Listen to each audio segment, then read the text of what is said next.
There are certain people, often well enough liked, genial souls whom one is always glad to meet, yet who have the faculty of disappearing without being missed.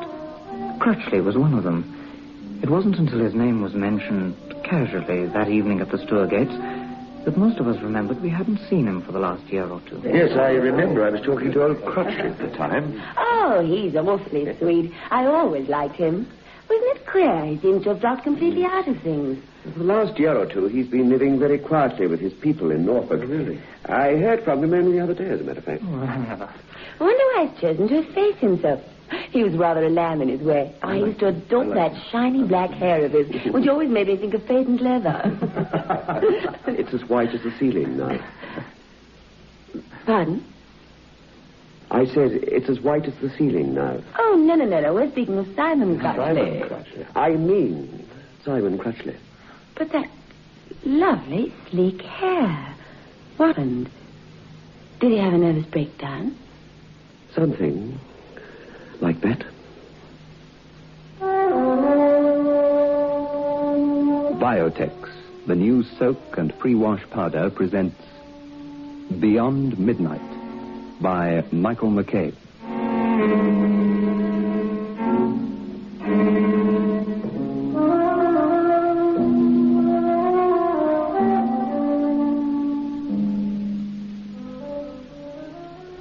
In this series of programs, ladies, it's our intention to talk to you about Biotex and promote it to you for the laundry. Now, we've made claims that Biotex will get rid of the stubbornest stains just by soaking. I dare say, like others, you feel a bit skeptical about these claims, and so we've been collecting letters from ladies who use Biotex, just to quote to you from time to time in order to authenticate our advertisement. And Mrs. O'Duff of Beach Road, Sea Point in the Cape wrote and said that Biotex is a very welcome product for the household. Biotex has a unique quality that it does what it claims to do. Mrs. Duff finished by saying, I have proved your claims about Biotex and am delighted with the results. And then Mrs. Rita Stewart of Hans Stratham Avenue, Littleton, Transvaal, said, we have tried your Biotex for all our children's clothes and also white underclothing, and we're absolutely amazed at the change in their appearance. And I can assure you, said Mrs. Stewart, that I will be a regular user of Biotex. So, buy Biotex for yourself and your laundry.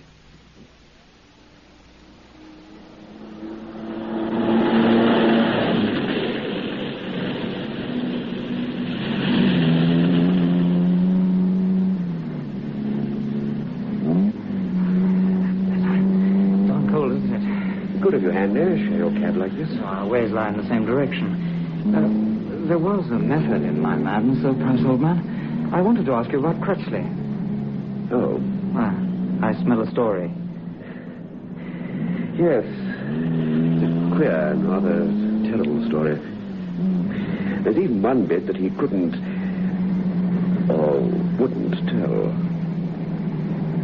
So no one but he knows what the sight was that sent him off his head for 6 months and turned his hair as white as... Come to my place and have a drink. I'll tell you all I know. Driver...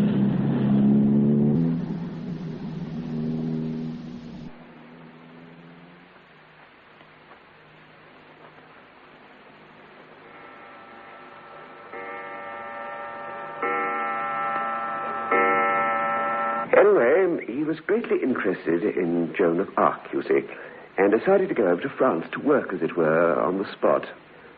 I don't know if you like Rouen. Crutchley was delighted with it. He found a hotel practically undiscovered by the English and the Americans. L'Hôtel d'Avignon. It stands halfway down one of those old-world streets near the Gare de la Rue Jeanne d'Arc. Crutchley liked it immediately and decided to stay. It was out of season. There were plenty of rooms. It was a hotel where many ate but few slept. Crutchley then had a choice of rooms on the first floor. Monsieur, it is built onto the side of the hill.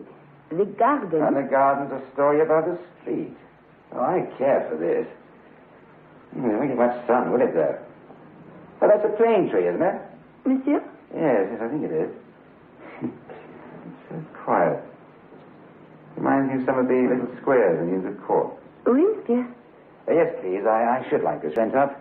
I'm a writer, you see, and the garden appeals to me as a place to work. It never occurred to our friend that a square enclosed on all sides by brick and almost completely starved of sunlight would be something of an unhealthy place. He was quite fascinated. The very next day he took pen and writing materials, and sitting on one of the decrepit paint-peeling seats, he started on his study of the maid of honor. His writing wasn't successful. I think Crutchley mistook the almost unnatural silence for peace. Instead, the lack of noise bred in him an indefinable restlessness. It was almost a relief to break off from his labors and go out into the little town.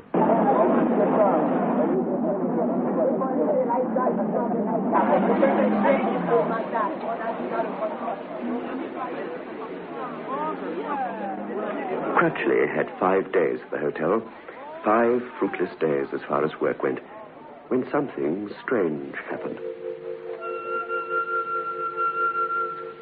It was his habit to undress in the dark because his window was overlooked by dozens of others. One night he was smoking and stepping into his pajama trousers when he wandered over the window and looked out.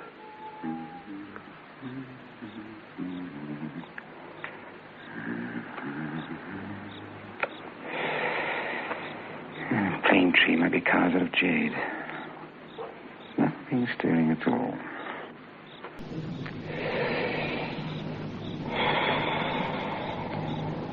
He looked down to the old green seat where he tried to work only that morning.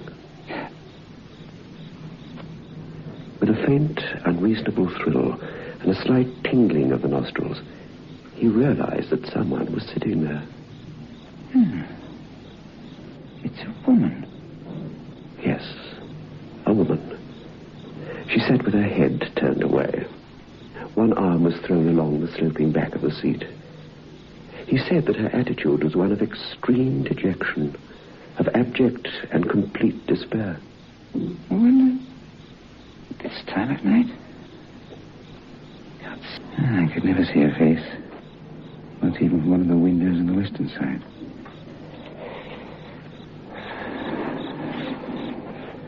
The scarf she's wearing hides completely. You can never know the sorrows of others. So many people in this world, in every country. Alas. Crutchley, you're a romantic. Probably one of the chambermaids had a tiff for the head waiter. No, she doesn't look. And then he went to bed, but made no effort to sleep. Instead, he lay there, his mind full of the woman and her attitude upon the old leaning seat.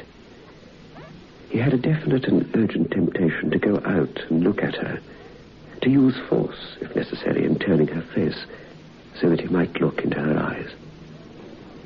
Finally, he could bear it no longer.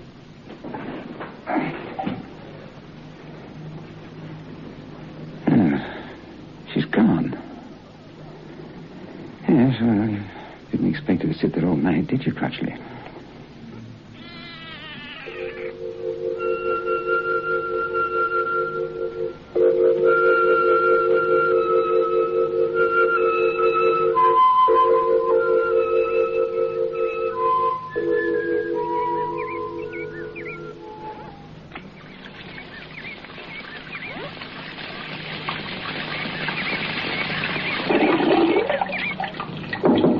Come in. Good morning, monsieur. Good morning. You sleep well, monsieur? I got some. Well, I tell you what, I've been meaning to ask you for the last week. Monsieur? Pillow. Harder. I'm sorry, my French is about as good as my Lithuanian, and I don't speak that at all. Pillow. This thing here. Harder. Ah, oui, oui. Yeah, thanks. Oh, one more thing. Who's the lady who sits out there? I say sits. Well, she was there last night anyway. Somehow, though, I did have the feeling that she might go there often. Who is she? A sort of sad-looking woman. The chambermaid turned towards the window. Our friend saw a rapid movement of her right hand. It was done very quickly. Just the touch of her forefinger on her brow and a rapid fumbling of fingers at her breast. But he knew she had made the sign of the cross. There isn't a lady standing near us, monsieur. Monsieur has been mistaken. Will monsieur take coffee or the English tea?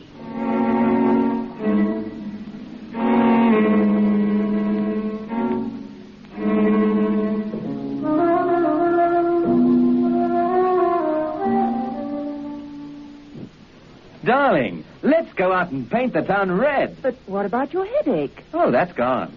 Grandpa headache powders did the trick. Grandpa headache powders kill pain, soothe strained nerves, and lift depression.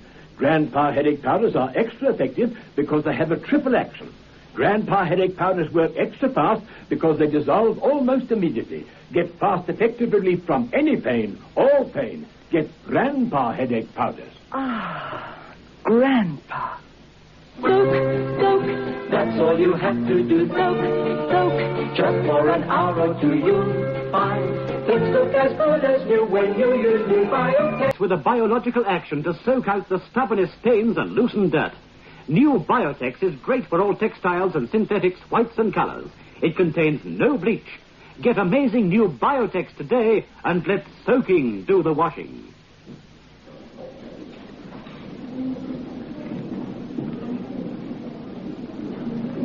The wine list, monsieur. Oh, thank you, Pierre. Thanks. Are you quite comfortable in your room, sir? Oh, quite thank you. There is a very pleasant room in the front, sir. It's quite so big, and then there is the sun. Perhaps you like it better, sir, huh? The white wine there, please. How do you pronounce it, Pierre? Le Cromertin, monsieur. Oh, good choice. Very good. The room, sir. In the front. No, thanks. I shouldn't get a wink of sleep. See, none of your motor traffic seems to be equipped with silencers. With trams, motor horns, and market cars bumping about all over the place across those cobbles, I should never get any peace. Very good, monsieur. But I'm on the trail of something queer here. The chambermaid's been talking to him, obviously. I wonder what's wrong. What they think is wrong. Crutchley forgot about it for a little while and tucked into the very excellent food they served at L'Hôtel d'Avignon. When the head waiter returned to his table, though, with the wine, he reopened the subject. Why do you want me to change my room? I do not wish for you to change your room if you are satisfied, monsieur. When I am not satisfied, I say so. Why do you think I may not be? Comfortable, sir. There is no sun behind the house. It is better to be where the sun comes sometimes. Besides, I think monsieur is one who sees. The head waiter's last remark seemed cryptic, but our friend let it go. He didn't feel like discussing the sad lady he'd seen at any length with Pierre. During the afternoon and evening, Crutchley had tried to work. He was incapable of concentration, though. He knew, and he was angry with himself because he knew, that he was eking out his patience until night came, in the hope of seeing once more that still figure of despair in the garden.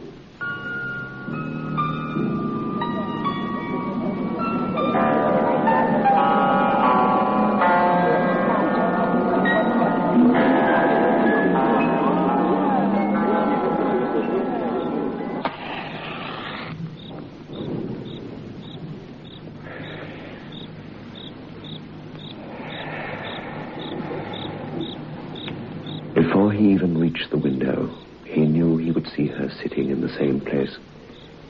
He was unable to explain, even to himself, why he knew.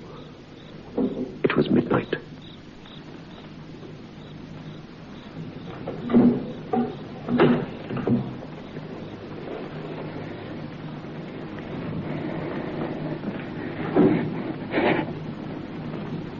She was there. As before, and Crutchley felt his eagerness mingled with an indescribable fear. He seemed to hear a cry of warning from the honest workaday world into which he had been born.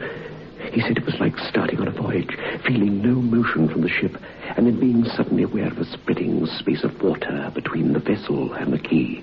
Madam, look at me. Madam, let me see your face.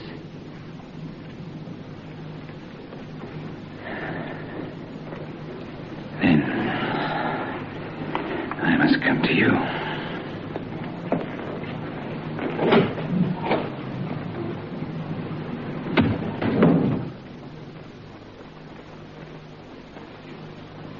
Monsieur. Where are you going, sir?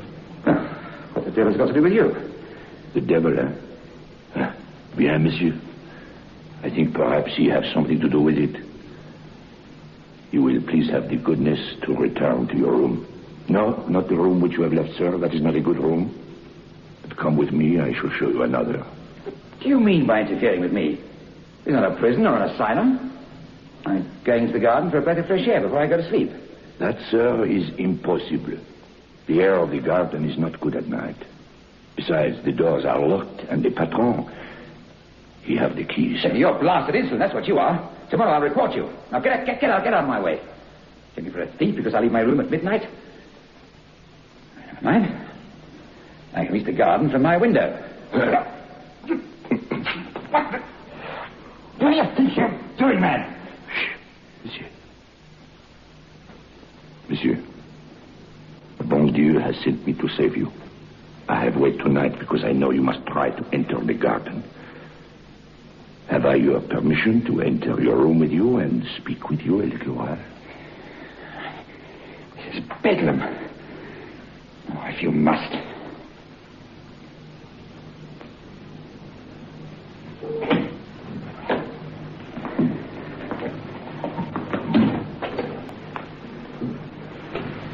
I do not think she is there, sir, because I am here and I do not see. Monsieur is the one who sees, as I tell him this morning. But he will not see her when he is with one who does not see. What are you talking about? Who is she? Who she is, I cannot say himself with quick, nervous fingers. But who she was, I can perhaps tell you. You mean to try and tell me she's what they call a ghost, apparition, or some blasted thing?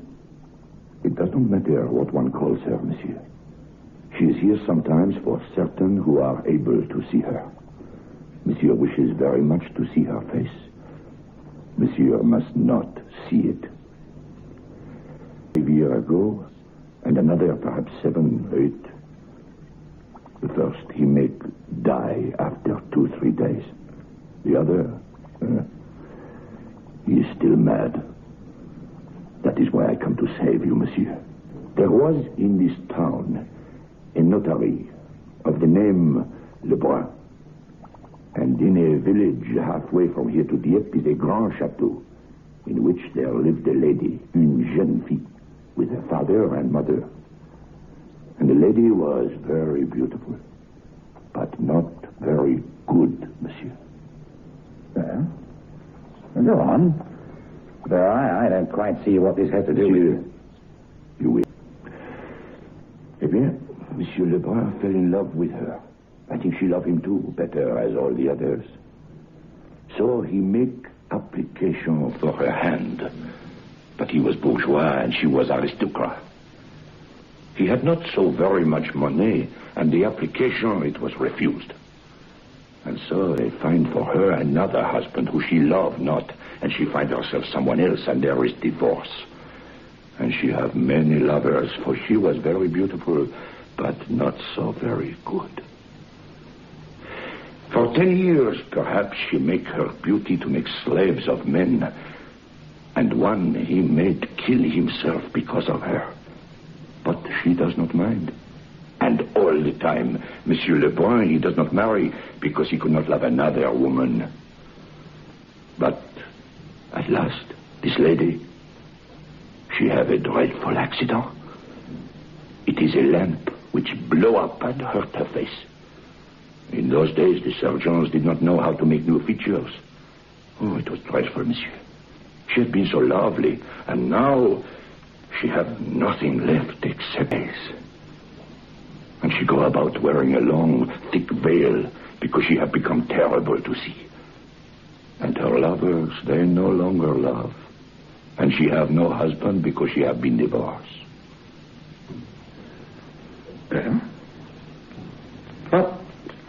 What happened? You mean she's the one? Monsieur Lebrun, he write to her father, and once more he make offer for her hand. The father, he is willing because she no longer very young, and she is terrible to see. But the father, he's a man of honor, monsieur, and he insist that Monsieur Lebrun see her face before he decide if he still wish her in marriage. So a meeting is arranged, and her father and her mother bring her here to this hotel. The lady come with them wearing her thick veil. She insists to see Monsieur Lebrun alone.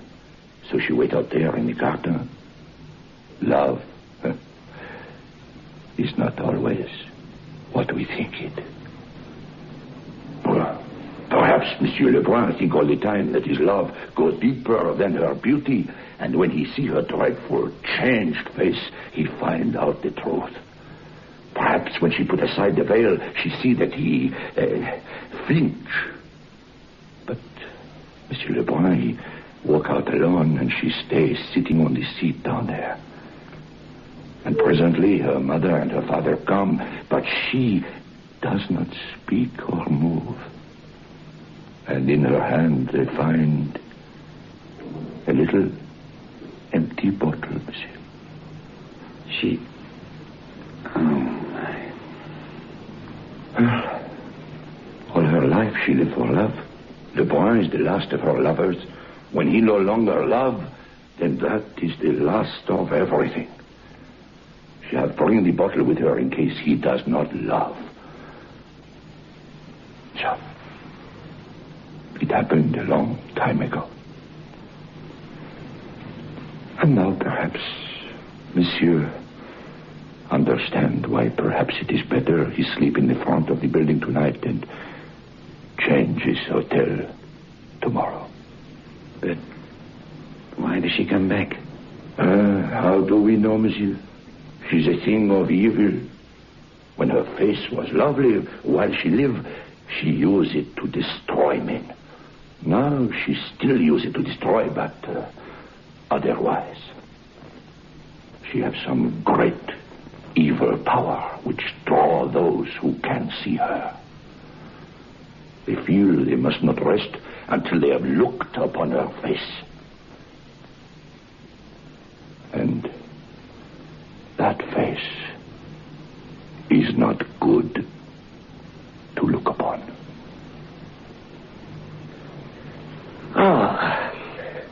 Another drink handy, old man?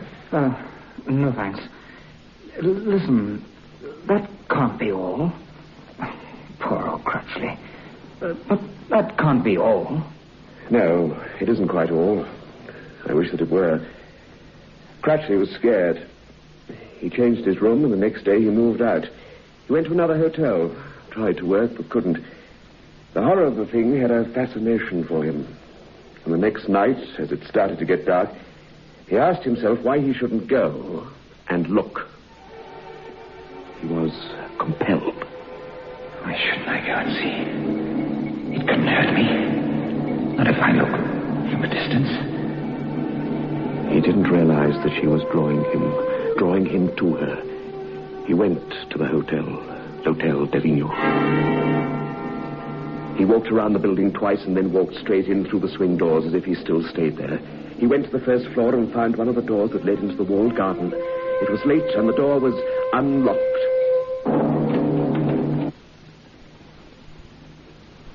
He just stood there, staring in horror at that which sat upon the seat. He was drawn like a moth to a candle flame. Please, look at me. Madam, let me see your face. Madam, please look at me. Madam, I know your story, and allow me to see your face. He was lost. He knew it. The power was too strong for him. He bent over her.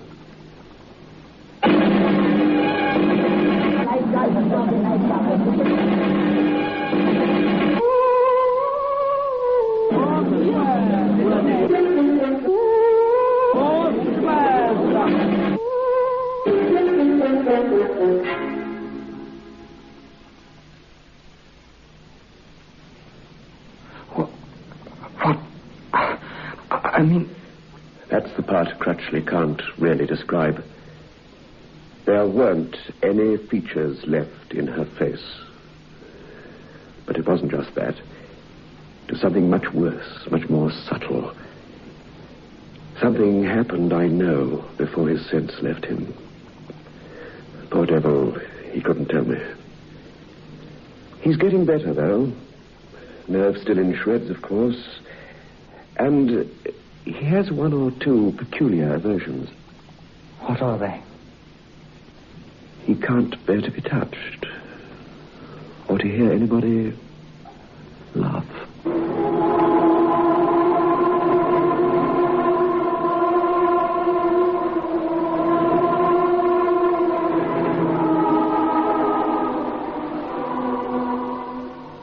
Now, ladies, we're speaking about biotechs in this series of programs, and Mrs. E.B. Granger of Gordon Road, Heathfield in the Cape wrote to say that she decided to try our biotechs just to see if it lived up to our claims. And she said, I bought a packet, and lo and behold, it actually did just what the advert said. I'm so proud of the children's white shirts, the hankies, and the underwear that I want to say it will be biotechs for me every washing day from now on. Some of my family's accessories were left with slight stains, but now, thanks to biotech soaking, they come out white, and the stains do go away, as you say. Now, that is a statement from Mrs. Granger of Heathfield of the Cape, and it bears out what we have been saying to you, ladies, ever since biotechs first came on the market. We said to you, it is different to any washing product that you've ever used before. We claim that the stubbornest stains will vanish, and people like Mrs. Granger bear out our claims. Remember, biotechs. Beyond Midnight is presented every Friday night at 9:30 by Biotex, the new soak and pre-wash powder. The program is adapted for broadcasting and produced by Michael McCabe. Although every word of this story is as true as despair, I do not expect people to believe it. Nowadays, a rational explanation is required before belief is. Let me at once then offer the rational explanation. It is held that Harry and Laura Innes were under a delusion on that 31st of October, and that this supposition places the whole matter on a satisfactory and believable basis. But there were three who took part in the events of the 31st. The other man still lives, and can speak to the truth of the least credible part of Harry's story. October the 31st. It began like any other last day of the month, and progressed into terror as it moved beyond midnight. I never in my life knew what it was like to have enough money to satisfy the most ordinary needs. I used to paint in those days, and Laura used to write, and we felt sure we could keep the pot at least simmering. Living in town was out of the question, so we went to look for a cottage in the country. We wanted something that was both sanitary and picturesque.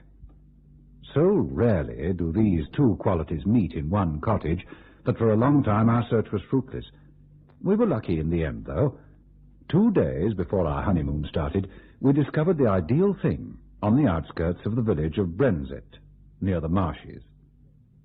We got a tall, old village woman called Mrs. Dorman to do for us, and as the cottage slowly became habitable, we began to devote more of our time to earning a living. Laura began to sell her stories, and I really felt the atmosphere was helping my painting. We had 3 months of married happiness. One October evening, I'd been down to smoke a pipe with the village doctor. Laura had stayed at home to finish a comic sketch for a woman's magazine. I'd left her laughing over her own jokes. I came back to find her crying on the window seat in the light of the dying day.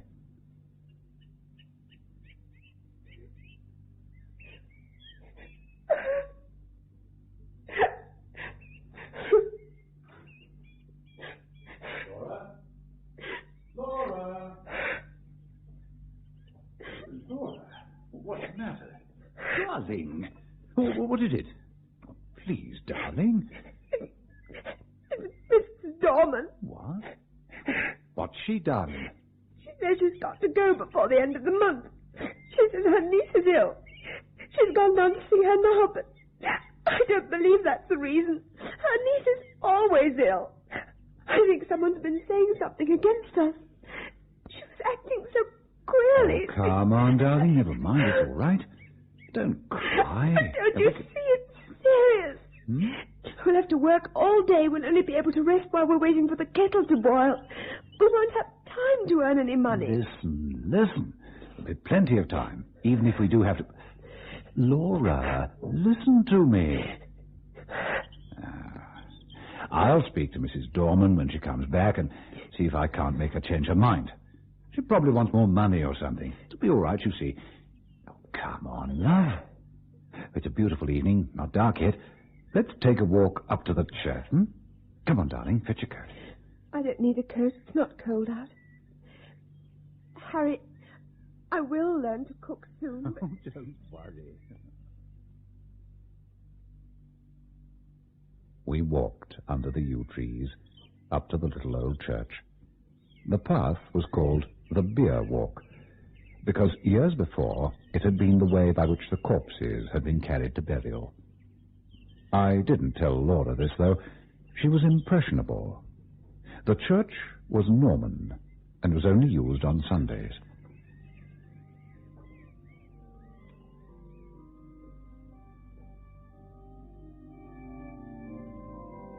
On either side of the altar lay a grey marble figure of a knight in full plate armour, lying upon a low slab, with hands held up in everlasting prayer.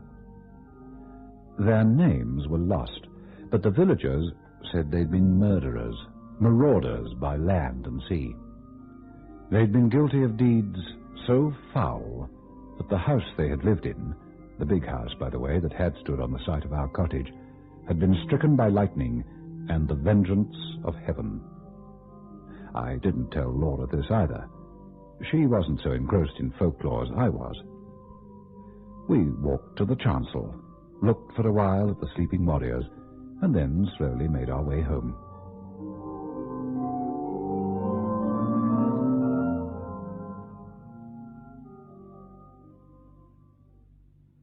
Mrs. Dorman had come back from the village, and so as soon as Laura had gone to our bedroom, I went into the kitchen to square things up with our servant. Well, can't you stay for another month? No, sir. I'm bound to go by Thursday. Yeah, but it's Monday today. I mean, I think you might have let us know before. There's no time now to get anybody else. My wife's not up to too much heavy work. Can't you stay till next week? I might be able to come back next week. Good, but why do you have to go this week? Come on, out with it. It's cold, sir. They say, sir, that this was a big house in Catholic times, and there was many deeds done here. Well, tell me about it, Mrs. Dorman. Well, you needn't mind about telling me.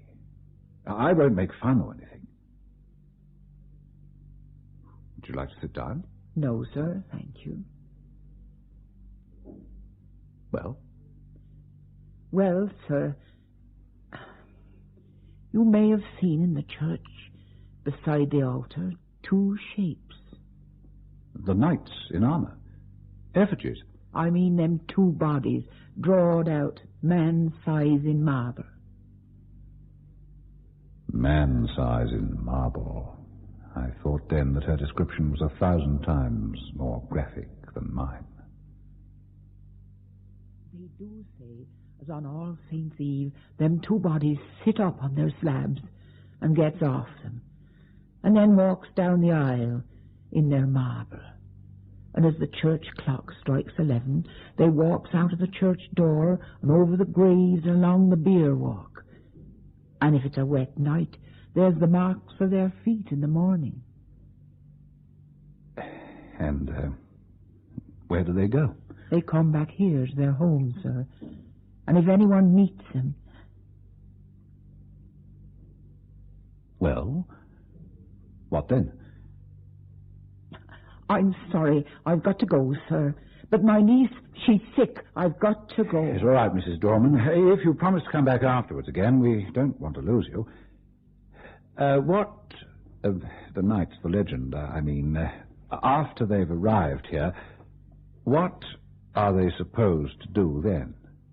Whatever you do, sir, lock the door early on All Saints' Eve and make the cross sign over the doorstep and on the windows. But has anyone ever seen these things? That's not for me to say. I know what I know, sir. Ah. Well, who was here last year at the cottage? No one, sir. The lady has owned the house, only stayed here in summer, and she always went to London a full month afore the night. All Saints. I'm sorry to inconvenience you and your lady, but my niece is ill and I must go on Thursday. I didn't tell Laura of the shapes that walked in their marble, partly because a legend concerning our house might trouble her, and partly, I think, from some more occult reason. I soon forgot about it myself, anyway. I was painting a portrait of Laura against the lattice window, and I couldn't think of much else. There. Steak, potatoes. Oh, tell me I'm learning fast. Say it's as good as Mrs. Dorman, even if it isn't. It looks beautiful. The painting's coming along marvelously, darling. Hmm? There's only one thing. Hmm? Oh, this is better than Mrs. Dorman. What's that? I don't believe you. Harry, it's a lovely painting, but you've made me really beautiful. Well, you are beautiful. I love you. Well, if you love me, get your elbow out of my dinner.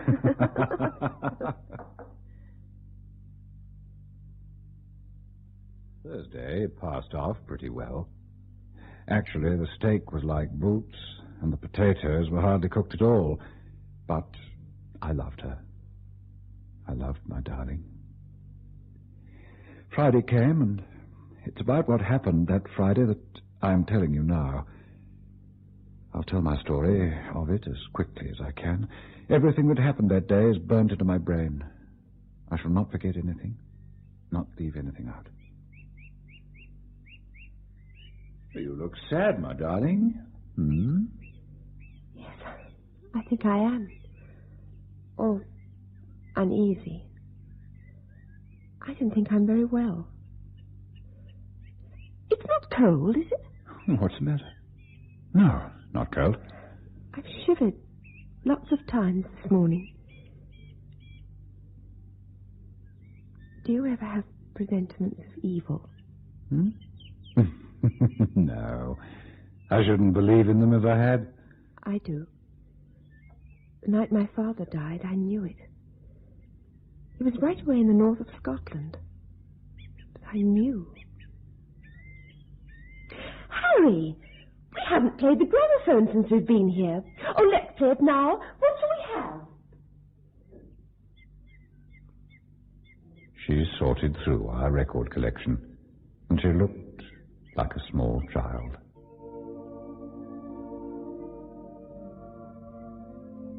I loved her then, that morning, more dearly than I've ever loved anyone in the whole of my life. It was the happiest time I've ever known, or hoped to know. The birds sang in the garden of our own home. The autumn was proving to be a mild one, and my Laura seemed gayer than ever she had been, despite her admittance to me that she thought she was not well. The music was beautiful. Laura was chatting away, and as I looked out through the windows at the mass of autumn coloring, the deep scarlet clouds slowly paled into leaden grey against a pale green sky.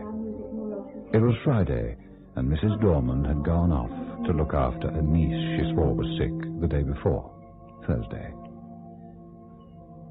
I listened to the music and watched the graceful curve of my Laura's cheek. And it saddens me now, in retrospect, to remember that that day was the last time our now dusty gramophone records ever saw the light of day.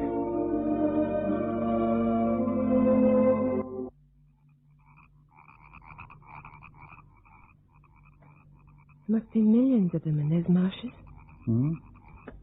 Frogs.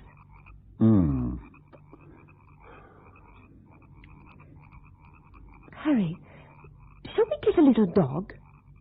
If you like. Maybe not such a little one either. Let's have a Great Dane. Great Dane? So that everyone will be frightened and keep away. Well, who do you want to keep away, for pity's sake? People who shouldn't be here. Oh, I don't know. Burglars and things.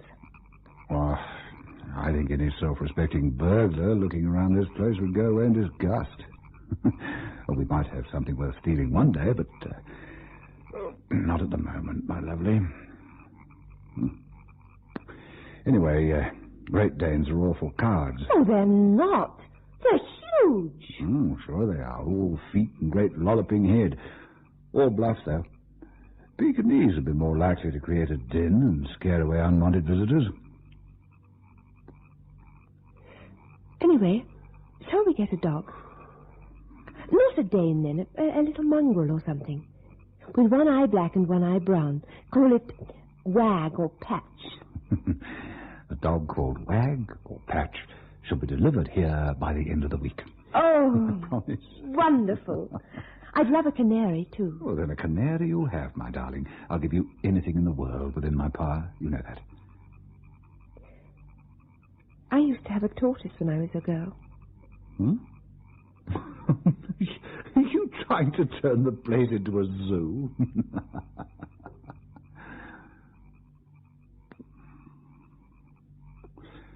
Oh, is my pipe bothering you? No, of course not. What's the time? 10:30. All the same, I think I'll take the last of it outside for a bit. Last of what? My pipe. Brutal to sit in here, filling the place with strong Cavendish. Oh, I don't mind. I'll come with you. No, sweetheart, not tonight. You're much too tired. Shan't be long. You were shivering this morning. I'm all right now, honestly. Get to bed. I'll have an invalid to nurse tomorrow, as well as the boots to clean. Kiss me, then. Come on, pussy. You're tired. Housework's been too much for you. Harry. Oh, Harry. Oh, Laura, my sweet love. I'll not be long out there. Just taste of strong Cavendish. Oh, I'm a bit tired. Yes, I know.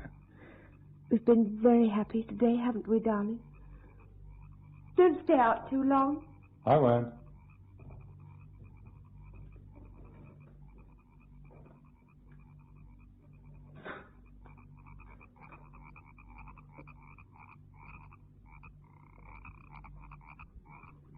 What a night it was. The jagged masses of heavy dark cloud were rolling at intervals from horizon to horizon, and thin white wreaths covered the stars. Through all the rush of the cloud river, the moon swam, breasting the waves and disappearing again in darkness. I could see the church tower standing out black and grey against the sky. 11 o'clock already. My pipe was out. I looked in at the bedroom window and saw Laura half lying on her chair in front of her dressing table. My heart went out to her. I decided to take a walk up to the church.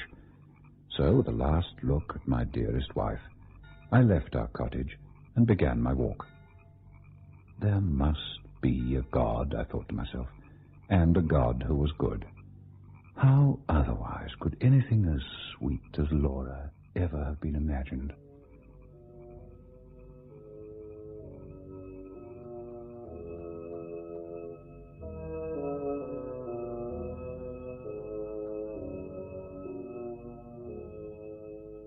When I reached the church, I noticed the door was open. I blamed myself for leaving it unlatched the other night. We were the only people who ever cared to come to the church, except on Sundays. I went inside.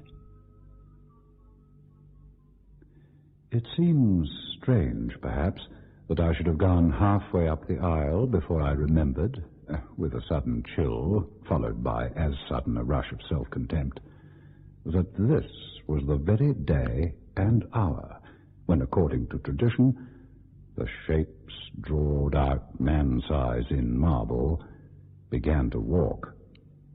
Having remembered the legend, I decided to go and have a look at the marble knights.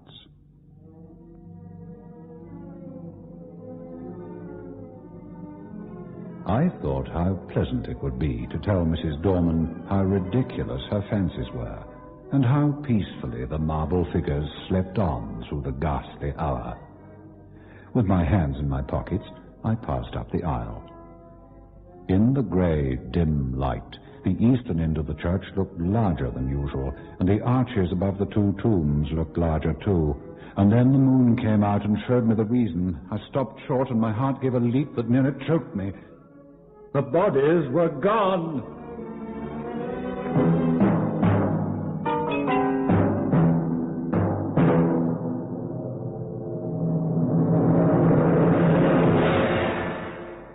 The marble slabs lay wide and bare in the moonlight that slanted through the east window. Was I mad? I passed my hand over the smooth slabs. Some joke. The figures were gone, and I was alone in the church.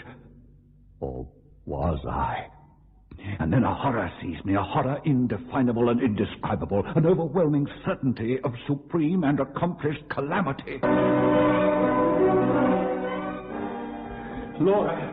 Laura! Laura! Laura!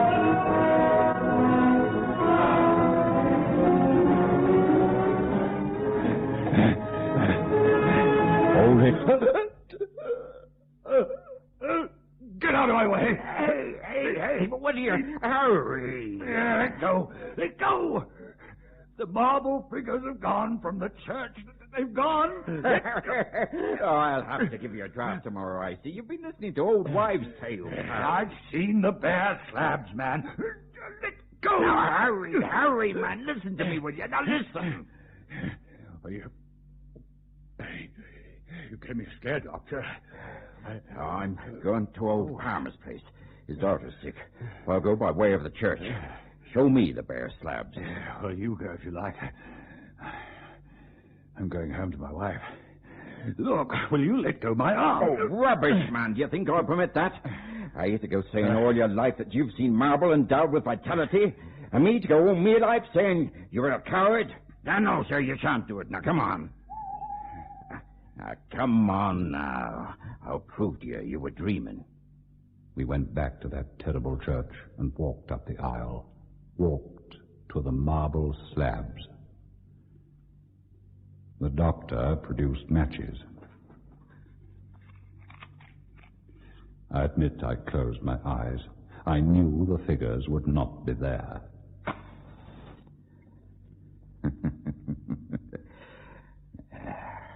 Here they are. You see, right enough. You've been dreaming or drinking. Asking your pardon for the imputation, eh? I opened my eyes and looked, and by the dying matchlight I saw the two shapes in marble, hands in prayer. Blast! I burnt my fingers. Oh, blasphemy in a church. Still, it wasn't meant. So, satisfied, Harry? Oh, it must have been some trick of the light or something. Do you know, I was quite convinced they were gone. Oh, I'm aware of that. You'll have to be careful of that brain of yours, my friend. Now, I'm warning you. Huh? Hello? Oh, something has been afoot here. His hand is broken. What? Well, no, it's hand. See, it's broken. Well, maybe somebody tried to remove them. They were both all right last time Laura and I came here. Well, someone might have tried to prise them up.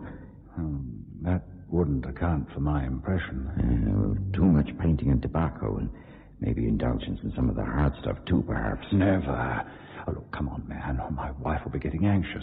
Oh, you come in and have a drop of whiskey with me and drink Confusion the Ghosts and better sense to me, won't you? I ought to go to Palmer's, but... well, it's late. I'll leave it till tomorrow. She's not all that sick. Oh, let's go back then. Aye. Hey, you're getting along fine in the cottage then, Harry. Oh, we're making do. Had a bit of a servant problem. Who doesn't have servant troubles? You're not alone there, Harry. Ever since the day I came to the place, servants have driven me mad. We walked to our cottage. We saw, as we walked up the path, the bright light streaming out of the front door. Presently I noticed the parlour door was open too. Had she gone out, I wondered? We passed into the parlour. It was all ablaze with candles. Her chair was empty, and her handkerchief and book lay on the floor. I turned to the window, and there, in the recess of the window, I saw her. Laura! Good grief, man. Laura, my baby, Laura. It's all right, my darling. I'm here. There, out of the way. Laura, it's all right, pussy. Please, baby, I'm here. Forgive me. She fell into my arms in a heap. I kissed her and held her. But I think I knew all the time that she was dead. Please, what happened? Her hands were tightly clenched. I'm sorry. In one of them, she held something fast. When I was quite sure that she was dead and that nothing mattered at all anymore, I let the doctor open her hand to see what it was she held. It was a grey marble finger.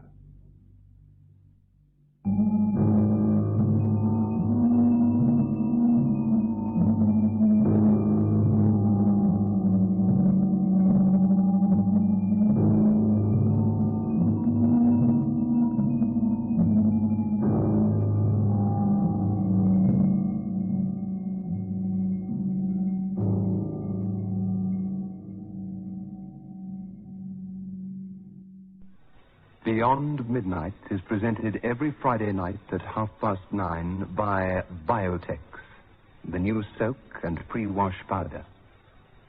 The program is adapted for broadcasting and produced by Michael McCabe.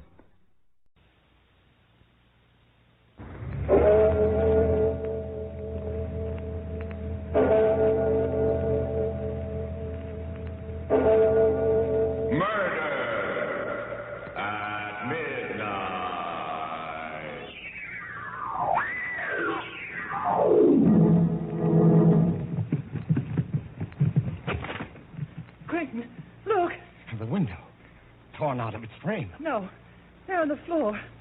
Sylvia. Good Lord. Her head twisted almost off, and her body looks as if every bone in it was broken.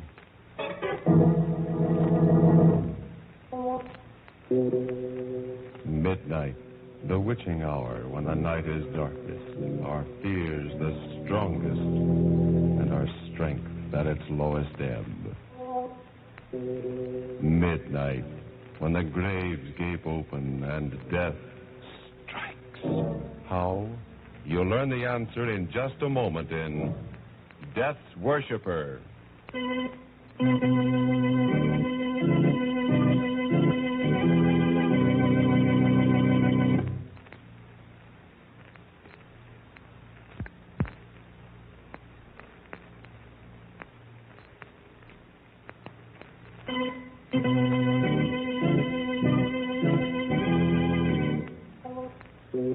And now, Murder at Midnight.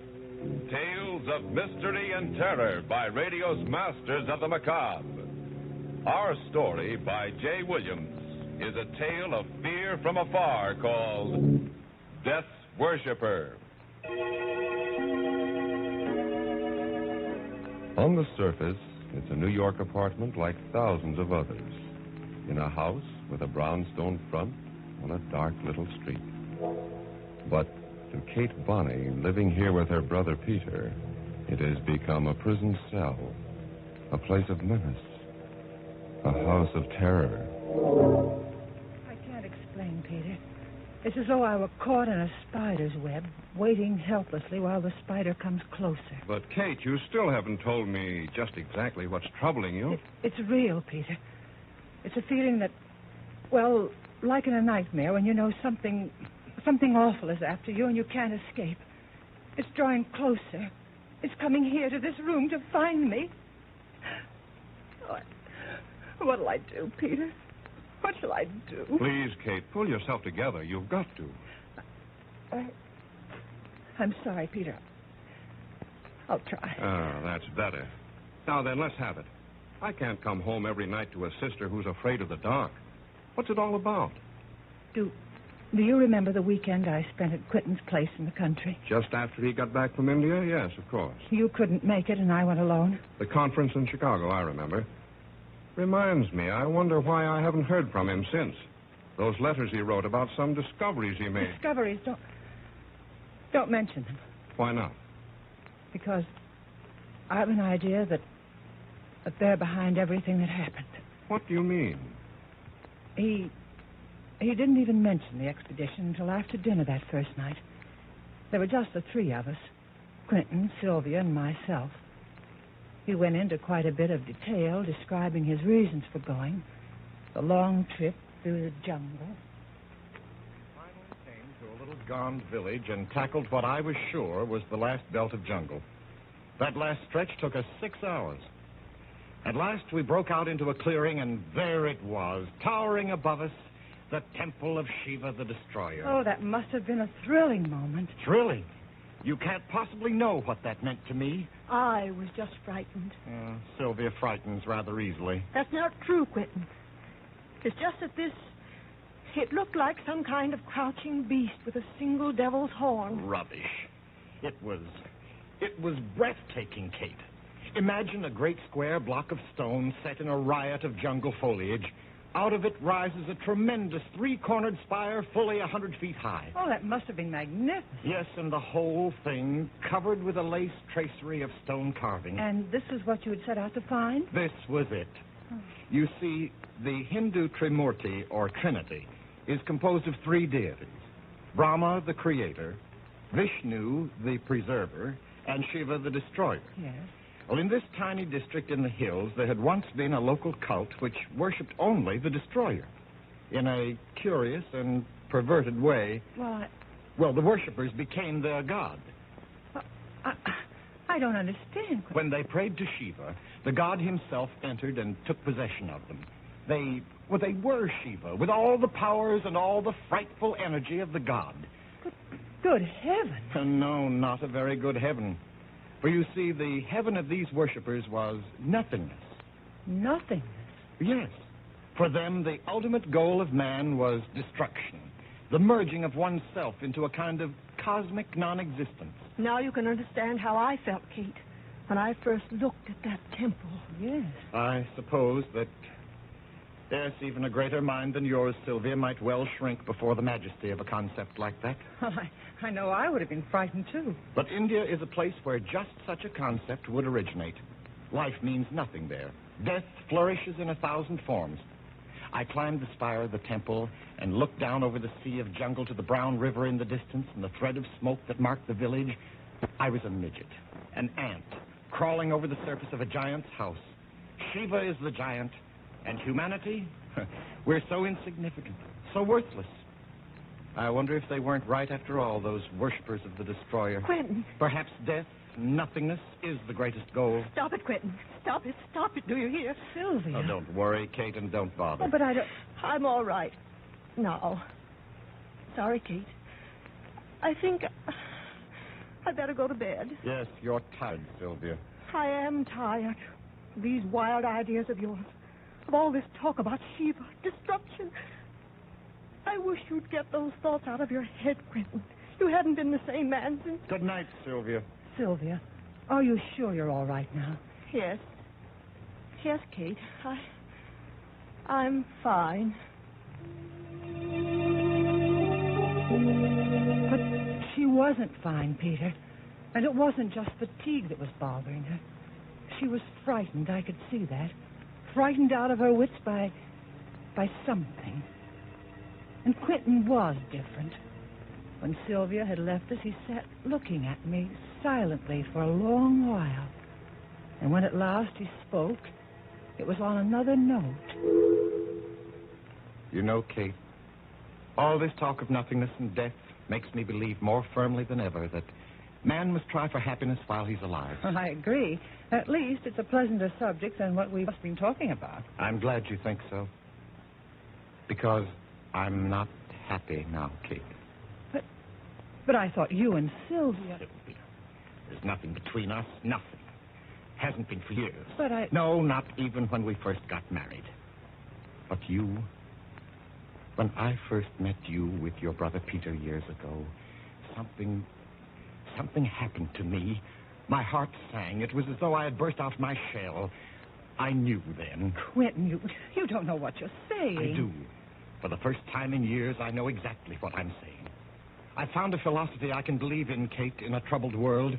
And for the first time, I've found strength to tell you that I love you. Quentin, please. Kate, listen. Don't be alarmed. It would be so easy to go away together.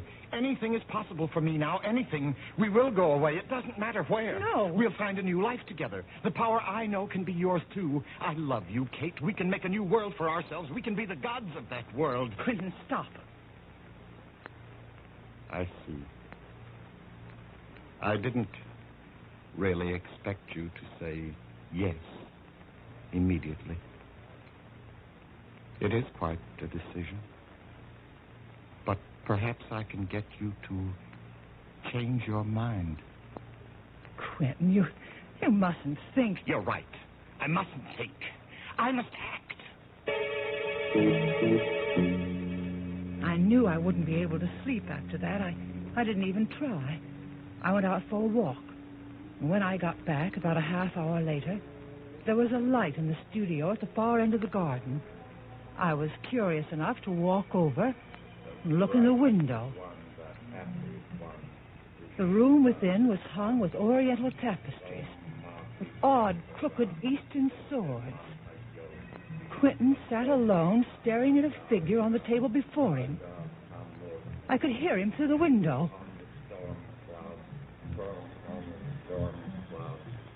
His face was set, wooden, expressionless, but his eyes seemed to shine in the candlelight like a cat's.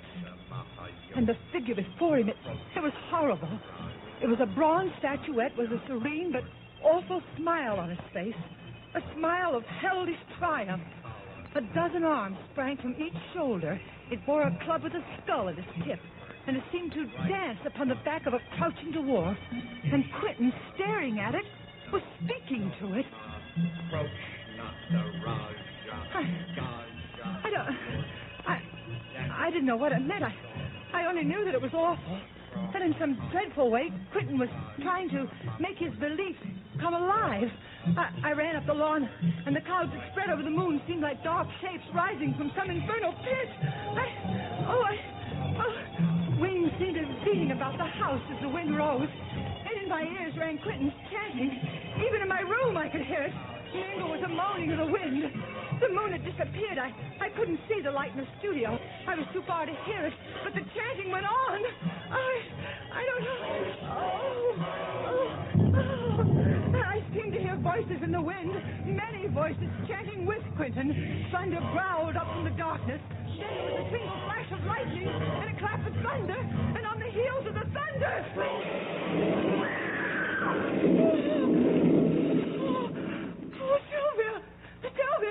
Sylvia, I'm all right. Sylvia, what's the matter? Oh, Sylvia. Hey, Sylvia, what was that? Where are you, Quentin? Here. I was down in the garden. Did you hear? Yes, it sounded like it came from Sylvia's room. This way, quick. Oh. She must have been having a nightmare. Quentin, look. The window. Torn right out of its frame. No, there. On the floor. Sylvia. Good Lord. Is she? Let's see. Good heavens. Her head twisted all around until... And her body... It looks as if almost every bone in it is broken. Staring at the broken body which has been flung against the wall with unimaginable force, lying there like a shattered doll, Kate sways weakly in horror. Is this the work of some demon called up by Quentin's incantation? Or is it something else? Then, as a clock strikes somewhere in the silent house, she is certain of at least one thing in a reeling world, that she is in the presence of murder at midnight.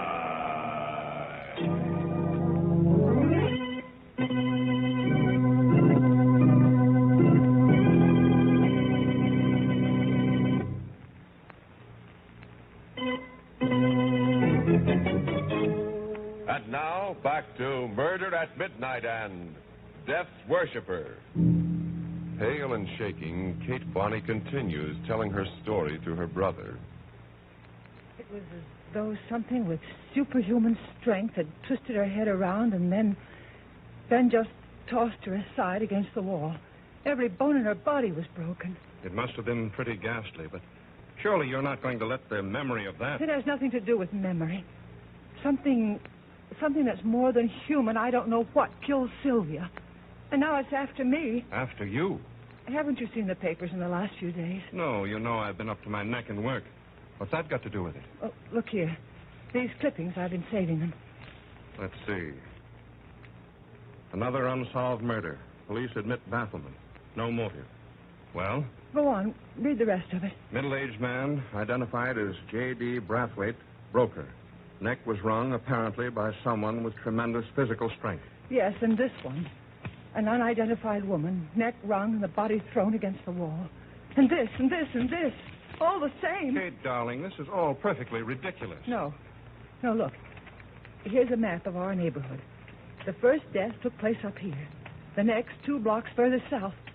Don't you see? One after the other, they're coming closer to this house, to me. Kate, now listen, it's No. quite clear what's happened. You were upset by Sylvia's death, naturally. Just because of the coincidence of these crimes, you have an obsession that someone or something is haunting you. You've been working too hard.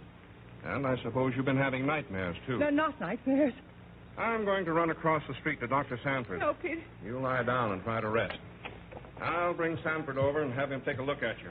You're all run down. No, Peter, don't leave me. You don't know what Pour yourself a drink, Katie. I won't be a minute.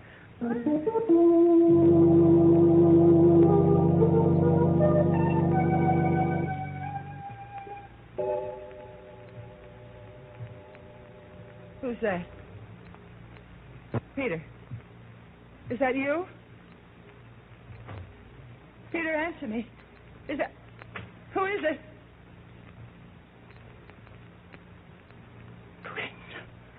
Hello, Kate. How are you? Don't come any closer. I'll call Peter. Why, Kate? What's the matter? I suspected then when it happened. And now these last few days I know. Sylvia, you did it. You killed her, Quentin. I don't know how, but You're did. mistaken, Kate. It wasn't I. I was only the instrument of something greater, stronger than man. Quentin? What do you mean? Don't be afraid. He's really benign. He? Shiva the Destroyer. Oh. It is his love for mankind that allows him to bring the blessing of annihilation. Oh, no. I worshipped him, and he came. He came in a rush of wind on the thunder and took possession of me. I was Shiva. Using my body, he climbed the wall, burst the window in. He killed Sylvia. Oh, no. Yes, Kate, I became Shiva. At least I must have. I don't remember it clearly, but there were great wings, lightnings. When I came to myself, I was seated in my studio again. And those others? You know about them? Yes, I killed others. I don't remember how many. But all life will end in nothingness, and man's highest goal is to dissolve into dust. I was conferring on them the highest possible blessing, obliteration. And then you're mad. Your discovery My made you... discoveries made me a god. Now he's starting to come to me now without the incantation, without my willing it. Sometimes at night I feel the great wind of his coming. I turn to ice as the god approaches to seize upon me, and... Kate, I'm afraid. But why did you come here? What do you want of me? I need you, Kate. I'm afraid. That's the truth. I'm afraid of the blackness, of the nothingness, of the inevitable end of all things. When I'm alone, I feel the horror of it, of the darkness. You can save me, Kate. You're the only one who can help me. Sylvia's gone. There's nothing to prevent... You don't know what you're saying. Come in, Doctor. Oh, Quentin. Hello. I was just... Stay where you are. Don't come any closer. A gun? Now, look, Quentin. I warn you, don't come any closer. Stand still, Peter. Kate, for the last time, will you come? Quentin, please listen to reason. Put that gun down. Quentin, easy, Peter. I wouldn't mind killing you, Peter. But if you wish to live, stay where you are. And don't follow me. Has he gone mad or what? Kate, what happened? I'm not sure. He killed Sylvia. He admitted it. And he's killed... I don't know how many others. What? It's true. He believes that Shiva, the destroyer, controls him. He believes that when he kills, he's granting a blessings to the one he destroys. But that's crazy. No, not so crazy, Peter. May I say something? Why, of course, Doctor. I thought there was something wrong with him the minute I saw him. His eyes, I think it's a case of self-hypnosis. Something like the Moros practice when they run amok. They believe that they're possessed by God, and while in this state, they can actually perform amazing feats of strength and endurance. A number of primitive peoples have the same belief. Dervishes, Indian fakirs. Your friend must induce this state by an incantation of some kind, or by concentrating on some object until the hypnotic state is induced. That's true. I heard him. I saw him praying to the image of Shiva. That's how he must do it. Well, if it is true, he's extremely dangerous. We'd better get the police. May I use the phone? Wait, I can't believe it. He certainly wasn't joking about that gun, Peter. And according to your sister, he's already killed several times. No, he mustn't do that. Peter's right. We're his friends. And he loves me. He said I was the only one who could help him. He really is afraid and alone. Of course, Kate. Doctor, Quent and I were kids together. If he's in trouble, we've got to do something to help him, not call the police down on him. Where do you think he's gone? I'm sure he's gone back to his house in the country. We could try there anyway. My car is just around the corner. I think we're taking an awful chance, but on the other hand... It's a chance we've got to take, Doctor. He told me that Shiva comes to him now without incantation. I'm terribly afraid of him and of what might happen. But I'm more afraid of what he may do now to himself or to someone else.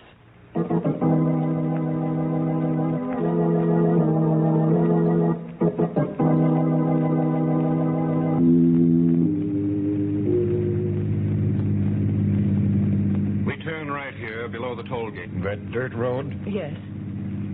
Look, isn't that a tail light up ahead? Another car. It may be his. There's a storm coming up. If it'll just hold off for a while. A storm. Just like that first. There, the other car's turning off. That's the driveway to Quentin's house. Step on it.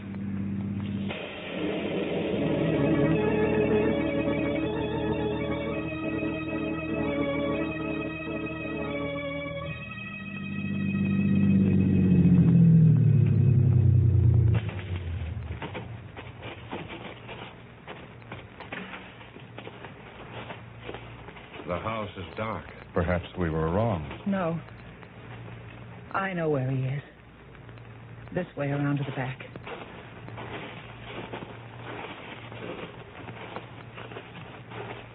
There's a light.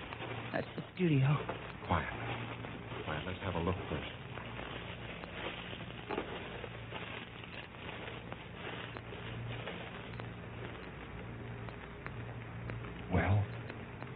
there, alone, sitting behind the table with some sort of statue in front of him.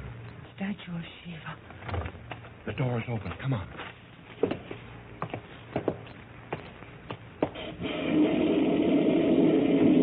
The bright one, the happy one, Peter, Soma Divesvara. Quentin, what are you doing? the incantation. He's calling up that demon. Quentin, stop. Gaja Mahamurti. Quentin, it's Kate. Don't you hear me? Stop it, please. Please, Quentin. Kate? Kate, is that? Yogi. Approach. He's in a trance. Shall we? No, don't touch him. The slightest thing now might turn him into a raging maniac. Let your sister try. Quentin, you must stop. This awful thing, it isn't you anymore. It's not what you want. You said you loved me. If that's true, you must shake this madness off. Kate, calling me. I can't. He's too strong for me. Try, Quentin. Try. You can do it. Come back, Quentin. If you really love me, fight it. Fight it. I can't. He's coming. Coming. Can't you hear them? Get away, Kate, before he comes. Only one thing left. One thing I can possibly... the statue. Smash it and... Don't move, Peter.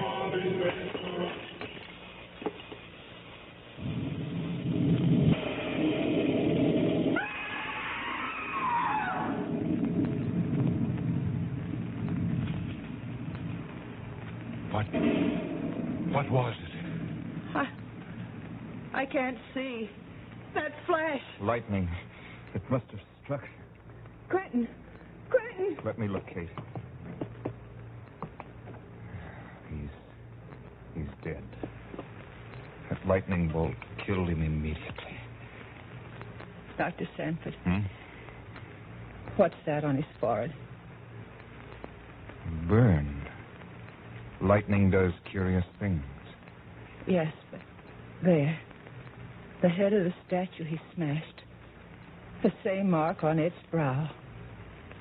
Like an eye. A third eye. The mark of Shiva. The vengeance of a thwarted god? Or coincidence? Kate and her brother look at each other, and then again at the contorted face with that inexplicable burn etched like the mark of Cain upon its forehead. And in the distance, from some far-off steeple, a clock begins to chime the hour. 12 strokes for murder at midnight.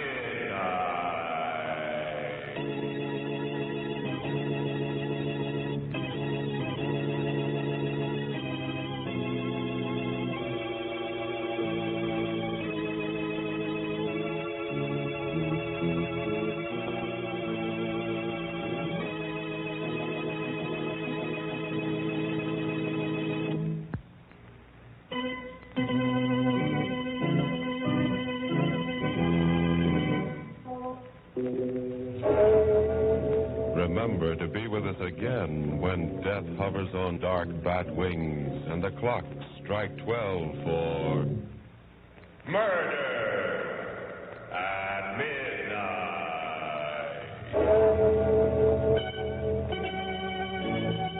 The part of Kate was played by Bess Johnson, and Carl Emery was Quentin. With music by Charles Paul, Murder at Midnight was directed by Anton M. Leader.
Once Upon a Midnight, a presentation of the American Broadcasting Company dedicated to the hardy listener who favors a tale spiced with mystery and imagination.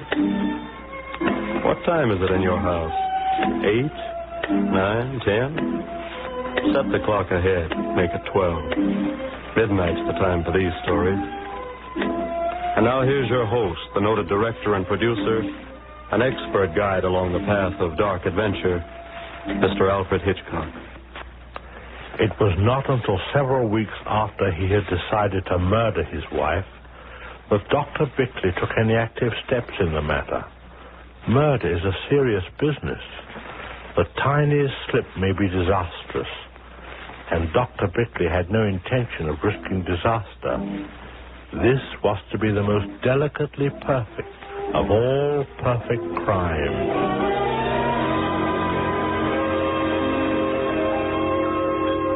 Suspense, shock, murder, all the makings of a spine-tingling mystery drama in the hands of a past master of theatrical illusion, Alfred Hitchcock. We of the American Broadcasting Company believe this new series has the opportunity of becoming the most important and distinguished of its kind in radio. Mr. Hitchcock will appear in every program as the narrator and will personally supervise the writing and direction of each highly dramatic tale. It is our good fortune that Alfred Hitchcock has an enormous interest in radio. In fact, the idea of this series originated with him. This is important because it means we have the great asset of a star with a personal enthusiasm in making the series a true milestone in radio. The musical score is handled by Felix Mills in a new and effective way. Instead of using music simply as a bridge between scenes, each episode will be especially scored for dramatic value. The music used to make plot points, to add impact to the action and sharpness to the dialogue. We feel that in every way, this new radio series offers an unusual opportunity to combine broad popular appeal with truly distinguished radio treatment.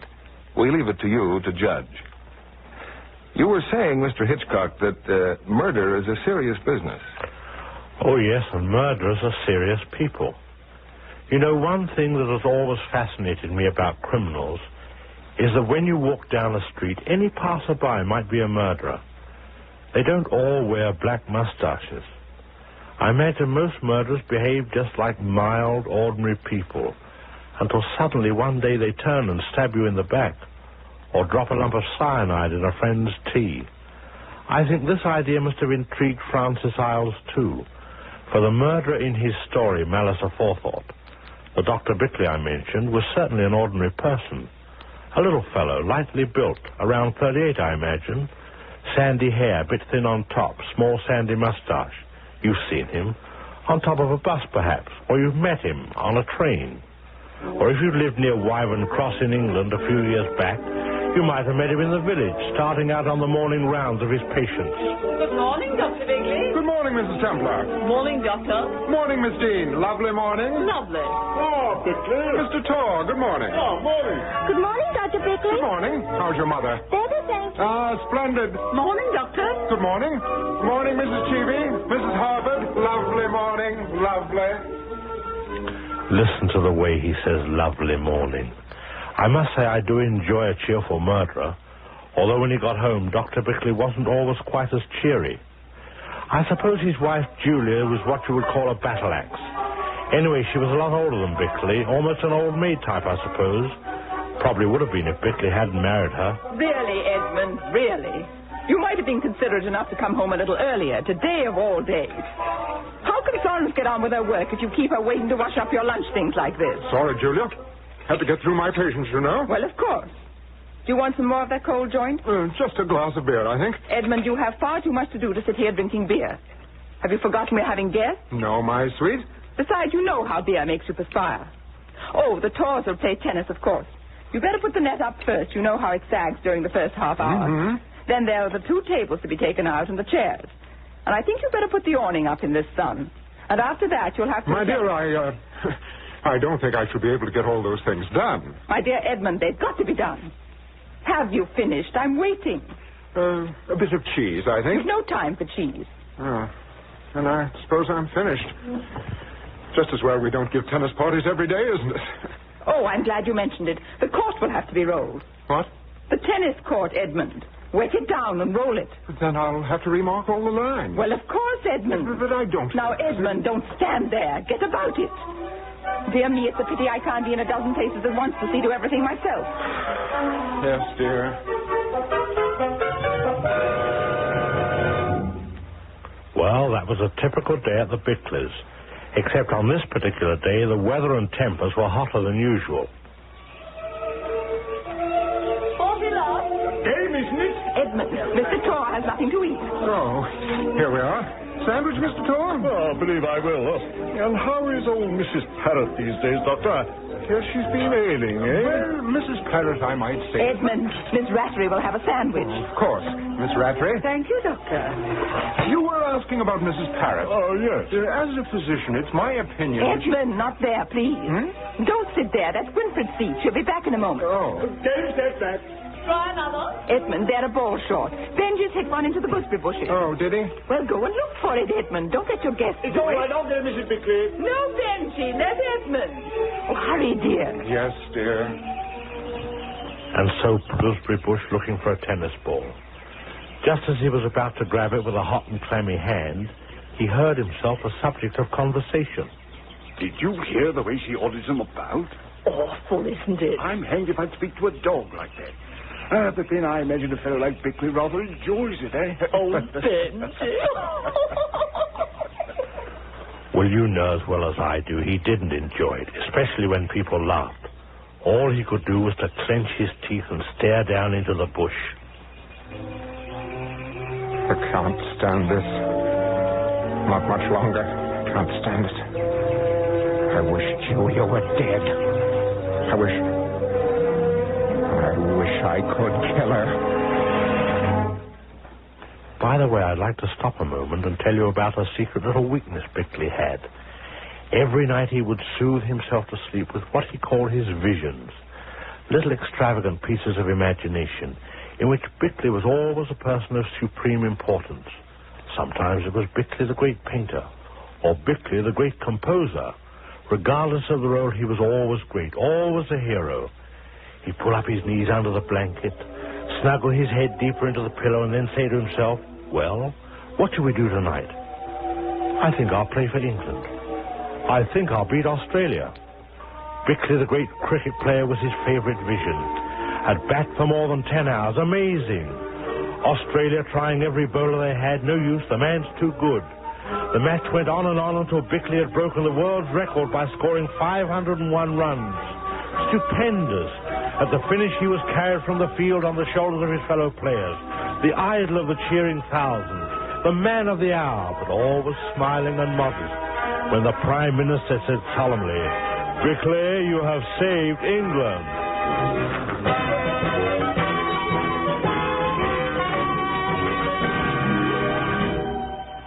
Well, naturally, by this time, Bickley was fast asleep. But those wild thoughts he had when his head was in the gooseberry bush formed the basis of a new vision. He saw himself, the respected physician of Wyvern Cross, dignified, light-hearted, strolling happily down the highway of life without a care in the world, without worry, without Julia. But how could I manage it? How could I kill her? How? Without risk. How could I kill her? How? How could I kill her? For nights and nights he did not play cricket once. Then an extraordinary thing happened. A thing that got poor old Bickley mixed up more than ever. He fell in love. She was a newcomer to Wyvern Cross, a Miss Madeline Cranmere, who'd taken up residence at the old hall, a huge castle-like affair on the hill. She was a girl of about 23, not pretty in the least, except for her blue eyes, which were quite beautiful. Bickley had never met her. Until the afternoon he was summoned to the hall professionally and very hastily. Dr. Bickley, I'm Madeline Cranmere. So sorry to keep you waiting. Not at all, Miss Cranmere. I spent a very enjoyable few minutes looking over the hall. I've never been up here before. It's beautiful, isn't it? Lovely. Perfect example of old Tudor. Oh, yes? I wouldn't know. Oh, absolutely. That carved overmantel, for instance, quite authentic. And, fortunately, not spoiled by restoration. How interesting. You seem to know a lot about that sort of thing. No. Before you leave, I must show you the whole place. That's very kind. Not really. Actually, it'll be you who'll be showing me. Will you have tea, Doctor? Tea? Well, Please do. Vera. Yes, Dr. Bickley will stay for tea. Dr. Bickley stayed quite late for tea. They talked of 100 things, art mostly. It came out quite naturally that Dr. Bickley sketched a bit, or tried to. And Miss Cranmere was positive he must do wonderful work. From art they passed to other topics, and it was amazing how identical were their views. There wasn't a lull in the conversation until almost 6 o'clock. well, I suppose I should be running. Yes. I've had a most enjoyable afternoon. Shall I confess something, Doctor? I haven't spoken to anyone like this in weeks. You see, I live here by myself, except for the servants, of course. Already I'm finding life a little lonely. Oh. But you're coming back to sketch the hall, you promised. It's a privilege, Miss Cranmere. Well... Miss Cranmere, you called this afternoon. I mean, the message you left at the house. Oh, yes. I don't sleep well, Doctor. Any particular reason you can think of? No. Just nerves, I think. You know. Of course. High-strung. I suppose I am. Well, we shall certainly have to take care of that. I'll write a prescription at once. Thank you, Doctor.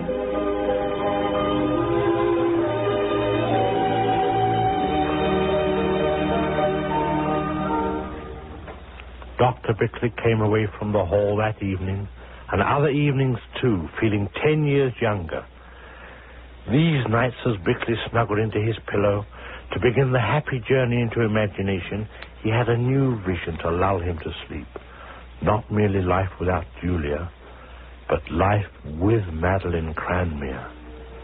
Madeline Cranmere always at his side. Madeline Cranmere smiling beautifully, always helpful and understanding. Madeline Cranmere, his life companion, his soulmate. Madeline the fair, Madeline the lovable, Madeline the lily maid. That girl, Madeline Cranmere, is getting herself talked about. What's that, Julia? You must have heard me, Edmund. You weren't asleep. You were sighing. Are you in pain? No. I suppose I've been thinking. I said that Madeline Cranmere is getting herself talked about. Really? Well, people around here will talk about anyone. I don't mind them talking about her. But I don't like to see the Bourne family name dragged in the mud. Bourne? Denny Bourne. He's been seen up there several times lately. You mean they're talking about her and Denny Bourne? Don't shout at me, Edmund. What's the matter with you? Well, I think it's abominable. Just because a young man has tea once or twice with a young lady. Lord, beats me how these things get about. But they do get about, Edmund. And other things, too. Huh? So it seems. Is Miss Cranmere in good health, Edmund? I imagine so. Then why do you have to see her every other day? Now, look here, Julia. If you're insinuating Keep your voice down. I have a violent headache. You needn't bother to pretend with me, Edmund. I know you too well. Normally, I don't interfere with your amusements. But in this case, I warn you, I will not permit it. Julia, I won't stand this sort of thing, even from you. You don't know the first thing about Miss Cranmere. If you think for one moment that Edmund, do you imagine yourself in love with this girl? No, I do not. I think your beastly insinuations Thank you. I have no wish to hear. Now, will you kindly give me something for this headache? It's horrible. Julia. And in future, will you please stay away from the hall?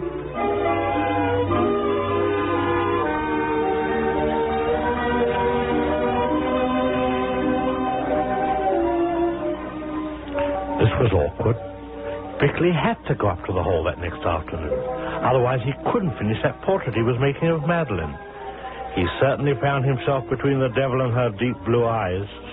Is it finished yet? In a moment. Just turn toward the light again, Miss Cranmere. That's it. Now, if I could just...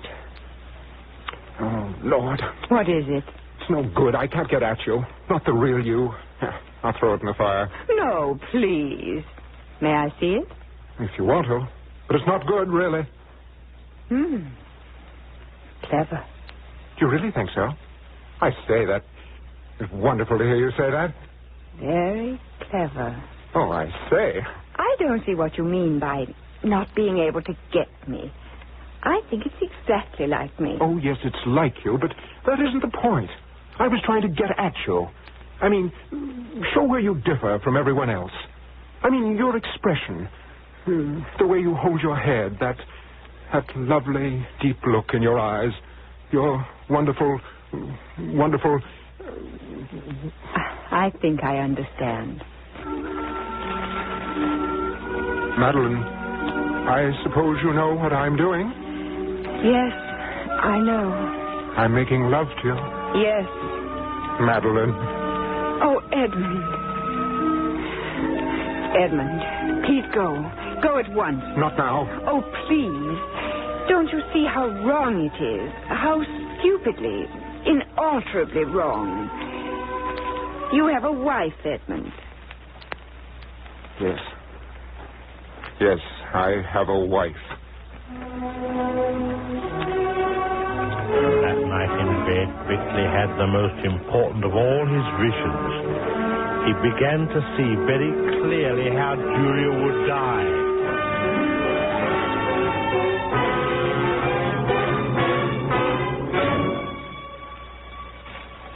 Murder is a serious business. The tiniest slip may be disastrous. It was Julia herself who put the final plan into his mind.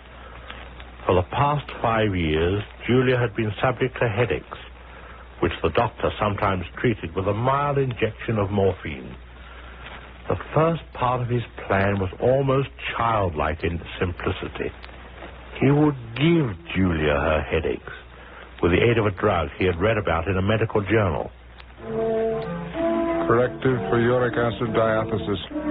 Drug is no longer used, not only because of its prohibitive price, but because it tends to produce violent headaches. Next morning and every other morning at breakfast thereafter, Julia received a generous dose of this drug sprinkled lightly over her grapefruit. It was certainly a bit of luck that Julia had a passion for grapefruit. Oh, dear, dear, dear, dear, dear. Well, I'll have to get along. Lots of cases this morning. Goodbye, Julia. Oh, dear. What's the matter? Headache. Oh, bad? Blinding. The worst ever. Oh. Well, perhaps you better lie down for a while. I'll look in on you at lunch. I can't lie down. It'll only be worse. You better give me something before you go, Edmund. Give you what, my dear? Whatever it is you always give me. I can't stand this. Julia, I've thought for a long time that these headaches of yours were just the result of being, well, run down. Now it looks to me like something organic. Well, what? That I can't say. But if they go on, I shall have to take you to see a specialist. You'll do nothing of the kind, Edmund. The headaches went on and the treatment went on. Headaches, morphine, headaches, morphine.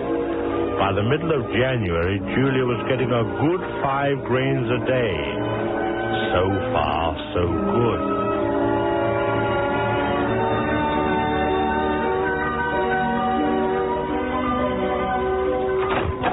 Oh, Dr. Bickley. Come in, Doctor. Is Miss Cranmer at home, Vera? Yes, sir. She's in the drawing room with Mr. Bourne. Bourne. Dr. Bickley, good afternoon. Miss Cranmer? Well, how are you, Bickley? How do you do? Dennis just leaving. You won't stay for tea, Dennis? I'm sorry I can't. Well, Miss Cranmer's been showing me your sketches, Bickley. They're not bad. Thanks. You must like the old place up here. Very interesting, architecturally. Only trouble with these old places is that they're not very sanitary. How's that?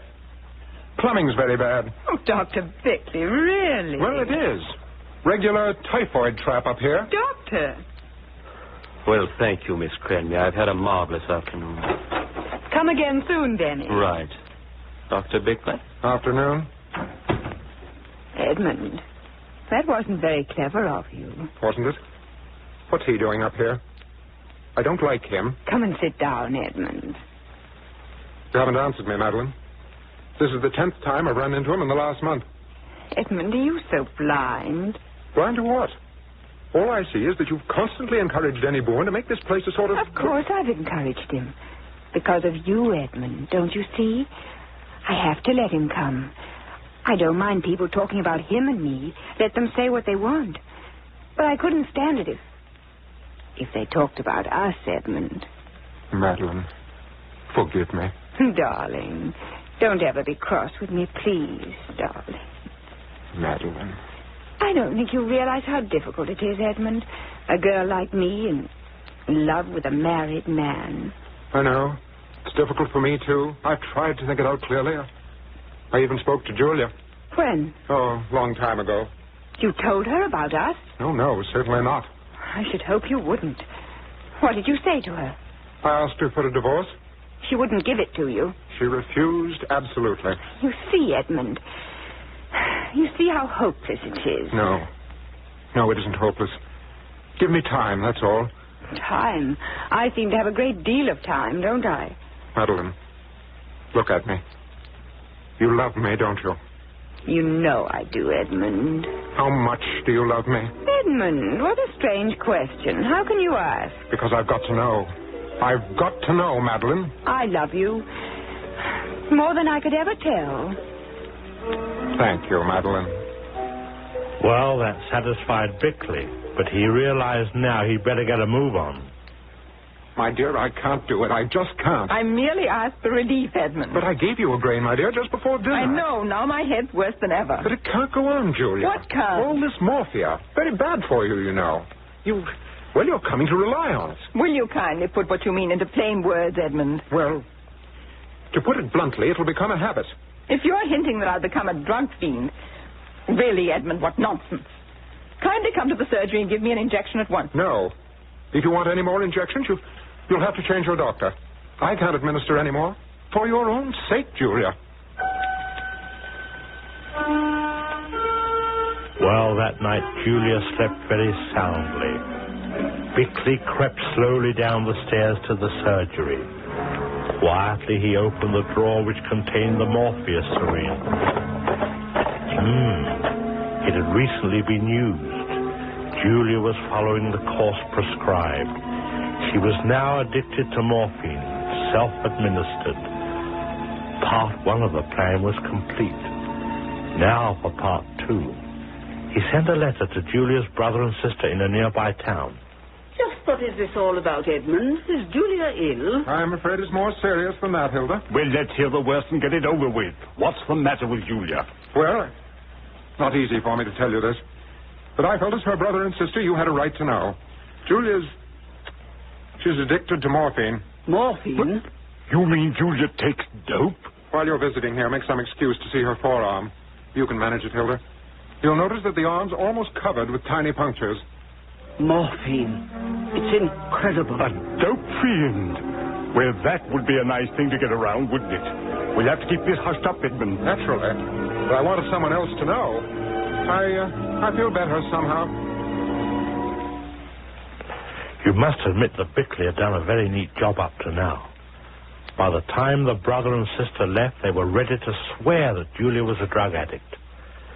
As he saw them to their car, Bickley was rubbing his hands in cheerful anticipation of the next step in the murder. He called it Part 3, the overdose. A few mornings later, Julia rose from breakfast with the worst headache ever. Bickley's face was almost comic in his effort to conceal his delight. This was the time. This was the day Julia would die. He locked up the morphine carefully, then went out on his morning calls. At noon, he returned home secretly to find Julia still suffering horribly. Good. He went to the surgery, unlocked the medicine cabinet, counted the grains of morphine into his hand. 1, 2, 3, 4, 5, 6, 7, 8, 9, 10, 11, 12, 13, 14, 15. 15 grains. Half would have been enough. Hurry, please, Edmund, Yes, hurry. dear. Yes, dear. With his gloved hands, he filled the syringe, surprised at the steadiness of his fingers. At the last moment, he had another flash of genius. Will you hold this syringe a moment, Julia? Thank you. Oh, the clever devil. Her fingerprints on the cylinder. And then, in all fairness, we must say it, Bickley gave his wife one last chance. I'll take that syringe now. Julia, for some time past, I've wanted to ask you something. Will you reconsider your decision about divorcing me? No, Edmund, I will not. I'm not a child, Julia. I know my own mind. I'm in love with Madeline Cranmer. I've known it for months. And nothing would persuade me to divorce you for her. The girl's no good, Edmund. No good at all. That's absolutely final? Absolutely. Hold out your arm, Julia.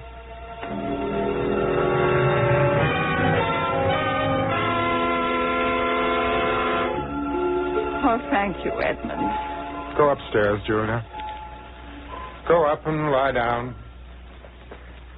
Now, let's see, says Bickley. Julia will be dead in 20 minutes. No one knows you came home. Leave the house, go on your rounds, be seen on the street, and establish you were not here when the tragedy took place. Be seen, Dr. Bickley. She'll be dead in 20 minutes. Be seen in the village. Afternoon, Dr. Bickley. Good afternoon, Mrs. Wright. Dr. Bickley. Ah, Mrs. Templar. Lovely afternoon. Lovely. Good afternoon, Doctor. Benji, how's your leg? Oh, perfect. Good. Afternoon, Mrs. Cheevy.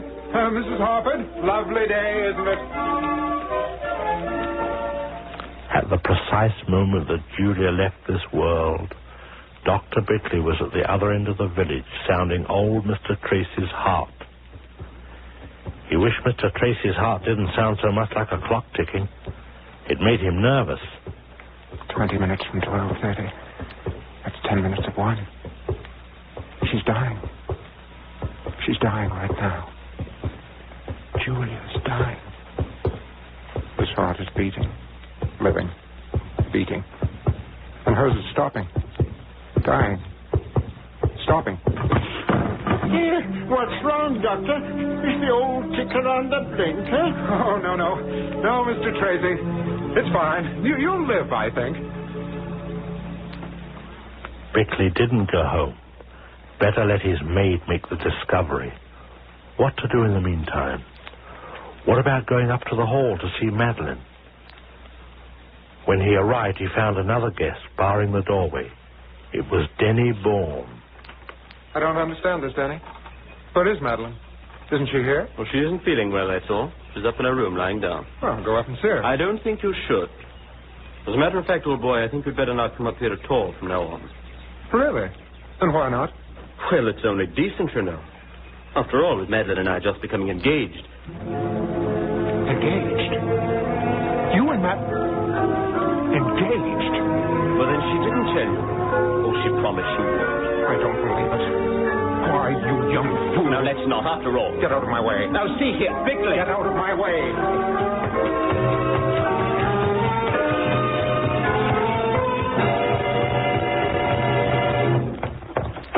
Madeline. Edmund, you shouldn't have tried to see me. Madeline, look here. This is all nonsense, of course. No, Edmund, it isn't. I've thought it all out. We couldn't go on. You don't love Denny Bourne? You couldn't. Edmund. Listen to me. This is what you're going to do. Edmund, my shoulder. You're hurting. Listen. You're going downstairs this minute and break this thing off. Tomorrow I'm going to London to buy a special license. You come with me. We'll be married. In 3 days, we'll be married. Let me go. Are you mad, Edmund? You have a wife. A wife. My wife is dead.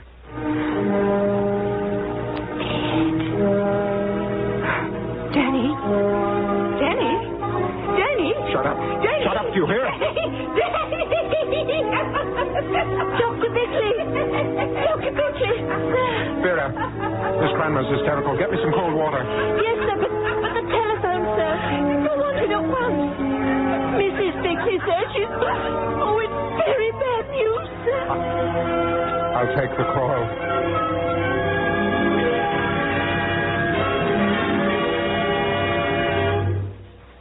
Oh, Dr. Bickley, what have you done?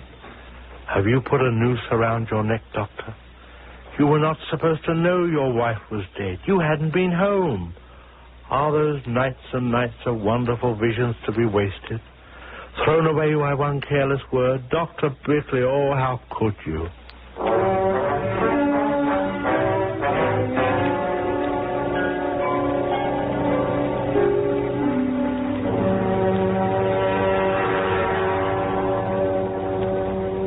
There you have the first episode of Malice Aforethought.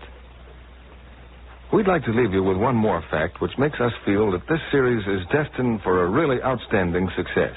That is, the popular appeal of the psychological mystery, the box office success of his psychological mystery films. Here are some of them. Rebecca, Spellbound, 39 Steps, Suspicion, Foreign Correspondent, The Lady Vanishes. All names known throughout the country to millions of movie-going Americans.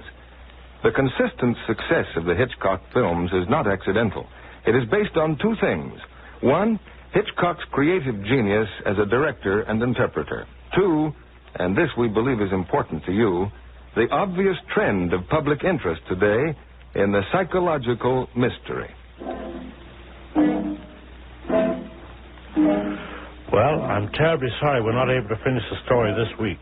As Bickley might say, telling a murder story is a serious business, and it takes a little time. Please bear with us and just wait until next week, and let's see what happened to old Bickley.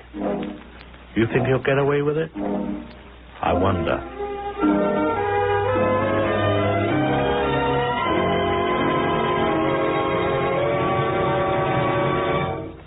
This is the Blue Network of the American Broadcasting Company.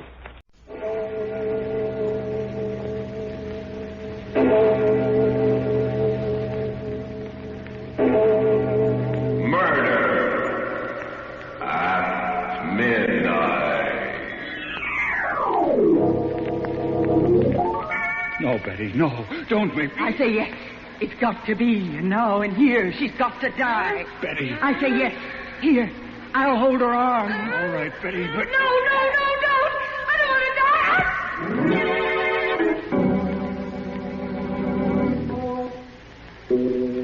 Midnight, the witching hour when the night is darkest, our fears the strongest, and our strength at its lowest ebb. Midnight, when the graves gape open and death strikes. How? You'll learn the answer in just a minute in Nightmare.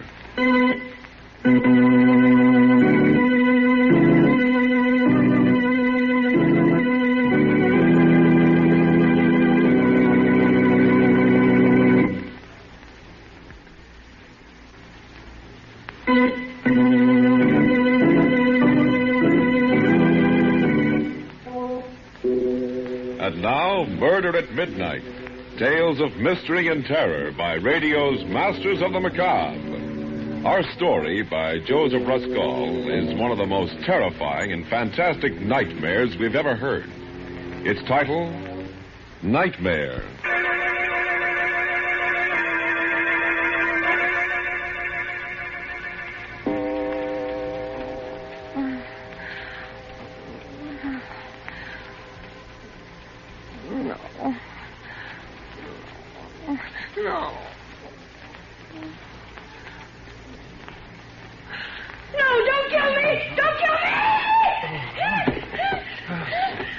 Helen, what's the matter? What's the matter? Helen, wake up, for Pete's sake.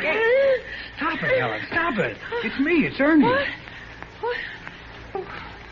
Where am I? In bed. Where do you suppose? It's almost 12 o'clock. I wish you'd let me get some sleep. Oh, thank heaven.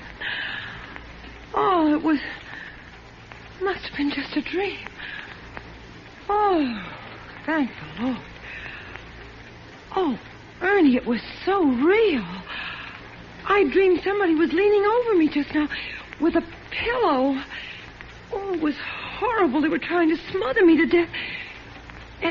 And Ernie. Yeah? It was you. What? Oh, that's a beaut. Where's the light? Oh, my aching back. Why, you poor, foolish little... Come here, Butch. I'll kiss you back. No, don't touch me. Keep away. Huh? What is this? That pillow in your hand. Oh, for crying out, Bells. Can't I even straighten it out? Sorry, dear. Gee, don't mind me, but that horrible nightmare, it seems so real. Oh, darling, wasn't that crazy? You, the sweetest, gentlest husband in the world. Then why? Oh, Ernie, now please don't look so hurt. Now I can't even look hurt. I just murdered my wife in her sleep, didn't I? No, you were just about to. Oh, now what? Everything's happening tonight. Hello. What? Who? Wrong number. And what's more, this is a heck of a time to be ringing. Why, what a nerve. On a night. Thought maybe that was the police you phoned in your dream. Now will you go to sleep? Ernie Kraft, I'm sure I didn't mean to insinuate anything. I was just telling you my dream. You asked, didn't you? Oh, you're a character. I guess I'll have to put you in that book I never wrote, too. Well, now what? That was in it, too. Huh? That book you never wrote. You nagged about it so much, no wonder. Oh, and that look when you bent over me, like a madman. Oh. Ernie, what on earth do you suppose made me have a nightmare? That's easy. You would insist on eating hamburgers after the show tonight. Yes, I did, didn't I, when we got out of the movies? Hamburgers, of course. Ernie, they were part of my dream, too. Hamburgers. Ernie, stop punching on that pillow, please. All right. Go ahead, then. Better tell me your dream, all of it. Neither of us will sleep until you do. I'll just light this butt. Now, let's have it. Gruesome details. Well, I don't know if I can remember now. It was all so hazy and terrifying. Well, what happened before I smothered you with a pillow? A crazy quilt. Something about your job, and I was a millstone around your neck, and hamburgers, and you hated me, and July 15th. July 15th? Yes, I can't imagine what that meant. Look. Start at the start. Why did I decide to murder you? Because of that other woman, your secret love. Huh? You promised her you'd kill me tonight when I was asleep. My secret love? Yes, she had you in her spell. Oh, that's kind of bad casting, isn't it, Butch? I'm the dishes and dustpan type, remember? In the 5 years we've been married, have I ever looked at another? I know. I told you it was a crazy dream. Maybe you want me to eliminate my one night a week out, too, my Saturday gin rummy with the boys. Oh, no. Who was my secret love? Did she have a face? Oh, this is the silliest part of it, Ernie. It's absolutely ridiculous. It was that girl, Betty Daniels. Betty Daniels? Who's she? You remember that tall, dark-haired artist I introduced you to at Cape Cod last summer? At the exhibition. No, I don't. Oh, wait a minute. Trousers, long cigarette holder, yes. Very intense. Yes, very intense. What the devil? What was she doing in your dream? We said hello to her, we walked off, and that was that. Casual. Yes, I know. I hardly remember her myself. I can't imagine why I dreamt of her. Why? No, don't touch me. Don't. No. Oh, that dream. That awful dream. So crazy. And yet it seemed to be telling me something, warning me.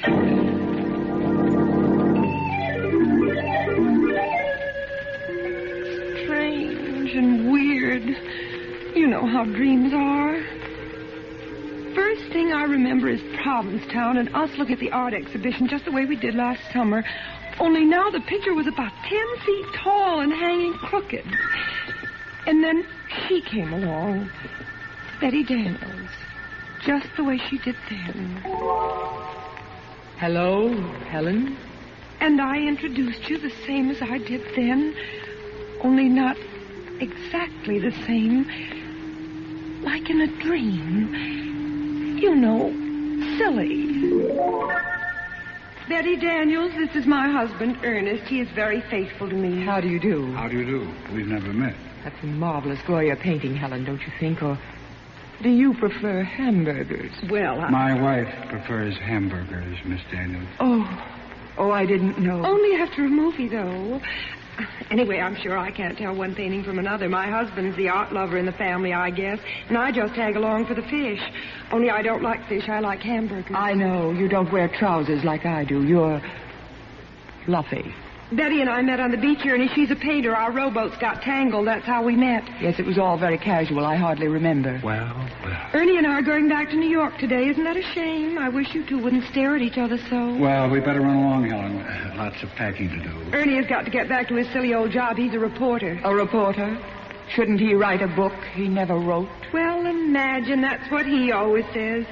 Well, goodbye. I'm wondering why I'm thinking of you now. Goodbye. Goodbye. The scenes sort of dissolve into each other like a kind of dream movie. And I'm trembling with fright because I have a feeling I know how the plot's going to end. The next thing I remember, Ernie, I'm in a penthouse apartment on Park Avenue. Everything zigzag, even the butler. And I'm the maid, Helen, there. And what I'm doing is turning pages for Betty Daniels while she plays the piano. For you, Ernie. Isn't that crazy? Neither of you hardly notice me at all. And I keep trying to open my mouth. Like that. But it's stuck, and I'm absolutely frozen at what I overhear. Darling. Yes, Butch. Love our loveness. Out of this world. Ah, this is heaven. Ernie, do you ever call your wife Butch? Never. What gave you that idea? I hate the very sight of her. She's really a little ignoramus. You're telling me she prefers hamburgers. Ernie, do you think she suspects yet? Of course not. She thinks I'm at a gin rummy game. Darling, you're blind, but she's not. She knows. She knows? How'd she find out? You may go, Helen. Helen, do you hear me? Why don't you go? Answer me. Have you lost your tongue? Oh, well, there's murder in the air. How'd she find out, Betty? Tell me. Darling, do you suppose she doesn't know what happened last summer in Provincetown? After we all said goodbye, you came to look for your cigarette lighter. She knew you hadn't lost your lighter, that you'd come back to ask me for my New York telephone number. She knew? Of course, intuition. She knows we've been having a secret affair ever since. I can't go on like this. I'm tired of being just a gin rummy excuse. Ernie, if you love me, you'll do what I promised. But I pity her so. Don't be a fool. Isn't it her fault you never wrote that book you never wrote? It's true. She wouldn't let me give up my job. She's a millstone around my neck. Then get rid of her, Ernie. Get rid of her, and I'll bring your genius to the world. I've plenty of money, and you can give up reporting and write that book. Fulfill your destiny. Fulfill my destiny. Oh, Betty, you'll help me. Yes. But only if you forget July 15th. You'll forget about July 15th. It won't mean a thing to you from now on. Not a thing, I promise. And you'll do away with her. The way I told you. Yes, like you told me. The pillow. The pillow. Don't let her hear. Just look at her standing there at the piano. You've been spying on us, Helen, haven't you? Haven't you? Answer, have you lost your tongue? Now, don't try to fool us. We know you're the real Helen and not the maid. She's heard everything we've said, Ernie. So we'll have to kill her now. Unless she gives me a divorce. Will you give him a divorce? Answer or we'll finish you right now. Helen. Here's the pillow, Ernie. Right now. I'll hold her on. Answer, Helen. Don't make me do it. Answer, Helen. I pity you, but I hate you. You let her cry. Look at her. Stricken dumb. Her mouth's moving, but she's not saying anything. What are you trying to say? Helen, please don't make me do it. Will you give me a divorce? Tell me. Ernie, stop. Fools we are. Do you want her body found here? Well, hang for it. She's got it. She's got it. No, not here. Not like this. There must be some other way. Later tonight, Ernie. After the movies. Hamburgers. She'll get hungry for hamburgers. She's bound to. The waiter will ask her how she wants them. That'll give you the clue. And then, when she's asleep... and they'll find her in her bed. The perfect crime.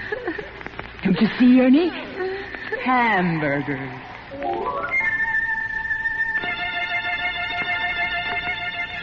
frightened girl reliving a dream that was more terrible than any reality. A dream that could even become more terrible as the clock on the mantel ticks on and the hands draw closer to 12 o'clock and... Murder at midnight.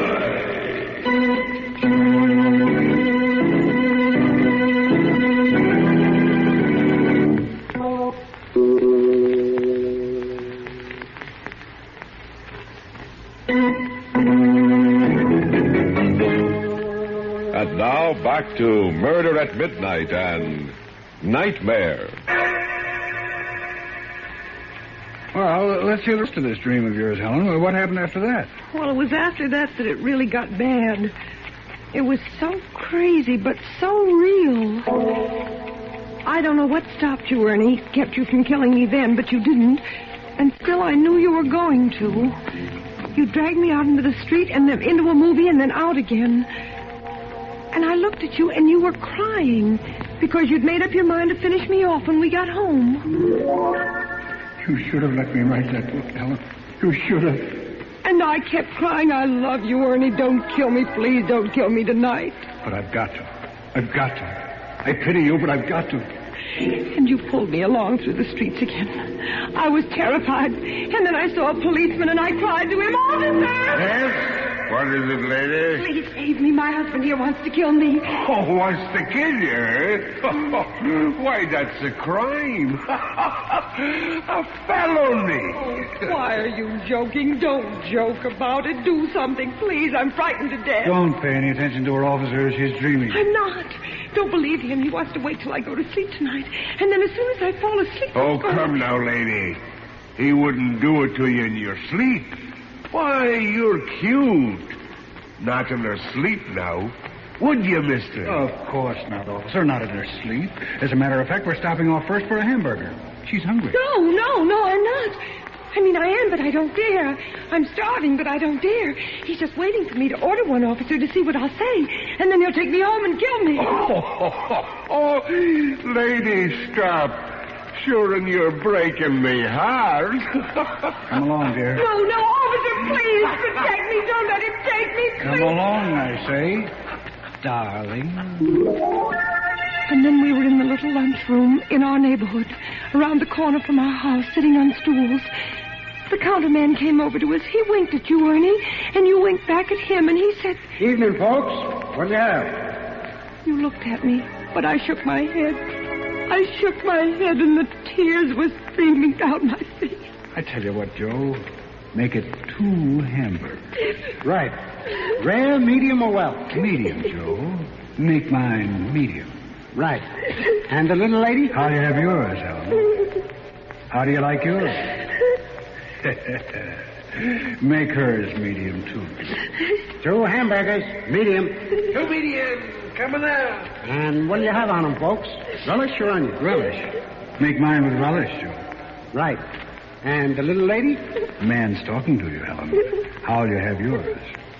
Answer him, I say. Answer him. This is it. How'll you have yours? No, I won't tell him. If I do, you'll know how to do it, so I won't tell him. I won't.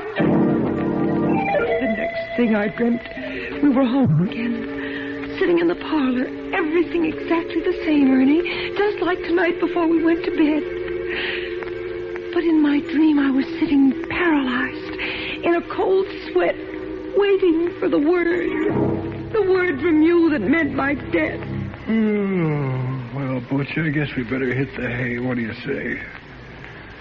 What do you say, darling? No, wait, Ernie, did I tell that counterman how I wanted my hamburgers served? Of course, dear. What did I say? I can't seem to remember. Oh, I forget to come along to bed. No, I don't want to go to bed yet. Please don't make me go to bed. I'm scared. Helen. Come to bed, darling. Like a good little girl. We went to bed. And then you said... And now, lights out, eh? I tried to think of everything I knew to keep awake. I wondered whether I ought to count to 100 or whether counting would put me to sleep. I tried not to count, but I felt myself getting sleepier and sleepier. Asleep, honey? I heard, but I pretended not to. I fought to keep my eyes open. I knew I would die if I closed them. Asleep, Butch? I didn't answer. I couldn't if I wanted to. I was so scared. And then pretty soon I heard you stirring ever so quietly. And in a moment you were leaning over me. Oh, Ernie, I know it was just a dream, but it was so real. And there was hatred in your eyes, and there was a pillow in your hand, and I knew you were going to do it right then, and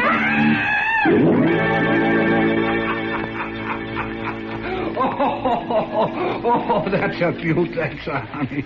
Oh, my aching back. Darling, when you have a nightmare, you sure do it up golden brown and creamy. wasn't it crazy? Oh, darling, wasn't it mad? Oh, wait till I tell it around the office tomorrow. Oh, this is too good, Jim. But, Ernie, how does a person have a horrible dream like that? What does it mean? Oh, it's a cinch. I'll interpret it for you, and without a dream book, You too. will? Well, go on then, Ernie. Tell me. Okay, then here it is. First of all, a dream always means the opposite, right? You ever hear that? Yes, I have. That's right, it does. Which means I must love you simply awful. Granted? Granted, silly. But goodness, what about the rest of it? Easiest thing in the world. Darling, where'd we go tonight? To a movie? What kind of a movie? It was a murder story. Gee, that's right.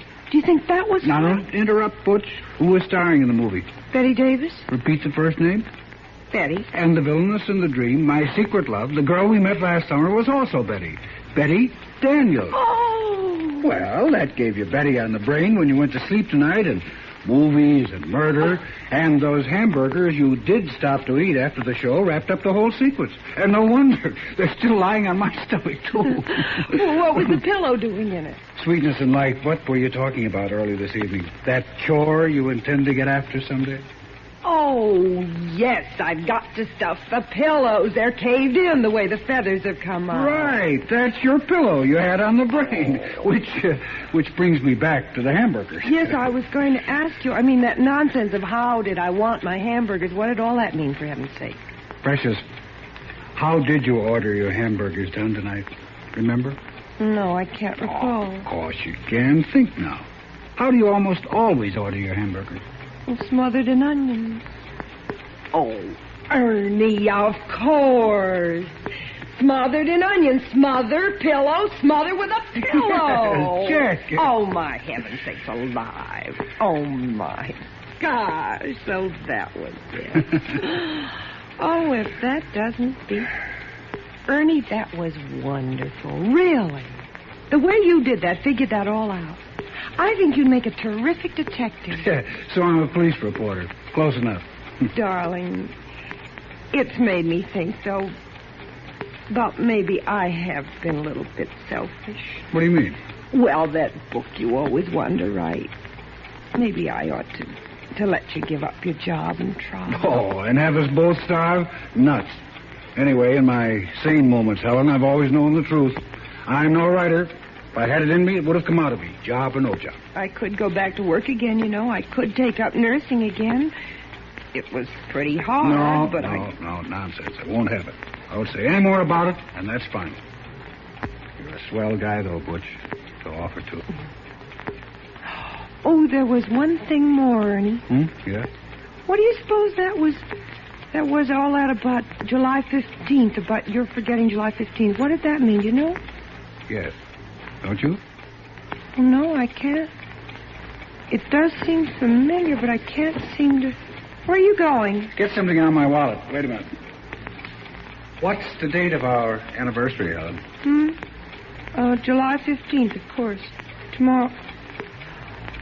What was that? Right. You've had that on the brain, too. Oh. Here. Little present for you, darling. Oh, what on earth? Tickets. 2 railroad tickets to Montreal. Right again. We're taking an anniversary trip. I wanted to surprise you when you woke up, but... Well, anyway, Happy anniversary, baby. Oh, Ernie, oh, you great big precious darling. How can I ever? You didn't forget. You always did before, but this time you didn't. Oh, Ernie, I'm just scared. First that dream, and then finding out that it did mean just the opposite. No, Helen, don't. It's so sweet of you. I'm so thrilled. Montreal, where we had our honeymoon, and you haven't forgotten. Oh, Ernie, I do hope I've been a good wife to you. And if there's anything if you want me to, I can always change. Darling, I wouldn't want you any different for the world. I want you to stay just the same sweet little girl I married. And now, let's get some shut-eye, huh? Lights out? All right. And I'm going to put the tickets right here under the pillow. And have a happy dream for a change. Good night, Butch. You haven't kissed me?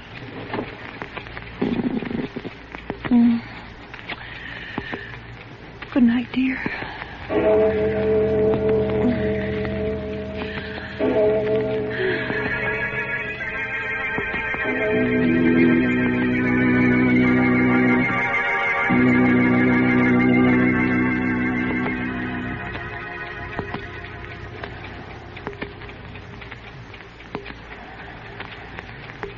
Asleep, darling.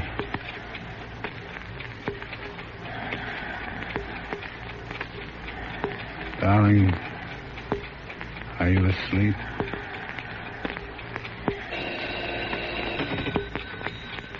Hello? Ernie? You shouldn't have phoned before, Betty. She was still awake. I had to know.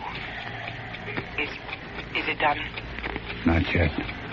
You got the tickets? Yes, It has to be tonight. Promised. I know. Is she asleep now? Yes. Just gone off. Then what are you waiting for? Nothing. I'll do it now. Right now. As soon as I hang up. Putting down the phone, Ernie turns and picks the pillow off his bed as the clock finishes striking 12. Murder at midnight.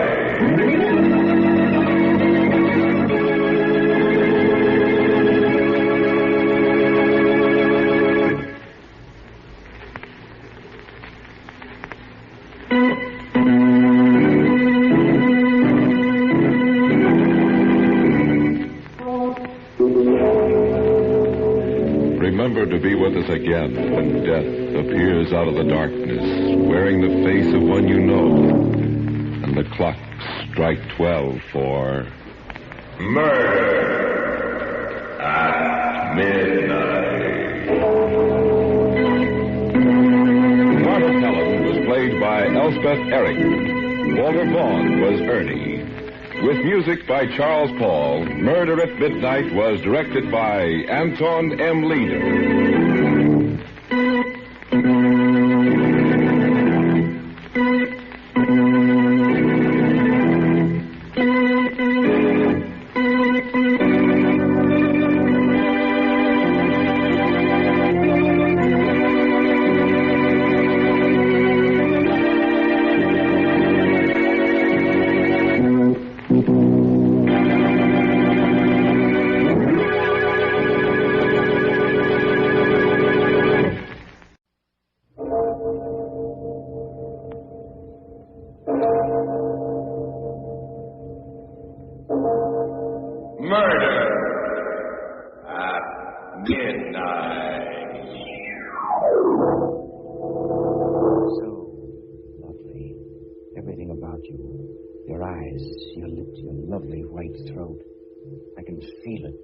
Under my hands, throbbing.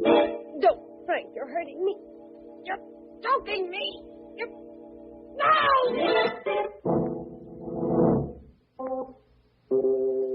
Midnight, the witching hour when the night is darkest, our fears the strongest, and our strength at its lowest ebb. Midnight, when the graves gape open and death strikes. How? You'll learn the answer in just a minute in Till Death Do Us Part.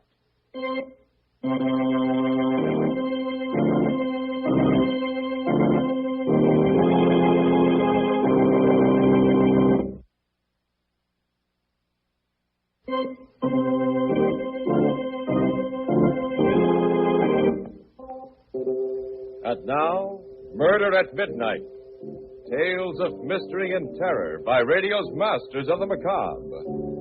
Our story by Joseph Ruskell is Till Death Do Us Part.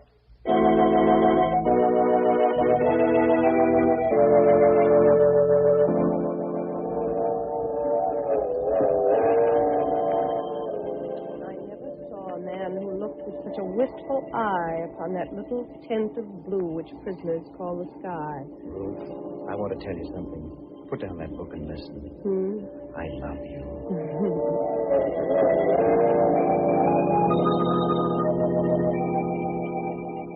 Some love too little, some too long.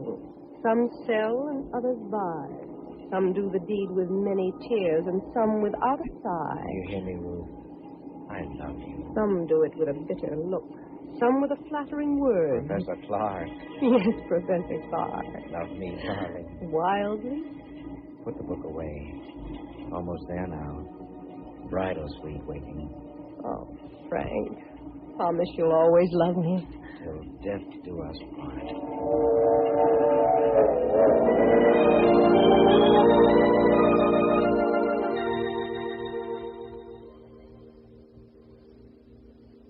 Another glass, darling? Come on. It's sweet to dance to violins when love and life are fair. To dance to flute, to dance to lute is delicate and rare. But it is not so sweet with nimble feet to dance upon the air. Frank. Darling. You've hardly kissed me. Why are you looking at me like that? You're so lovely. Come over here to the couch. A shy bridegroom in this day and age? Darling, why are you acting so strangely? Well, if the mountain won't come to Mohammed... Come here, my lord and master. Kiss me. Oh, Ruth, I love you so much. Darling, why do you keep staring at me like that? Frank. Ruth, no. Darling, what's the matter? I don't know. Please, Frank, after all. No, don't come near me. Don't touch me. Ruth, something terrible is happening to me. It's a feeling... It's too dreadful to believe. What is it? When I take you in my arms, when I kiss you, I love you and I want you so that I feel a hideous urge to... To what, darling? Strangle you to death.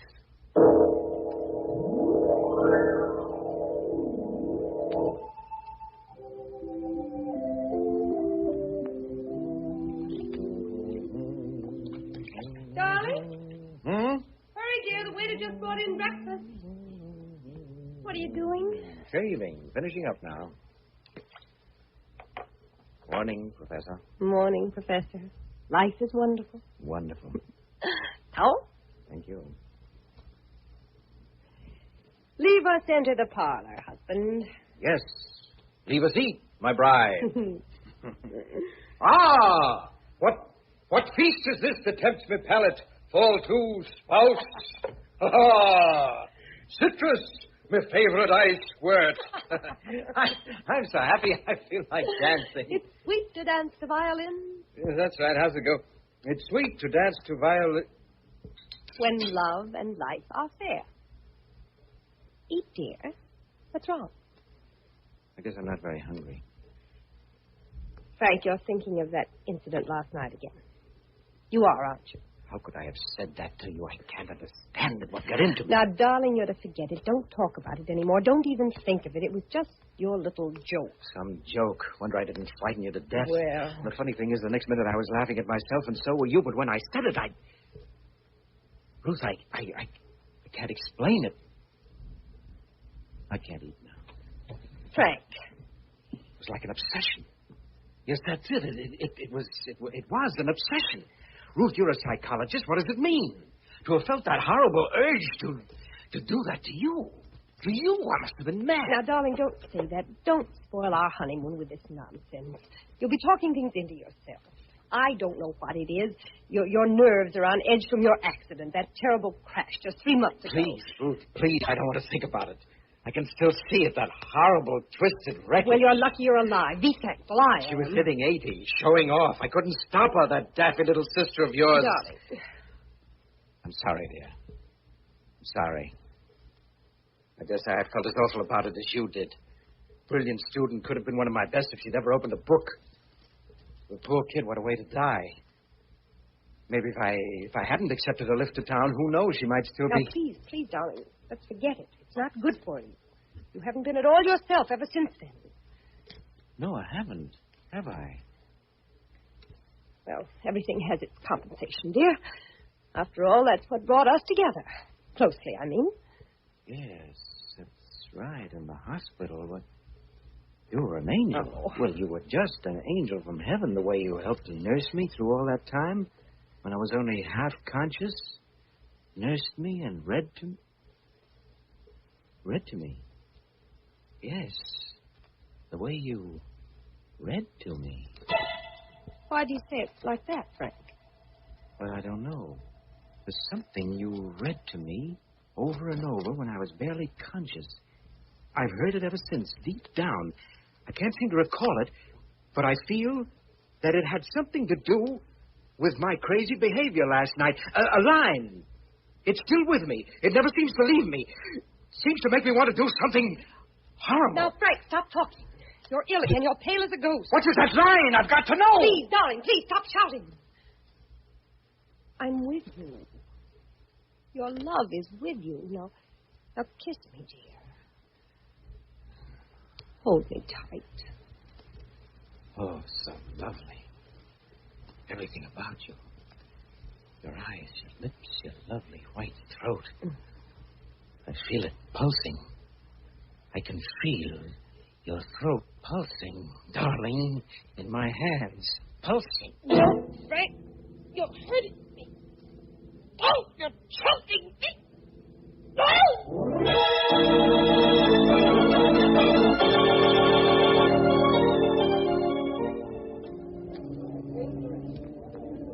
Yes, sir? I'm checking out. Your room number, 438. Call me a cab. From the bridal suite? Just a moment. There's something wrong, sir. You and your wife just checked in last night. Any complaint? No complaint. Just call me a cab. Oh, an emergency. What business is it of yours? Where's another hotel? Why, you'll find it very difficult in New York without a reservation. And if you and your wife... I'm checking out. Who said anything about my wife? She's better off without me, do you hear? Well, what are you gawking at? She's very lovely, remember? Would she make a nice corpse in a bridal suite? Oh, go to the devil.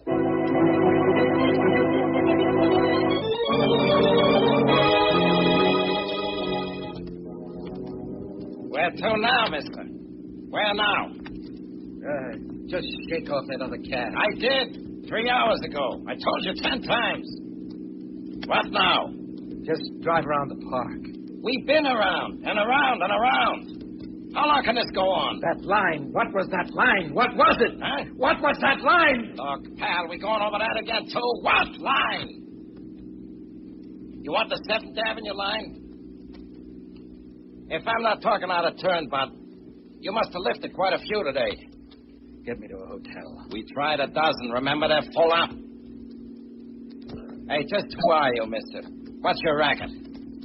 What's that to you? Okay, I just asked.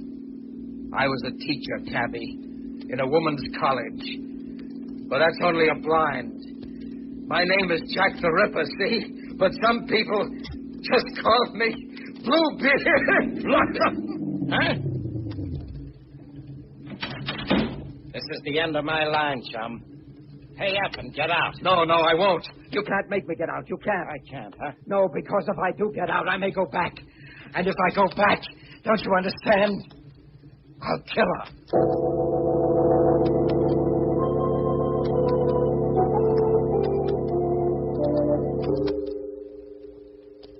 richer for poorer, in sickness and in health, till death do us part. A bridegroom, dazed and obsessed, standing on a city street, fearing to return to his bride, because he knows if he does, it will mean murder at midnight.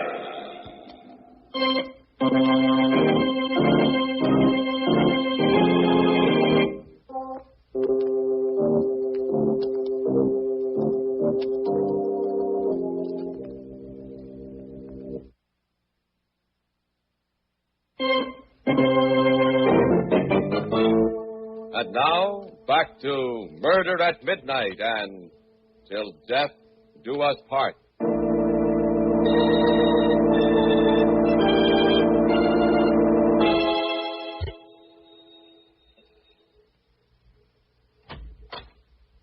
Yes? What do you want? Good evening, sir. My name is Lou Pierce. You're the proprietor of this charming boarding house. You're drunk. Forsooth 'tis true. May I tarry the night? No vacancies. Go on now, get on your way.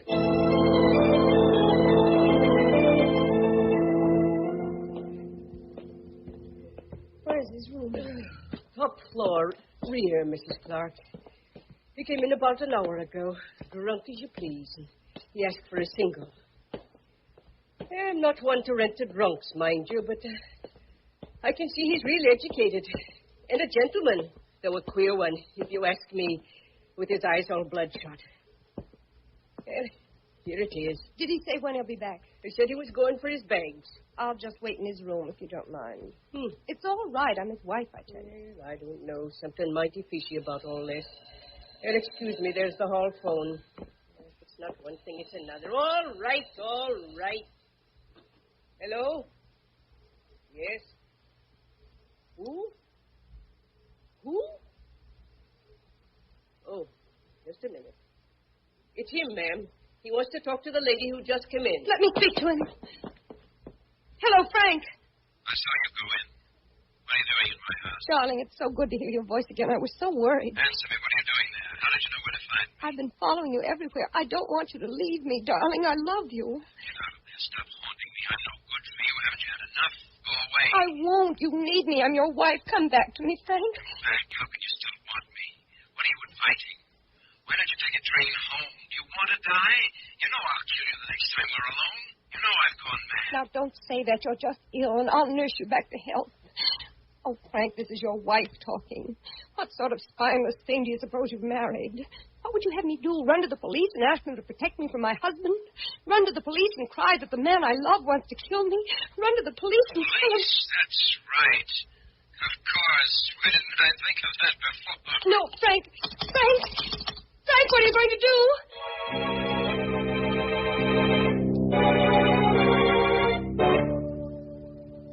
Have a seat, Mrs. Clark. What is it you want of me, Inspector Wade? Why was I called here to the police station? You've no idea? No.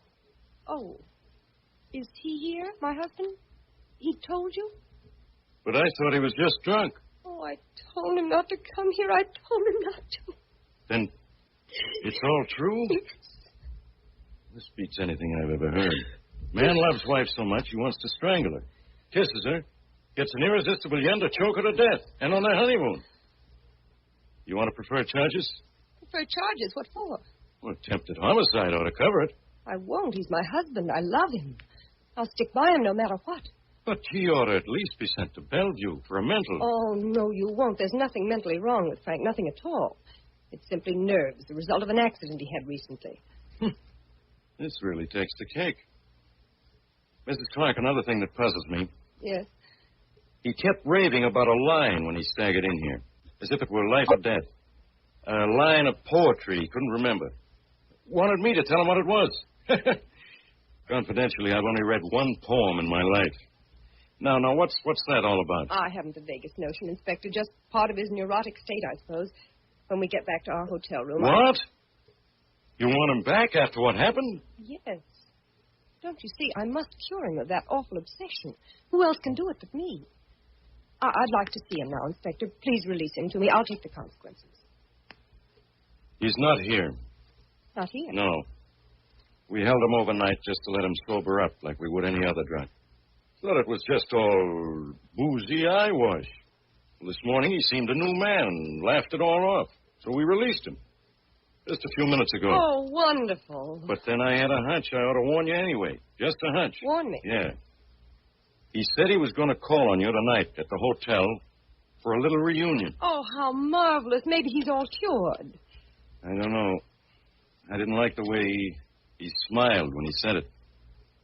Mrs. Clark, after what you just told me, I think I ought to have him picked up again. You'll do no such thing. It's taking your life in your hands.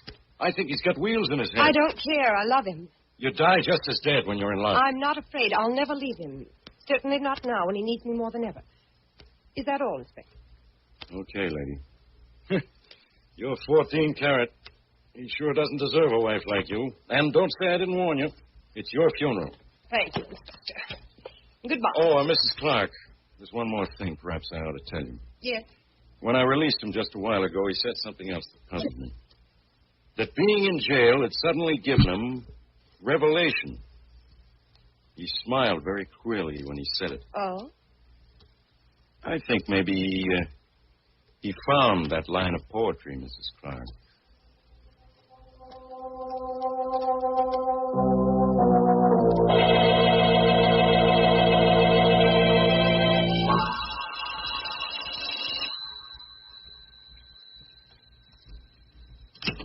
Hello? Ruth?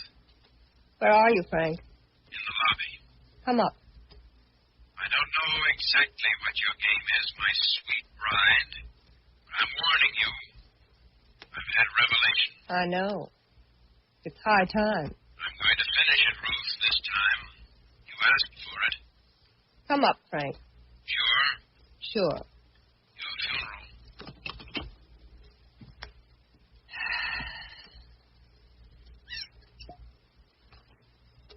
A coward does it with a kiss.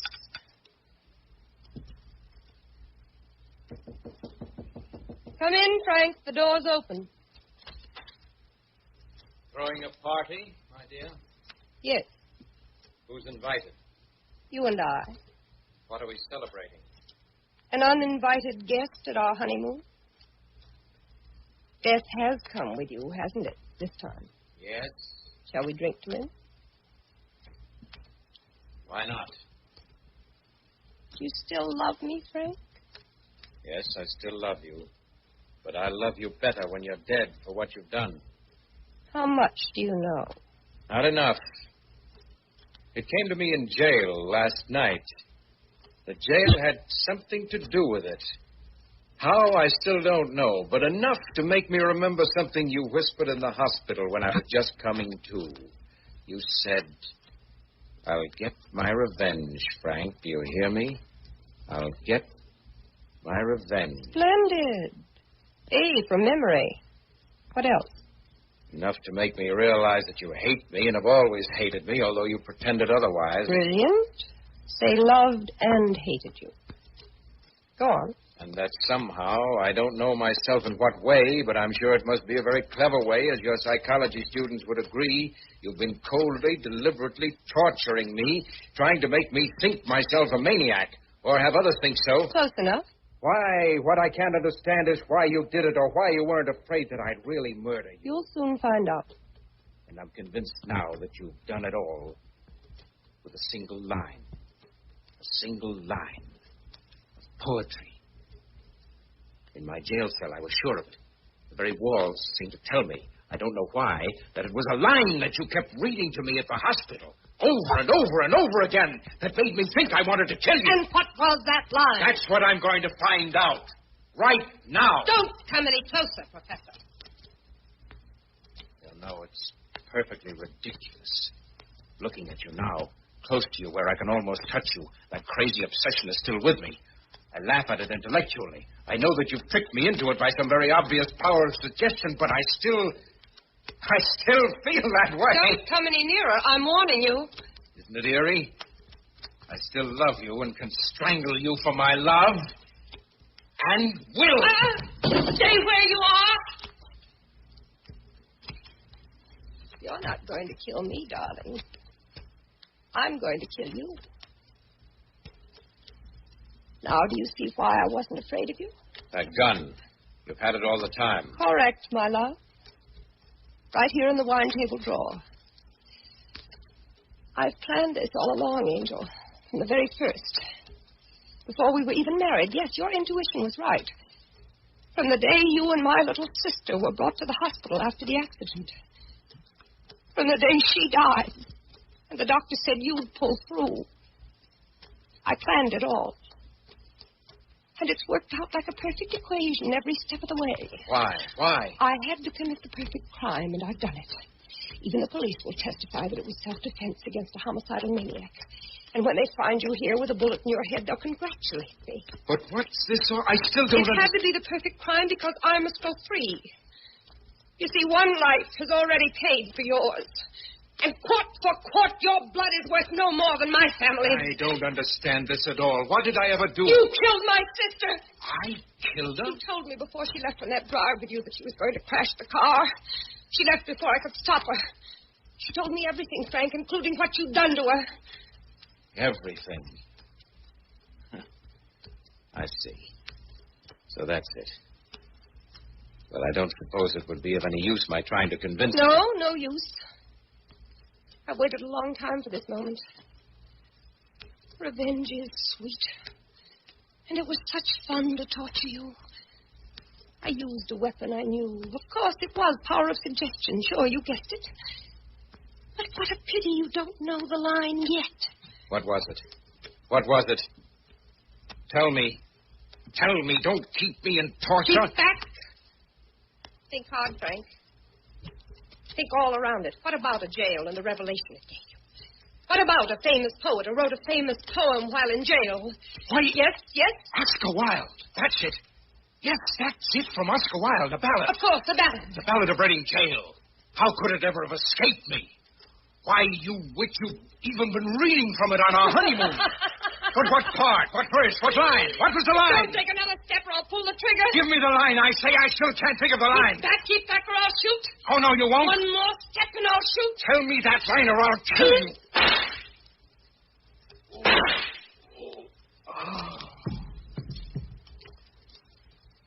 All men kill the thing they love. Remember, Frank? How's the next line go, Mrs. Clark? By all, let this be heard? So I heard. Too bad I was a little late. Inspector Wade. You know, ma'am, like I said, I only read one poem in my whole life. But ain't it the darndest thing? It happened to be the Ballad of Reading Jail.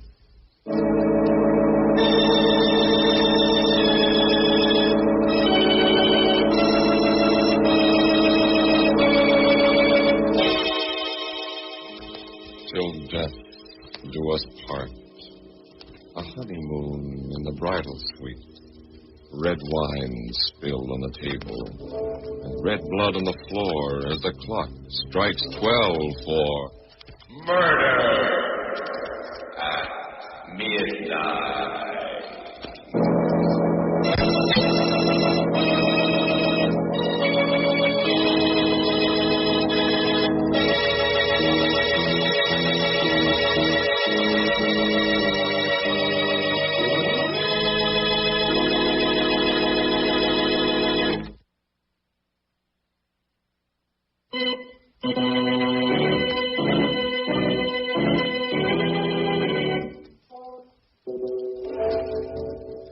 Remember to be with us again when death's key turns in the lock and the clocks strike 12 for murder at midnight. The part of Professor Ruth Clark was played by Elspeth Eric. Professor Frank Clark by Eric Dressler. With music by Charles Paul, Murder at Midnight was directed by Anton M. Leader.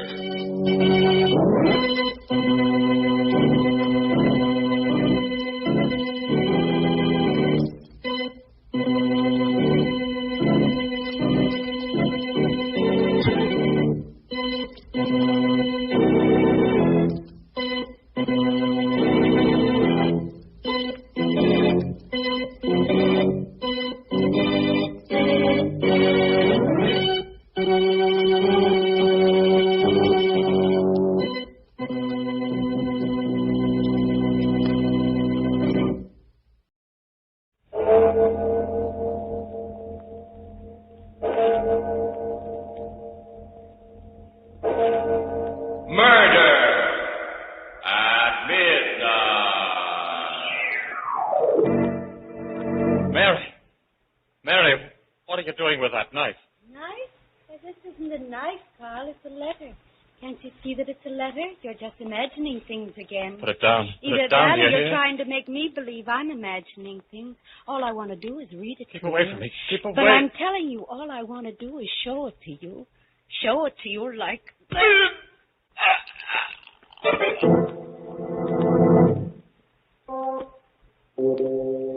Midnight, the witching hour when the night is darkest, our fears the strongest, and our strength at its lowest ebb. Midnight, when the graves gape open and death strikes. How? You'll learn the answer in just a moment in Murder Out of Mind.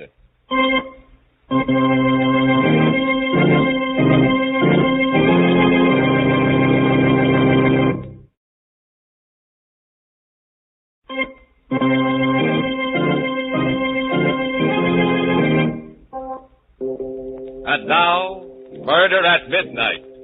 Tales of mystery and terror by radio's masters of the macabre. Our story by Sigmund Miller is Murder Out of Mind.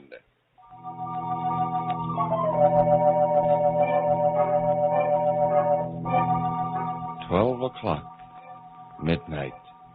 In the home of Carl and Mary Watson. Carl is sleeping, but sleeping restlessly, uneasily. And suddenly... Mary. Mary, what are you doing? What?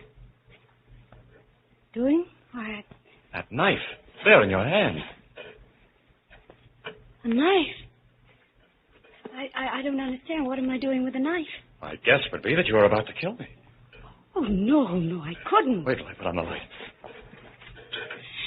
Carl, your throat, it's bleeding. It's a pretty sharp knife. The touch of it against my throat that woke me. I couldn't have done it. I couldn't. And may I have it? I'll get you some iodine and a bandage. Never mind, it's only a scratch. But it's bleeding. All right.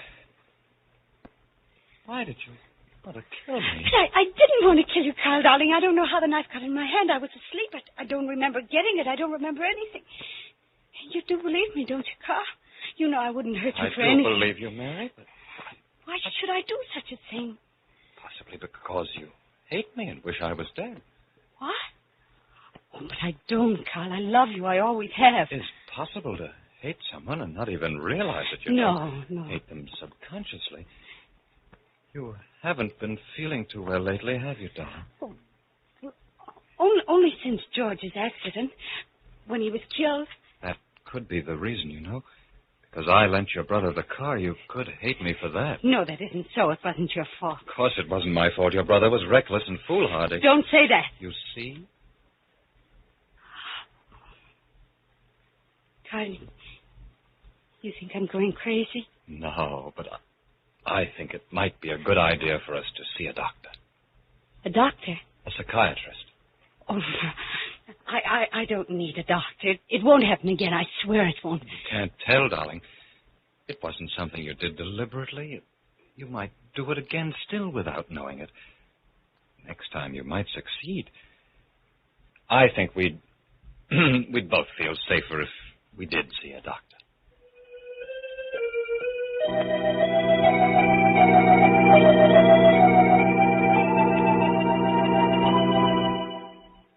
She tried to murder you in her sleep? Yes, Doctor.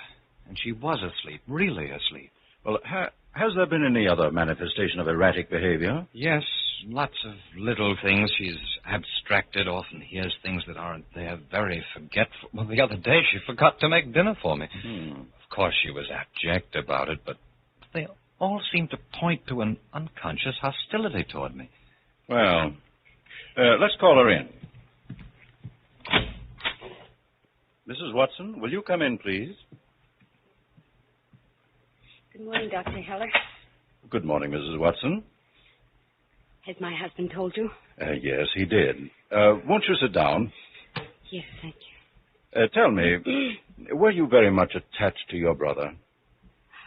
Well, you see, I raised him since he was a baby. Our mother died soon after George was born. And there was a strong bond between the two of you then? Yes. But I'm sure it had nothing to do with last night. But I didn't say it did. I'm merely gathering all the facts in the case. Facts? What are the facts? I tried to kill my husband. Please, Mary. I'm sorry. It's all so dreadful, Carl. Maybe I am crazy. I don't think you are. But you may be in need of treatment, Mrs. Watson. Have you been sleeping well lately? Yes? Well, have you had any nightmares or terrifying dreams? No, I don't dream at all. Or do you find yourself unusually upset when little things go wrong? No, not generally. Mary, put Dr. Heller's pen down. Oh, I'm sorry. You broke the point, jabbing it into the blotter that way. I didn't mean to. I wasn't thinking. Oh, that's all right. I'm very sorry. It's just that, well, I've been nervous ever since my brother was killed. That's understandable, Mrs. Watson. Can you come in to see me tomorrow? Your husband won't have to come with you. Oh, yes, Doctor, if you want me to. You sure you don't want me to come with the Dr. Heller? I'm very much concerned. I'd rather you didn't, Mr. Watson. You know best. This same time tomorrow, then. Yes. Goodbye, Mrs. Watson. Goodbye, Dr. Heller. Dr. Heller. Yes? What do you think? But I can't say right now.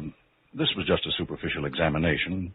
She doesn't have any important outward symptoms or anything serious. Well, what about her jabbing the pen into the blotter? Wasn't that significant? I mean, in a minor way, wasn't she trying to stab me again? You're being an amateur psychiatrist, and that's dangerous. Goodbye, Mr. Watson. Goodbye, Dr. Heller. I'll let you know if anything unusual happens.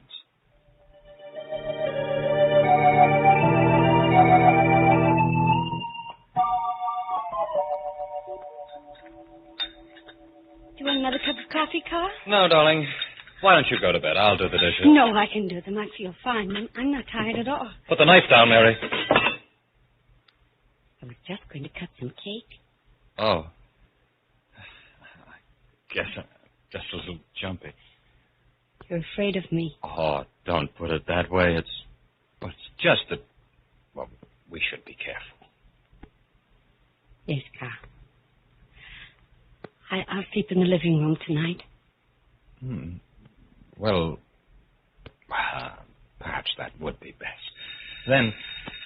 Someone's at the door. Why do you say that? Because the doorbell is ringing. What are you talking about? The bell, it's ringing. Easy, Mary. There's no bell ringing. But there is. I can hear it. All right. Open the door and see for yourself. There must be someone there. There must be. There's no one. The bell stopped. As soon as you satisfied yourself that no one was at the door, the bell stopped. That is, your mind stopped ringing the imaginary bell. I don't know what to do. What shall I do, Carl? Well, Dr. Heller seemed to think he can help you. He must help me. He must. Mary! What? I didn't say anything. Didn't you just call my name? I didn't say anything. Mary! Someone's calling my name. Stop it, Mary. You mustn't let yourself go. Your imagination is running away with you. Mary, quite contrary. No, please stop it. Please stop it, Carl. I can't do anything. It's you who's got to stop it. You have to force it out of your mind. Mary! I keep hearing it. It's driving me crazy. Do something, Carl. Do something, anything. I'll call Dr. Heller.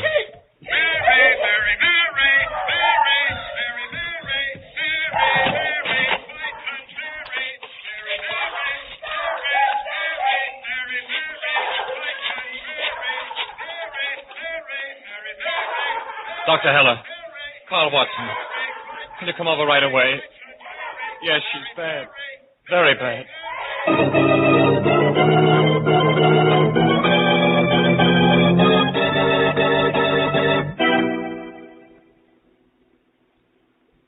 Well, what do you think, Doctor? I gave her a sedative. She's resting quietly now. What do you think we ought to do? Well, I'll be in a better position to tell you tomorrow, when I examine her thoroughly. I feel rather uncomfortable. She might try to kill me again. But I can't recommend institutionalizing her. I'm not convinced yet it's necessary. And it might be very harmful to her. But she might make the attempt again. Just watch her closely. By tomorrow, I'll know what should be done. All right. You're the doctor. It's a very unusual case. As far as I can see, there's no real mental illness. But then again, as I've said before, my examination has only been superficial. I'll see her in the morning. Call me about noon, and I'll let you know. Yes, Dr. Heller. And just be on your toes for tonight.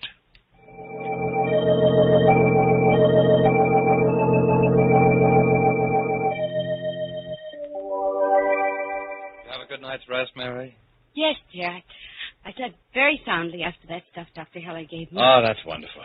What's that you got there? Tomato juice. We're out of oranges. You mean you fixed breakfast? Oh, you shouldn't have. I wanted to. Here, Carl. Thanks, darling. What's the matter? What did you put in this juice? What? Why, nothing. Just a dash of lemon. Lemon? Maybe, but something else, too. Iodine. Iodine? Why did you do it, Mary? But I didn't. I swear I didn't. I just poured the juice out of the Come on, can. let's look in the medicine chest. But Come on. please, Carl, please, you've got to believe me. I didn't do it. I just poured the juice out of the can, and the can was fresh. Here's the iodine bottle. And it's just been used. See? It's on my fingers. And I haven't used it in weeks. I cut myself this morning. Where? I don't know. I just don't understand, Carl. I don't remember even coming in here. I must be crazy. I must be. Really crazy.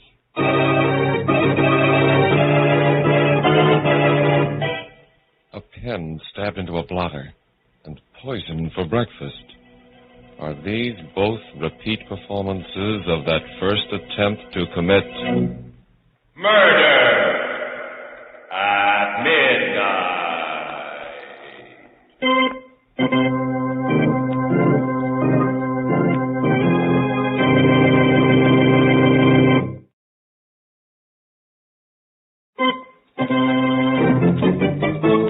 And now, back to Murder at Midnight and Murder Out of Mind.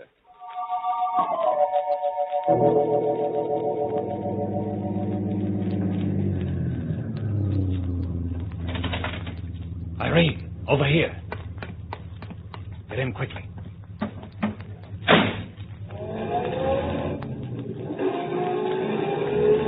Anyone see you? No. I waited back where it was dark. Well, what's happening with Mary? Won't be long now, darling. Carl, you've said that a dozen times before. This time I mean it. She's really starting to go. How do you know? I just do. She's naturally high-strung and nervous, and I'm making the most of it. Another few days, and she'll be so bad that I can have her institutionalized and keep her there for life. Life? Not getting squeamish, are you? No, but... Well, that's just a little too much for me. Stop that. It's the only way. She'll never give me a divorce. You know that. Oh, I know. This driving her mad. I'd almost rather you killed her. What? Well, at least that would be quick. This will be quick, too, from here on in. You just leave everything to me.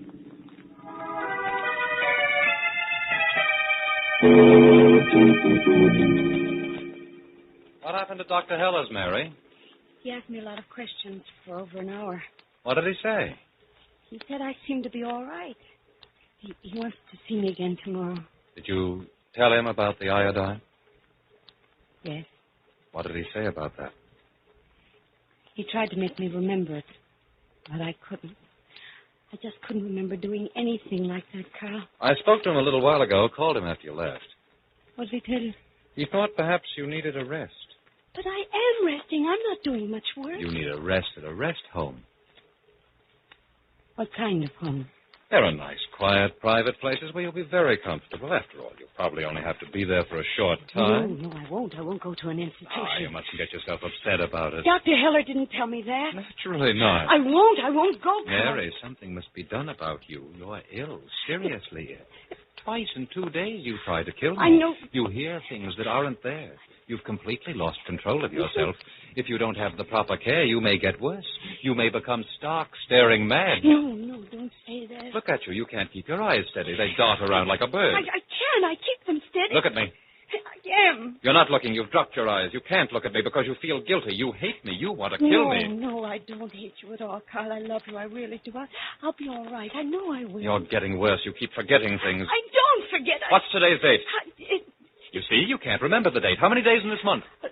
30 days has September, April, June, and November. You see, your mind goes back to your childhood. That's what happens with people who are mentally ill. You can't even remember what month this is. What is the month? I know if you'll only let me think. You don't have to think to know what month this is. It's August. Your mind is closing up. You're losing contact with the world outside. Soon you won't even know whether it's winter or summer or whether it's day or night. You need treatment. You need hospital care right now. The thing is, will you take it now, or do you prefer to wait until you're hopelessly insane?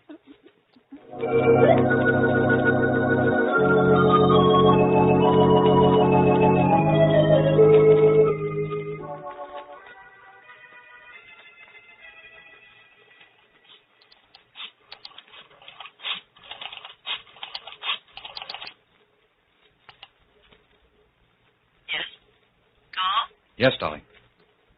How's everything going? Very well. When can you come to see me? I can't. Not until Mary is put away. How's she getting on? Fine. Another few days and it'll be all over. She's in constant hysterics now. One word from me and she breaks down completely. What about the doctor? He's puzzled. You mean suspicious? Oh, everything's going to be all right. Now, look, darling, I won't be able to call you anymore, but I'll write you every day. Remember, it won't be long now.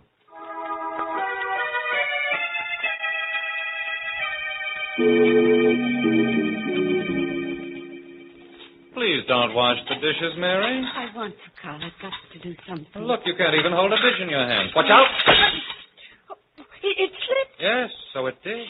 It slipped because your fingers are getting nerveless. Carl, I'm fine when you aren't around. Perhaps it's because you hate me. When you see me, your mind just closes up. You go completely to pieces. What do you want me to do? I've made some inquiries about the Chilton home. It's a very fine place in a lovely part of the state. You won't mind being there for a few months? A few months? Yes, it might take half a year. I thought... What did you think? Well, tell me what you thought. I can't remember. Yes, I know you can't remember. It's hard for you to remember. It gets harder and harder every day. But I'm fine with Dr. Heller. I remember everything with him. He's a psychiatrist. He knows how to help you. Well, there are dozens of psychiatrists at Chilton. Dr. Heller never said anything about my going to a sanitarium. I've had long discussions with Dr. Heller about you. Now, believe me, this is the best course. If you really think that. If you want me to go, Carl. All right, I will.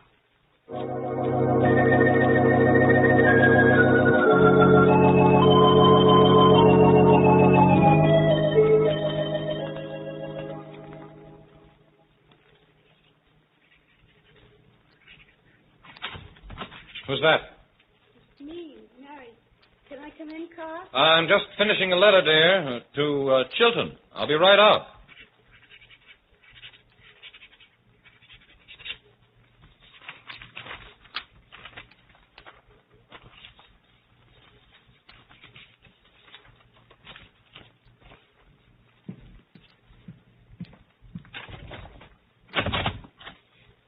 I just felt lonely.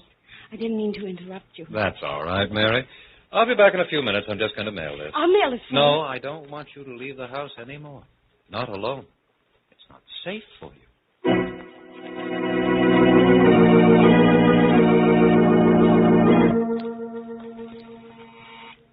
Who's there? Mailman. Oh, just a moment, please. Letter for you, Mrs. Watson. Oh. Return for lack of postage. No stamp on it. Well, if you wait a minute, I'll get you 3 cents. No, can't do that. You'll have to remail it.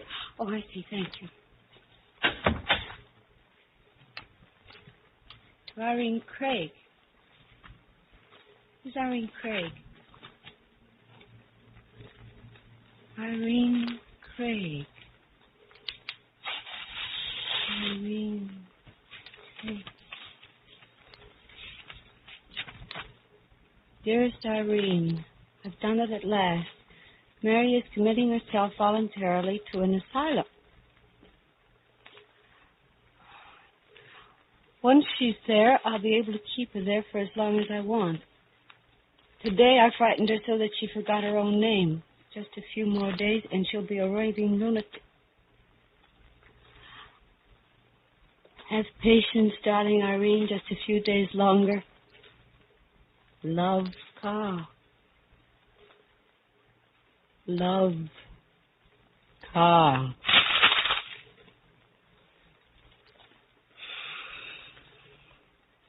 She forgot her own name.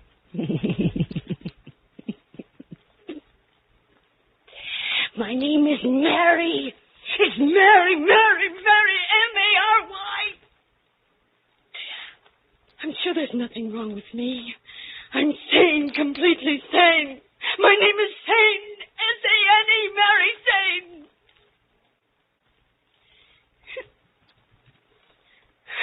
I tried to kill him, Carl said. That's what he said. I tried to kill him twice. He said I hated him. And all the time, he hated me. He hated me. It's Irene he loves. Irene, whom I don't even know. Maybe she has a better memory than I have. Maybe she knows what today's date is. Maybe she knows what time it is. Maybe she doesn't forget her name. It's Irene. I won't forget her name either. It's Irene. I won't forget anything anymore. I'll remember everything. I must tell Carl and show him how much I can remember. I must bring him something to show how good my memory is. He'll appreciate this. Oh, yes, he will. Oh, yes, he will. He'll appreciate this. Carl? Oh, Carl, dear. What is it, Mary? Who was that at the door? What are you doing with that knife? Knife? This isn't a knife. It's only your imagination. It's really a letter to Irene that's in my hand. That knife down, Mary. But it isn't a knife. It's a letter. Can't you see it has your signature on it? Love, Carl, it says. Letter. How do you know about the letter? Came back without a stamp. What? Just imagined it. There is no Irene. Now put that knife down. You know it isn't a knife, Carl. You're just making believe. That gleam is only the gleam of my tears. But it is sharp.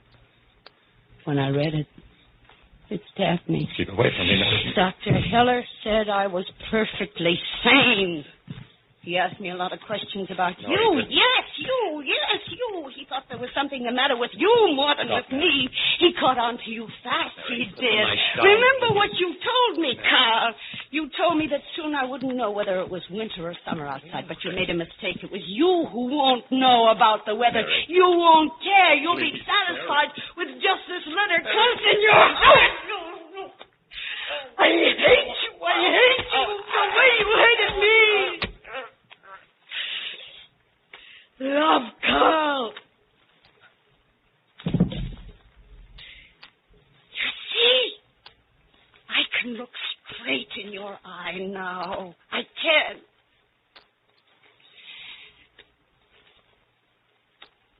But you can't look in mine anymore.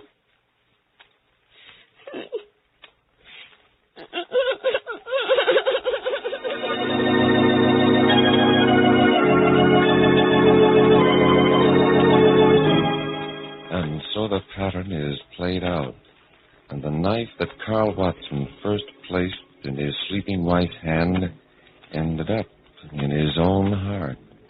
You see, we always try to give you poetic justice, along with Murder at midnight.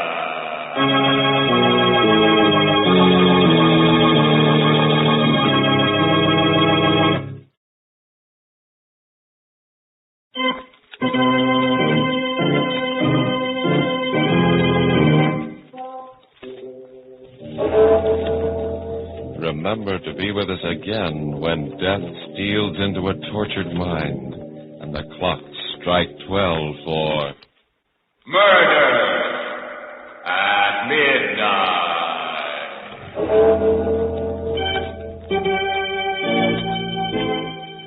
Our stars tonight were Charlotte Holland and Alan Hewitt. With music by Charles Paul, Murder at Midnight was directed by Anton M. Leader.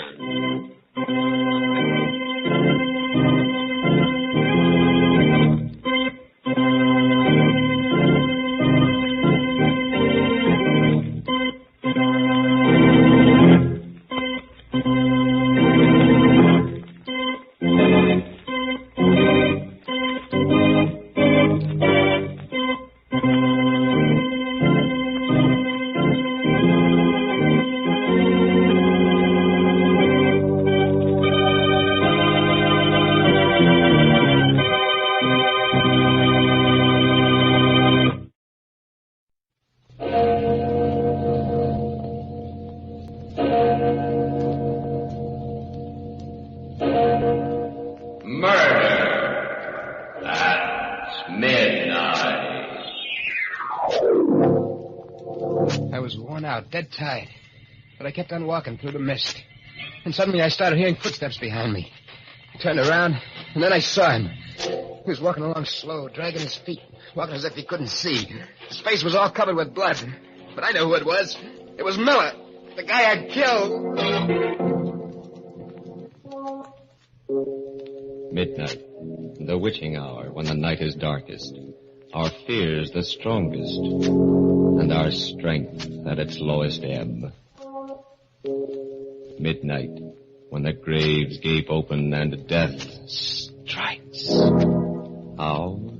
You'll learn the answer in just a minute in The Dead Come Back.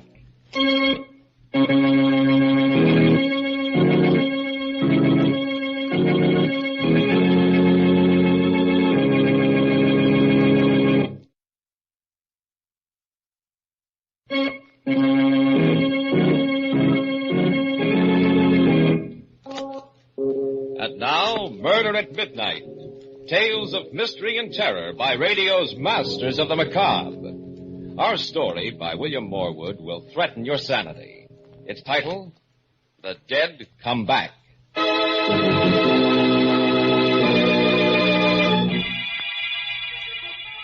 About 1 o'clock in the morning, on a dark, deserted street, standing in the doorway of a gloomy brownstone house, a man with a wild expression on his face rings the bell desperately.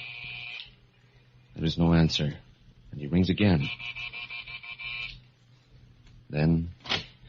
Hey, Doc Paget. Why, yes. The brain doc knows what goes on inside a guy's head? Well, yes, I'm a psychiatrist. I gotta talk to you. It's very late. If you come back tomorrow during office hours... Now, Doc. Something's been happening to me. Something that's driving me nuts. I'm sorry, but... Get inside. Be careful with that. It won't go off till I pull a trigger.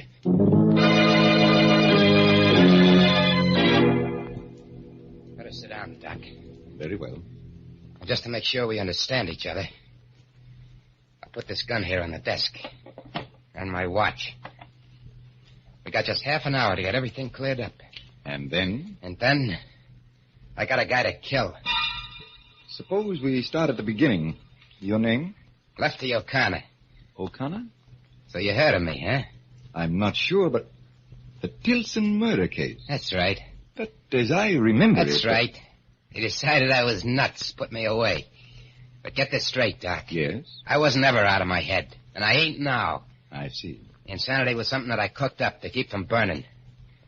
I played it up all right. Good enough to make monkeys out of the doctors and the jury. But when I got to the nut house, it was different. I didn't have to pretend no more. You know, Doc, some of them whacks act just as sane as you and me. Yeah, I was getting along fine. Till 2 nights ago, when I was called in to see the superintendent. He was a white-haired old guy, named Miller. Sit down, Lefty. Cigarette? Thanks, Mr. Miller. Here you are. What's that? This? Just a music box. Plays when you open the lid. That ain't just a... What are you trying to do to me? Oh, what do you mean, Lefty? I just offered you That's the box I kept talking about at the trial. The one old Mrs. Tilson kept her jewels in. I'm afraid you're mistaken, Lefty. In a pig's eye. I know what you're trying to do. But I don't remember nothing. Nothing, you hear? And why does this tune seem to disturb you, sir? Never mind why. Turn it off. Yes, boss. Take it easy, Lefty. I called you in here because I want to help you. You're trying to trick me into admitting I knew what I was doing when I hit old lady. Nothing of the kind. Next, you'll be asking me where I hid the jewels. Don't you think I know that routine? There's no routine here, Lefty. You're a liar, Mr. Miller. You got me in here to give me the 3rd degree, to try to break me down all over again. Well, you won't do it. Not again. I've had enough. Lefty, put down that paperweight.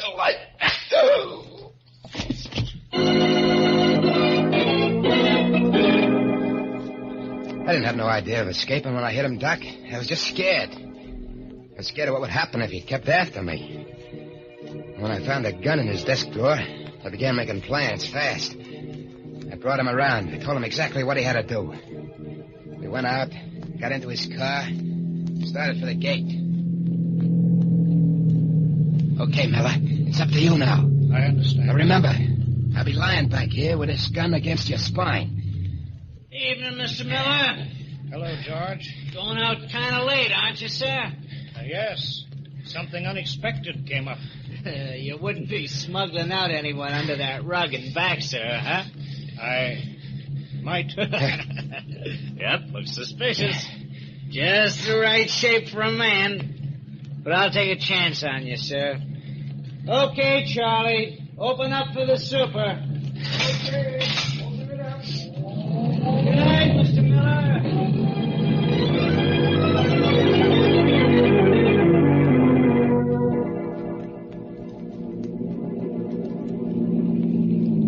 Turn the left fork here. Ah, the Ganville Road. I was afraid of this, Lefty. The Tilson Estate's up this way, isn't it? You're too smart for your own good, Mr. Miller. You can turn off here. There's no road. In under the trees. All right.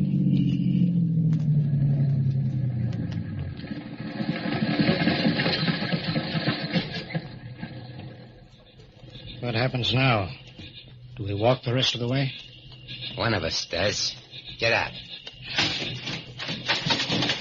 You're no use to me anymore. Let you know. Put that gun away. You can't. You fool. You won't get rid of me this way. You...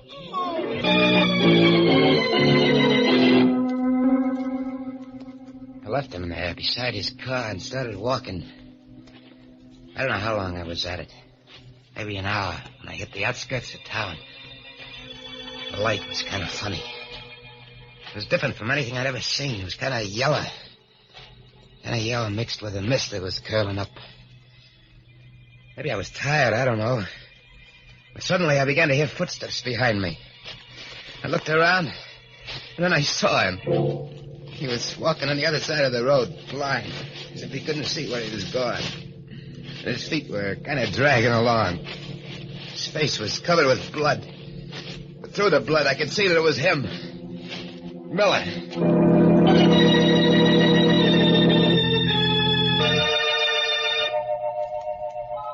I don't know what happened then, Doc. I must have passed out. Because the next thing I knew, somebody... people, faces bending over me. He's coming too, Tom. Yeah. How you feeling, chum? Hey. He's as white as if he'd seen a ghost. Who are you? I'm Ruth Mason. This is my brother, Tom. We live right by. We heard you yell and came running out. Did you see anyone else? I know. On the road? No. You were lying right in the middle of the road till we pulled you off. What happened? The car hit you? I don't remember. Well, take his arm. Help him up, Tom. Okay, sure. Here we go, Mo. The name is Sims. Johnny Sims. I'm all right. You look kind of bushed to me. I've been walking all night. Out of a job, see. Over there. You come on in and we'll... Thanks, I gotta keep moving. What's the rush if you're just looking for a job? Well, Hey. Cops coming this way. Probably looking for that man that escaped from the state hospital. That's right. They said that... What? Johnny, what's the matter? You look as if you're going to faint again. I guess I must be worse than I thought. Look, does that invite still hold? Well, of course. Right this way.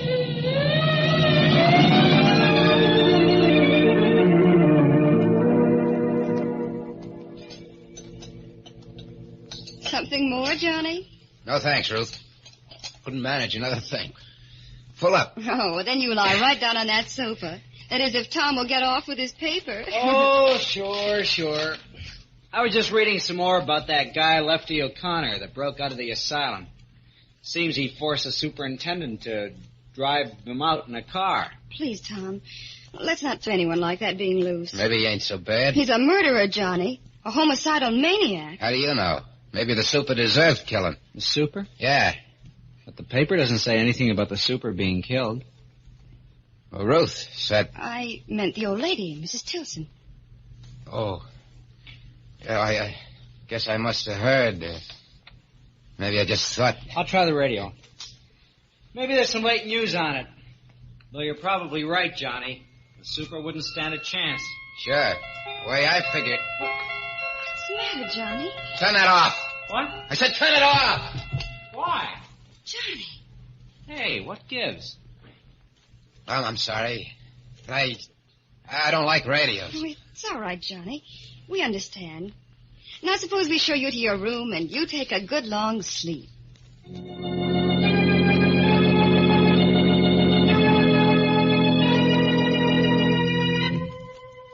I must have slept like a dead man, Doc. It was dark when I woke up. There was nobody in the house. I switched on the lamp and looked at my watch. A few minutes before midnight. Didn't have much time if I wanted to get the jewels and blow town before morning. So I started for the door, but before I reached it, it opened. And standing there, smiling, kind of sad-like, was Miller. Hello, Lefty. Did you get the jewels? You! It can't be you. You're dead. I told you wouldn't get rid of me so easily. What do you want with me? Nothing, Lefty. Just what I wanted before, to help you. You're lying. You still think you can break me, get me to confess, but I'll show you. I must have hit the lights, Doc, or maybe they were never on, because suddenly the room was all dark. I struck a match. I bent down to look at Miller, make sure that he was really dead this time. And I ain't crazy, Doc. You gotta believe me. But the man lying face up on the floor was Tom Mason. A dead man who came back. And now, a second victim, as the hands of the clock move inexorably to the witching hour. And yet another. Murder at midnight.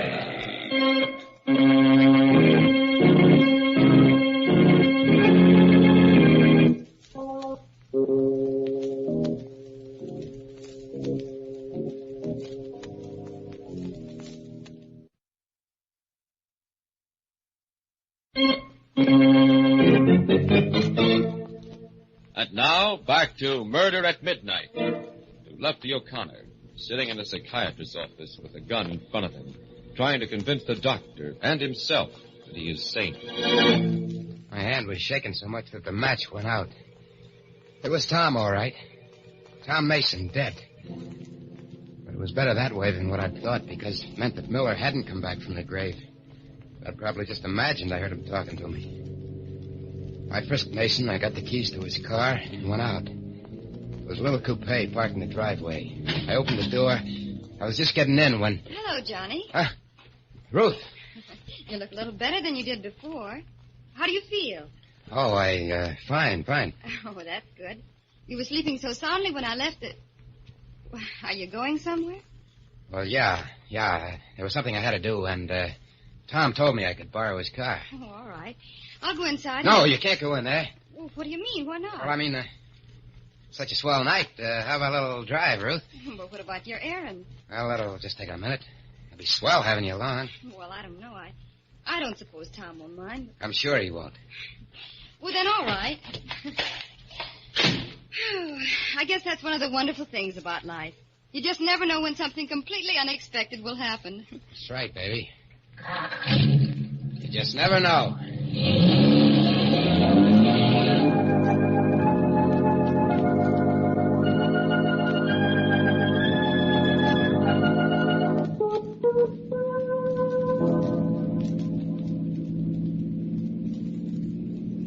Why so quiet, Johnny?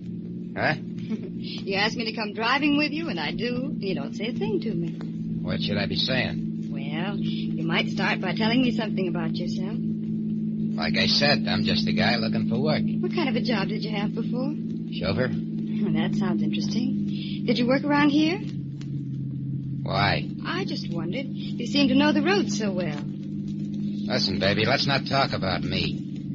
I'd rather hear about you. Well, there's not much to tell. I'm 21, fancy-free, and I work for a living. I'm a nurse in a psychiatrist's office.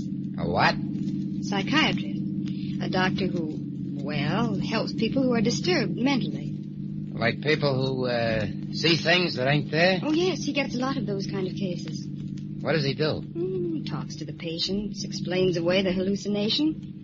His name is Dr. Paget, and he's really wonderful. Johnny? Yeah. Why, baby? We've turned off the main road. This leads past the old Tilson mansion. What's that? The house where that terrible murder took place about a year ago. It's all boarded up now, of course. Yeah, that's the job Lefty O'Connor pulled, yes. huh? Yeah, he was old Mrs. Tilson's chauffeur. Quite a coincidence, ain't it? Johnny, you're turning in the driveway. Yeah. See, a couple of nights ago, I broke into this place to sleep. It was just an empty house to me. I didn't know anything about no murder. I left the parcel behind. I want to pick it up. Oh, I see. You think I had any other reason for coming here? No, Johnny. Sit tight, baby. I'll be back in a minute. All right, Johnny. Well, why are you taking the keys? Just to make sure the car stays here, and you with it. But of course I'll stay. You better, baby. Or it'll be just too bad. I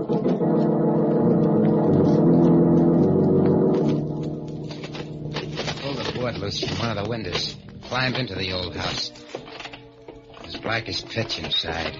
That musty, shut-in smell. Felt my way along the wall to the stairs. Climbed to the second floor. The old lady's room was at the head of the stairs. It wasn't so dark in there. Windows hadn't been boarded, and the moonlight was coming in. And I saw that marble fireplace with a gargoyle in the middle grinning at me. So I picked up the poker and smashed into it.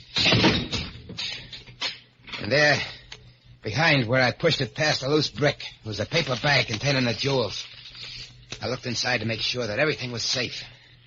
Moonlight sparkled on them shiners. And then, Doc, suddenly, out of nowhere it started. That music started.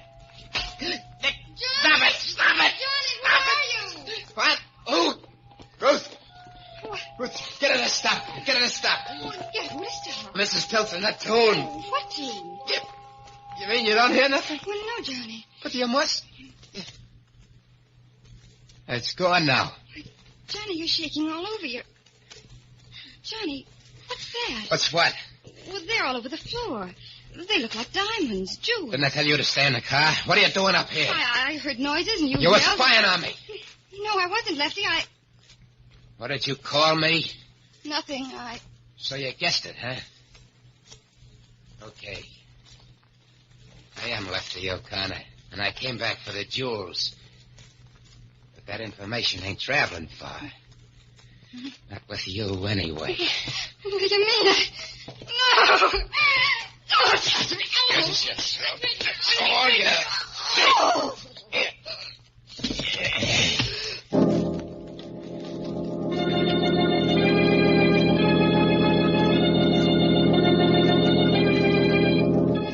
I was rattled, Doc. The music did it. That and everything else. I left the lion there, and I picked up the jewels and beat it. Started the car fast. I just about hit the main highway when the wheels started acting funny. I stopped and got out to look. It was a flat. My luck had played out. If I took the time to change it, someone might come along, and just then I did hear a car coming. I froze, waiting for it to pass. Instead, it stopped, and... Hi, Johnny. Don't miss! I got out as soon as I could. Which is the flat? What? How did you know? How did I know? Why, you just called me. You told me you couldn't find the tools. I called you? Well, yeah. Don't you remember? No, I don't. I couldn't have. Of course, it's none of my business, Johnny, but look, you've been acting awful funny. I'm beginning to think maybe you ought to go see a doctor. Someone like Doc Paget that Ruth works for. There's nothing wrong with me. Nothing. Okay, get started with this, Jack. The rest of the tools are under the front seat. I'll get them. No, wait. Hey, what's this paper bag doing? Give me that! You're going in for pebble collecting, huh? Pebbles? Yeah, look at them. Oh, they are pebbles. Yeah.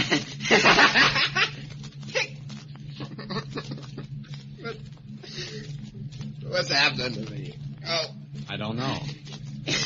But I told you don't look well. Hey, where are you going? Hey, wait a minute. I told you that was a borrowed car. Get off that running board. I say get off. You're nuts, Johnny. You're nuts. You're crazy.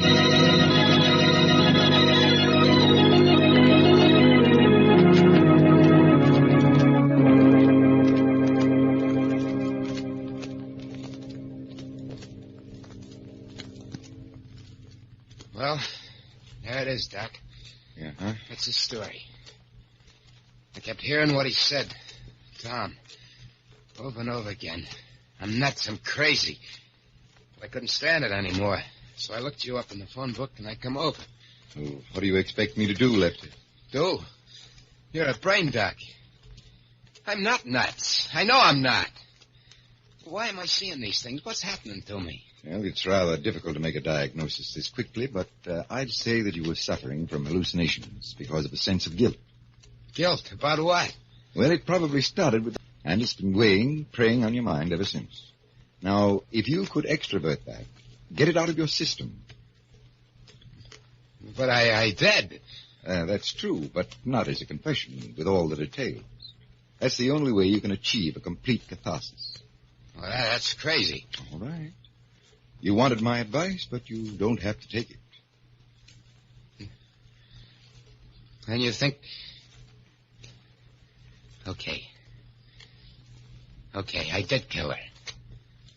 I knew all the time what I was doing.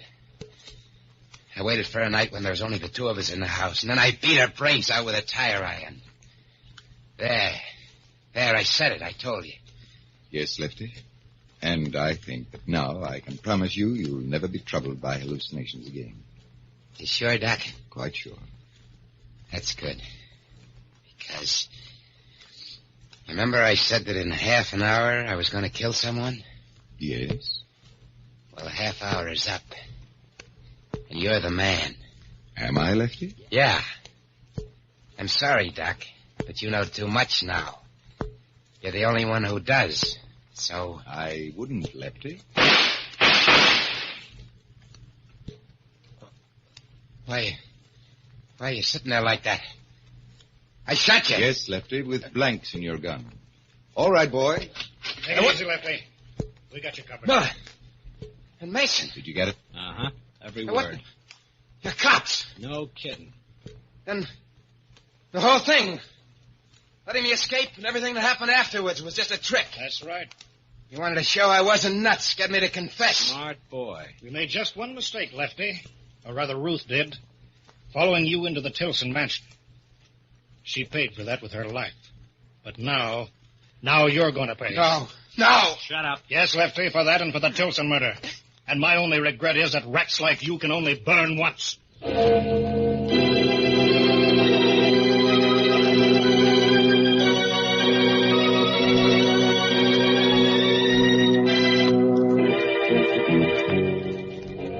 Moving forward, the two grim-faced men take hold of Lefty O'Connor. And Lefty knows that he has come to the end of the road. The road that began when he first heard the clock from the old Tilson mansion strike 12 for... Murder at midnight.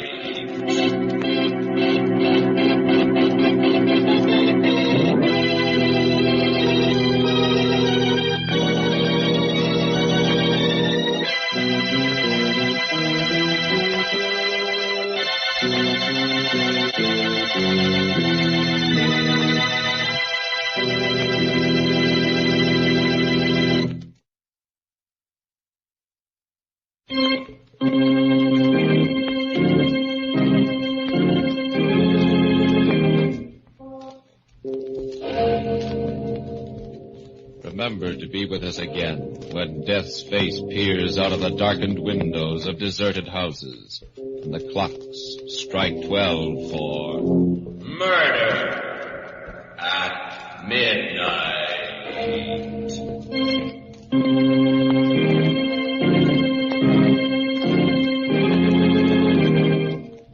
The part of Lefty O'Connor was played by Joseph Julian. With music by Charles Paul, Murder at Midnight was directed by Anton M. Leader.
No, Betty, no. Don't make me. I say yes. It's got to be. And now and here, she's got to die. Betty. Hold her arm. All right, Betty, but... No, don't. I don't want to die.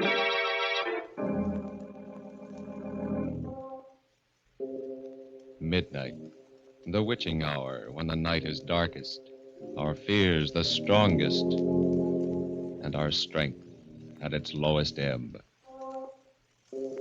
Midnight, when the graves gape open and death strikes. How?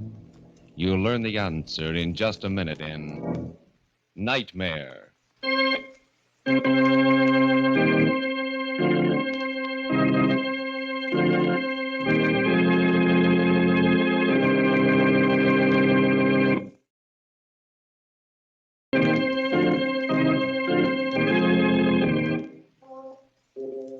And now, Murder at Midnight, Tales of Mystery and Terror by radio's Masters of the Macabre. Our story by Joseph Ruskall is one of the most terrifying and fantastic nightmares we've ever heard. Its title, Nightmare.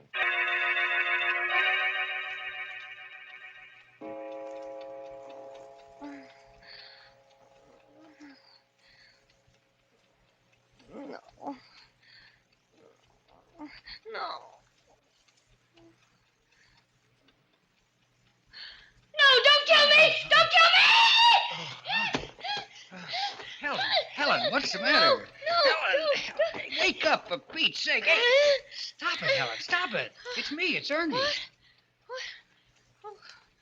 Where am I? In bed. Where do you suppose? It's almost 12 o'clock. I wish you'd let me get some sleep. Oh, thank heaven. Oh, it must have been just a dream. Oh, thank the Lord. Oh, Ernie, it was so real. I dreamed somebody was leaning over me just now with a pillow. Oh, it was horrible. They were trying to smother me to death. And Ernie. Yeah? It was you. What? Oh, me. Oh, that's a beaut. Where's the light? Oh, my aching back. Why, you poor, foolish little... Come here, Butch. I'll kiss you back. No, don't touch me. Keep away. Huh? What is this? That pillow in your hand. Oh, for crying out, Bells. Can't I even straighten it out? Sorry, dear. Gee.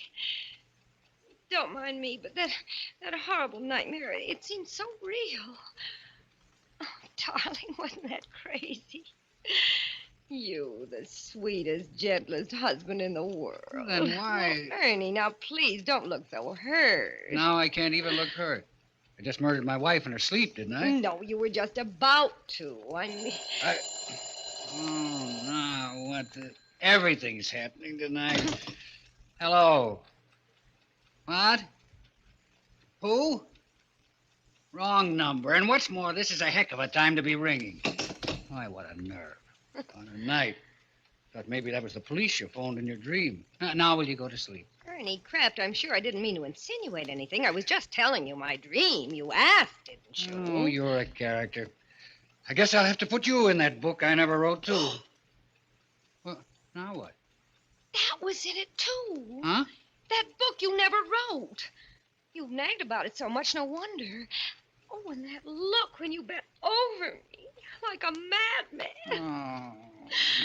Ernie, what on earth do you suppose made me have a nightmare? That's easy. You would insist on eating hamburgers after the show tonight. Yes, I did, didn't I, when we got out of the movies? Hamburgers, of course. Ernie, they were part of my dream, too. Hamburgers. Oh. Ernie, stop punching on that pillow, please. All right. Go ahead, then. Better tell me your dream, all of it. Neither of us will sleep until you do. I'll just light this butt. Now, let's have it. The gruesome details. Well, I don't know if I can remember now. It was all so hazy and terrifying. Well, what happened before I smothered you with a pillow? A crazy quilt. Something about your job, and I was a millstone around your neck, and hamburgers, and you hated me, and July 15th. July 15th? Yes, I can't imagine what that meant. Look. Start at the start. Why did I decide to murder you? Because of that other woman, your secret love. Huh? You promised her you'd kill me tonight when I was asleep. My secret love? Yes, she had you in her spell. Oh, that's kind of bad casting, isn't it, Butch? I'm the dishes and dustpan type, remember? In the 5 years we've been married, have I ever looked at another? I know. I told you it was a crazy dream. Maybe you want me to eliminate my one night a week out, too. My Saturday gin rummy with the boys. Oh, no. Who was my secret love? Did she have a face? Well, this is the silliest part of it, Ernie. It's absolutely ridiculous. It was that girl, Betty Daniels. Betty Daniels? Who's she? You remember that tall, dark-haired artist I introduced you to at Cape Cod last summer? At the exhibition. No, I don't. Oh, wait a minute. Trousers, long cigarette holder, Yes. very intense. Yes, very intense. But what the devil? What was she doing in your dream? We said hello to her, we walked off, and that was that. Casual. Yes, I know. I hardly remember her myself. I can't imagine why I dreamt of her. Why? No, don't touch me. Don't. No. Oh, that dream. That awful dream. So crazy. Telling me something. Warning me.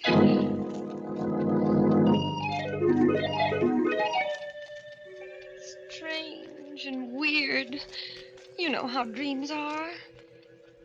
First thing I remember is Provincetown and us looking at the art exhibition just the way we did last summer. Only now the picture was about 10 feet tall and hanging crooked.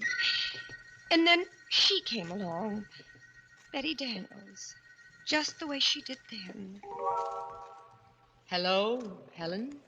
And I introduced you the same as I did then. Only not exactly the same. Like in a dream. You know, silly. Betty Daniels, this is my husband, Ernest. He is very faithful to me. How do you do? How do you do? We've never met. That's a marvelous Goya painting, Helen, don't you think? Or do you prefer hamburgers? Well, My wife prefers hamburgers, Miss Daniels. Oh, I didn't know. Only after a movie, though. Anyway, I'm sure I can't tell one painting from another. My husband's the art lover in the family, I guess, and I just tag along for the fish. Only I don't like fish. I like hamburgers. I know. You don't wear trousers like I do. You're fluffy. Painter, our rowboats got tangled. That's how we met. Yes, it was all very casual. I hardly remember. Well. Ernie and I are going back to New York today. Isn't that a shame? I wish you two wouldn't stare at each other so. Well, we better run along, Helen. Lots of packing to do. Ernie has got to get back to his silly old job. He's a reporter. A reporter? Shouldn't he write a book he never wrote? Well, imagine that's what he always says. Well, goodbye. I'm wondering why I'm thinking of you now. Goodbye. Goodbye. The scenes sort of dissolve into each other like a kind of dream movie. And I'm trembling with fright because I have a feeling I know how the plot's going to end. The next thing I remember, Ernie, I'm in a penthouse apartment on Park Avenue. Everything zigzag, even the butler. And I'm the maid, Helen, there. And what I'm doing is turning pages for Betty Daniels while she plays the piano. For you, Ernie. Isn't that crazy? Neither of you hardly notice me at all. And I keep trying to open my mouth. Like that. But it's stuck. And I'm absolutely frozen at what I overhear. Darling, Yes, Butch. love our loveness. Out of this world. Ah, this is heaven. Ernie, do you ever call your wife Butch? Never. What gave you that idea? I hate the very sight of her. She's really a little ignoramus. You're telling me she prefers hamburgers. Ernie, do you think she suspects yet? Of course not. She thinks I'm at a gin rummy game. Darling, you're blind, but she's not. She knows. She knows. How'd she find out? You may go, Helen. Helen, do you hear me? Why don't you go? Answer me. Have you lost your tongue? Oh, well, there's murder in the air. How'd she find out, Betty? Tell me. Darling, do you suppose she doesn't know what happened last summer in Provincetown? After we all said goodbye, you came to look for your cigarette lighter. She knew you hadn't lost your lighter, that you'd come back to ask me for my New York telephone number. She knew? Of course, intuition. She knows we've been having a secret affair ever since. I can't go on like this. I'm tired of being just a gin rummy excuse. Ernie, if you love me, you'll do what I promised. But I pity her so. Don't be a fool. Isn't it her fault you never wrote that book you never wrote? It's true. She wouldn't let me give up my job. She's a millstone around my neck. Then get rid of her, Ernie. Get rid of her, and I'll bring your genius to the world. I've plenty of money, and you can give up reporting and write that book. Fulfill your destiny. Fulfill my destiny. Oh, Betty, you'll help me. July 15th. You'll forget about July 15th. It won't mean a thing to you from now on. Not a thing. I promise. And you'll do away with her. The way I told you. Yes. Like a pillow. Don't let her hear. Just look at her standing there at the piano. You've been spying on us, Helen, haven't you? Haven't you? Answer, have you lost your tongue? Oh, don't try to fool us. We know you're the real Helen and not the maid. She's heard everything you've said, Ernie. So we'll have to kill her now. Unless she gives me a divorce. Will you give him a divorce? Answer or we'll finish you right now. Very well. Here's the pillow, Ernie. Right now. I'll hold her on. Answer, Helen. Don't make me do it. Answer, Helen. I pity you, but I hate you. You let her cry. Look at her. Stricken dumb. Her mouth's moving, but she's not saying anything. What are you trying to say? Helen, please don't make me do it. Will you give me a divorce? Tell me. Tell me. Ernie, stop. Fools we are. Do you want her body found here? Well, hang for it. She's got to die. She's got to. No, not here. Not like this. There must be some other way. Later tonight, Ernie. After the movies. Hamburgers. She'll get hungry for hamburgers. She's bound to. The waiter will ask her how she wants them. That'll give you the clue. And then, when she's asleep... and they'll find her in her bed. The perfect crime. Don't you see, Ernie? Hamburgers.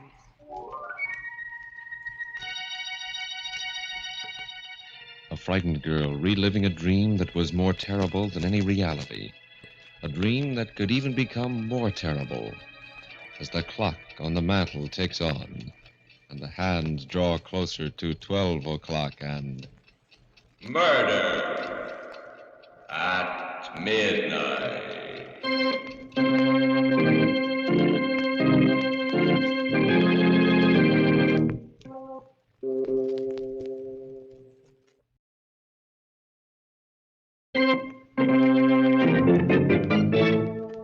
And now back to Murder at Midnight and Nightmare.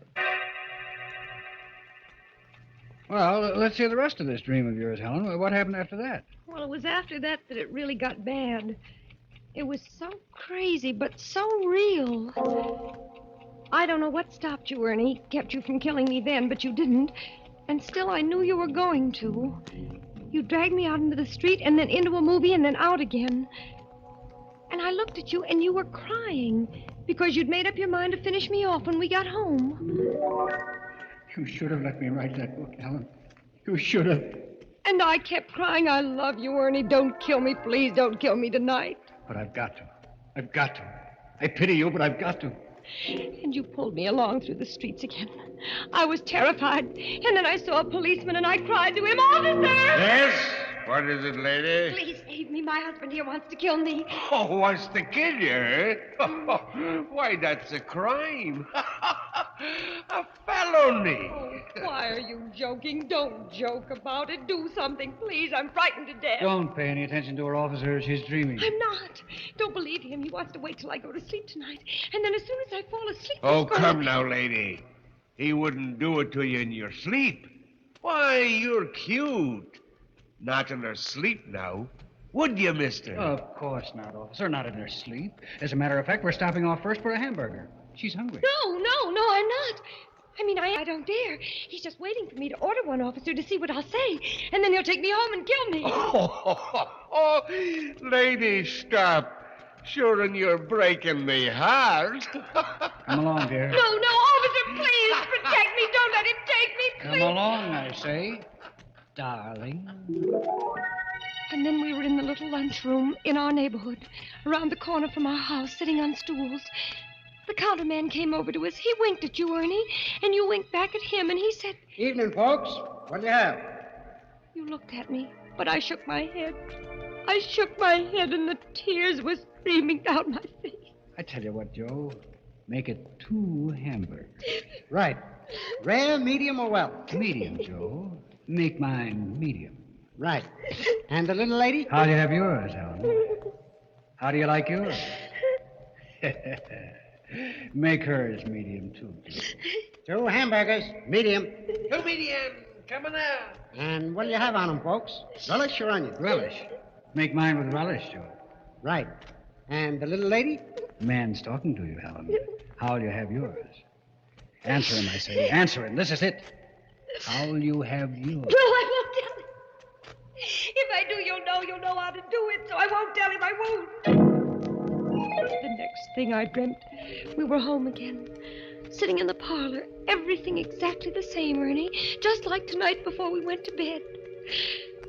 But in my dream, I was sitting paralyzed, in a cold sweat, waiting for the word from you that meant my death. Well, Butch, I guess we better hit the hay. What do you say? What do you say, darling? No, wait,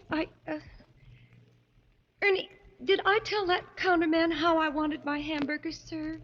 Of course, dear. What did I say? I can't seem to remember. Oh, I forget to... Come along to bed. No, I don't want to go to bed yet. Please don't make me go to bed. I'm scared. Helen. Come to bed, darling. Like a good little girl. Hmm? We went to bed. And then you said... And now, lights out, eh? I tried to think of everything I knew to keep awake. I wondered whether I ought to count to 100, or whether counting would put me to sleep. I tried not to count, but I felt myself getting sleepier and sleepier. Asleep, honey? I heard, but I pretended not to. I fought to keep my eyes open. I knew I would die if I closed them. Asleep, Butch?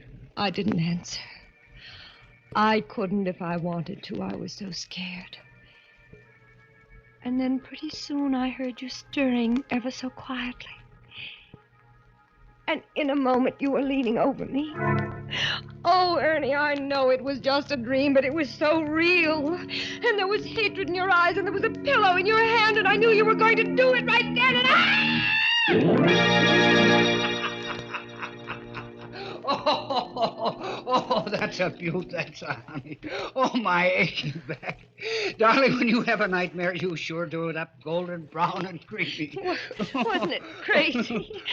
Oh, darling, wasn't it mad? Oh, wait till I tell it around the office tomorrow.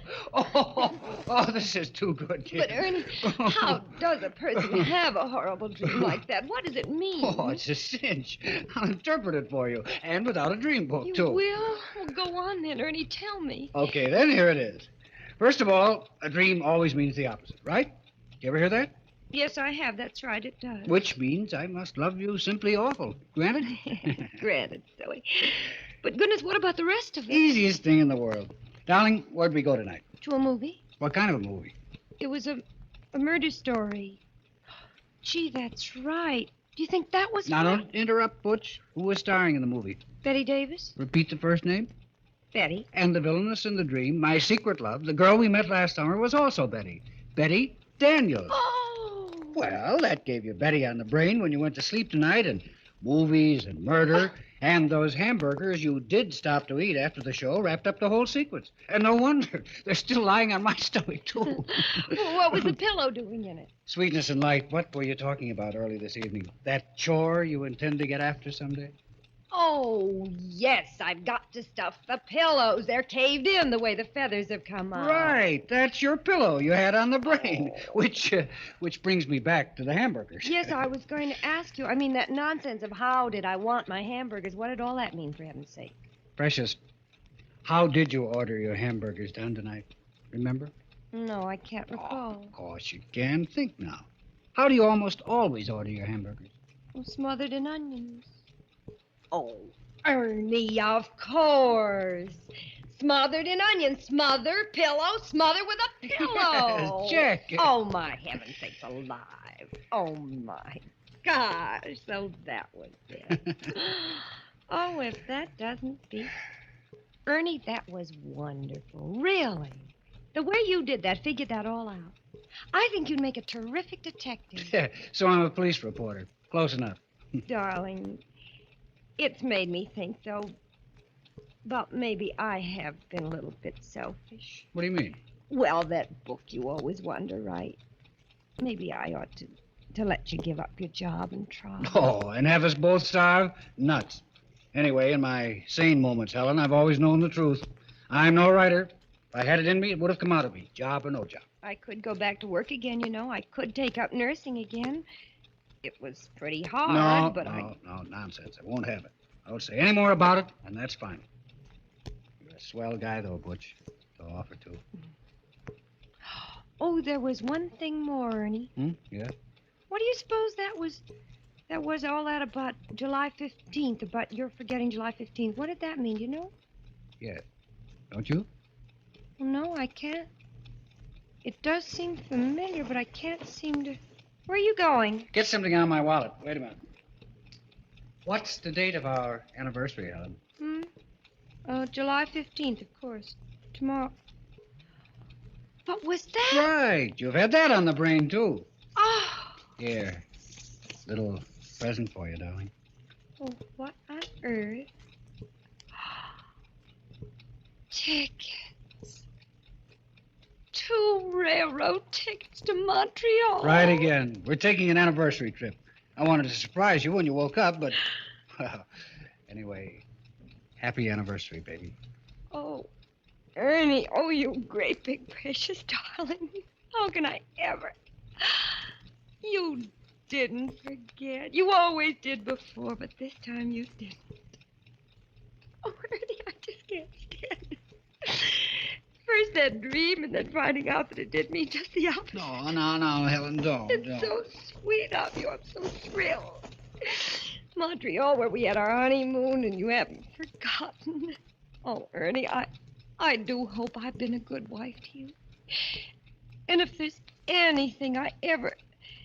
I mean, if you want me to, I can always change. Oh, darling, I wouldn't want you any different for the world. I want you to stay just the same sweet little girl I married. And now, let's get some shut-eye, huh? Lights out? All right. And I'm going to put the tickets right here under the pillow. And have a happy dream for a change. Good night, Butch. You haven't kissed me?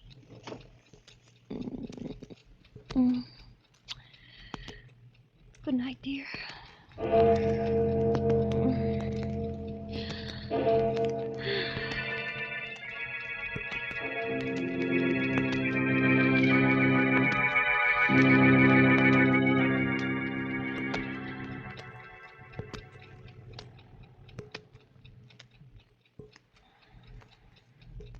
Asleep, darling.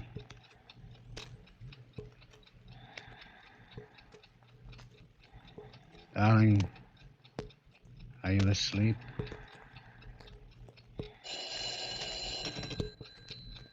Hello? Ernie? You shouldn't have phoned before, Betty.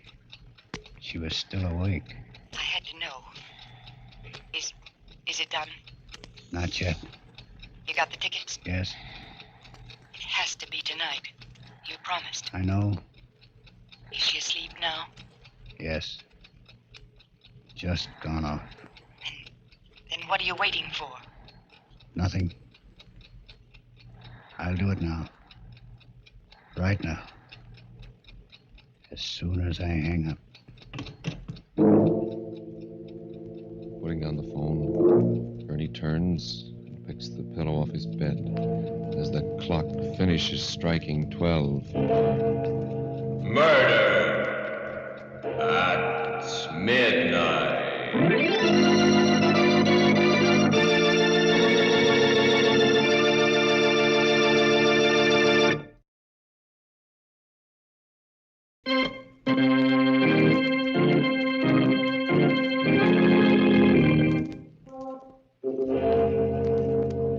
Remember to be with us again when death appears out of the darkness, wearing the face of one you know, and the clocks strike 12 for Murder at midnight. The part of Helen was played by Elspeth Eric. Walter Vaughn was Ernie. With music by Charles Paul, Murder at Midnight was directed by Anton M. Leader.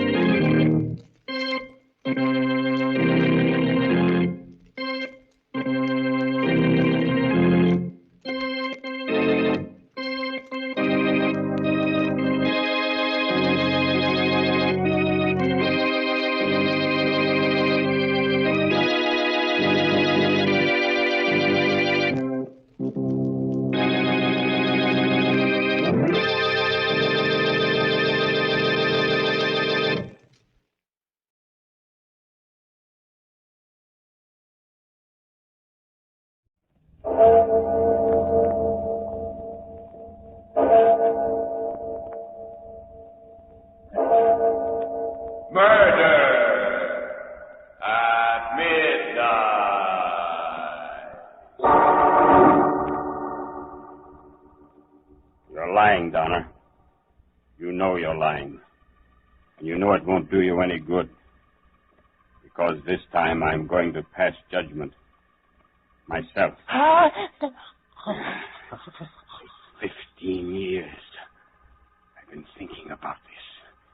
Dreaming about it. My fingers around your throat. Digging into that flabby windpipe of yours. Tighter. And tighter. Till you stop struggling and... Yes. And now, I've got a nice grave all ready and waiting for you. Right next to your friend. Murder at midnight. 3 graves yawning on a lonely, fog-bound island, waiting. For whom? You'll learn the answer in just a moment in tonight's story, The Island of the Dead. And now our story, The Island of the Dead, an original radio play by one of radio's best-known mystery writers, Robert Newman. The story of a dead man who came back.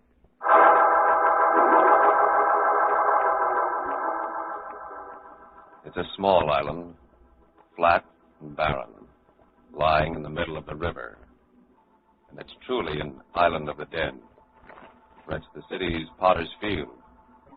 It's here that the nameless dead are buried, those who have no relatives to claim them, and those who are too poor to pay for burial elsewhere. At one end of the island is the pier, where the city launch docks. At the other end of the island, in the midst of the shallow graves, is a squat stone building where the watchman lives. It's 11:30 at night now, and he's sitting in the office, reading a paper and listening to the river sounds when...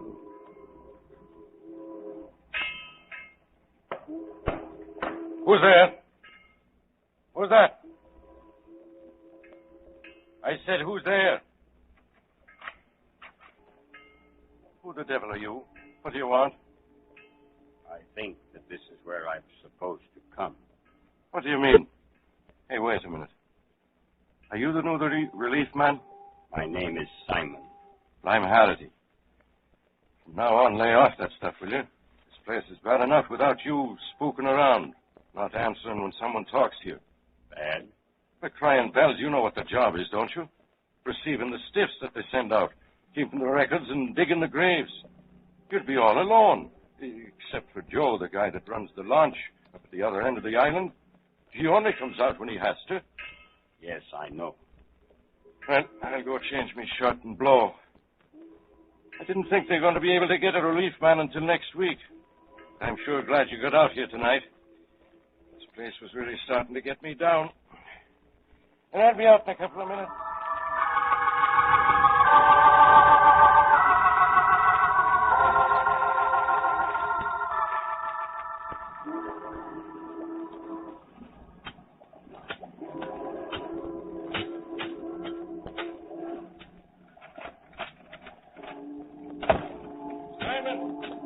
Simon, where are you? Over here. I didn't know where the blaze had gone. What in thunder are you doing? Digging.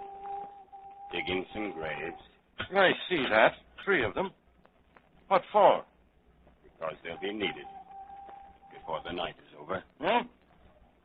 You mean they called up and told you to get them ready? It's funny. I didn't hear the phone. No. No one phoned. Well, then why are you doing it? I told you.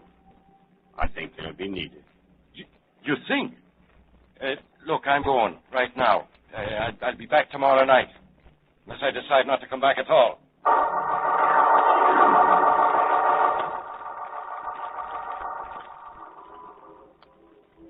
Wait a minute, Harry. I don't get it. Who are you talking about? And when did I see him? The new relief man. Just came out about a half hour ago. You must have seen him. This is the only way you can get out to the island. That's why I don't get it. If anybody did come out to the island, I'd be bound to see him. But no one did. Not tonight. What? What do you mean? I mean, I only made one trip out tonight. I didn't have no passengers. At least not live ones. All I brought out was a stiff.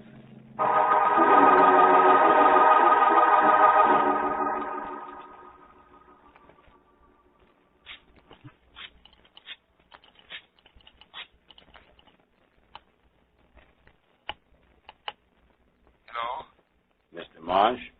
Yes, speaking. Is this Mr. Alec Marsh, the attorney? Attorney? Well, I used to be one. I haven't practiced law in over 10 years. Who's this? This is the watchman at the city cemetery out on Channel Island. I'd appreciate it very much if you'd come out here immediately. Come out there? In the middle of the night? What for? To identify a body. To what? What makes you think that I can identify it? I have reason to believe that you are one of the few people who can identify it. It's quite urgent. If you take the launch at River Street, I'll meet you at this end. Will you do it? Well, I don't know. It's a funny business, but... Well, all right. I'll leave right away.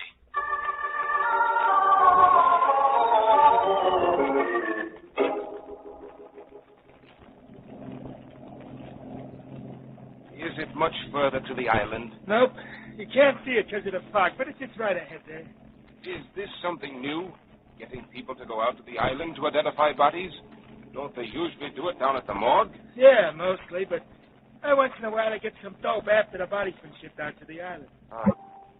Well, I don't like it, any part of it. Getting a man out in the middle of the night.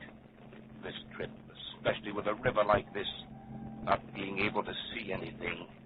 Just the whistles and the foghorns. And then landing there on the island where... Oh, for 2 cents, I'd go right back with you, not go ashore at all. Well, here we are. Just let me make a fast. Okay. Well, you getting off? I don't know. I'll tell you what. The man that phoned said he'd meet me.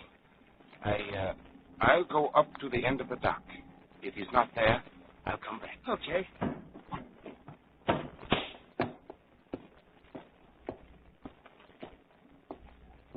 Mr. Mark? Yes? Was it you who phoned me? Yes. Will you follow me, please? This way. How the dickens can you see where you're going when it's so dark? You get used to it. Just as you get used to anything.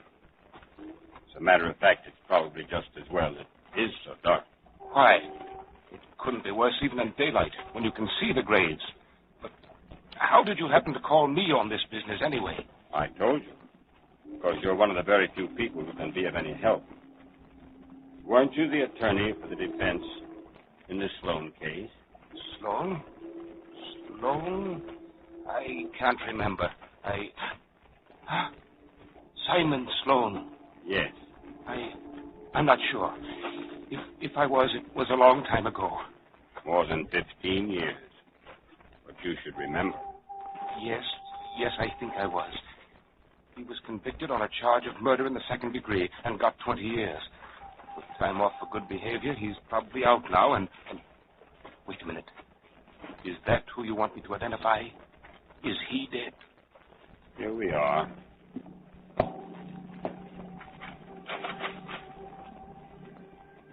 Watch the step going in.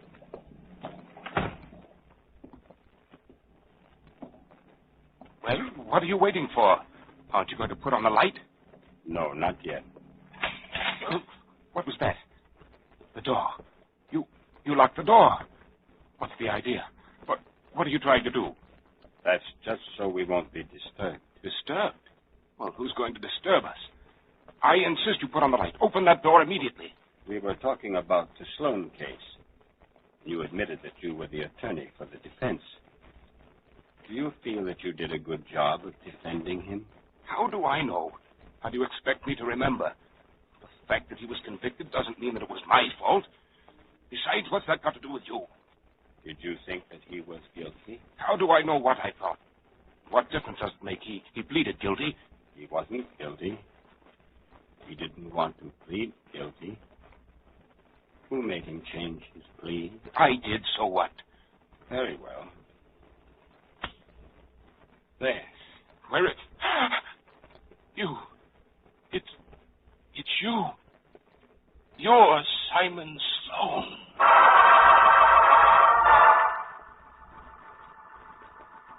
A dead man on the island of the dead. 3 waiting graves. As the clock moves steadily towards the witching hour, prepare yourself for murder at midnight.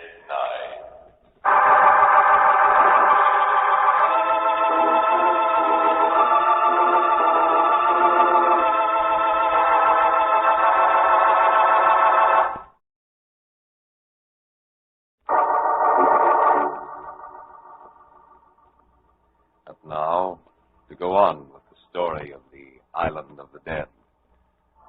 Just a moment later, there is silence in the small bare room as Marsh stares at the strange figure that stands opposite him. Then slowly, his face pale and drawn, he sinks into a chair. You shouldn't have done this to me. I told you I'm not well. I've got a bad heart. Why did you do what you did to me? Why did you make me change my plea to guilty? I had to. Why? Because Donna, the district attorney, made me. He wanted the conviction to build up his record, and he had something on me, an attempted bribery in another case. What are you going to do to me? I've got to get away from here. I'm a sick man, I tell you. I'm not going to do anything to you. You can go now, if you can. There. The door's open. Why are you looking at me like that? You think I can't make it, don't you? And that's why you're letting me go. Well, I'll show you. I just have to take it easy and... No, I didn't think you would make it. That is why I'm not angry at you. Now I have a place for you. Right outside here. For you and for some others, too.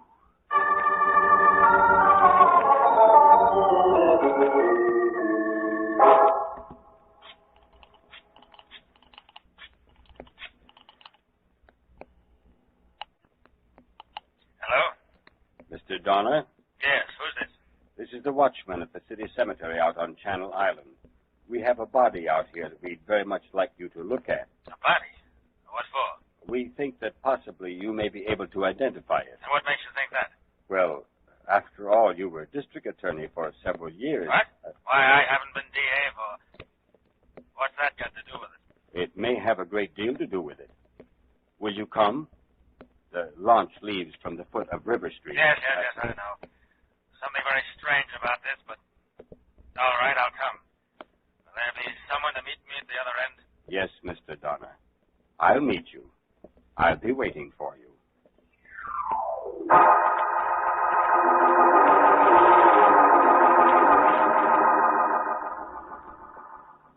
Is it usual to have someone try and identify a body when it's already in a grave? Well, no, it's very unusual.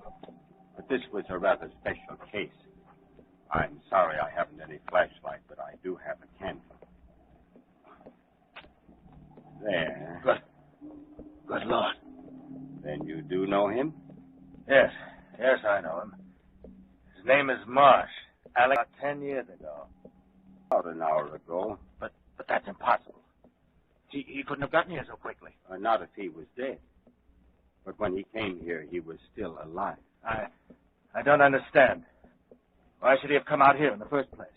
Well, because I phoned him. I asked him to come out. Just as I asked you to come out. You see, I wanted to talk to him about this Simon Sloan case. The Sloan case? But what? How? Wait a minute. Lift that candle up. You're Sloan. Yes, Donner. I'm Sloan. What's left of him after 15 years in jail. And you're the man who sent me there when you knew I wasn't guilty. You can't blame me for that. After all, it was my job to prosecute. And when I did find out the truth... You did find it out, eh? When I did, it was too late. You'd already been convicted and stand up, and I've got to get away from here. Let me go. No, Donner. Not yet. There are a few more things you're going to tell me first. How did you find out I wasn't guilty? The detective in the case told me. A chap named Richards. Bill Richards. Richards? Yes, it would be Richards. But afterwards, when you found out the truth, you could have ordered a new trial and gotten me out. But you didn't. You let me stay there and rot. No, I couldn't. It was just Richards' word. He said he wouldn't testify. You're lying, Donner. You know you're lying. And you know it won't do you any good. Because this time I'm going to pass judgment. Myself. 15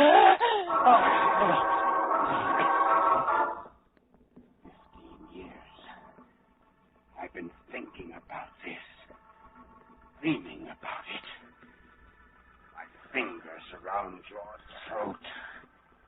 Digging into that flabby windpipe of yours. Tighter. And tighter. Until you stop struggling and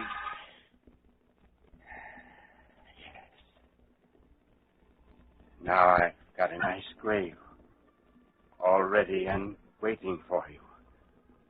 Over here, right next to Marsh. And one more for our friend Richard.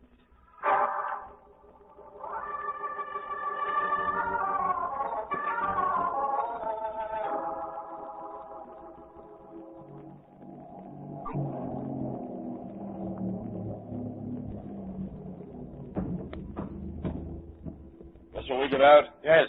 Now, you wait right here for us, Joe. As soon as it's you, Harry, I will. Be sure I've had my belly full. What a night. Now, look who's talking. Me, I've got to go traipsing all over this bloody island just because your friend here comes into the station house with a story nobody will believe except the captain. For crying bells, Richards. You think I made it up? What about those two other guys Joe said he brought out here? What about those 3 graves this guy Simon was digging? Well, where are they? Did you dream them up, too? I didn't dream anything up, Richards. They're right over here. They do look like graves. I got a match here someplace. Let's take a look at them. Good. Good Lord. There's a body in this one. And then this one here, too. I see them. This one here looks like...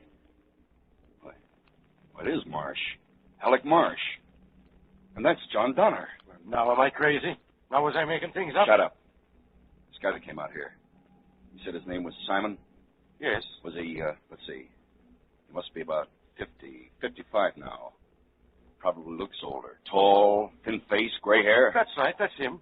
Do you know him? Yeah, I know him. Look, I was ribbing you before, but that man's dangerous. Killer. I'm going to stay here and try and find him. But I'll probably need help. You and Joe take the launch back to shore, get hold of the captain, and have him send out 3 or 4 more men. Fast. Okay, Richards, right away. Sloan!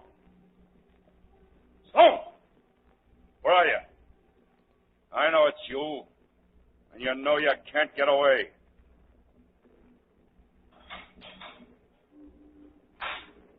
That building. Went in there, huh? One of you's got a gun. Yeah, soon see.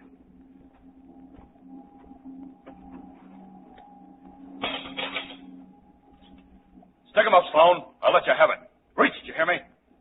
Yes, Richard. I hear you. Put on the light. There isn't any light in here. But I've got a candle. Just a second. So, it really is you. I heard you were out astir, and I was sure it was as soon as I saw Marsh and Donner out there. You killed them, didn't you? Yes, I killed them. This is really funny. I'd like to hear someone now say there isn't such a thing as fate. Yes, it is funny. I tried to get you on the phone just the way I did Marsh and Donner. But of course I couldn't. Then you come out here on your own. You thought you'd get me too, huh? Well, that's okay. I tried to get you, and I would have if that jury hadn't gone so panty-waist and given you just 20 years. You know that it was me that framed you, don't you? Yes, I know it. I just don't know why. Why? Because I've always hated you, that's why. I was just a flatfoot and you were a gambler, pulling in big dough. I never could touch you on the level. That's why I hated you. That's why I framed you. Well, I didn't get you then 15 years ago. But I've got you now. Have you, Richards? I guess maybe you ought to look around. See where we are. What do you mean? We're in the room where they keep the stiffs until they're buried. Kind of an icebox. And if you'll notice, there's no handle on this side of the door. That means there's no way of getting out. What? Why, you... So what? Someone will be along sooner or later. Well, when anyone does, it'll be too late. Because that door is airtight. That means that as soon as we use up the air that's in here now, we're finished. Both of us. And it's starting to get bad already. Feel it? I mean, you trapped me. You got me in here deliberately. Well, you won't get away with it.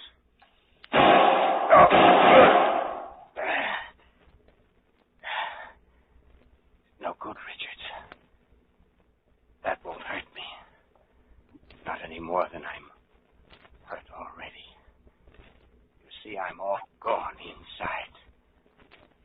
That's why they released me. I must have passed out in the street last night, and my heart was so bad that they thought I was dead. They sent me out here for burial. But I wasn't dead. I couldn't die until I evened things up.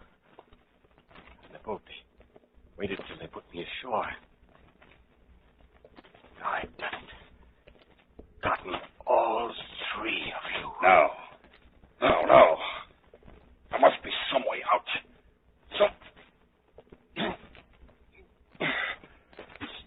The smoke. I can't breathe. No, Richards. It's getting worse every minute. There's no way out. That candle. That's our life, see? When that goes out, we're finished. And it's starting to flicker. Turn blue already. Help. Somebody, please. There's no help, Richards. This is it. There. The candle's gone out. You might just as well lie down and take it quietly like me. Well, there's just one thing. One little thing. You see, I only dug 3 graves. For there's 3 of you. Now, someone else will have to dig mine.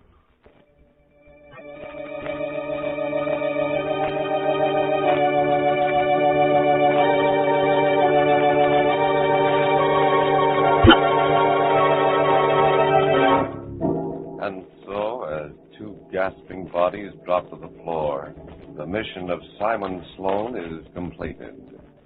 First, Marsh, then Donner, and finally Richards succumb to Murder at midnight.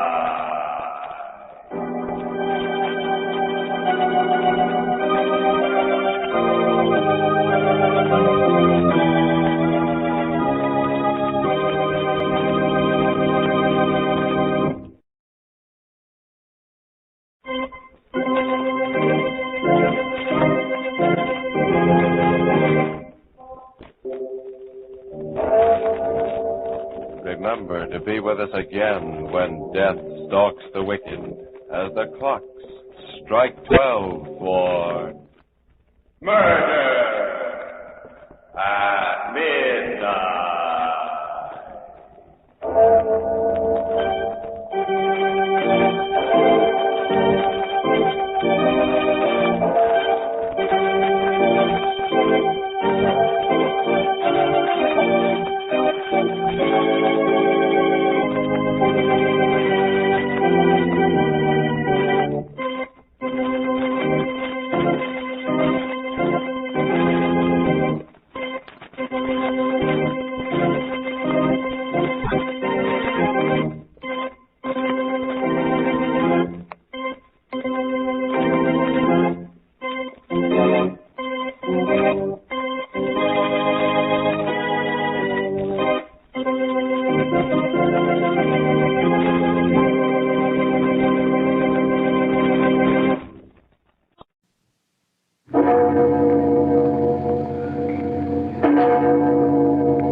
Wait. Come back here. Wait, nothing. I said you were nuts, crazy. And... No, don't. I'm sorry, Hook. Very sorry. But I had to have it. I'm going to have it. And once you're dead, you'll never miss it. Midnight, the witching hour when the night is darkest, our fears the strongest, and our strength at its lowest ebb. Midnight, when the graves gape open and death strikes. How? You'll learn the answer in just a minute in The Dead Hand.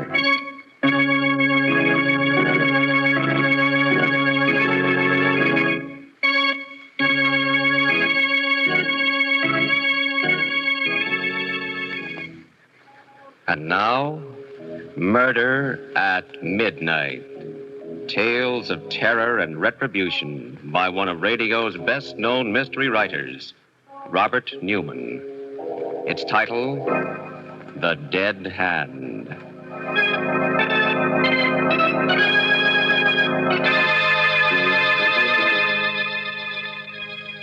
The small studio cottage on Dr. Martin Trent's estate.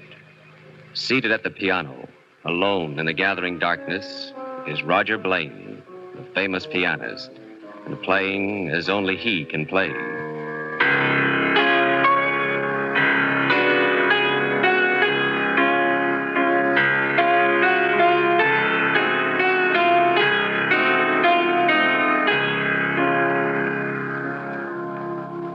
Can't you hear me, Lorna? You must hear me. And you must come here now to me. I'm calling you, Lorna. Calling to you in a way you could never resist. With my music, making your heart beat faster, your breath come quicker. Lorna. Hello, Roger. Am I disturbing you? Always, Lorna. Martin's out at the hospital, and I heard you playing, so... That's not why you came, Lorna. You came because I called you. Because you promised you'd come and give me your answer. What we talked about last night, my going away with you? Roger, I must have been mad. I don't know what got into me. Don't you, Lorna? This is what got into you. My music. Telling you things I never could tell you in words. Roger, stop. I can't think when you play like that. I can't leave him. He's my husband. I love him, respect him. Can you love a surgical instrument? Can you compare what you feel towards him with what you feel toward... now, this minute? No, it is different. Roger, how can we? He's your friend. It was he that brought you here, gave you the cottage. And haven't I given him anything?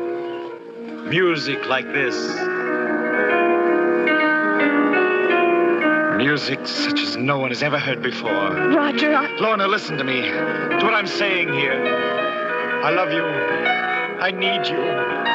It was you who helped me find depths within myself I never knew existed. You've got to come away with me. You owe it to me, to yourself, to the world. Roger, you please. Want to. You know you want to. And you're going to. Roger, no, I can't. I tell you, You are.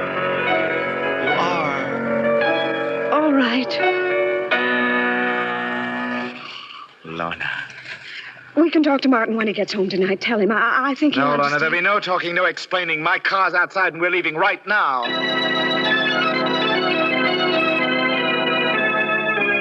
The music, my music, was still with me as we drove out through the gates, down the highway, pulsing, throbbing. Yes, I could hear it, but could Lorna? I glanced at her sitting there beside me. Happy, dearest? What? I don't know, Roger. You don't know? Don't you realize what this means, Lorna? I'm playing better than I ever played before, and this is only the beginning. After my New York concert, South America, then Europe. Roger, are you sure you love me? Me as a person? Oh, what do you mean? Talked about it, Roger. About us. You've talked in terms of your music. Roger, are you sure that's not what you love? Well, of course I'm sure. If I didn't have my music, if I couldn't play, I don't think I could live. But it was you. You who lifted me to heights I never dreamed of, technically, emotionally. Roger, stop the car. Turn around this time. With Martin away so much, I was lonely, flattered by your attention. And your music was like a drug, keeping me from thinking. But now I can think. And I know you don't love me, and I don't love you, so please, Roger, take me back. No. But, Roger, can't you see this whole thing was a mistake? It was not a mistake, and I won't take you back. Well, I'm going back, whether you take me or not, and if you won't stop the car... Laura, no, let go of that brake! Let go of that ditch! Look out! We're going to...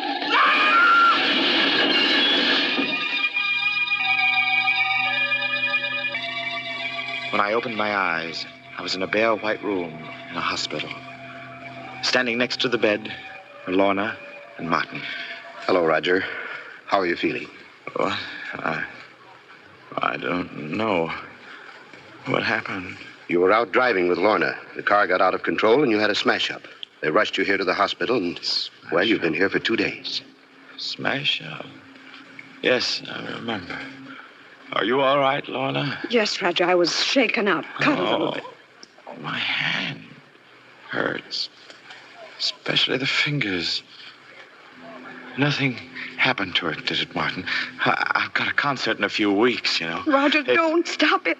What? Why are you looking at me like that? Oh, Don't worry about it, Roger. Not now. But I've got to know. I've got to see. Roger, please.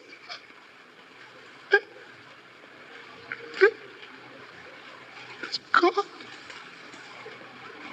Gone. My hand.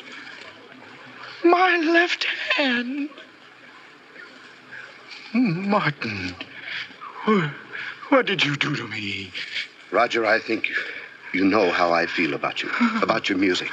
You've got to believe me when I tell you there was nothing I could do about it. Nothing. It was your hand or your life. My life? And what is my life without my music? It's nothing. Worse than nothing. A living death. Why didn't you let me die? Don't say that, Roger. We'll do anything we can. There must be something. Something? There's just one thing. You've got to get me another hand. We will, Roger. There have been some wonderful developments in prosthetics as a result of the war. I don't mean an artificial hand. I mean a real hand. What? Roger, you're mad. No, I'm not. You took my hand and you'll get me another one. We'll talk about it some other time. You think I'll forget about it, don't you? Don't you? Oh, I won't. I say I'm going to have another hand, and I will have one. And what's more, you're going to help me get it, do you hear? You're going to help me.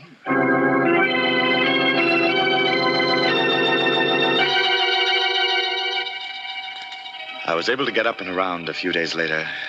I didn't talk to anyone if I could help it. Because somehow I couldn't ever look at their faces, only their hands. Big hands and little ones, long-fingered ones and stubby ones. Yes, they each had 2 hands. And I to whom my piano meant more than life, had only 1. Then, sitting alone one evening, I met Hook. I looked up, and there he was, a small, slight, sharp-featured man.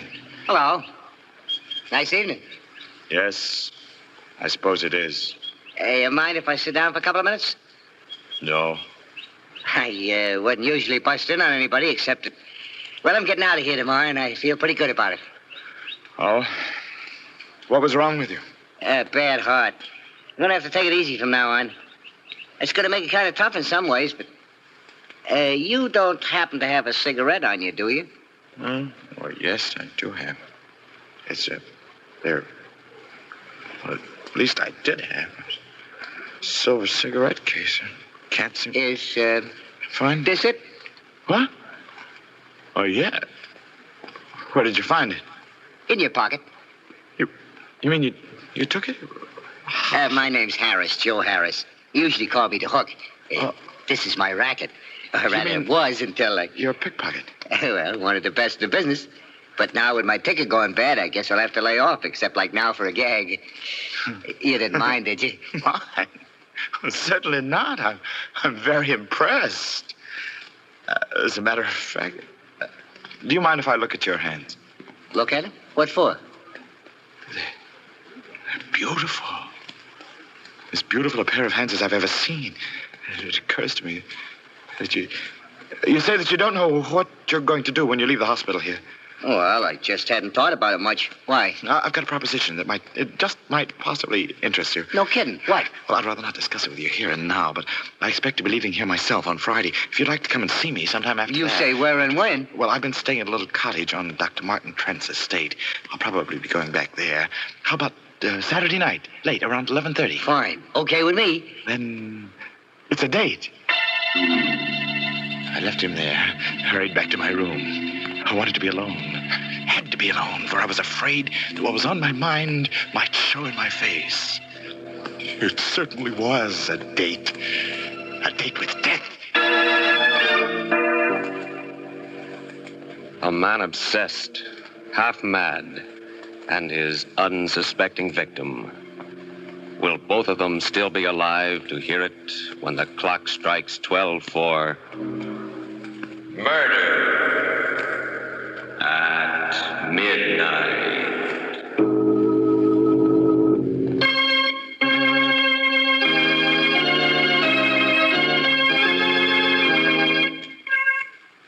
And now, here is Roger Blaine to continue Murder at Midnight. I did leave the hospital on Friday, went back to the little studio cottage. By Saturday night, my arrangements were completed. They weren't very complicated. I made it clear to Lorna and Martin that I wanted to be alone, and I picked up a length of iron pipe. The pipe I hid inside the piano when I heard footsteps coming down the path. There was a knock on the door. Come in? Hi. Not too late, am I? No, you're not too late. Hey, pretty nice place you got here. Yes, it is. Quite nice. Sit down. Oh, thanks. Now, what's this here proposition you want to talk to me about? It's a very simple one. How would you like to make $10,000? What do I have to do? You don't have to do anything. Just sell me something. Your left hand. What? You're nuts. No, I'm serious. I've got the money right here in cash. I don't get it. I just don't understand. Look, I'm a musician. I'm a pianist. Or I was until I lost my hand. If I can't go on playing, then life doesn't mean anything to me. My own life or anyone else's. But you, how important is your hand to you? Now, an artificial one will do almost as well. And you can live for quite a while on $10,000.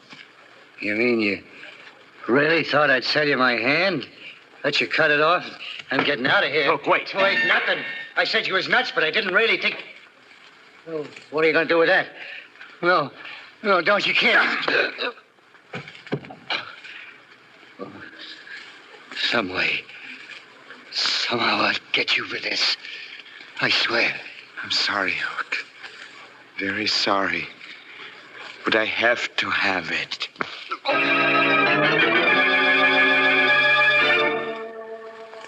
I'd rather not go into what happened after that.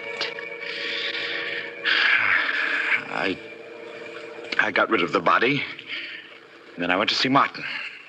You don't look well, Roger. Anything the matter? No, I just came to see you about your promise. My promise? Oh, your debt, whichever you choose to call it. I told you I wanted another hand, that I was going to get another hand, and that you were going to help me. Well, now you can help me. What? See? Good Lord. Where did you get this? It might be better if you didn't ask too many questions. I'm fighting for my life, for more than my life. You took my hand away from me. Well, now you can give me this one. You mean you honestly, seriously think that I can perform an operation of this sort, do a graft, and that after I'm finished, you'll be able to use the hand? Why not? Operations of this sort have been done, haven't they? With other parts of the body? The eye? The cornea, not the eye. And some nerve grafting has been done. But this... Look, Roger, I know what a shock this whole thing has been to you. Know it better than you. You're not a well man. A well man? I'm only half alive. And I'd rather be dead than go on living this way. But if I do die, I won't die alone. That's why I brought this along. Roger. A gun. Quick, easy, painless. If you won't do what I want, you die. And so does Lorna. Both of you, along with me. You don't give me very much choice. No. All right. You win. Get me to the hospital.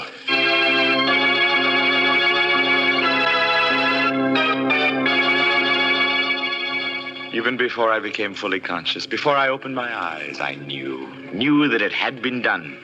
That it wasn't his hand anymore, but mine. Still, there was something wrong. I couldn't analyze what it was at first, but it was there. A feeling that something wasn't quite right. That perhaps it wasn't entirely my hand. I sat up. The hand was a mass of bandages, stiffened with splints. And inside the bandages... Careful, Roger. Don't touch them, huh? Oh, Martin, I didn't see you. I've been here with you ever since last night. Last night? You mean I've been out that long? 24 hours? It was very important that you keep quiet. You've been under sedation. Oh, yes, of course. But this isn't the hospital. No. I brought you home with me, back to the house. Oh. I thought it would be best for several reasons. Oh, that's very smart, Martin. We don't want any questions, do we? Not yet. You did do it, didn't you? What? Oh, yes. I knew you would and could. And it's going to work. It is working. I can feel it. Please, Roger, you must be careful with that bandage. You can't touch it, move it, disturb it in any way. I won't, Martin. But I don't have to. I tell you, I can feel the fingers moving, even inside this. And in another week or so... We'll see. Yes, we'll see. Got a cigarette, Martin? Of course, I have it right. That's funny. What is? My cigarette case. It was right here in my breast pocket. I must have left it downstairs or at the hospital. It doesn't matter. I can do it. Look. Martin. Yes? I think... Here. Yes, here. Here it is. Under my pillow. What? How did it get there? I don't know. It must have fallen out when you bent over. But... No. Why are you looking like that? Because... I think I know how it did get under my pillow. What do you mean?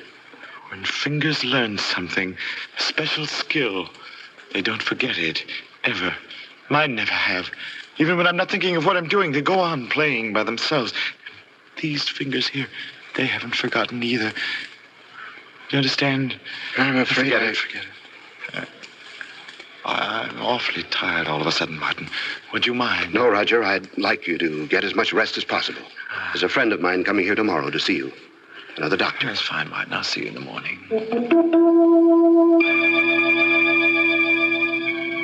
Yes, I was tired, but that wasn't why I asked Martin to go. I did it because I wanted to be alone, because I had to be alone, because I knew now what it was that I'd only sensed before. The hand, Hook's hand, had a will of its own. It had picked Martin's pocket without my even being aware of it. I lay there alone in the darkness after Martin went, not touching the bandages, but flexing the fingers, forcing them to obey my will. I had to do that. I knew I had to do it because I suspected what might happen. And what did happen proved that I was right. I fell asleep finally. And while I was asleep, I dreamed. I dreamed I was walking down a dark, labyrinthine corridor somewhere under the earth. Then...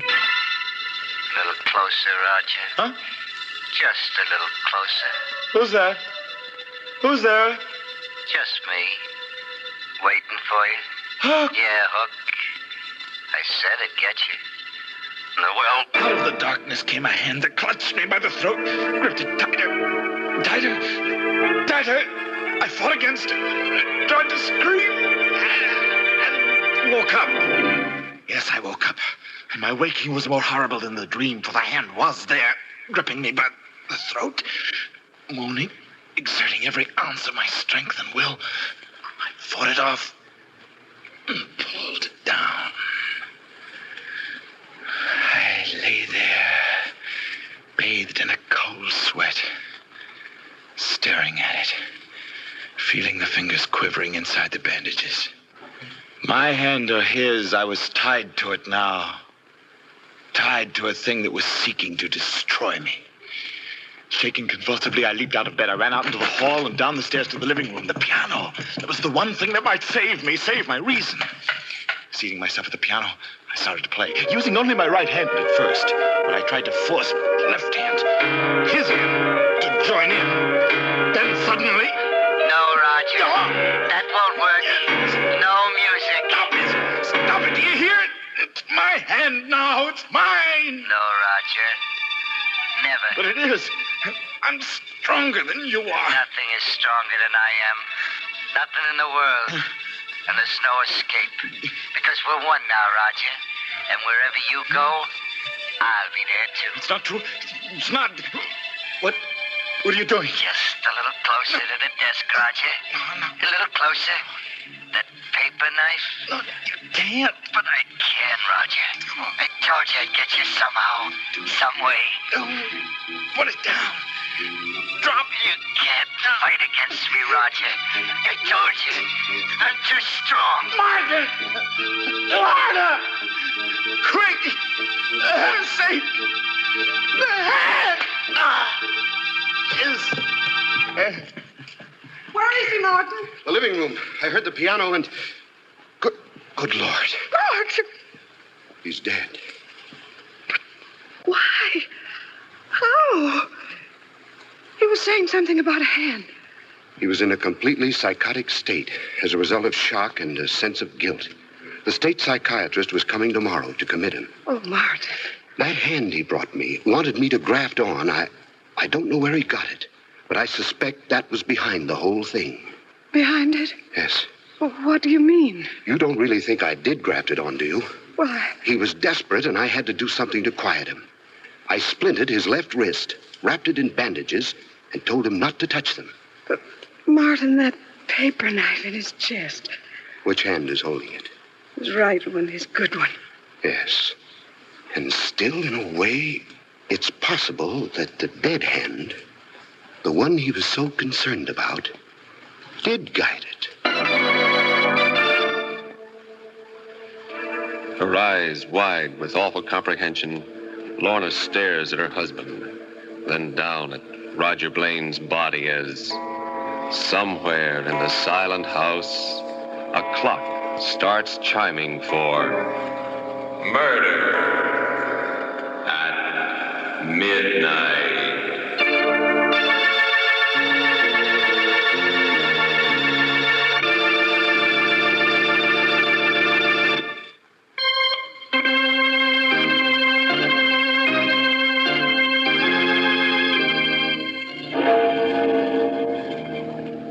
Remember to be with us again when death stretches out his bony hand and the clocks strike 12 for murder at midnight.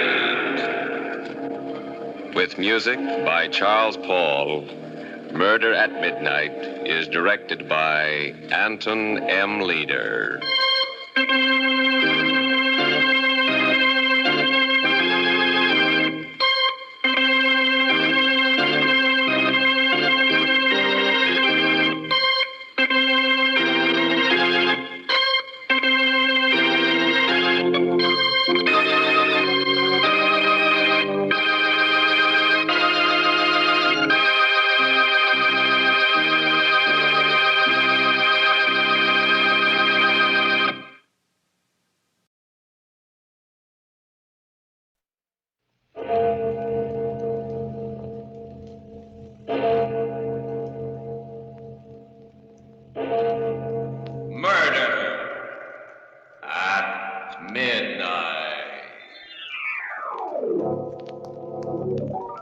No, Betty, no. Don't make me... I say yes. It's got to be. And now and here, she's got to die. Betty. I say yes. Here, I'll hold her arm. All right, Betty, but... No, don't. I don't want to die.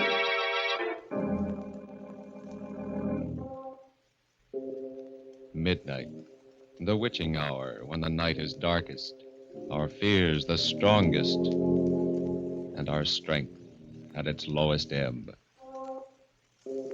Midnight, when the graves gape open and death strikes.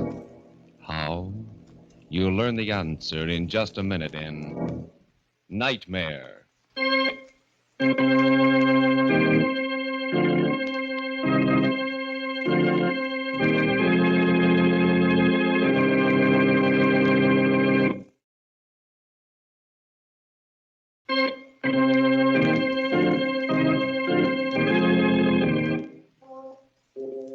And now, Murder at Midnight, Tales of Mystery and Terror by radio's Masters of the Macabre.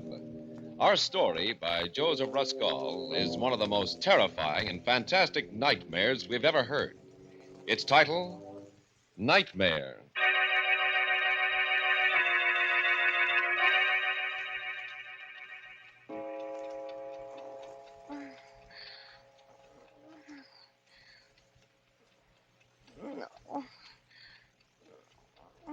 No.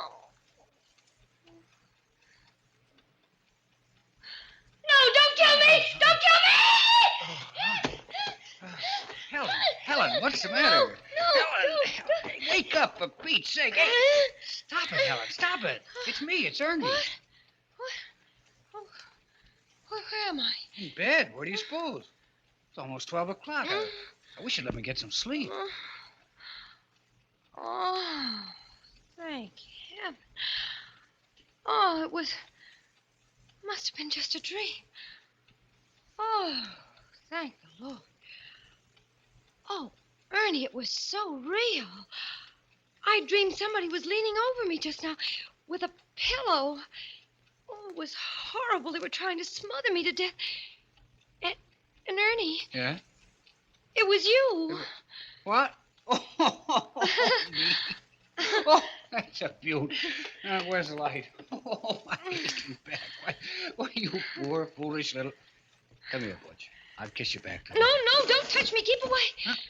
What is this? That pillow in your hand. Oh, for crying out, Bells. Can't I even straighten it out? Sorry, dear. Gee, don't mind me, but that horrible nightmare, it seemed so real. Oh, darling, wasn't that crazy? You, the sweetest, gentlest husband in the world. Well, then why... Oh, Ernie, now please don't look so hurt. Now I can't even look hurt. I just murdered my wife in her sleep, didn't I? No, you were just about to. I mean... Oh, now what the... Everything's happening tonight. Hello. What? Who? Wrong number. And what's more, this is a heck of a time to be ringing. Why, what a nerve. On a night. Thought maybe that was the police you phoned in your dream. Now will you go to sleep? Ernie Kraft, I'm sure I didn't mean to insinuate anything. I was just telling you my dream. You asked, didn't you? Oh, you're a character. I guess I'll have to put you in that book I never wrote, too. Well, now what? That was in it, too. Huh? That book you never wrote. You've nagged about it so much, no wonder. Oh, and that look when you bent over me like a madman. Oh. Ernie, what on earth do you suppose made me have a nightmare? That's easy. You would insist on eating hamburgers after the show tonight. Yes, I did, didn't I, when we got out of the movies? Hamburgers, of course. Ernie, they were part of my dream, too. Hamburgers. Oh. Ernie, stop punching on that pillow, please. All right. Go ahead, then. Better tell me your dream, all of it. Neither of us will sleep until you do. I'll just light this butt. Now, let's have it. Gruesome details. Well, I don't know if I can remember now. It was all so hazy and terrifying. Well, what happened before I smothered you with a pillow? A crazy quilt. Something about your job, and I was a millstone around your neck, and hamburgers, and you hated me, and July 15th. July 15th? Yes, I can't imagine what that meant. Look. Start at the start. Why did I decide to murder you? Because of that other woman, your secret love. Huh? You promised her you'd kill me tonight when I was asleep. My secret love? Yes, she had you in her spell. Oh, that's kind of bad casting, isn't it, Butch? I'm the dishes and dustpan type, remember? In the 5 years we've been married, have I ever looked at another? I know. I told you it was a crazy dream. Maybe you want me to eliminate my one night a week out, too. My Saturday gin rummy with the boys. Oh, no. Who was my secret love? Did she have a face? Well, this is the silliest part of it, Ernie. It's absolutely ridiculous. It was that girl, Betty Daniels. Betty Daniels? Who's she? You remember that tall, dark-haired artist I introduced you to at Cape Cod last summer? At the exhibition. No, I don't. Oh, wait a minute. Trousers, long cigarette holder, Yes. very intense. Yes, very intense. But what the devil? What was she doing in your dream? We said hello to her, we walked off, and that was that. Casual. Yes, I know. I hardly remember her myself. I can't imagine why I dreamt of her. Why? No, don't touch me. Don't. No. Oh, that dream. That awful dream. So crazy. And yet it seemed to be telling me something, warning me.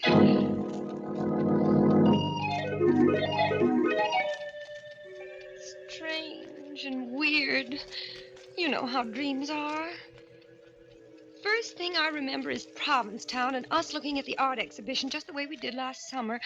Only now the picture was about 10 feet tall and hanging crooked.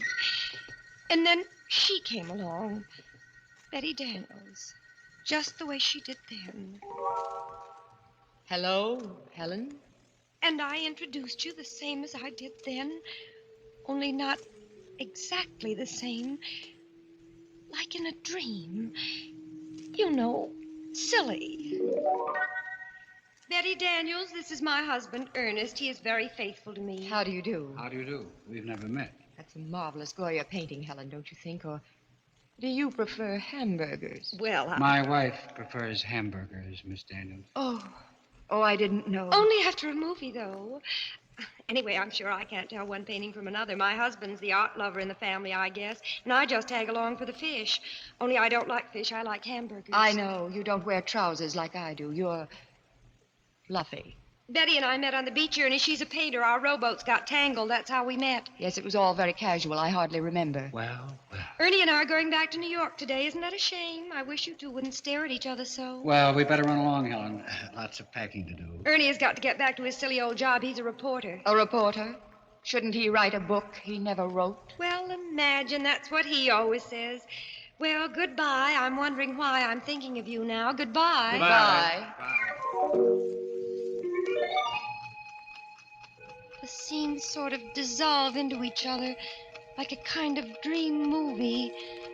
And I'm trembling with fright because I have a feeling I know how the plot's going to end. The next thing I remember, Ernie, I'm in a penthouse apartment on Park Avenue. Everything zigzag, even the butler. And I'm the maid, Helen, there. And what I'm doing is turning pages for Betty Daniels while she plays the piano. For you, Ernie. Isn't that crazy? Neither of you hardly notice me at all, and I keep trying to open my mouth. Like that. But it's stuck, and I'm absolutely frozen at what I overhear. Darling. Yes, Butch. Love our loveness. Out of this world. This is heaven. Ernie, do you ever call your wife Butch? Never. What gave you that idea? I hate the very sight of her. She's really a little ignoramus. You're telling me she prefers hamburgers. Ernie, do you think she suspects yet? Of course not. She thinks I'm at a gin rummy game. Darling, you're blind, but she's not. She knows. She knows? How'd she find out? You may go, Helen. Helen, do you hear me? Why don't you go? Answer me. Have you lost your tongue? Oh, well, there's murder in the air. How'd she find out, Betty? Tell me. Darling, do you suppose she doesn't know what happened last summer in Provincetown? After we all said goodbye, you came to look for your cigarette lighter. She knew you hadn't lost your lighter, that you'd come back to ask me for my New York telephone number. She knew? Of course, intuition. She knows we've been having a secret affair ever since. I can't go on like this. I'm tired of being just a gin rummy excuse. Ernie, if you love me, you'll do what I promised. But I pity her so. Don't be a fool. Isn't it her fault you never wrote that book you never wrote? It's true. She wouldn't let me give up my job. She's a millstone around my neck. Then get rid of her, Ernie. Get rid of her, and I'll bring your genius to the world. I've plenty of money, and you can give up reporting and write that book. Fulfill your destiny. Fulfill my destiny. Oh, Betty, you'll help me. Yes, but only if you forget July 15th. You'll forget about July 15th. It won't mean a thing to you from now on. Not a thing, I promise. And you'll do away with her. The way I told you. Yes, like you told me. The pillow. The pillow. Shh, don't let her hear. Just look at her standing there at the piano. You've been spying on us, Helen, haven't you? Haven't you? Answer, have you lost your tongue? Oh, don't try to fool us. We know you're the real Helen and not the maid. She's heard everything we've said, Ernie. So we'll have to kill her now. Unless she gives me a divorce. Will you give him a divorce? Answer or we'll finish you right now. Very well. Here's the pillow, Ernie. Right now. I'll hold her on. Answer, Helen. Don't make me do it. Answer, Helen. I pity you, but I hate you. You let her cry. Look at her. Stricken dumb. Her mouth's moving, but she's not saying anything. What are you trying to say? Helen, please don't make me do it. Will you give me a divorce? Tell me. Ernie! Ernie, stop. Oh, Yes, we are. Do you want her body found here? Well, hang for it. She's got to die. She's got to... No, not here. Not like this. There must be some other way. Later tonight, Ernie. After the movies. Hamburgers. She'll get hungry for hamburgers. She's bound to. The waiter will ask her how she wants them. That'll give you the clue. And then, when she's asleep... and they'll find her in her bed. The perfect crime. Don't you see, Ernie? Hamburgers.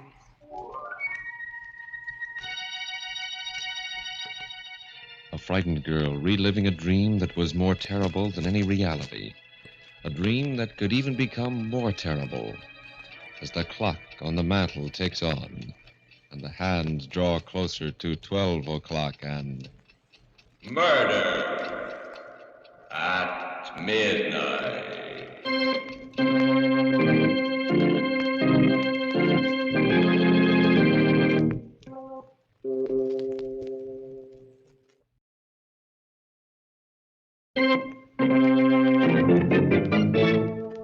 And now back to Murder at Midnight and Nightmare.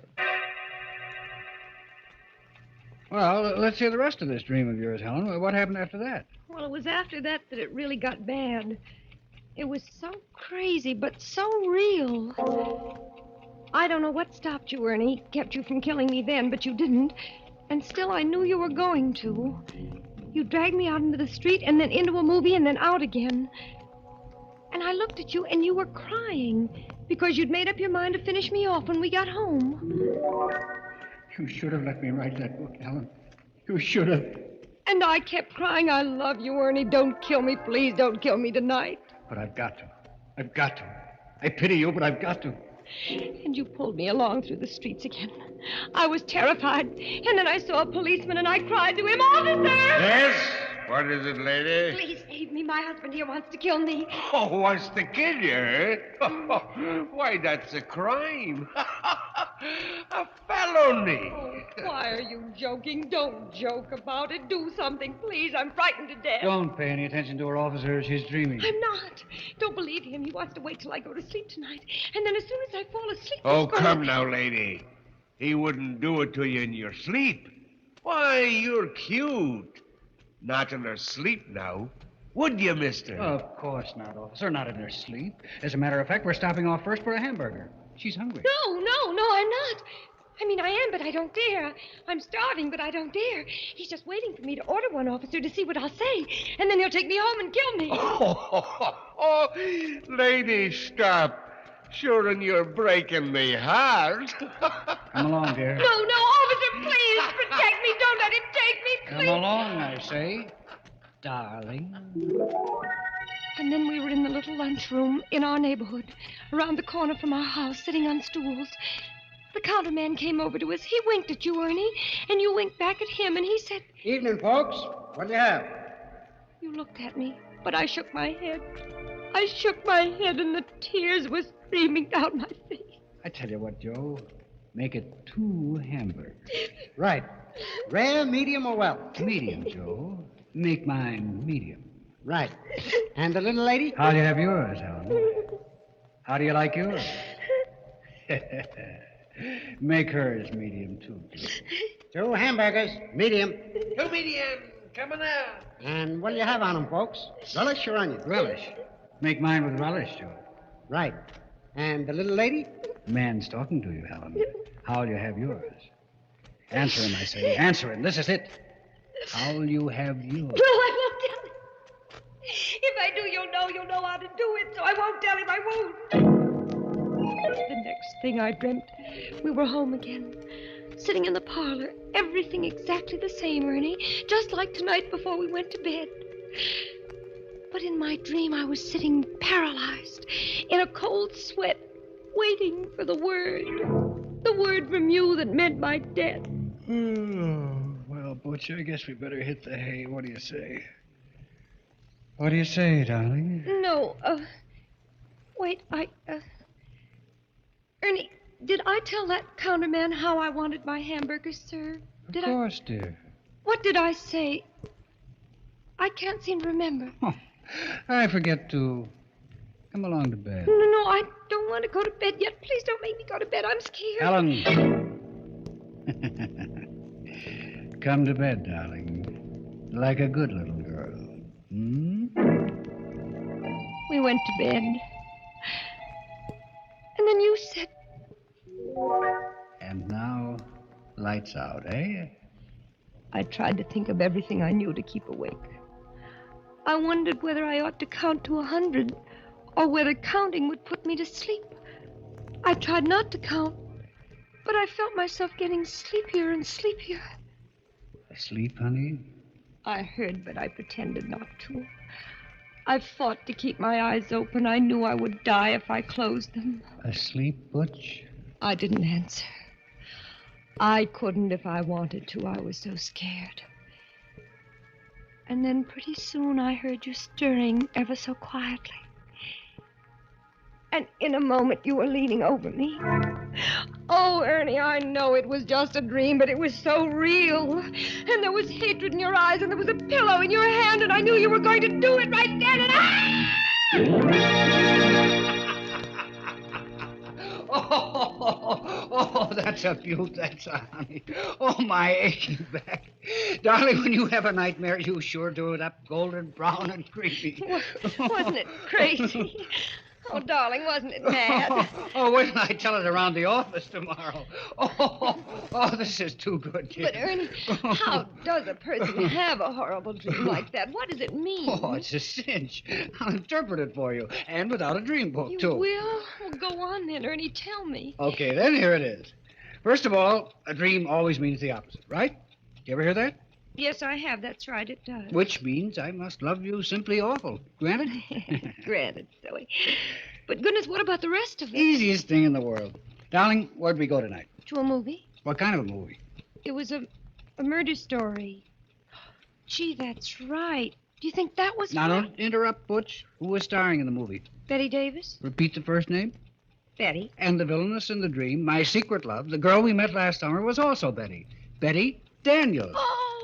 Well, that gave you Betty on the brain when you went to sleep tonight, and movies and murder, and those hamburgers you did stop to eat after the show wrapped up the whole sequence. And no wonder. They're still lying on my stomach, too. Well, what was the pillow doing in it? Sweetness and light, what were you talking about early this evening? That chore you intend to get after someday? Oh, yes, I've got to stuff the pillows. They're caved in the way the feathers have come out. Right, that's your pillow you had on the brain, which brings me back to the hamburgers. Yes, I was going to ask you. I mean, that nonsense of how did I want my hamburgers. What did all that mean, for heaven's sake? Precious, how did you order your hamburgers done tonight? Remember? No, I can't recall. Of course you can. Think now. How do you almost always order your hamburgers? Well, smothered in onions. Oh, Ernie, of course. Smothered in onions. Smother, pillow, smother with a pillow. Check. Oh, my heaven sakes alive. Oh, my gosh. So that was it. Oh, if that doesn't beat... Ernie, that was wonderful. Really. The way you did that, figured that all out. I think you'd make a terrific detective. Yeah, so I'm a police reporter. Close enough.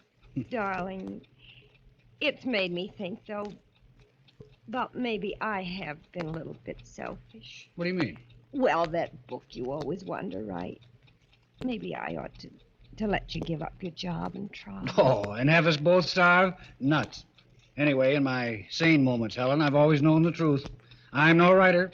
If I had it in me, it would have come out of me, job or no job. I could go back to work again, you know. I could take up nursing again.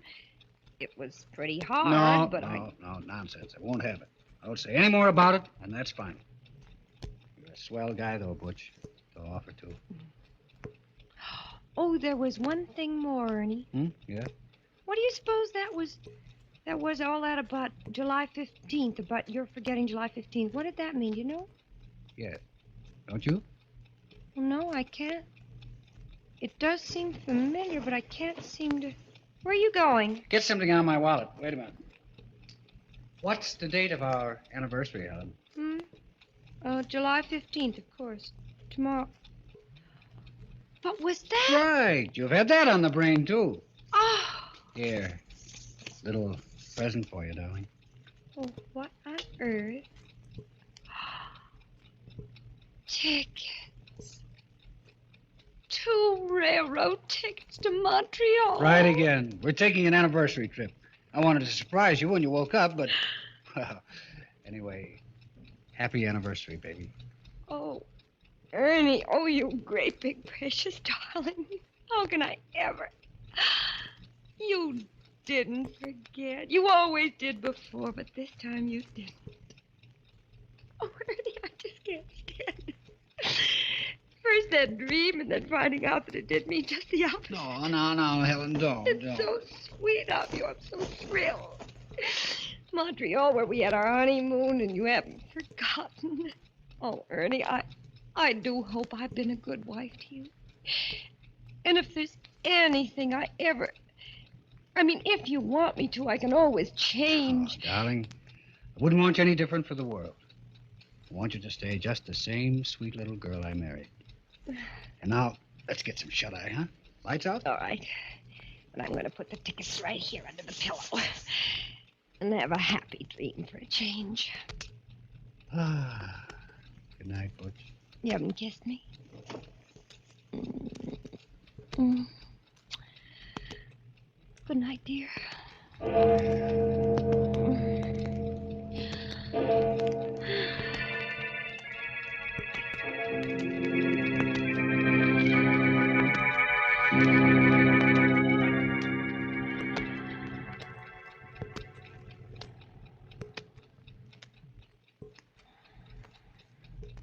Sleep, darling.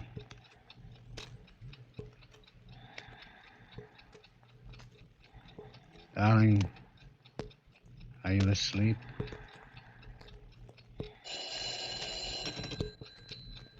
Hello? Ernie? You shouldn't have phoned before, Betty. She was still awake. I had to know. Is it done? Not yet. You got the tickets? Yes, It has to be tonight.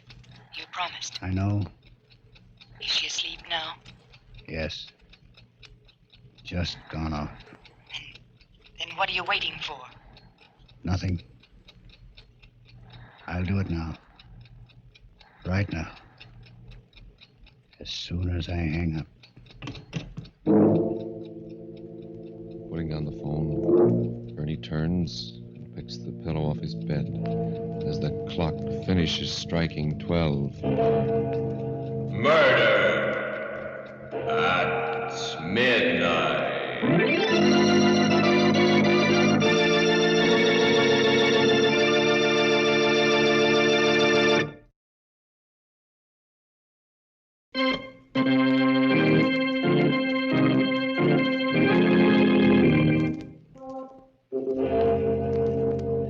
Remember to be with us again when death appears out of the darkness, wearing the face of one you know, and the clocks strike 12 for...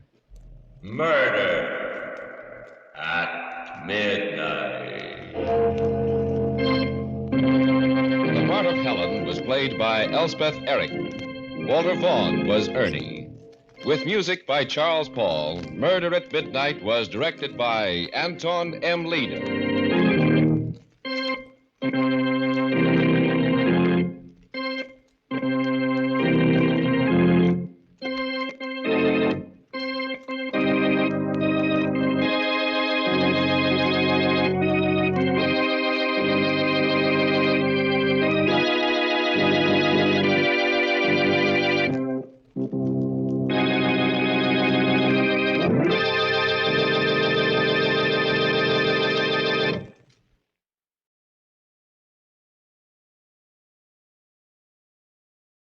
Earplay is made possible by grants from the Corporation for Public Broadcasting and the National Endowment for the Arts.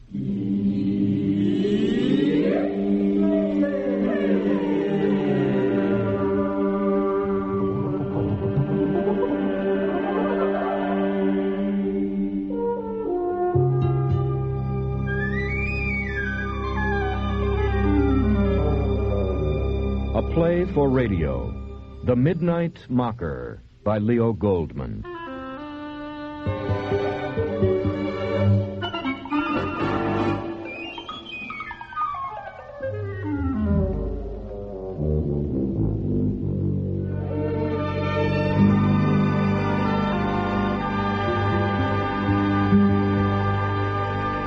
midnight, the time when most people switch off radios and television sets and prepare for sleep.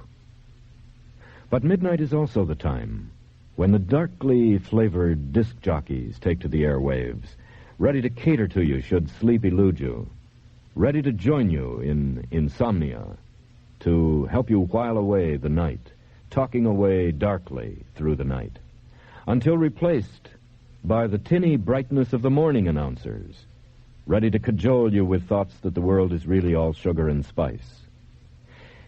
And there are enough listeners listening to keep both in business.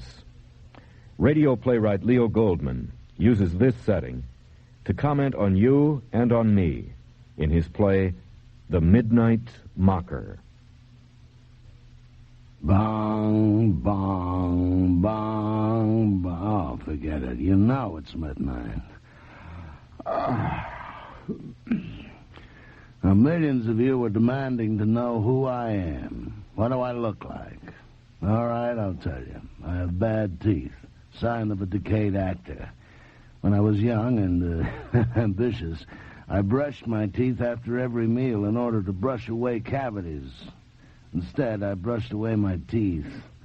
Now, as soon as I tell you the name of this dentifrice, you'll rush out by the millions to buy it. Why are you so perverse? Ready? The name is Special Grit.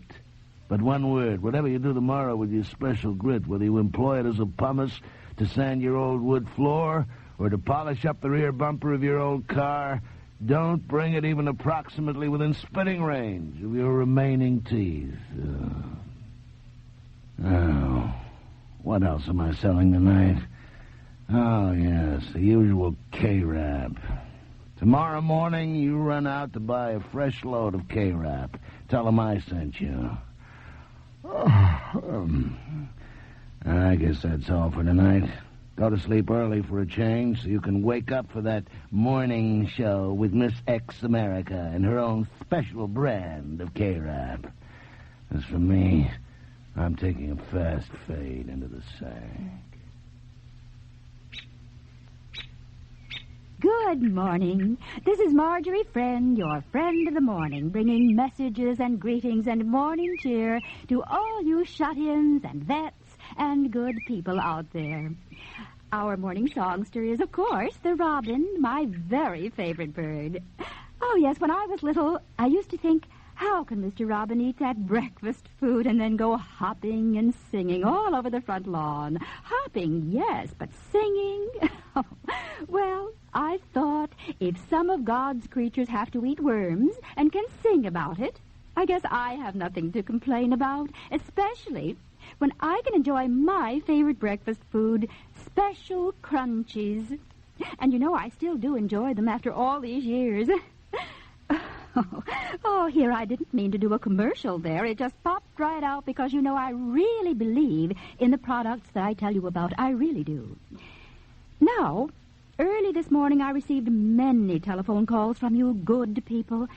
You were badly upset because you love me just as I love you, and you feel I must respond to a certain unprovoked midnight attack upon my honesty and sincerity. Now, as you all know, I'm a morning person, so I myself did not hear the attack. But, of course, I've heard about this midnight monster, as he is called, and the really morbid fascination that he seems to have for a certain kind of night person. Now, I don't pretend to understand why this kind of midnight morbidity is sweeping the country. I think it must be a kind of fever or sickness, like the flu, and after a few weeks of misery and headaches and maybe diarrhea. Oh, I think from what I hear about him that many of his listeners just might find themselves affected in that way. And after a while, our country will build up its natural immunity, and this midnight rash will all fade away. So I think that it is just a kind of really nasty flu bug. And now, about having held the title of Miss America for one wonderful year, 25 years ago. I shall always be grateful for the opportunity it gave me to see our beautiful country, to form many lasting friendships, and to make use of whatever small talents God has given me. And now to read some messages and to play some of your favorite songs. From Susie to all the boys at Grant Veterans Hospital, a great big Valentine and lots of love, and especially to Corky and Red, and for Big Mike and Slim and Curly and Stan the Man and Rusty. It's the midnight bird. Oh, it's Diarrhea Danny. Oh, don't you feel the midnight miasma rising up through your stereo speakers into both twitching nostrils? No, then you haven't heard Our Lady of the Evening, Madame Marjorie. Or is it the morning? Yeah, she works the morning shift. Selling. Oh, quarantine me for the national health. Cigarette, anyone? Time out for cough medicine. Oh, I'm in voice again. Deep, rich, mellow, flowing, mighty Mississippi River down to the Delta voice again. Now I can sell you down that river and up that river. And here we go. Big special on garbage. Be there when the doors open wide. Be first in line when that great garbage truck dumps on you. And then take it all home and wrap it all up and you know what? And bury it under your apple tree. And then what? And then you can sit down to a well-deserved breakfast of special crunchies. Well, how did I happen to think about special crunchies just then? I was talking about something else, wasn't I? Garbage or worms and garbage, and it just somehow popped into my head and out of my mouth. Pop, pop, poppity pop. Out of my deep subconscious life. Out of that mysterious ocean of thought and feeling, up from the very bowels of my being. Scarcely aware was I of what true heart was uttering. Quench, quench, quench, go your brains. Quack goes your mind, as munching Marjorie goes munching, crunching forward on your heart, your faith, your trust in womankind. Oh, yes. And she's a mother, too. Of two lovely, wholesome, simply creamy future Miss Americas. What will they think of Mother now? Can't kid the kiddies, Margie. They always see the worm, just like your favorite birdie. And now I shall reveal to Madame Margie, or Marjorie, or Margarine, or whatever the hell the brand name is, the secret of the morbid attraction which I am now exerting upon the minds and hearts of all you faithful listeners. You ready out there? Hang on to your bedsides. Take a grip on your sleeping wives. Beware of swaying chandeliers, vibrating window panes, cracking walls. 10, 9, 8, 7, 6, 5, 4, 3, 2, 1, 0. Truth. All I have to do to sell a product is to call it by its rightful name. Garbage. That's right. And people fall out of bed laughing and run out to buy it. Of course, I can't sell just any kind of garbage. I mean, I couldn't sell, say, $25,000 worth, like a brand-new collapsing house. No, $2 is about the limit. Anything under $2 is good for a laugh.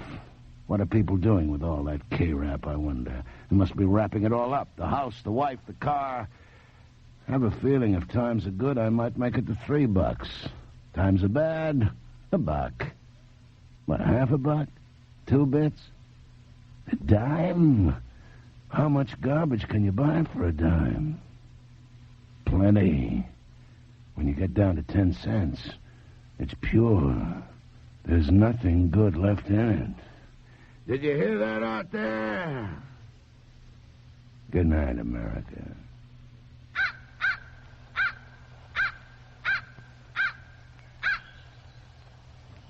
Good morning. I'm Marjorie Friend, your morning friend, bringing a little morning music to all of you good people who really know the meaning of long, dark nights. Well, you'll never guess who that bird is. That, dear friends, is a little mockingbird imitating a big bad crow. It's a very clever bird, oh yes. We had lots of mockingbirds in my hometown, some of them walking around in long pants, because you know it is so easy to mock and to jeer.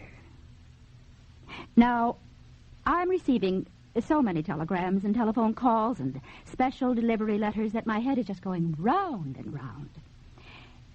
If you're sound asleep at midnight, as I always am, and a stranger steals up behind you and suddenly starts choking and beating you, can you sit up in bed and calmly ask him why he is so unhappy, so vicious? Can you argue with a midnight mugger about your own good character? No. Because you know and I know that you cannot win an argument with such a person. Such a person can never believe anything good about you because he thinks everyone on earth is just as hypocritical and nasty and brutal and evil as himself. And now that is the last comment I shall ever make on this midnight... I almost said vulture, but I guess mockingbird or magpie or maybe screech owl will do. Oh, dear. I feel as if I've been sitting up all night long in some cold, dark place, and I want to return now to a warm, sunny room with all of you good, kind people.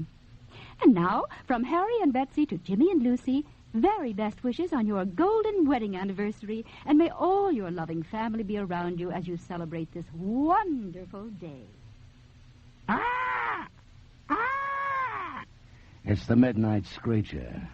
Turn off your screech box, or the screecher will reach you and eat you for breakfast, you delicious little special crunchy you.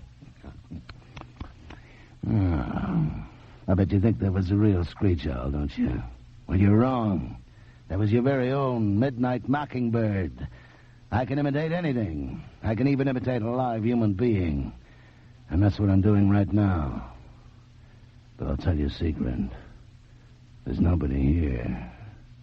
Just a voice. The voice of midnight. No, dear sleepyhead, midnight is not alive. Midnight is simply darkness. A darkness so deep, so thick, so heavy, that out of it a voice finally begins to speak. But who was I when I had a body like your own? I've told you. An actor. A good actor? No, a mock actor. A mimic. No depth, no heart, no soul. In fact, about the same as now. But I must have had something that I don't have now. Oh, yes. Illusions. The chief illusion by which I sustained myself, the great ideal of my youth, was that as I grew older, I would grow deeper. As I went deeper into life, I would go deeper into art. Unfortunately, as I grew older, I became shallower. Why? Well, some people are strengthened and deepened by failure, and some people are hollowed out and have to keep on flowing booze into that hollow for the rest of their lives. Booze or something. Maybe like you, dear listener? No, you're running deeper as you age, not shallower? Good for you. I wouldn't want to think that you and I have anything in common.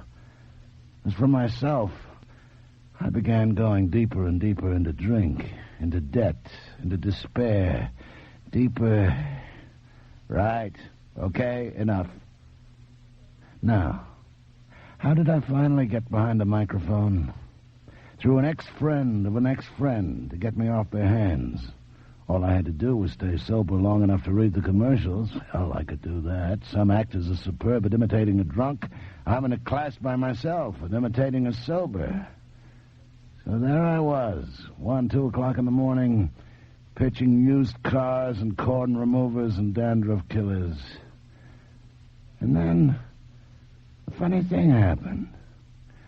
I started making little comments on my own commercials. You know, just small observations, such as you've grown to know and cherish. And why did I do it? Well, for one thing, 2 of my ex-wives were collecting all my salary. I had to steal money for myself to keep myself in booze. But I didn't have the guts to walk right off the job. Besides, if they fired me, I could collect unemployment compensation and maybe steal some of that. So every night, I told a little more truth about the garbage I was peddling. Nothing. I figured the whole world was asleep, or at least the whole town. So I really stepped it up. Capital G, garbage. Come and get it, suckers, at your friendly neighborhood garbage dealers. And then came the big blast. They sent for me, the station manager, the sponsors, the agencies. I thought, they're not going to fire me. They're going to surround me in a soundproof room, turn off the lights, and hack me to death. Well, they surrounded me, all right, in a soundproof room. They closed in. I was about ready to send for a priest. And when they were very close, they whispered, "How much money do you want? Never to leave us." See, they'd heard a terrifying rumor that a rival station was trying to hire me away. And that rumor hadn't reached me because in the secretive way of your truly accomplished boozer, I was stealing away each misty morning and hiding incognito with my bottle in a hotel room without benefit of telephone. And in the meantime, sales were doubling, tripling, quadrupling, quintupling. That's what was happening in the silence, the vast silence of the city out there. I thought you were dead. But no, you were dead laughing. You were forming fan clubs. I didn't know. I slept half the day and drank away the other half. Okay, they whispered. You want a 1-year contract? No. Good. Then you want a 2-year contract? No. Fine. Then what you really want is a 5-year contract? No. Great. Then it's a deal. We'll make it a 10-year contract? No. No. Then what do you want? I want to talk to the rival station. What? Why? Power. Trunk power. But even more than that, the rival station has more watts power, transmission power, network power. Hey, world, I have an audience. Can you imagine? I, the living dead, has gained an audience. Of whom, I wondered? Of the living? Are you listeners among the living, and only I among the dead? Or are we all, each in his own way, deceased? You, an audience of the dead, gravely, laughingly, soundlessly, receiving nightly broadcasts from a ghost. So here I am, hoarding this microphone, Mr. Macabre, the latest popular monster, drawing even with mighty Frankenstein in the monster popularity poll, passing up Count Dracula, that dullard, running far ahead of all the devils, witches, zombies, vampires, goblins, ghouls, and assorted evil spirits which have lately taken possession of our hell-bound country. I'm a star. Never mind that I'm a dead star. I've made it. Now, if only I could give a damn. Too late. I've gone into an irreversible decline. But never mind me. I'm not interesting even to myself. I bore myself. What is interesting is whether you, too, have slipped into a decline. I mean, after all, I'm your hero. You worship me. You write thousands of fan letters, all of which are burned on arrival. You'd give anything for a photograph, a lock of hair, a fingernail clipping, evidence of actual bodily existence. Why? I'm not exactly a figure like George Washington or Paul Revere or Thomas Jefferson or Daniel Boone or Abraham Lincoln. I'm a booze hound, a whiskey canal. I'm a garbage peddler, a midnight mugger. I attack helpless American womanhood. There she is, Miss America, a widow supporting 2 children, husband lost in our latest war, and I mock her efforts to bring bread home to her kiddies, selling what she has for the highest price. Well, sure, who doesn't? But remember her 25 years ago. What a sweet dream she was then. Are you still listening out there? Then I ask you, stop supporting my sponsors. Quit buying their garbage. But I know it'll happen. Tomorrow you'll clean out the shelves again. Tomorrow night I'll gain another 1 million listeners. And now I believe I know why. Mockers, every one of you. And in me, you finally found a voice. Now do yourself a favor. Stop mocking your life away. Stop mocking your particular American sweet dream of success and happiness and infinite love and stardom in your own little heaven. Turn off your radio and go to bed at last. No? And I'll turn it off for you. Good night.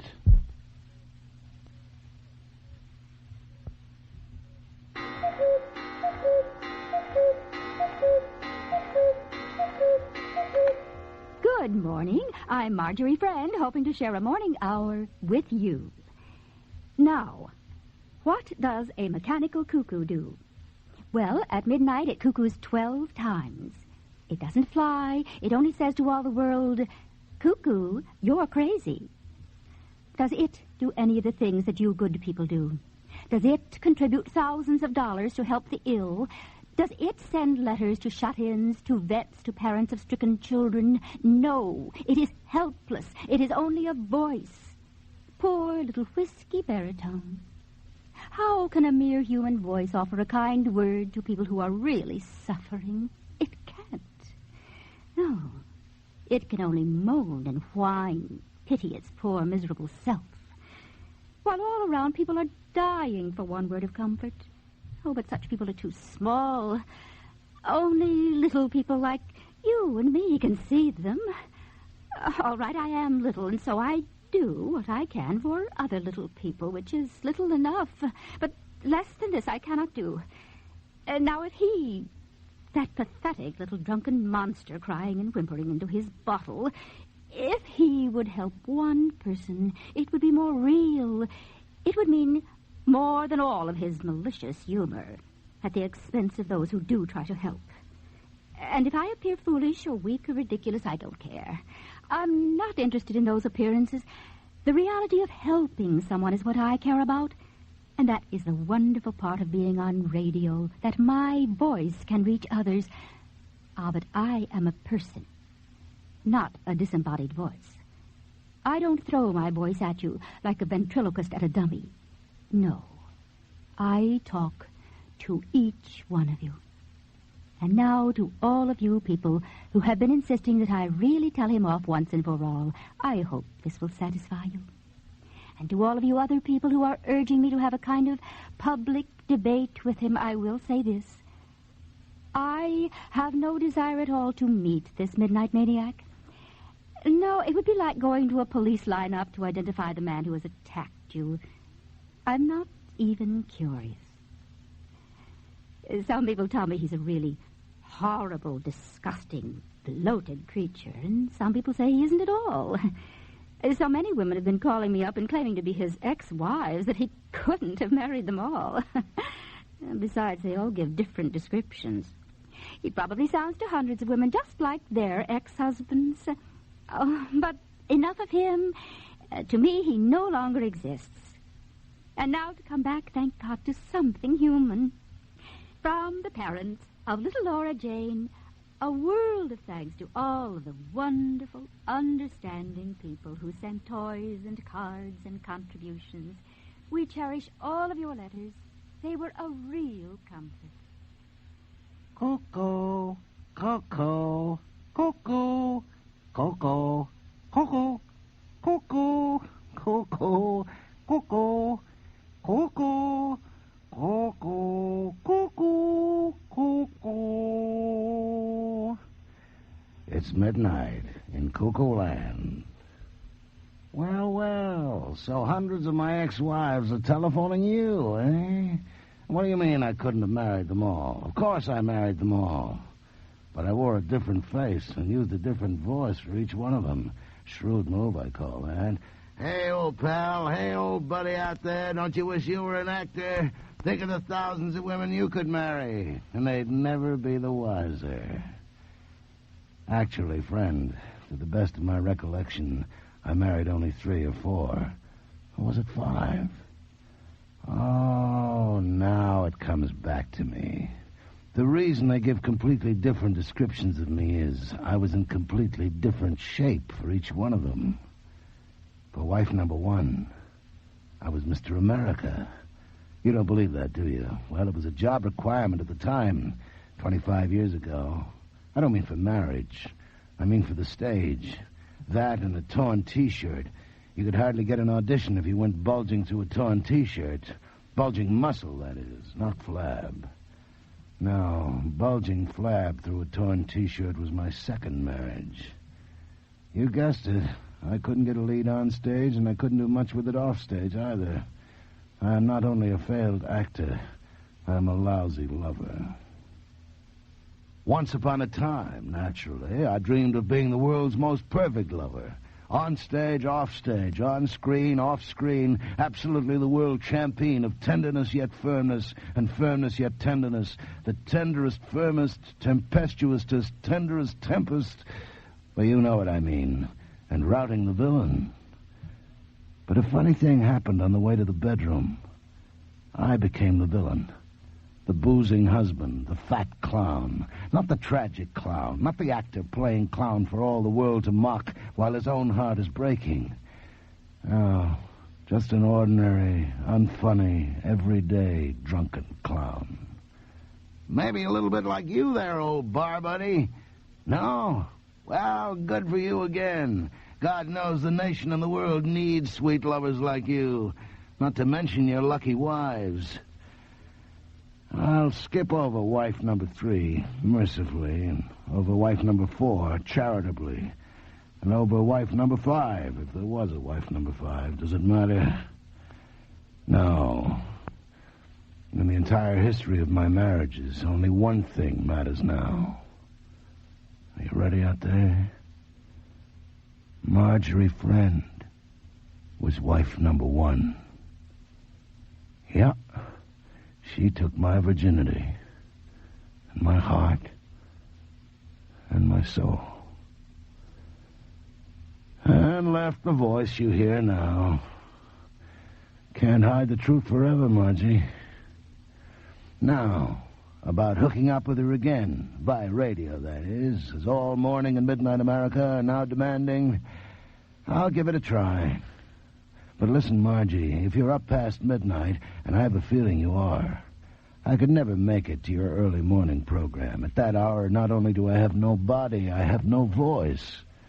So, how about a date? Any midnight you're free.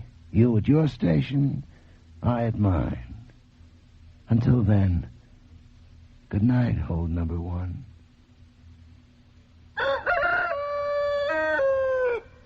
Good morning, and a very early morning, 30 seconds past midnight. This is Marjorie Friend, apologizing to all my morning friends for keeping you up so late or getting you up so early. Are you there, Mocker? All that you've left of me, sweetheart. I don't pretend to understand that.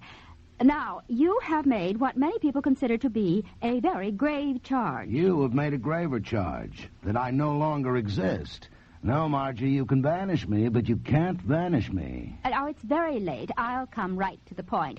Can you produce any documentation? Year, month, day, and most precious yellowing certificate of lawful marriage? No. Oh, really? Why not? Because you have it.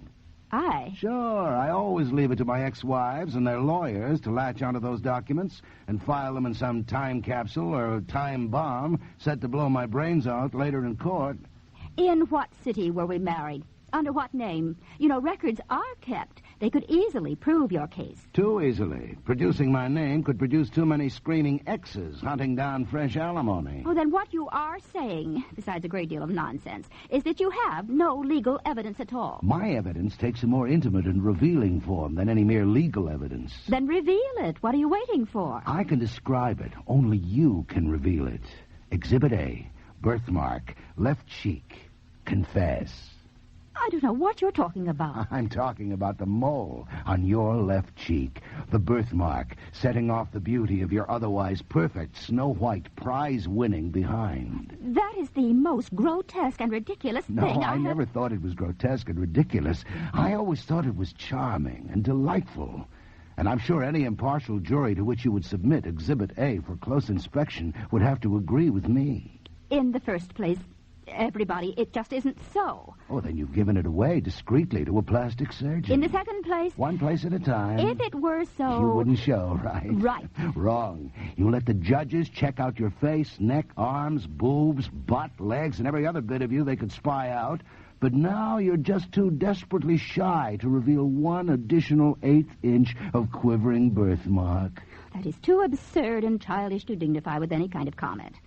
Whoever you are, Mocker, you are absolutely out of your mind. You're right. I'm crazy to have kept your secret all these years. We were married for 1 year, 26 years ago, when you up and junked me. Well, not that I blame you. I turned out not to be Mr. America, so you decided to become a virgin again and go for the title. But I didn't disqualify you, did I?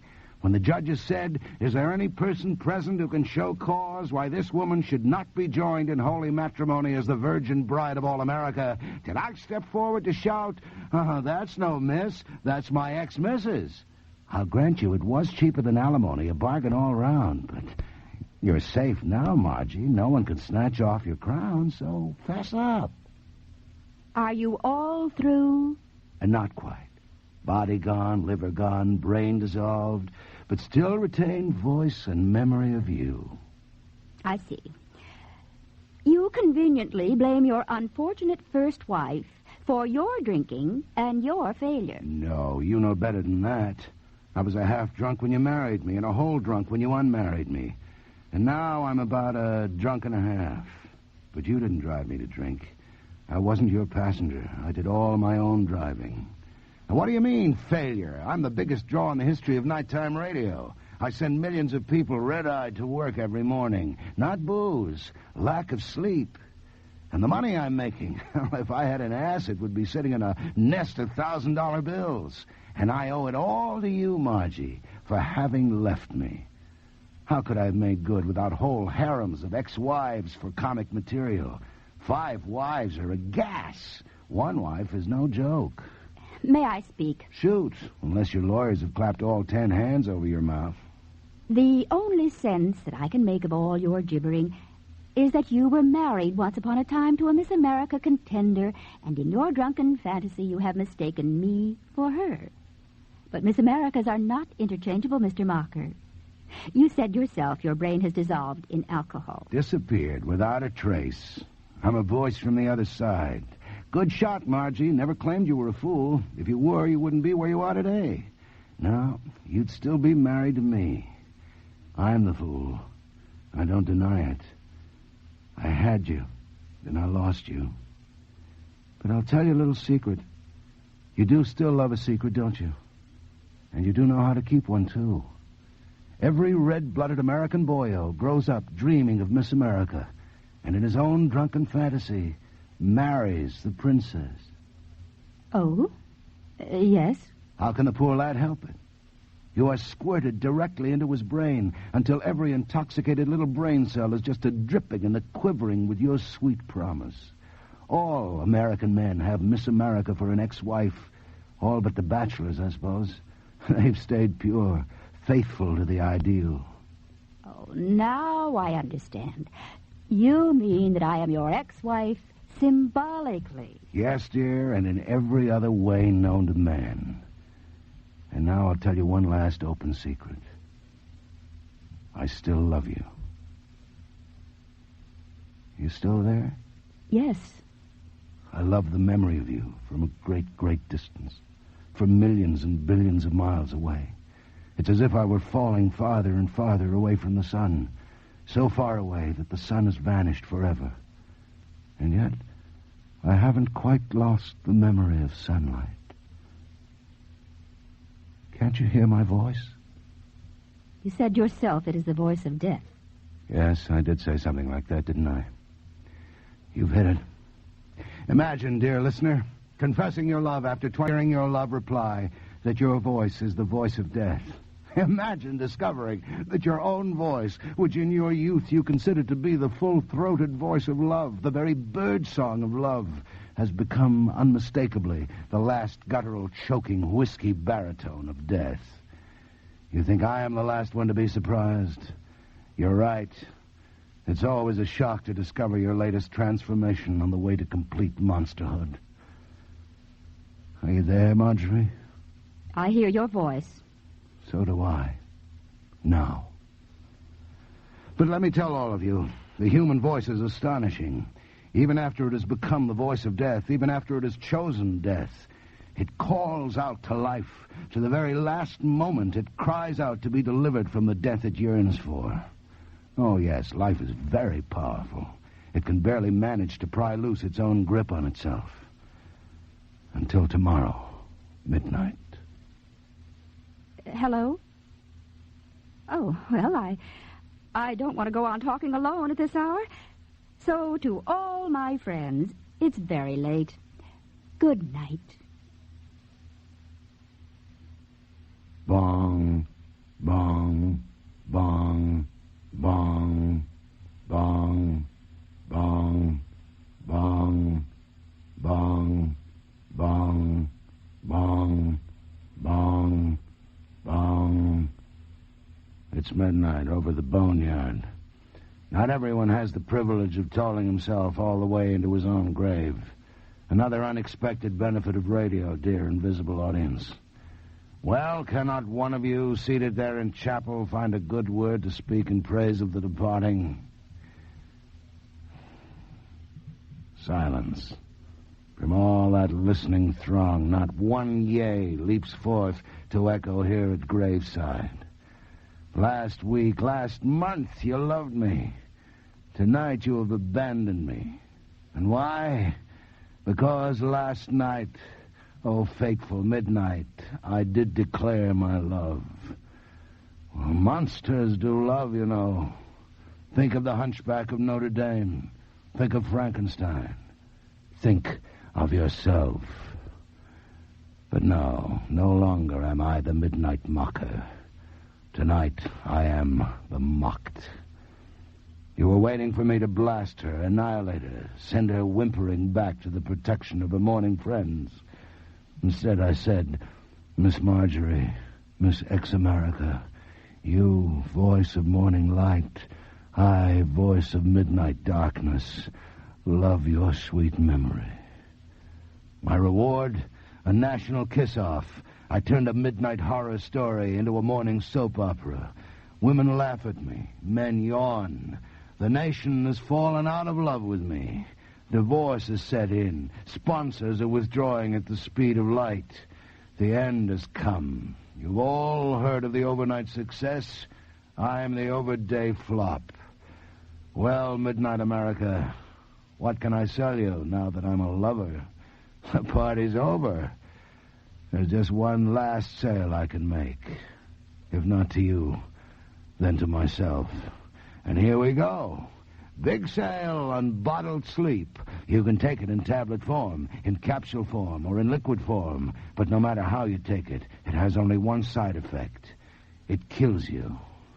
If you dissolve 25 tablets in a pint of booze, as I have done, and drink it down at midnight, as I have done, about 5 minutes will do it. Ah, you say, another gag, another gimmick, another game, another act, another fraud, another swindle. Is nothing real, not even death? Well, you've been sold so many fictions. How can you be blamed for not being able to distinguish lies from truth? Well, think of it this way. Lies sell.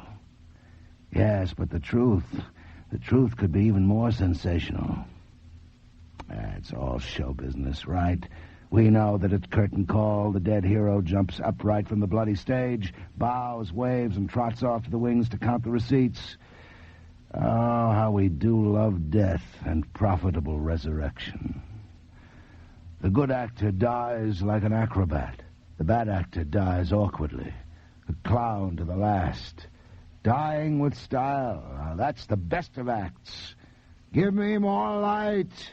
That's the way to die.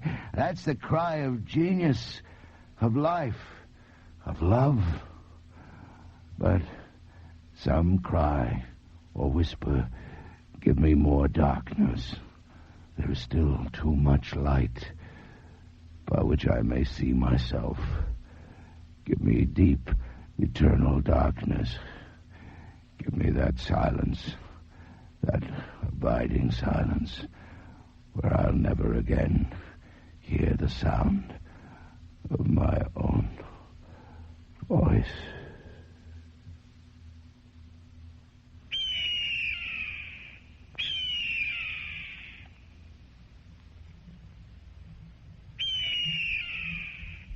Good morning. That is the victory scream of an American eagle.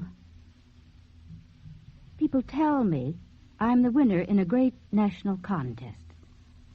People tell me that my voice is the voice of America, not his. I want to thank all of you for your comforting words, but I just don't feel like a winner. I only feel the waste of that man's life. All of that intelligence, all of that feeling, all of it lost forever in mockery and self-mockery. The voice of the eagle speaks for many of you this morning, the voice of the mourning dove for me.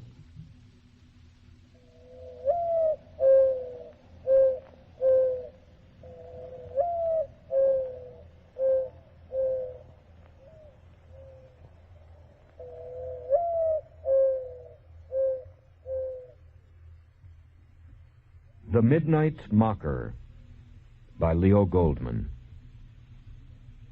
Jay Meredith played Marjorie Friend. Henry Raymer was the Midnight Mocker. Produced by Earplay, the Radio Drama Production Center for Public Broadcasting. This week's Earplay Hour concludes now with a performance by the Natural Sound Workshop in New York City. Kirk Nurok, director. Performances are based on human voice and body sounds. Nurok has said, in a sense, natural sound is both primitive and futuristic. It goes back to raw, pre-verbal expression and aesthetics. But at the same time, it's looking forward to the future shock days, when we'll have more and more free time.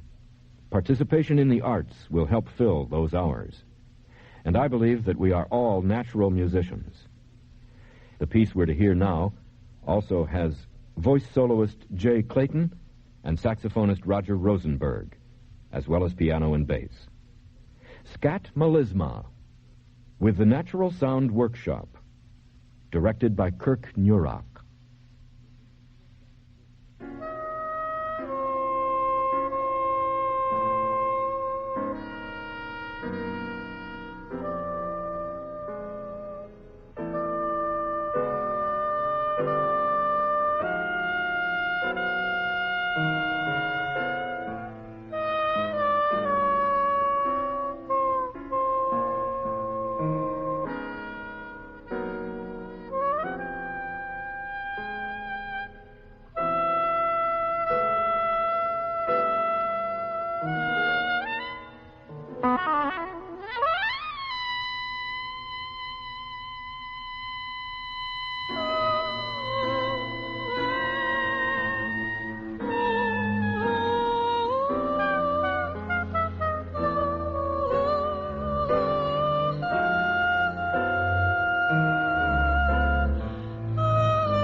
Scat Melisma, with the Natural Sound Workshop, directed by Kirk Nurok, concluding this hour of Earplay.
Who are you? I beg your pardon? I said, who are you? What are you doing here? My name is Gabriel. I am butler to the Holloways. Gabriel? But you can't be. Well, you're dead.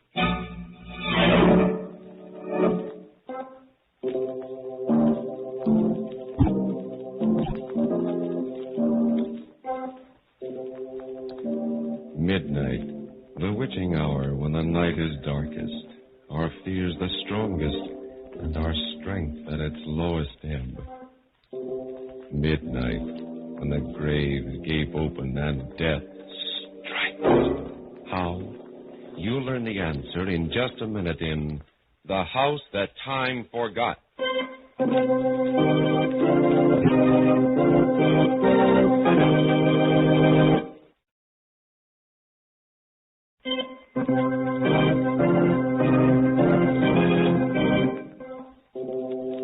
And now, Murder at Midnight, Tales of Mystery and Terror by radio's masters of the macabre. Our story by Sigmund Miller is The House That Time Forgot. Early evening on a desolate part of the Virginia coast. Along a road near the beach comes a car with two people in it. I guess we've done enough looking for today, Eva. Oh, it's really beautiful country around here, dear. Wild and lovely. Mm-hmm. Darling, if we can't find a house, perhaps we should buy some land and build. Well, we'd better start back to town. It's getting dark, and I think we're in for a storm. Oh, look, Fred. Hmm? Look at that house we're coming to. Huh. Oh, now, isn't it a beauty? Oh, yeah. Mm-hmm. Nobody that owns that one would want to sell it. Drive slowly, dear. I'd like to take a good look at it. All right. Oh, there's a for sale sign. Yeah? This house for sale. See Mr. Cecil Smith, Westfield, Virginia. Oh, that's interesting. Well, let's drive in there, into the grounds. I'd like we can come back tomorrow, Eva. It's really starting to blow up. But it'll only take a minute. I've just got to have a close look. All right, but we're going to get caught in the rain. I'll back in to save time. Well, watch the fenders on that side. All right, dear, I would. Come ahead. Am I clear? Okay, you're all right. Fine. Ah, there's a light in one of the gable windows. I guess somebody's home. Beautiful, Fred. Simply magnificent. Yeah, the grounds look a little neglected, though. Grounds, who cares about that? Go ahead and knock. Okay. I wish they'd hurry. We're going to get caught in a storm. Oh, don't worry about it. They don't seem to answer, do they? Try knocking again. Well, odd. Must be somebody home. We saw a light in the window. Maybe they can't hear us. Let's try calling them. Oh. Hello there. Hello? That's very strange. Yeah, What? I hear something. Listen. It's a clock striking. Now, let's try the door. It's not locked. What do you think? Let's go in.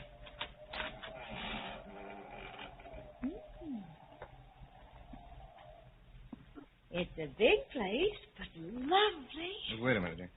Anybody home? Well, if there is, they can't hear us or don't want to.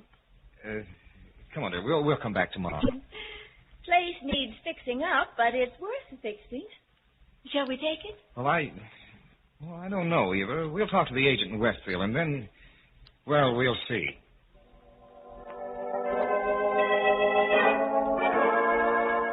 So you're interested in buying the Holloway house? Yes, Mr. Smith. It's just the kind of house we've been looking for. It's a fine place, all right.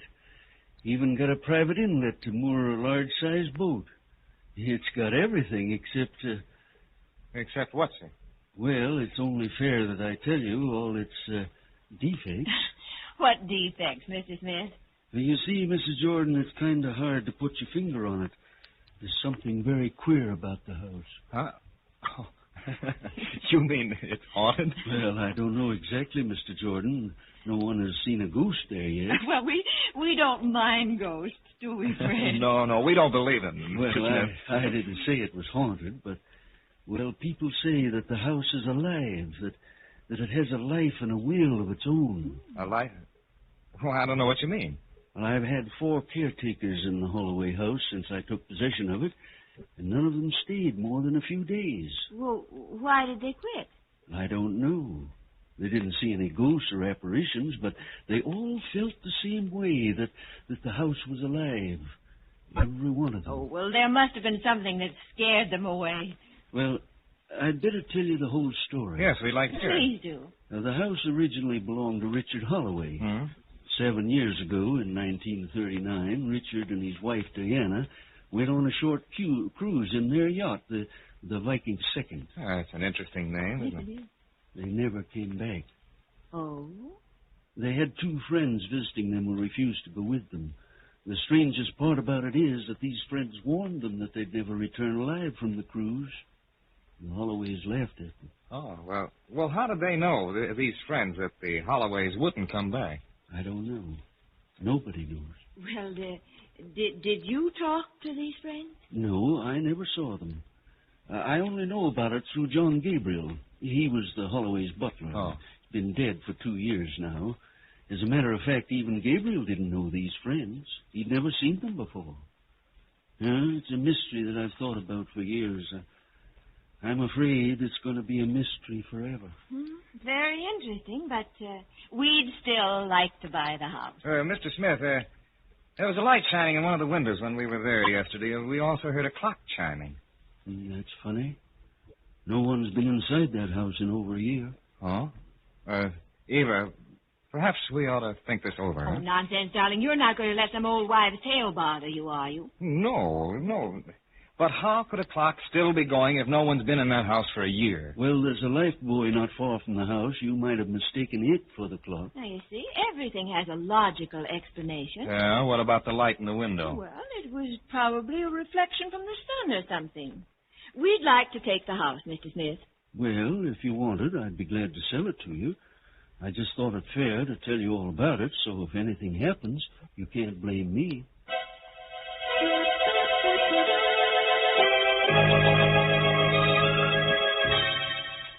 Well, here we are, darling. Our house. I hope we'll like it. Oh, of course we will. Let's go in. Mm-hmm. Do you have the key, dear? Yes, but we don't need it. The door was open, remember? Oh, yes, that's right. Hey. It's locked again. Oh, Mr. Smith must have locked it. There we go. Here you go, dear. Well, look. Hmm? Darling, everything clean. Dusted. Why, it's spotless. Oh, now, Mr. Smith really is a dear. Hey, it looks lived in, doesn't it? I told you we'd like it. I suppose. You also put flowers around. It does smell of flowers, roses. But let's look around. Bright-looking kitchen, isn't it, Fred? Yeah. And this wonderful big refrigerator. And it's full of food. No. Fresh food. Yeah. Oh, that Mr. Smith, why, he thought of everything. Oh, the bedroom is even bigger than I thought. Look at the bed. What? Someone has slept in them. That man Mr. Smith sent to clean the house must have slept in it. Yes, and he apparently slept in both beds.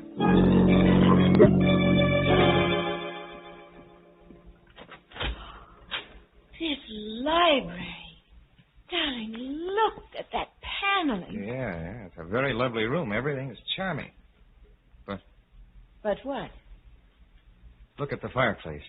Well, what's wrong with the fireplace? There's just some half-burnt logs in it. Yes, just some half-burnt logs, still smoldering. Well, it was the cleaning man. I don't think there was a cleaning man. Now, don't be absurd, Fred. The clock we heard the first time we were here. Eva, I just can't shake off the feeling that someone is still living here. You're being ridiculous. Well, maybe I am, but I feel like an intruder. Darling, it's that story Mr. Smith told us about the Holloways and their mysterious friends. It got you all keyed up. Yeah, well, I'm going to call Mr. Smith and find out about that cleaning man you think he sent here. Operator. Oh, operator, give me Westfield 403.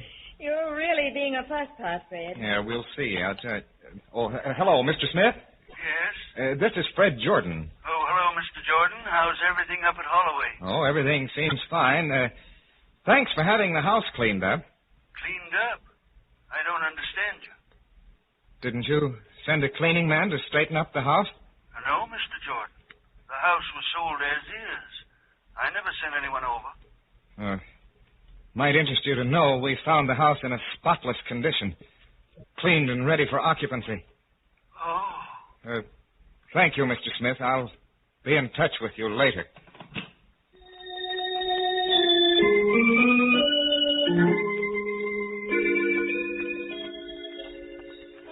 Such a lovely night, darling. I'm glad we came out.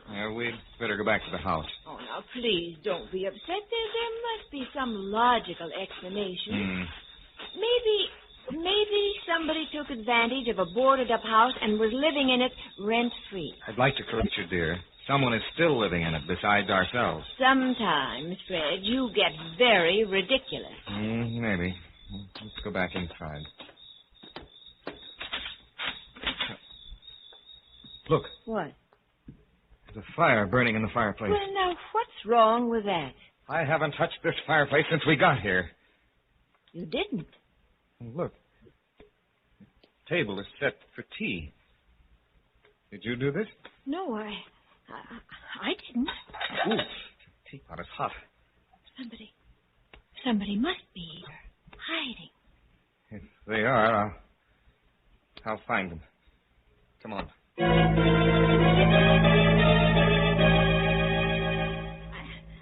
I don't understand. cellar to attic, and there's no one here. It's incredible. Someone is living here, and we can't see them. It doesn't make sense. There's somebody here right now. Right in this room. It sounds crazy, but I know it. Fred. What? The clock. What about it? It just struck midnight, and it's only 10 o'clock.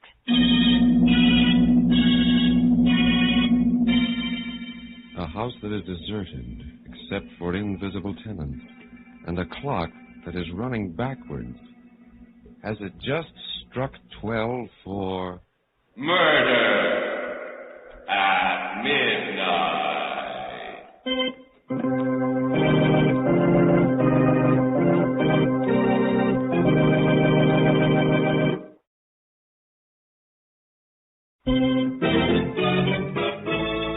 And now, back to Murder at Midnight and The House That Time Forgot.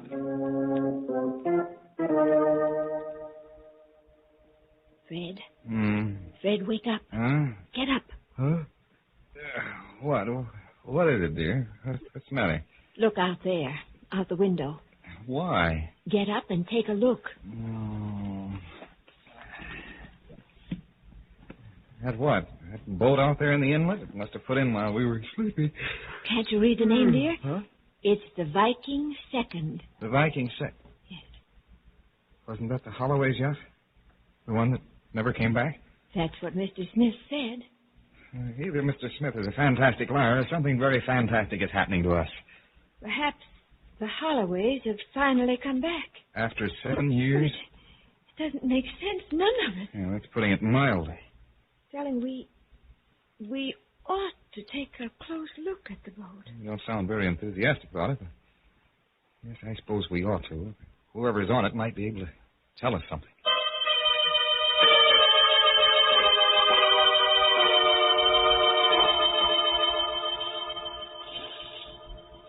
The gangplank is down. Somebody must have come off the boat. They couldn't have, dear. At least they didn't come up to the house. Well, let's go up and see. All right.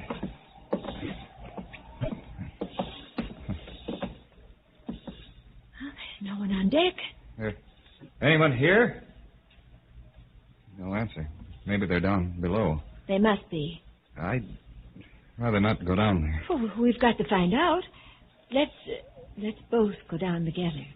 All right, you keep right behind me. Oh, don't worry, dear. I will.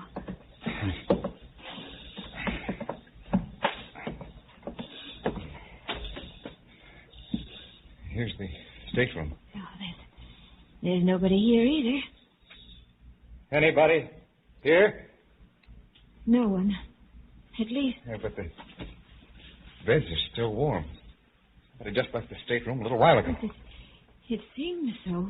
Let's get out of here, Eva. I've got a peculiar feeling down my spine. It is chilly. We'd better go back to the house.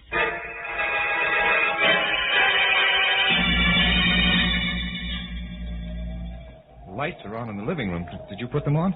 Just one of the lamps, a floor lamp. Well, all the ceiling lights are lit. I can see that, dear. Let's go in. Here. The door's locked. We didn't even close it when we went out. No. I remember we left it up. Good evening. Who are you? I beg your pardon. I said, who are you? I'm John Gabriel, butler to the Holloways. Gabriel? That's right, ma'am. Whom do you wish to see? We don't want to see anyone. We live here. I'm afraid you're mistaken, sir. The Holloways live here, have been living here for years. But this is our house. We bought it. And the Holloways are dead. Dead? Yes. I'm afraid someone has misinformed you. Oh, this is like a nightmare. Look here, Gabriel, or whoever you really are. We bought this house from Cecil Smith, a real estate agent in Westfield. He's not the kind of a man who plays practical jokes. No, he's not. He's a very sober man indeed. He told us you were dead, too. As you can see, madam, I'm very much alive. Oh, this is crazy. We'd better talk to the people who call themselves the Holloways. Perhaps you should. They'll be in any minute. Please come in, won't you?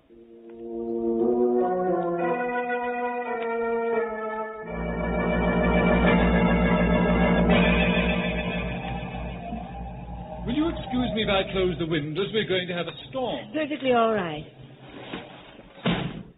Would you care for some tea? Look here, Gabriel. We've been waiting an hour for Mr. Holloway and his wife. They haven't shown up, and I don't think they will. Now, just what is your game? Would you care for some tea, Mrs. Jordan? No, thank you. Did you hear what I said? Yes, sir, I did. As soon as Mr. and Mrs. Holloway arrive, I'm sure you'll be convinced of your error. They should be here any minute since they plan to leave tonight on a cruise. This is mad. Fantastic. They've come. Just this door, Gabriel. Oh, hello. I don't believe I know you. This is Mr. and Mrs. Jordan, Mr. and Mrs. Holloway. Oh, I'm glad to meet you, Mrs. Jordan. Mr. Jordan? Well, thank you. Are you Richard Holloway? Yes? I can't believe it. It's all terribly confusing, Mr. Holloway. These people claim that this is their house. What? That they bought it from Cecil Smith.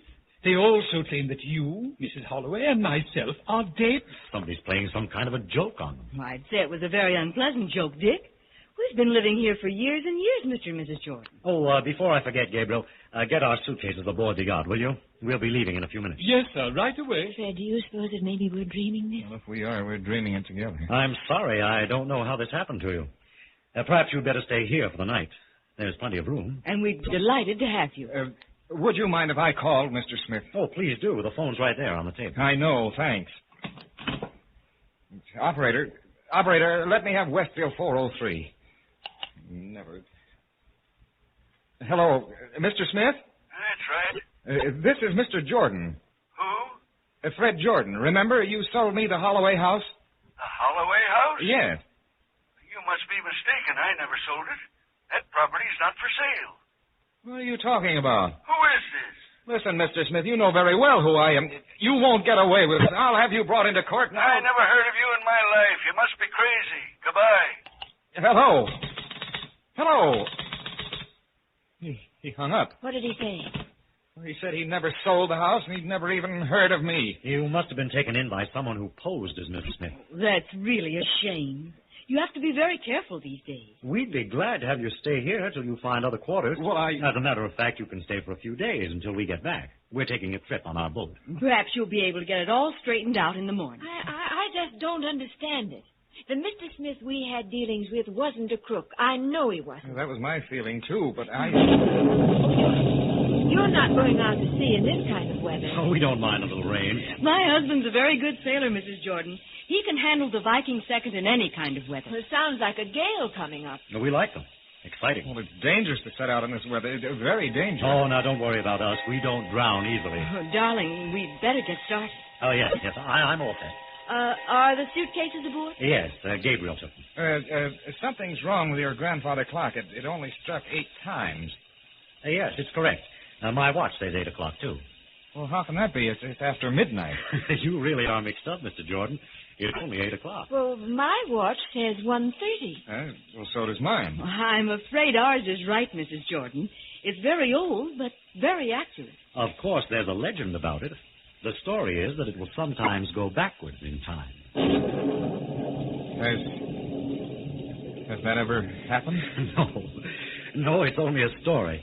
It's never gone anything but forward, like any other clock. But it's a nice story, isn't it? Yes, delightful.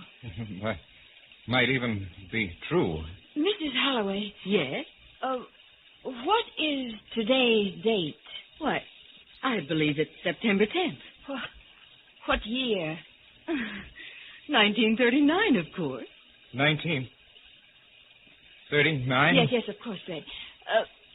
Mrs. Holloway, I'd like to ask you and Mr. Holloway something. Yes? Please, don't go out on this trip you're planning. Why not? Because if you do, I don't think you'll ever come back. What a terrible thing to say. Please, Mrs. Holloway, please. I don't know what's wrong with you two. You came in here with a strange story about owning my house, and now you tell us we're never going to come back. She's right. You won't come back. You'll pardon me for saying so, Mr. Jordan, but I think you're both crazy. I don't care what you think, but please don't go. Why, Mrs. Jordan? I have a hunch about it. We don't believe in hunches. Well, it's more than a hunch, Mr. Holloway. I know you're not coming back. If you'll excuse us, I think we'd better get started. Come along, darling. I'm ready. I've put everything on board. Is there anything else, sir? Yes, just take care of our guests, so that they're comfortable. Goodbye, Gabriel. Goodbye. A pleasant voyage. Make yourself at home, and we'll be back, despite your hunches. Oh, you mustn't go, please.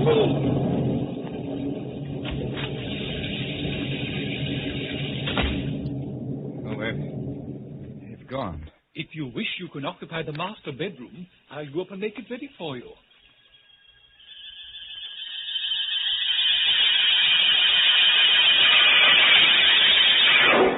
Was there anything else you wished, Mr. Jordan, ma'am?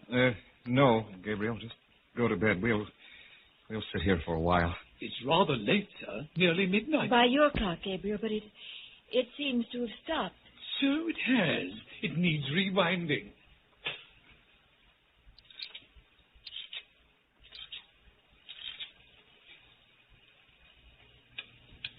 It's going now. Yes. Seems to be ticking rather fast. Something's wrong. It never did that before. Fred! Something's happening.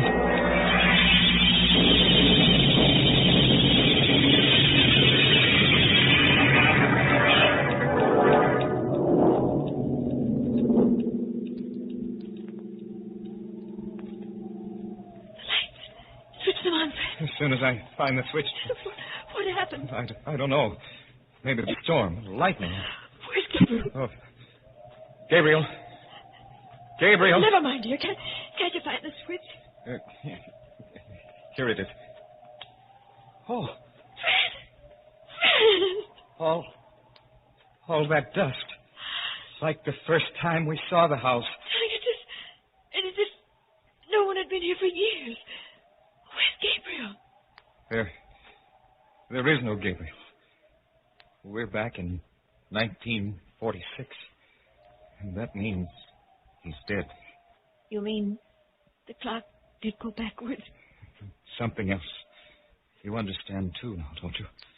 We were the friends that Mr. Smith told us about. The mysterious friends that urged the Holloways not to go on that trip. Yes. Fred. What? The clock is stopped. Well, it needs rewinding. No, don't touch it. We won't wind that clock again. Ever.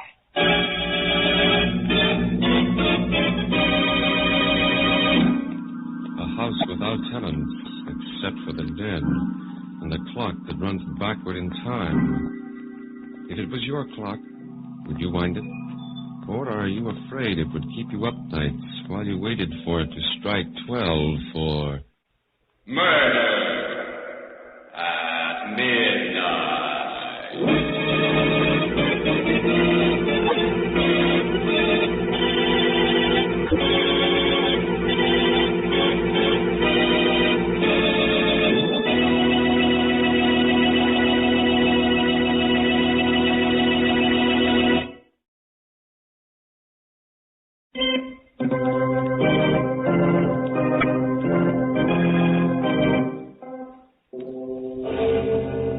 Remember to be with us again when death comes out of the past, out of time gone by, and the clocks strike 12 for...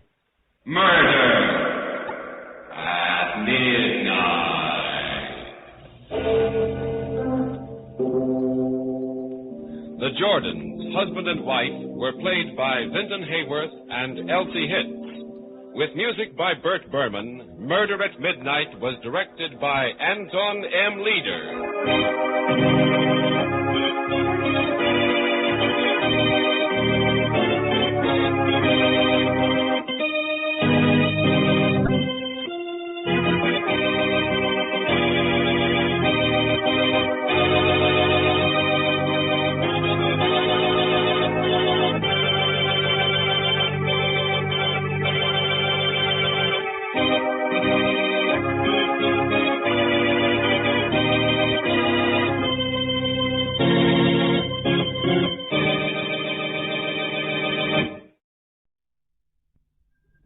The Reverend Arthur Maydew worked very hard in a large parish for 11 months of the year.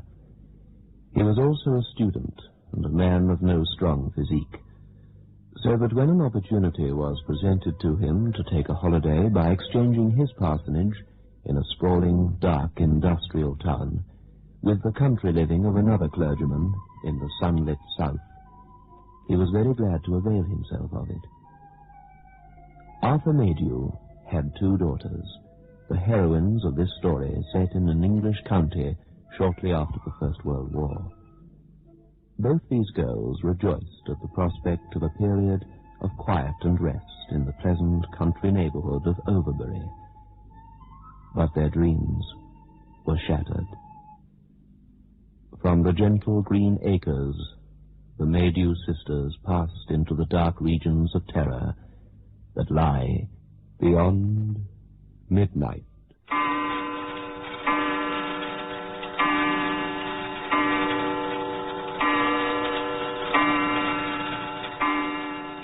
Biotex, the new soak and pre-wash powder, presents Beyond Midnight.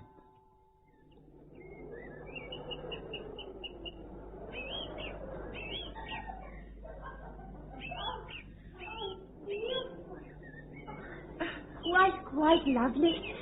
Oh, Maggie, we shall persuade old Mr. Roberts to exchange Overbury for Father's parish permanently. Oh, as if he would. This lovely place, these surroundings for Sheffield. Oh, Alice, who in all the world would make such a bargain? Look, that was a song thrush. Did you see him? No. With eyes like yours, I'm surprised you did. Well, I will not wear spectacles. And if it contents me to say I saw a song thrush, then a song thrush I saw. Oh. Do you think Father is contented here, Maggie? Of course. He has Mr. Roberts' library. What could content him more? Books, books, and more books. 100,000 books. Oh, how green it is up here. That's Bricket Bottom down there. Again. How long do you think it is? 1 mile. Oh, 3/4, perhaps. You must ask Smith. He knows all the county's history. Oh, I would not dream of asking Smith anything. He's quite stupid. Look, you see, that's the road which leads to Blazes Farm. Oh, I wish there were a few friendly neighbors, that's all. Then it would be paradise here. That's the only trouble. Once we've fully explored, what shall we do then? On this side of Bricket Bottom, there's nothing but Carew Court. And that's miles and miles and miles away. I wonder what he's like. Who? The owner, Lord Carew, of course. They say he's one of the wealthiest men in England. I've heard tell that he doesn't have a handsome 25-year-old son, Maggie. Only a rather plain daughter. I was thinking nothing of the sort. I merely wondered what he was like. It is bleak, though, isn't it? All about here. Beautiful, yes, but bleak. Oh, come on. It's getting dark. We must... Tomorrow we'll explore right to Blazes Farm. Who knows? We may be treated to fresh, warm, creamy milk. Alice, look. Look. How very curious. There's a house down there in the bottom, which we have never... Oh, leastways, I have never noticed before. House? Where? Do you see? We've walked along the path down there, but I... Oh, no. There, girl, there. You see? I don't see any house. Oh, you must be able to see it. A quaint-looking old-fashioned house. Red brick. Oh, just where the road bends to the right. See the garden? No. I certainly can't see a house. Oh, Alice, I'm very sorry, but if you don't persuade Father to buy spectacles for you soon, you'll be incapable of seeing anything. Yes, perhaps I can see a house, but the light is getting so bad.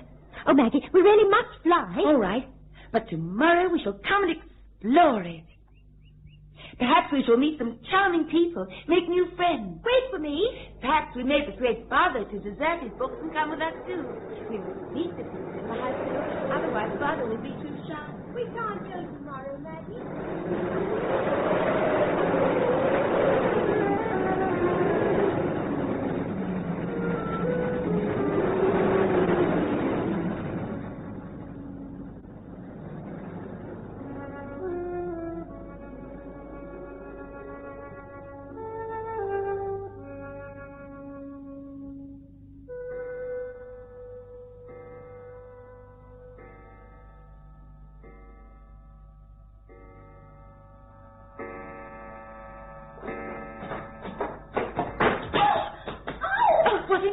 Name, Alice. Oh, my ankle. Oh, Maggie, help me. Why did you come down the stairs like an elephant? It's your own fault. You told me to hurry. Here, don't stand. Sit down, rest it. Well, I wanted to go to the house. Father's forgotten all about visiting Overbury. We can go this morning. Oh, it's swelling. Oh, look. Oh, Maggie, it's so painful. Oh. I shan't leave the house this morning, that's evident. If you wish to explore, you must go alone. Maggie. Yes, Father. If we don't go now, we'll never get away. He's sure to want to go to Overbury. Oh, good. I cannot stand. Oh, go alone and tell me about it when you come back. If there is a house in Bricket Bottom.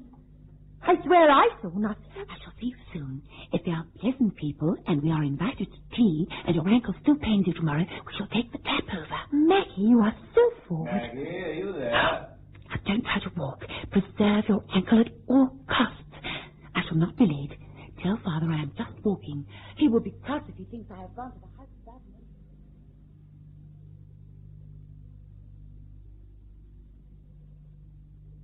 Very old-fashioned, but oh, absolutely charming. Oh, and Alice, you should just see the garden. Oh, there are hollyhocks and roses and Canterbury bells and foxgloves. It is absolutely lovely. A darling little house. It's set close to the woods, just where the lane turns off to Blazer's farm. Oh, and Alice, I saw the people too. An old lady and gentleman. The gentleman was sitting on the porch. I couldn't see him clearly, but the lady was in the garden tying up her flowers or weeding or something or the other. Oh, she looked up and smiled as I went by. Oh, Alice, I'm sure they are nice people. It would be awfully pleasant to make their acquaintance. And we shall, too. I shall make their acquaintance if it is the last thing I do.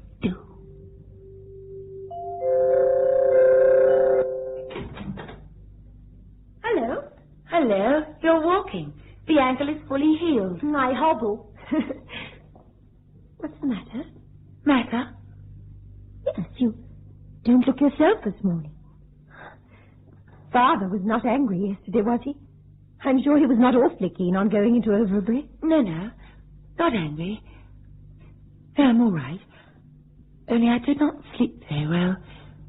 I kept on dreaming about the house. It was such an odd dream, too. The house seemed to be home and yet to be different. What? That house in Bricket Bottom? What on earth is the matter with you? You seem perfectly obsessed with the place. Well, it is curious, isn't it? I mean that we should only just have discovered it, and it looks to be lived in by nice people. I do wish we could get to know them. There's going to be a storm. Oh, the swelling just will not go down.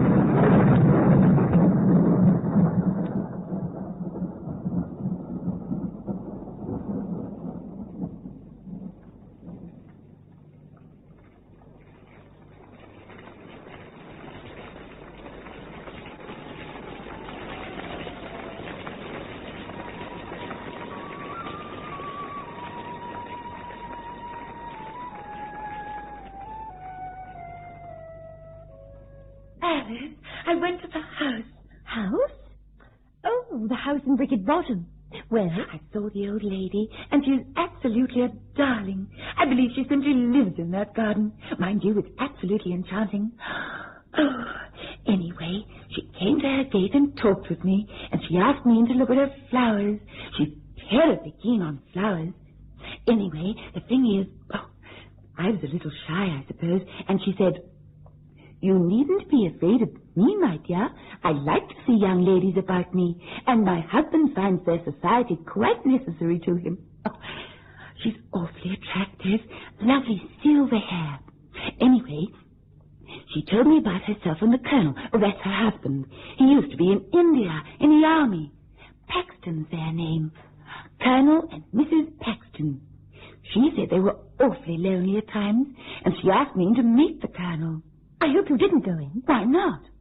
Well, I don't like her asking you in that way. Well, I didn't actually go in because it was getting late, but...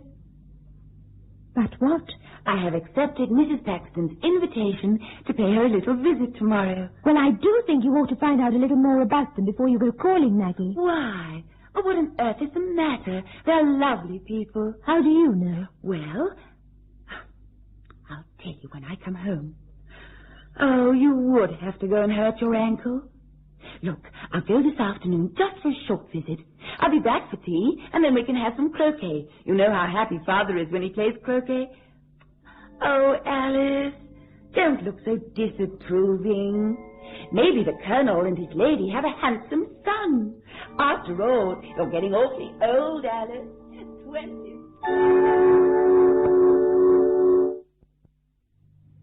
Where is Maggie? Father? Where is Maggie? Out for a walk.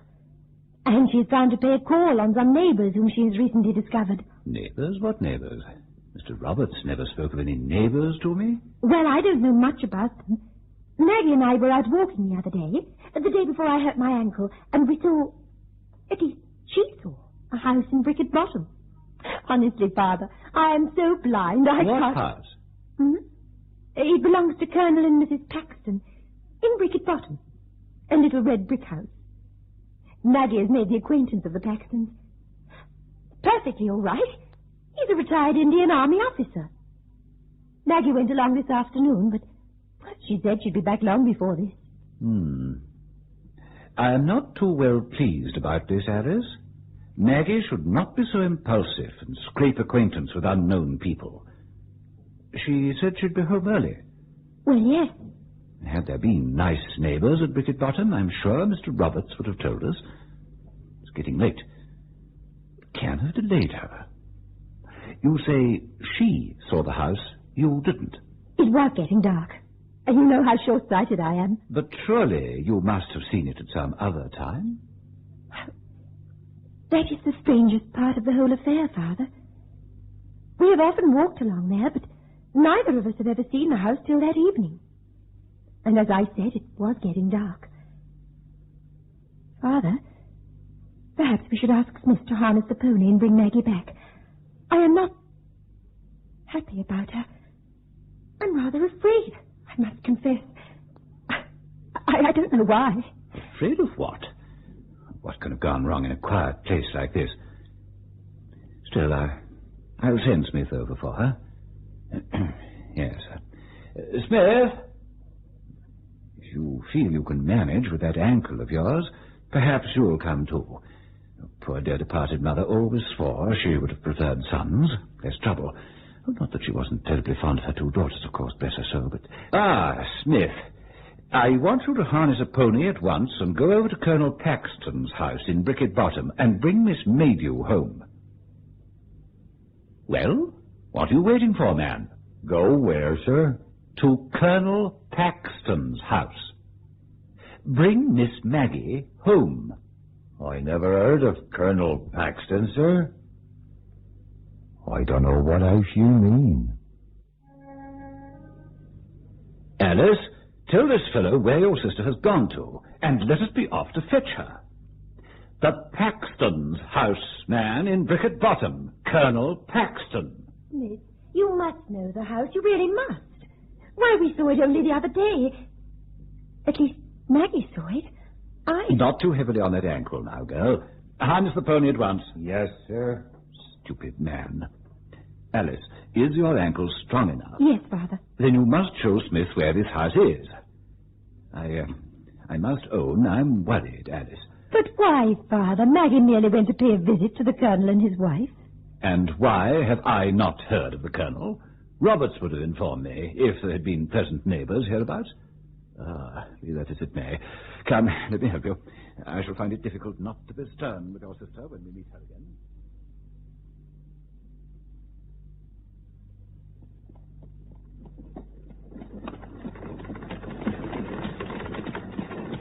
The place depresses me, Alice, that I must own. It depresses me. The country all around is beautiful, but I am not fond of this part. Well, where is the house? At the bend of the road. It should be there. Coming dark. Yet you remember no house, Smith. How long have you worked hereabouts? Nigh on 25 years, sir. I shall be fierce with her, I promise you. Here we are. Smith, it's here. Just...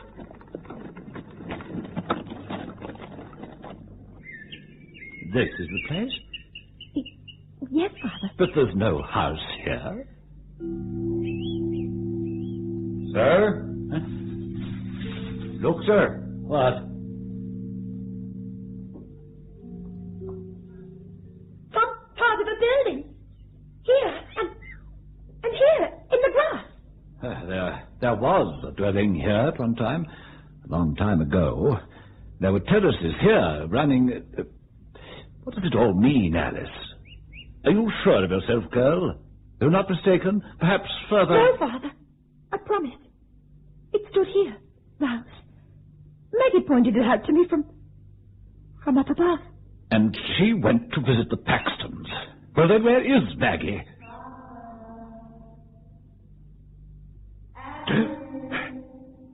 Listen. Smith. Maggie, where are you? That was Maggie's voice. Father! She's near and in some trouble. Where did it come from, Smith? I didn't hear anybody calling, sir. Alice, go back to the trap. Let me help you. Smith, we must search. Miss Maggie? Miss Maggie? Where are you?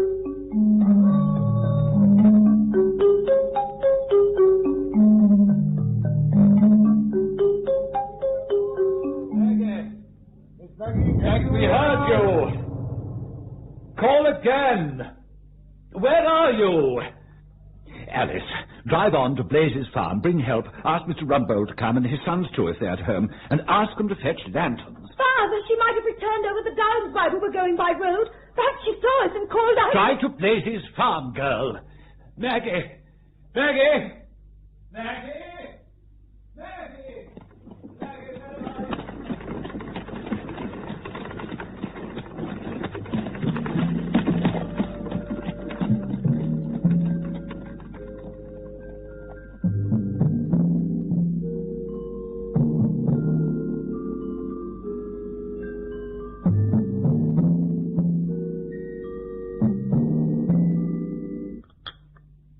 May I offer you more tea, Mr. Roberts?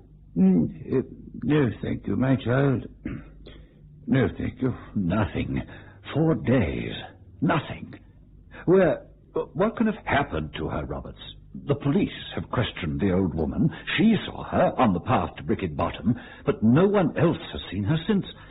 The old woman said... What was it, Father? She described Maggie as smiling, but looking queer-like. The house. There is no house. And yet... Have you ever heard any local gossip concerning this Colonel and Mrs. Paxton? No. I never heard mention of their names until... I think the pot needs more hot water, Father. Well, I'll tell you all I can about them, which is not very much, I fear. I am now nearly 75 years old, and for nearly 70 years no house has stood in Bricket Bottom. But when I was a very young child, there was an old-fashioned red brick house standing in a garden at the bend of the road, such as you have described. It was owned and lived in by a retired Indian soldier and his wife, a Colonel and Mrs. Paxton. At the time I speak of, certain events having taken place at the house, and the old couple having died, it was sold by their heirs to Lord Carew, who shortly after pulled it down on the ground that it interfered with his shooting. The Paxtons were well known to my father, who was the clergyman here before me, and to the neighborhood in general. They lived quietly and were not unpopular, but the Colonel was supposed to possess a violent and vindictive temper. Their family consisted only of themselves and their daughter, the Colonel's old army servant and his Eurasian wife. Well, I cannot tell you the details of what happened. I was only a child. My father never liked gossip, and in later years, when he talked to me on the subject, he always avoided any appearance of exaggeration or sensationalism. However, it is known that Miss Paxton fell in love and became engaged to a young man to whom her parents took a strong dislike. They used every possible means to break off the match, and many rumors were set on foot as to their conduct. Undue influence, even cruelty, were charged against them. I do not know the truth. All I can say is that Miss Paxton died, and a very bitter feeling against her parents sprang up. Yes, but Roberts, I pray you, what? Please let me continue. I know how shocked you are. This story, well, it may shed some light. My father never saw Paxton after his daughter's death, and only saw Mrs. Paxton once or twice. He described her as an utterly broken woman, and no one seemed at all surprised when she followed her daughter to the grave within 3 months. Paxton himself became a recluse. He was rarely if ever seen, and himself died in a very short time. Some said by his own hand. He was buried like his wife and daughter in the churchyard of my church. The property passed to a distant relative who came down to it for one night soon afterwards. He never came again. It said he conceived a violent dislike to the place. He sold it to Lord Carew, who later pulled it down, and the garden was left to relapse into a wilderness. Those are the facts. But there is something more. I can see it in your face. You have a right to know. What I'm going to tell you now is rumor, vague and uncertain. About 5 years after the house had been pulled down, a young maid-servant at Carew Court was out walking one afternoon. She was a newcomer to the district. On returning home to tea, she told her fellow servants that as she walked down Bricket Bottom, which place she described clearly, she passed a red brick house at the bend of the road, and that a kind-faced old lady had asked her to step in for a while. I saw the old lady, and she is absolutely a star. She came to her gate and talked with me and asked me in to look at her flowers. She's awfully attractive. Lovely silver hair. Did this girl go in? No. She feared that she might be late back at the hall for tea. She never visited the bottom again. But 2 or 3 years after that, after my father's death, a traveling tinker and his wife and daughter camped for a night at the foot of the bottom. The girls strolled away up the glen to gather blackberries, and she was never seen nor heard of again.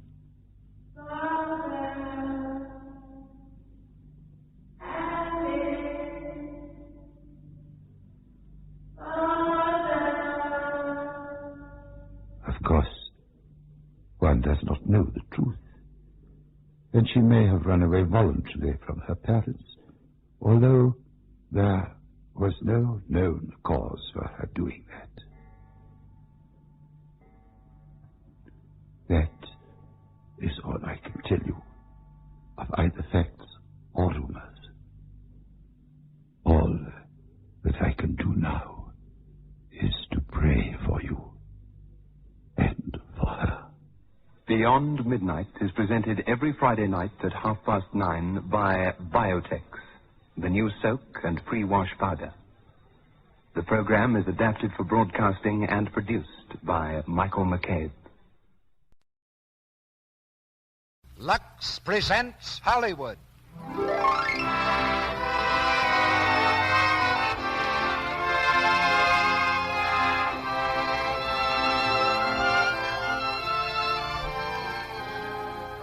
The Lux Radio Theater brings you Claudette Colbert and Don Amici in Midnight. Ladies and gentlemen, your producer, Mr. Cecil B. DeMille.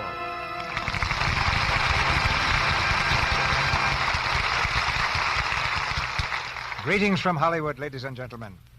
Our play tonight is the comedy of a gay masquerade, and of a reckoning that comes, as it must to all masquerades, when the clock strikes 12.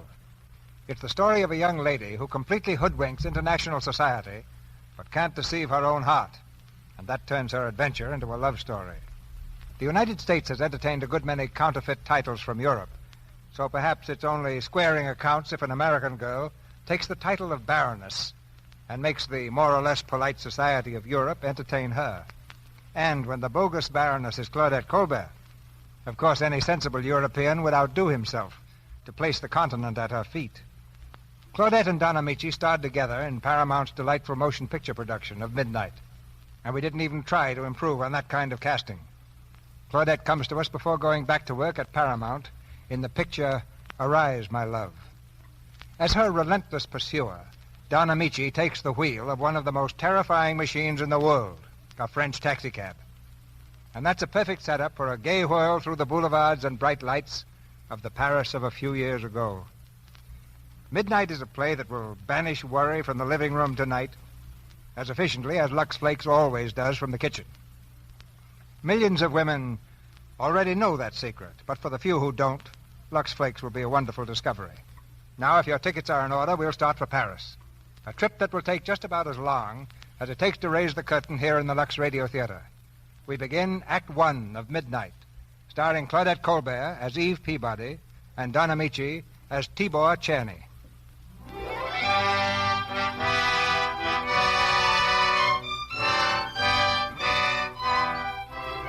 A few years ago, when one spoke of Paris, it was always Paris in the spring or Paris by night, conjuring up visions of gaiety and romance. But there's another aspect of the great city rarely touched upon. Paris in the rain. Yes, it rains there too, and just now it's pouring. From the railroad station comes a lovely creature in a trailing evening gown. She's young and beautiful. Certainly you'd expect her to step into a waiting limousine and be whisked off to the Rist Hotel. But no, this lovely apparition in evening clothes is walking in the rain with a dripping newspaper on her head to ward off the stinging drops. The taxicab drivers cannot believe their eyes. Mademoiselle, you wish a taxi? No, thank you. Mademoiselle, you will not walk in this rain. Taxi, mademoiselle? No. Get in, mademoiselle. Anywhere in Paris. I said no. Will you leave me alone? To walk on a night like this. Taxi, mademoiselle, taxi. No. Any place in Paris, mademoiselle? No. Which way are you going? I don't know. I'm walking. Oh, mademoiselle enjoys the rain, huh? Oh, sure. I'm just mad about it. It feels so good running down my back. Well, then why not ride? Mademoiselle, my taxi is yours. Listen, I don't want it. All right, mister. Here's how things stand. I could have you drive me all around town and then tell you I left my purse home on the grand piano. Yeah. There's no grand piano, no home. And my purse, 25 centimes with a hole in it. That's what's left of the Peabody estate. Oh, you have no money, huh? That's right. I need a taxi to find myself a job, and I need a job to pay for the taxi. Oh, I see. Mm-hmm. No taxi, no job, no dinner. Ah. But look, if I do promote one, I'll pay you twice what the meter says, double or nothing. You mean you'll give me the honor of driving you around while you look for a job, huh? That's it. And for that you'll pay me double? Oh, and a great big daddy tip. Well, that sounds like good business. What do you say? I say no. All right, if that's the way you feel, I was going to walk anyway. Night. Hey, wait. What do you want? Get in the cab. Oh, never mind. I don't have Get in. Well, if you insist. Only now you don't get that tip I promised you. Uh-huh. What kind of work do you want? Well, look, at this time of night and in these clothes, I'm not looking for needlework. Look in your newspaper. They have jobs in there sometimes. It'd be easier to drink this than read it. Here we are, nightclubs. Nightclubs? What are you, a dancer? No. Didn't you ever hear of Eve Peabody, the famous American blues singer? No. Well, confidentially, she didn't get to be a blues singer till she stepped into your cab. Well, let's try the Bell Tavern, You have to be pretty good to work there. Say, do you, No. I was wearing this in Monte Carlo when a nasty accident occurred. What happened, a fire? The roulette system I was playing collapsed under me. I left the casino with what I had on my back. Oh. Well, drive on, and when I get that job, I'll think about restoring your tip. Oh, thank you, mademoiselle.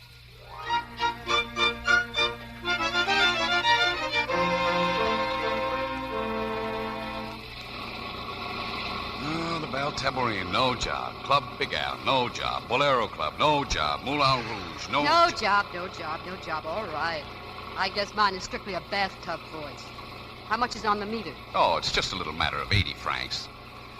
Well, where do you want to go now? 80 francs? No, that's enough, Skipper. I'm sorry I got you into this mess. Yeah, it's all right. Where to now? Back to the station, please. What are you going to do back there? Sit in the waiting room. Waiting for what? For tomorrow morning. No, you can't do that. You come with me, I'll buy you dinner. Oh, now listen, you lost a gamble. You don't have to feed it. I don't like to think of a woman sitting around the station with an empty stomach. Oh, I know. This is the pumpkin coach, and you're the fairy godmother. Cut it out, cut it out. I'm going to buy you a cheap dinner. You don't even have to thank me for it. Okay, Skipper. Thanks.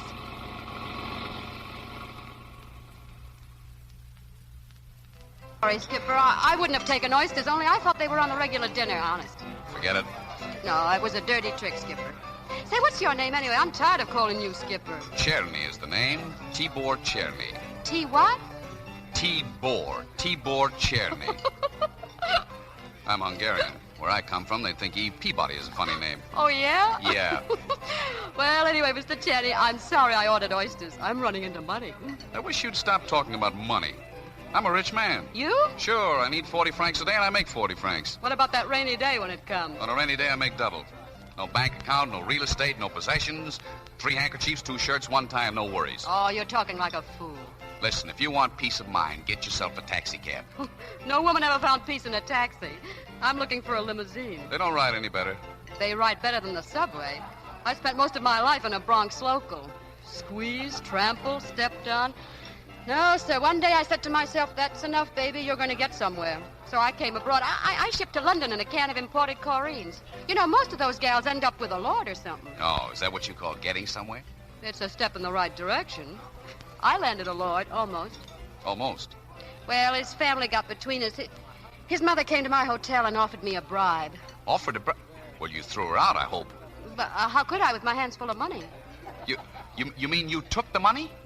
Listen, I've got a few ideas about peace of mind myself. I carried that cash straight down to Monte Carlo and played it to win. And lost. Serves you right for wanting something for nothing. Okay, it took me years to realize you just don't fall into a tub of butter, you jump for it.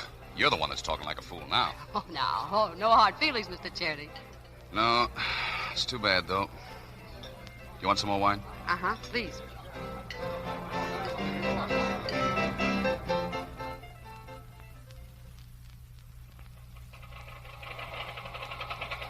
What's the matter? Nothing. I think we need some gas, that's all. Oh, we do. Out of gas, huh? Well. It's all right, it's all right. I always carry an extra can on the back. Oh, well, that's a novelty. Say, where's that railroad station anyway? Oh, we passed that. You're going to sleep at my place tonight. What was that? I said you're going to sleep at my place.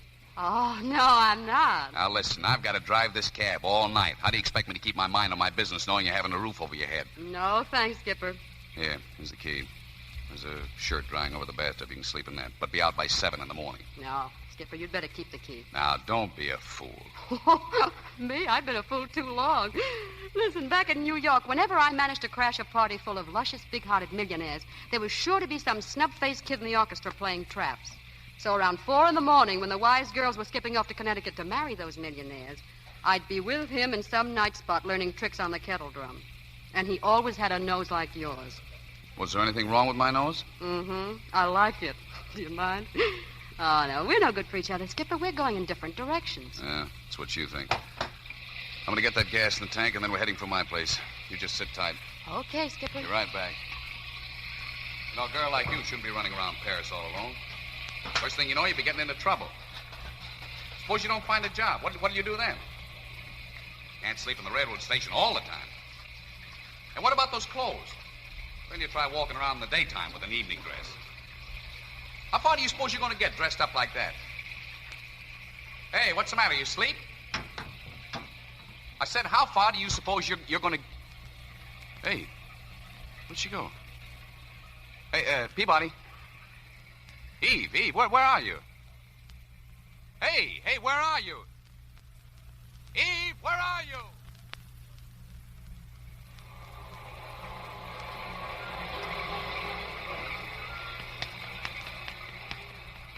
Good evening, madame.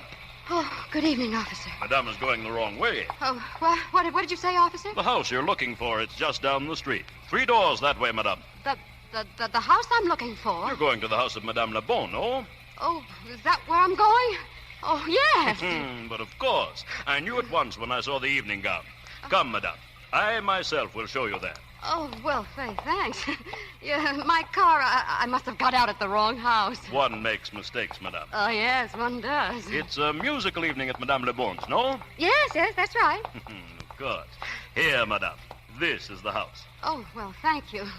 Good night, officer. Oh, but go in. You're becoming wet, madame. Yes, I know, but... All right, officer. Good night. Good night, madame.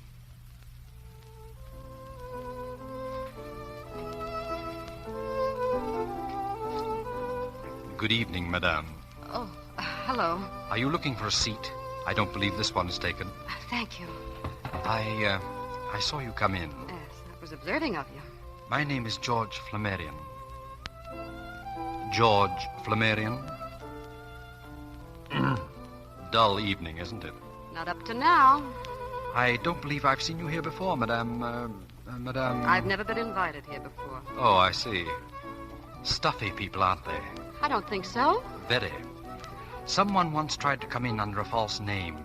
They found out she didn't belong. Not really. What did they do? Handed her over to the police. Stuffy people. Yeah, very. Madame. Madame, will you come this way, please? Someone's calling you, madame. You mean me? Please, I would like to a word with you outside. Yeah, that's what I thought. All right, I'll go quietly. Come here, madame. All right, now let's get it over with. I've had my eye on you from the moment you came in. I know. I should have known better, but you see, I didn't want to come in here at all. There was an officer outside. Shh, don't apologize. You're not the only one. There are 3 of us in rebellion against that music. You play bridge, don't you? What? Yes, I do. Good. Come this way. Well, why did you pick on me? Well, you look charming. You look bored. You look as though you wouldn't trump your partner's ace. Well, thanks. Now, in this room are 2 partners awaiting us impatiently. Helene, Jacques, I found a 4th for... Come in, Marcel. It's all right. For a moment, I was not sure.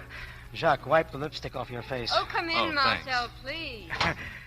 Helene, I found a 4th, Madame Flammarion. May I present Madame... How do you do? How do you do, Madame... the Czerny. Madame Czerny? Yes, Czerny. Madame, may I also present Jacques Picot, one of the most dangerous men in the room. How do you do, madame? How do you do? And I am Marcel Renard. How do you do? Sit down, everybody. Shall we cut for deal? Will you do me the honor of being my partner, madame? Thank you, Monsieur Picot. Well, what are we playing for? Our usual stakes, Marcel. 5 francs a point. 5 francs? Well, 5 francs is a bit tame if you'd care to make them higher. Oh, no. It makes no difference to me. Your deal, Madame Czerny.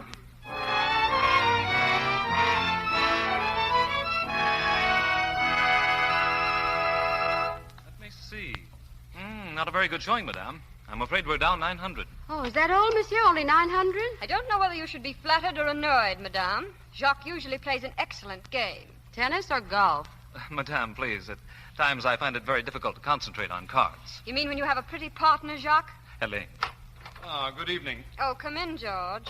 How's the musical evening progressing? As dull as ever, my dear. Oh, Madame Czerny, this is Monsieur Flammarion, my husband. How do you do? How do you do, Madame Czerny? You're American, aren't you? Yes, I am. Hungarian descent? Scotch, Irish, and Choctaw. Figure up the score, Marcel. Czerny, though. Czerny. You know, that's Hungarian. Oh, well, that's not my name. Oh, isn't it? No, except by marriage. Oh, then you're the wife of Baron Czerny. Baron Czerny, of course. Yes, of course.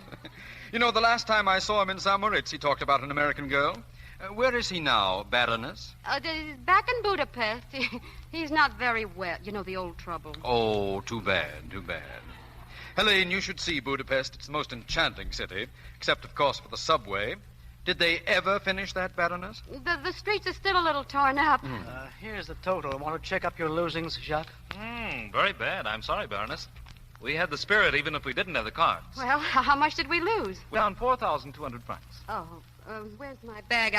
I may not have that much with me, you know. Pardon me, Baroness. Allow me to lend you enough to cover it. Oh, thank you, Monsieur Flammarion. That's very kind of you. You can repay me tomorrow. Oh, of course. Well, I think I'd better leave now. Is your car here, Baroness? No, I had some trouble with my chauffeur. Then let me drop you. Oh, no, really? Please, I insist. Where do you live, Baroness? Well, but my hotel. And that is? I'll give you 3 guesses. The Ritz? That's right, the first time. The Ritz. Come along, then. Good night, everyone. Good night, Good night, George. Jack. Good night, Good night, Baroness.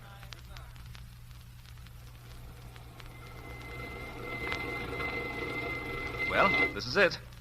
The Ritz, wasn't it? Yes, thank you so much. Don't bother to see me inside. It's terribly late. Oh, no. My mother taught me always to see a lady to her door. Oh, thanks. Well, good night. Oh, no. You can't get rid of me as easily as that. How do you know what dangers may lurk in the hotel lobby? I know exactly what dangers lurk in hotel lobbies. Come on.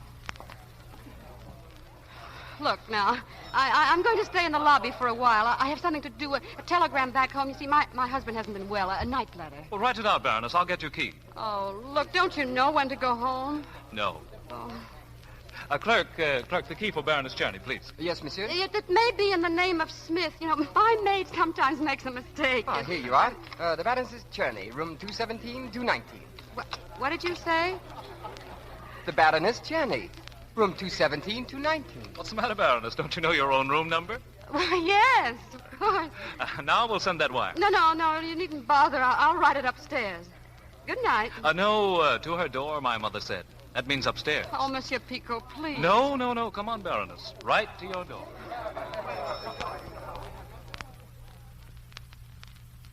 Well? Well?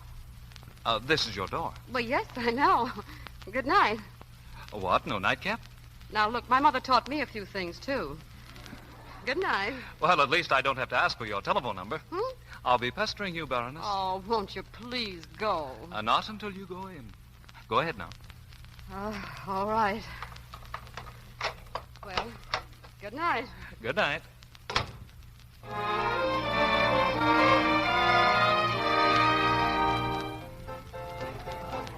Now listen, fellas, here's the idea. No, wait. Hey, cut out that piano, will you? All right, now, fellas, quiet. Quiet now. I'll explain it once more. We're all taxi drivers. That means we get around a lot.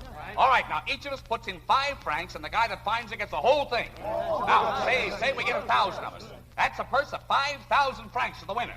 But, Dearborn, how can we find one woman out of all Paris? Why not? There are only 4 million people here. And only half of them are women. It's easy. That's right. All right, now, look. Listen, she's an American girl named Eve Peabody. All she's got is a gold evening dress. She hasn't got a cent to her name, so she can't get out of town. All right, now, spread the word around. Keep your eyes open. Go to the consulate, the embassy, the hotels, the night spots, theatrical agencies. All right, now, come on, each of you, put in 5 francs. Here's mine. That's it, fellas. Put it in here, 5 francs. Come on. 5 francs, in here.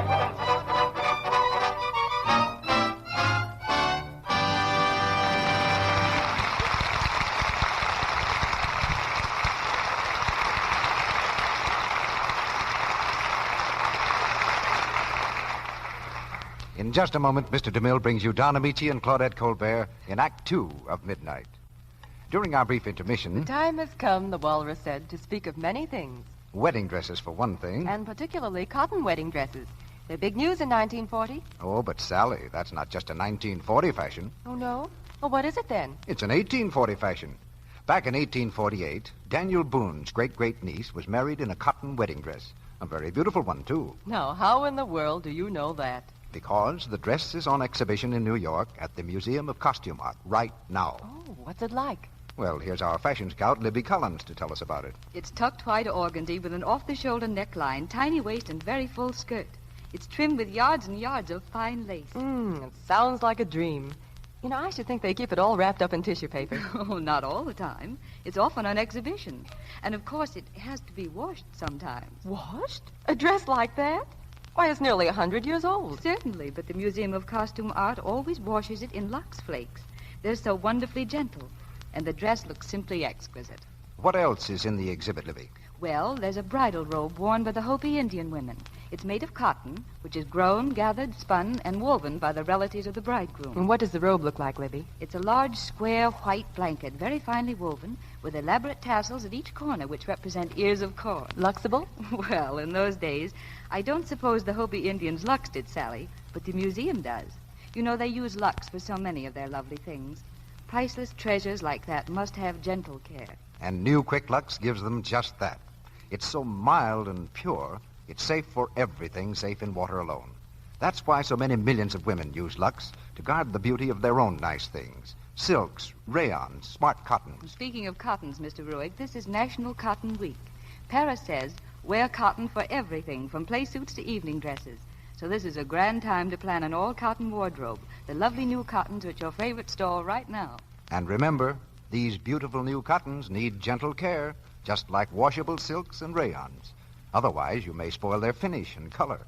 New Quick Lux helps colors and fabrics stay new-looking longer.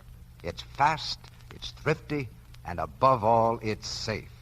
It's in the same familiar box, and it costs no more. Now, our producer, Mr. DeMille. Act 2 of Midnight, starring Claudette Colbert as Eve Peabody and Don Amici as Tibor Czerny.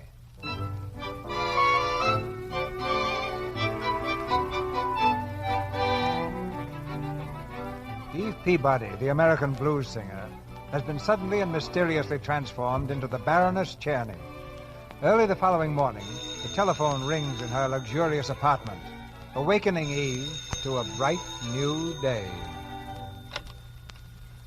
Hello? Good morning, Baroness. This is the clerk. Who do you want? Isn't this the Baroness Czerny's apartment? No, there's no one here by that name. You've got the... Oh, the Baron. That's me. What do you want? I just wanted to tell you, Baroness, that your luggage has arrived from Monte Carlo. Well, from Monte Carlo? Well, that's impossible. I mean, are you sure there isn't some mistake? It's said for the Baroness Czerny. I had it sent up. Oh, thanks. I'm crazy. Come in. Good morning, Baroness. Where shall we put your trunks, madame? Well, just put them down any place. Oh, Francois, here. Here are the keys, madame. Shall I open them? You mean before Christmas? Pardon, madame? Oh, no, don't mind me. I'm just a little dizzy. You just go right ahead. Who is it? Flowers for Baroness Czerny. Flowers? Shall I arrange them, madame? No. Just lay them down. I'll have them strewn in my path on the way out. The trunk is open, madame. Is there something else? No, I think it's enough, don't you? Oh, you mean the tip. Well, Oh, no. Your chauffeur took care of that, madame. My chauffeur? He's waiting downstairs. He wishes to know if madame wants the car today. Oh, he does. Well, tell him I wouldn't be at all surprised. Yes, madame. Thank you, madame. Thank you. I'm crazy. I'm raving. Negligees, dresses. I don't believe it. Oh, all right. Bring it in. Good morning, Baroness. Oh. Remember me? Flammarian's the name. I see you've been trying on your new coat. It's a little large, don't you think? I've arranged to have a fitter here at 2 o'clock. So it was you. You made a pretty good guess at my measurements. You know, I've always had a weakness for size 12. Did you arrange for this apartment, too? Mm-hmm. While you were on your way here with Jacques last night. Neat. You know, the minute you looked at me, I had an idea you had an idea. You remember when I asked you if they were still working on the Budapest subway? Yeah? Well, the Budapest subway was finished in 1893. It's the oldest subway in the world. Monsieur Flammarion, that is playing dirty. Well, I use my brain when it comes to something I want very badly. Also your bank account. Oh, I guarantee we'll never have any arguments about money. That's fine, but there's just one trouble. I won't play. Now, don't misunderstand me. Oh, look, when Little Red Riding Hood spots the long gray whiskers, don't still insist that you're grandma. Well, suppose you hear my proposition out. Okay, go ahead.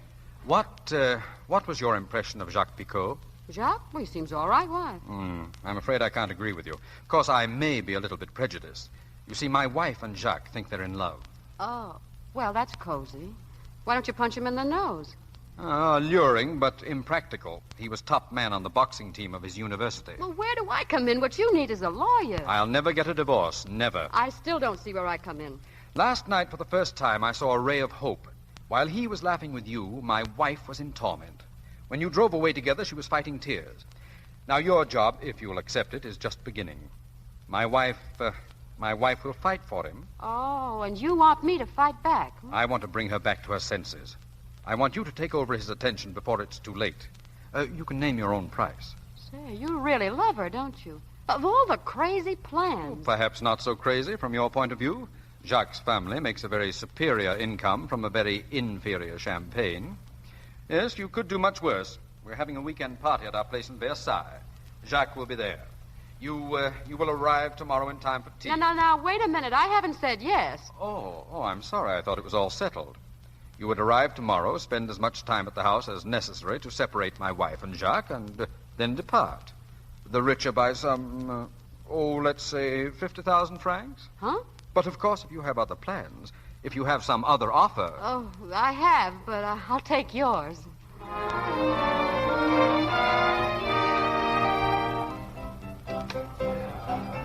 All right, come on, fellas. Anybody else want to get in the pool? Put up 5 francs and win 5,000. Who's next? Come on. Tibor, let me do it. Tibor, where's the money? I found her. Give me a cognac. What did you say? I found the girl. 1 cognac. Well, come on. You can talk without a cognac. The cognac is for you, Journey, when you hear what I've got to say. Well, say it. Well, she lives at the Ritz. She's got a high-class car with a chauffeur. And would you like to know what her name is? Why, her name is Eve Peabody. No, it isn't. Not now. It's Czerny. Czerny? My name? The Baroness Czerny. Give me that cognac.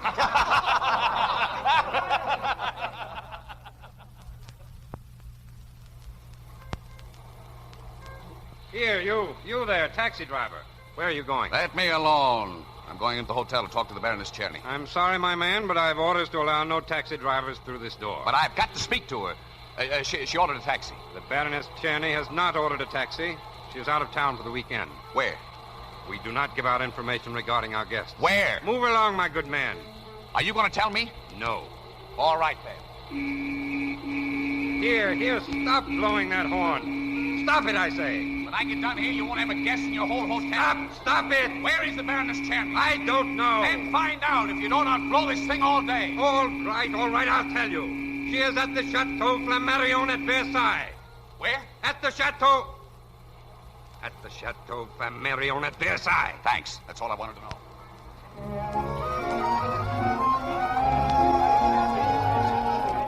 Monsieur Albert Augustine. Madame Policier. Eve, how is it going with Jacques? All right, my dear? Oh, fine. In fact, a little better than that. That boy ought to have his brakes relined. Yes, I know his speed. You know, this afternoon he suggested we cruise the Mediterranean on his yacht, and this morning he appeared with an emerald as big as a gumdrop. I'll take it out of your salary. Oh, don't worry, I refused it. Why? Get everything you can out of this deal. That's what I'm doing. You want to know something? I have a crazy idea Jacques may ask me to divorce my husband. And marry him? You don't know Jacques Picot. Ha, you don't know Eve Peabody. Excuse me, George, I'm supposed to meet him in the garden. Ah, my wife will be furious. Good luck, darling.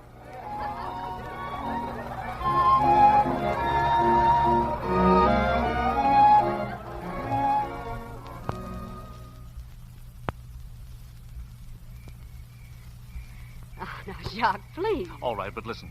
And don't interrupt, Eve. I know you won't do it, but let's just suppose. All right, I'll suppose. Well, what if we ran down the path to the garage? Mm-hmm. And took the car and drove off just as we are? No toothbrush? I said don't interrupt. The two of us roaring down through the night.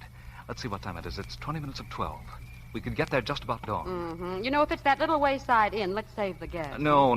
This is an old country place in the woods. Oh. We'll clatter the great bell beside the door hard. You see, the butler's dead. Oh. And upstairs there's a very little old lady. I'll lead you into the room and I'll say, Mother... Oh, Mother's back again, huh?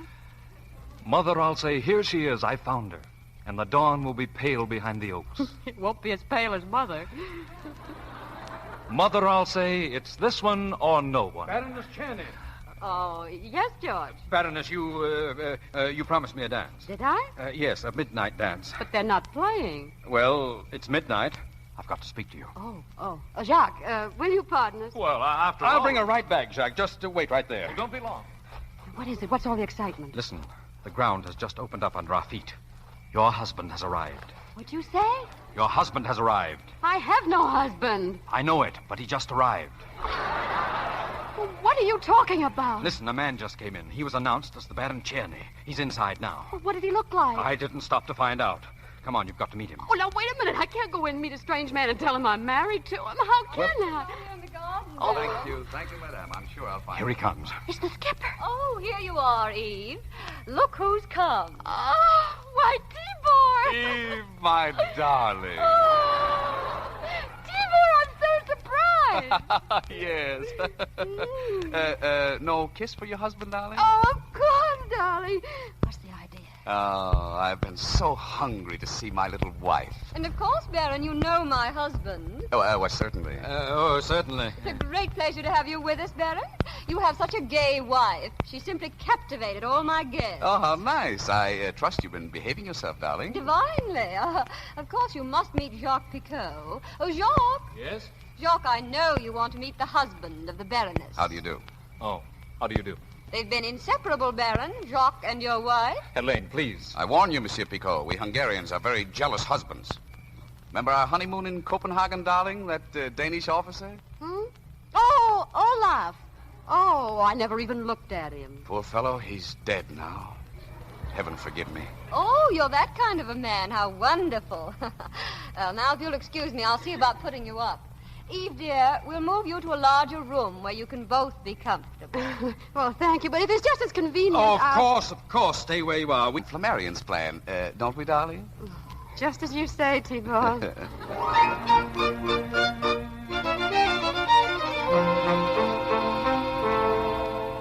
night, Eve. Good night, Good night. night. See you in the morning. Well, Eve. Well, what? Delightful people. I'm so glad you ran into them. What are you doing here? I just flew from Budapest. They told me at the Ritz my wife was here. You don't seem very pleased. Oh, come on now. What do you want? Getting sleepy, darling, aren't you? Not in the least. You know, your sudden disappearance upset me quite a bit, but now it's all right. Now, stop it, Skipper. Oh, look, they put my pajamas on the wrong side of the bed. Listen, if you move one step toward those pajamas, I'll scream. And let all the guests in on the truth? Oh, no. Oh, Skipper, please, won't you get out of here? Now, is that a nice way to talk to the man whose name you bear? All right, I took your name, so what? I'm delighted. It was the first name that came into my mind. Yes, for a very special reason. I believe in Freud and the subconscious. You chose the name you wanted, my name. I suppose you're Baron Cherny. If you're speaking about that dribbling idiot in Budapest, I'm his eighth cousin once removed, which makes me more of a baron than you are a baroness. How come you're driving a taxi? I climbed up to it by easy stages. There's nothing like a little wife who's interested in her husband's career. Come here. Oh, cut it out, Skipper. Eve, darling. Please go away. You can't run away from what started between us. I know we're right for each other. I know it deep down in my bones. Don't you? That's why I didn't accept that room of yours. There were no strings on that. I was really driving all night. Oh, I know you were. You told me to clear out before you got back, but don't you see, that's not the way it would have worked out. I'd have awakened in the morning in that extra shirt of yours, and then I'd have waited to thank you. And I'd have asked you to marry me. I probably would have. Oh, Skipper, don't you see? We'd have had a few grand weeks and a lot of laughs. I'd have donned your socks while you bumped around in that old taxi, scraping our 40 francs together, and then all of a sudden, the walls of that one room would have started crowding in on us. Yeah, I know that one. When your poor love flies out the window. Well, I saw it happen to my father and mother. So many worries, so many quarrels. They just gave up. They didn't even hate each other. I suppose love is safer in a place like this. Please, Skipper, don't let's make a mess of our lives. We're no good for each other. Oh, now, don't be a fool, Eve. Come on, kiss me. No, stop it. Get your things together. We're starting back. No, I won't go. Oh, listen, Skipper, I've just had a swell break. Don't you see? I got in with this crowd. Things are beginning to work out. There's a man here. Well, it's what I've been waiting for all my life. Now, please, we'll make some excuse to those people downstairs, and you leave in the morning. So that's what you really want, huh? An imitation of a man. A fake existence. A cheap, tawdry little life. Oh, be quiet. All right. You, don't mind if I sleep out on the balcony, do you? It'll look pretty silly if I go downstairs. Do what you want. Thanks. Good night. Pleasant dreams. Oh, Skip.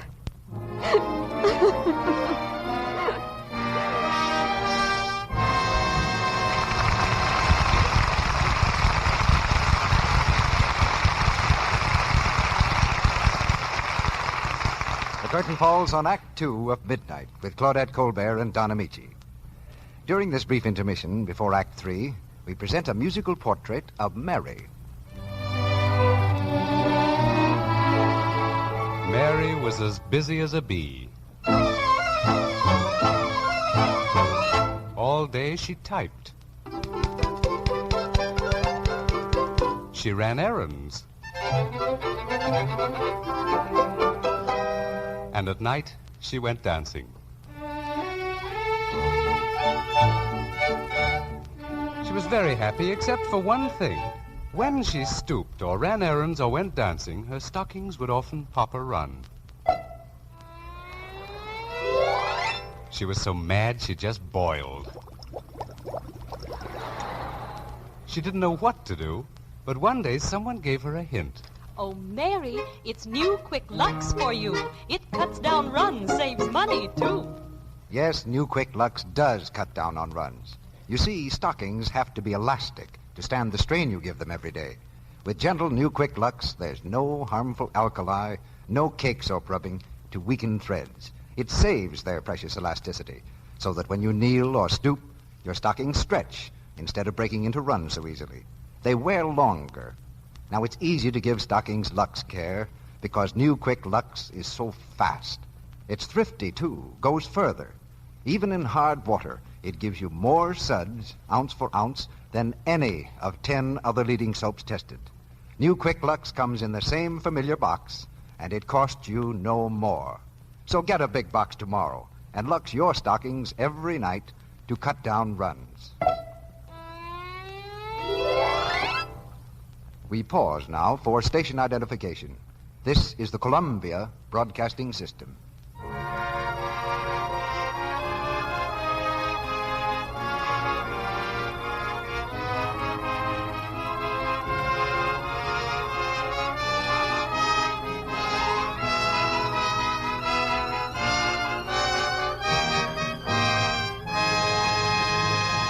We continue with the third act of Midnight.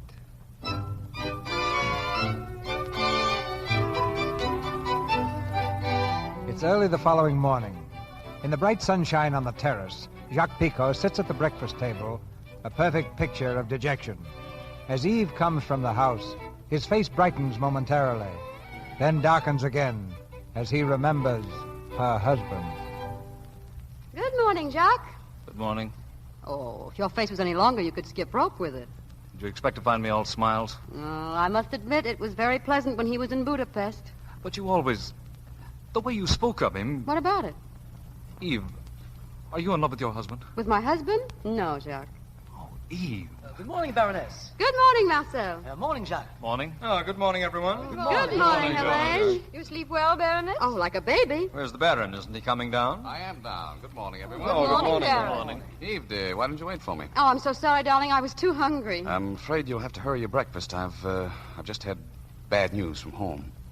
About what? No, don't be alarmed, darling. It's nothing serious, I hope. Well, what is it? It's about Francie.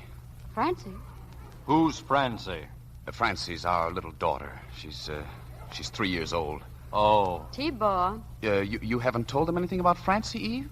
No, I haven't. Oh.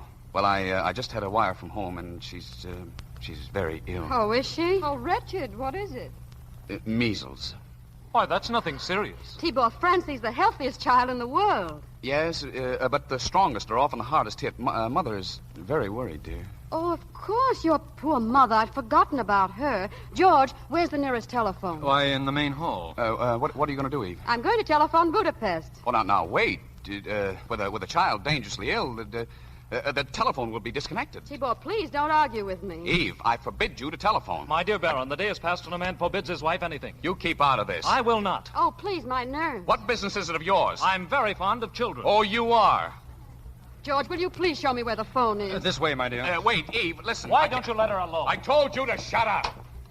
George, get on another phone somewhere in the house. What for? I've got to talk to somebody. Go upstairs. All right. The phone's there on the table. Eve, listen to me. Put down the now, phone. Be quiet, T-Bar. Hello, operator. I want long distance to Budapest. The name is Czerny. It's the only Czerny in the book. I'll hold the wire. Why are you doing that? It won't help a bit. Oh, T-Bar, it makes things easier for me. I'm so sorry, Baroness. Thank you, Helene. Listen, I'm taking that call when it comes through. Oh, no, T-Bar, I couldn't trust you. You know, Helene, if it's bad news, he'll try to spare me. Of course. Oh, darling, I know your nerves are just as strange as mine. Hello, Eve. Hello, is this Budapest? Yes, George Budapest. I'm upstairs. Hello? Is that you, Mama? How's Francie? What do you want me to say? Well, what did the doctor say? He just left. Oh, good. T-Ball, the baby's temperature's gone down. The spots have practically disappeared. Huh? What did you say, Mother? It isn't measles at all. No, dear. It's just a plain case of alcohol poisoning. The baby must have had one highball too many. Oh. Yes, she was out all night. We picked her up in the gutter. Oh, how cute of her. Can I speak to her? Hello. Francie, darling. T-Ball, it's Francie. Speak to her, dear. Listen, Eve, this is... Darling, it's your little Francie. Now say hello. Hello, Francie. Hello, Dada. Is that you, Dada? Yes, this is your Dada. Send her a kiss for me. Yeah, here's a kiss, dear. And here's one for you, Dada. Well, goodbye, dear. I'll see you soon. Goodbye, Dada. Ah, isn't it wonderful? It was just a heat rash. We don't have to leave at all. You snake, I'll show you. T-Ball, where are you going? I'm going upstairs. But your breakfast, dear. I don't want any breakfast. Oh, poor T-Ball. He was so worried. Of course. Do come and sit down, Baroness. Jacques, finish your breakfast, dear. Well, I'm glad you don't have to go, Baroness. Well, everything all settled? Oh, George, isn't it wonderful? The baby's better. Splendid. Helene, where are the plover's eggs you promised me? Oh, I'm sorry, Marcel. I ordered them. Maurice? Yes, madame? Maurice, what happened to the plover's eggs? They didn't arrive, madame. We tried to get in touch with the market, but the telephone has been out of order ever since last night. What's that, Maurice? The telephone, madame. It's out of order. Nonsense. We just telephoned from the main hall. The house telephone works, monsieur. But the Baroness was just talking to Budapest. There must be some mistake, madame. I wasn't able to use the telephone 10 minutes ago. But Baroness, well... Oh, I'm afraid he's right, Madame Flammarion. I wasn't really talking to Budapest. You weren't? But we all heard you. Of course you talked to Budapest. No, I didn't, Jacques. And I'm going to tell you something even more surprising. Tibor and I have no daughter. What is all this? Are you feeling quite well, my dear? Oh, perfectly, but I shouldn't trouble you with my unhappy marriage. Forget what I said. Oh, do tell us, please. No, it seems so disloyal to poor Tibor. Oh, you can't stop now. Well, all right. You see, when I married, I didn't realize that in the Czerny family there was a streak of, shall we call it eccentricity? And yet, I had a warning. Why else should his grandfather have sent me as an engagement present a roller skate covered with Thousand Island dressing? What? Oh, of course.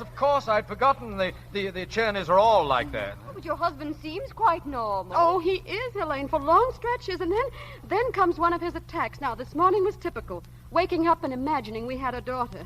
And you know one mustn't contradict him, of course. Does he get violent if you do? Oh, he breaks things and eats them sometimes. What? Well, I used to do that.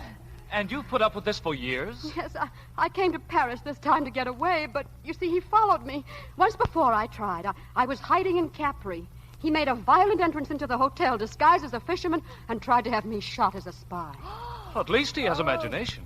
Oh, but there are moments when he's so sweet. One can't help loving him. Oh, you're wonderful, isn't she, George? Amazing. What's that? Whose car's that? A taxi. What's a taxi doing here? The driver must have made a mistake. Oh, you don't suppose... It's poor Tibor. Bonjour, messieurs, mesdames. He's having a spell. Oh, it's all right, Eve. We're all with you. Let's call a doctor. No. That would be the worst thing. Good morning. Well, now you see me for what I really am. What do you say to this? Why, Baron. Do I look like a baron? Tibor, please. Come on. Tell them who I am. George, Helene, he's not a baron, he's a taxi driver. Well, isn't that interesting? Nothing keeps one out in the air so much, does it? I imagine this is the first time your chateau has entertained a member of the working class. Well, times have changed, haven't they? Now, what would you like for breakfast? Nothing. I have a few things to tell you, and then you can throw us both out of here. Tibor, look at me. Look straight into my eyes. Let me hold your hand. It's too late now. We'll make a clean breast of things whether you like it or not. In the first place, you are not my wife. Oh, Tibor. Well, are you? No, Tibor. We know. She's a spy. A what?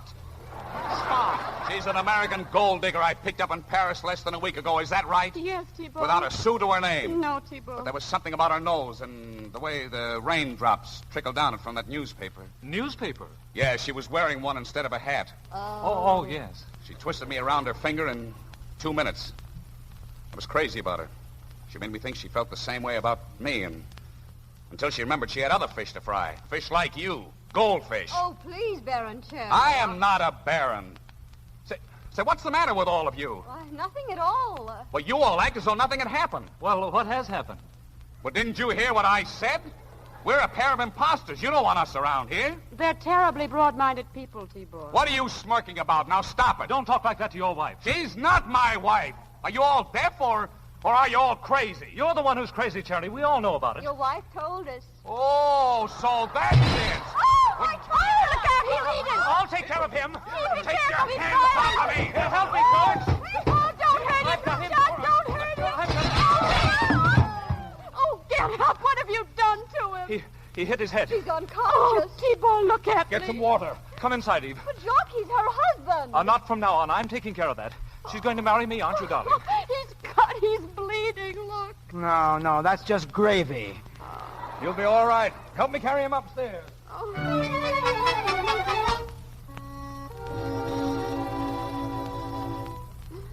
Oh, how is he? Is he coming around, George? Fine. Pulse like a trip hammer. Oh, Skipper, look at me. Oh, poor Skipper. You'd better leave the skipper to me. I'll see that he gets back to Paris, all right.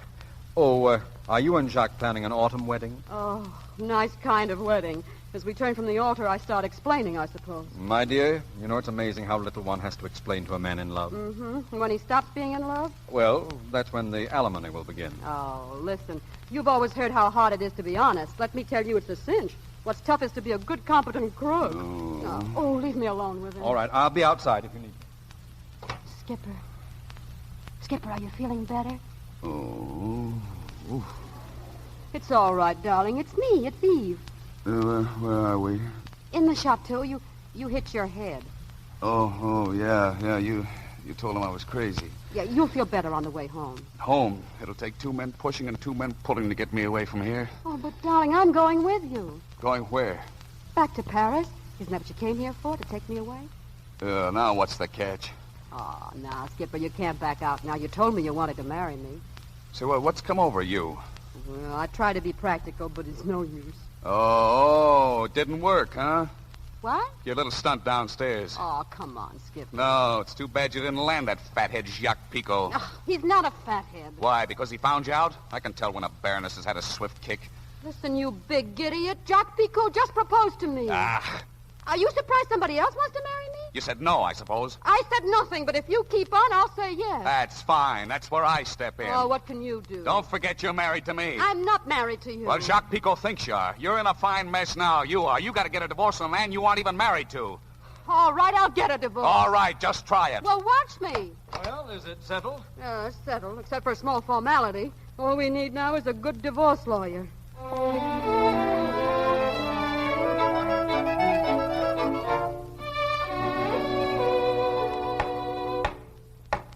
Next case on the calendar, action for divorce, Journey against Journey. George, I'm scared. What about? Suppose the judge finds out we're not married. Quiet, he won't find out. Oh, George, how are your jails in France? Now, don't worry. But suppose the skipper decides not to play ball. I came up in the elevator with him. He was very friendly. Oh, I don't like that. When he's friendly... Eve, darling. Oh, hello, Jacques. Now, everything will be all right, darling. I hope so. I know it will. In half an hour, you'll be free, and in a week, we'll be married. I'll be waiting. All right. Let me see. This action, Madame Czerny, is represented by... Maître de Bon. Here. Yes, and the defendant, Baron Czerny? This is a republic. I prefer to be known as Mr. Czerny. Good. Who's your lawyer? I shall look out for my own interests. Among your papers, I don't seem to find the marriage certificate. There is none. They were married in Shanghai. Oh, married in Shanghai. I admit the marriage. Well, you'd hardly be asking me to divorce you if you'd never been married, would you? Yes.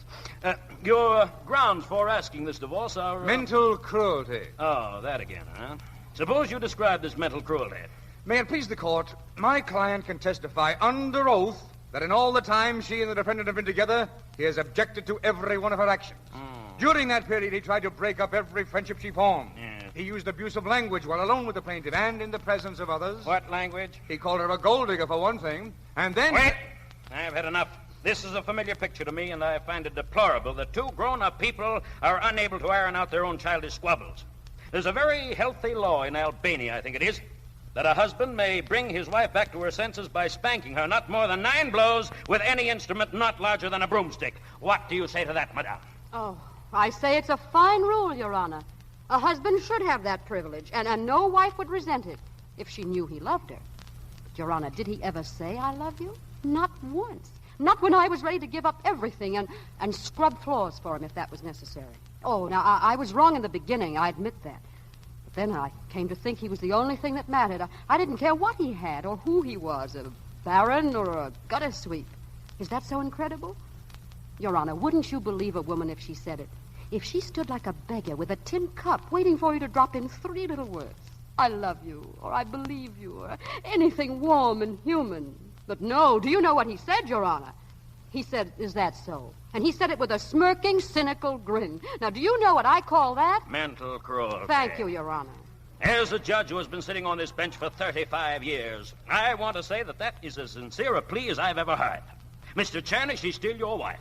Before the law grants her freedom, you have the right to answer her accusations. No answer. In other words, you're not contesting this divorce? I am not. You mean you're letting a woman like that slip through your fingers? Don't you want to say something? I just want some water. What's that? Water. A basin full of water. What are you talking about? It's very simple. All I want is some hot water. The hotter, the better. What for? I want to shave myself. Shave?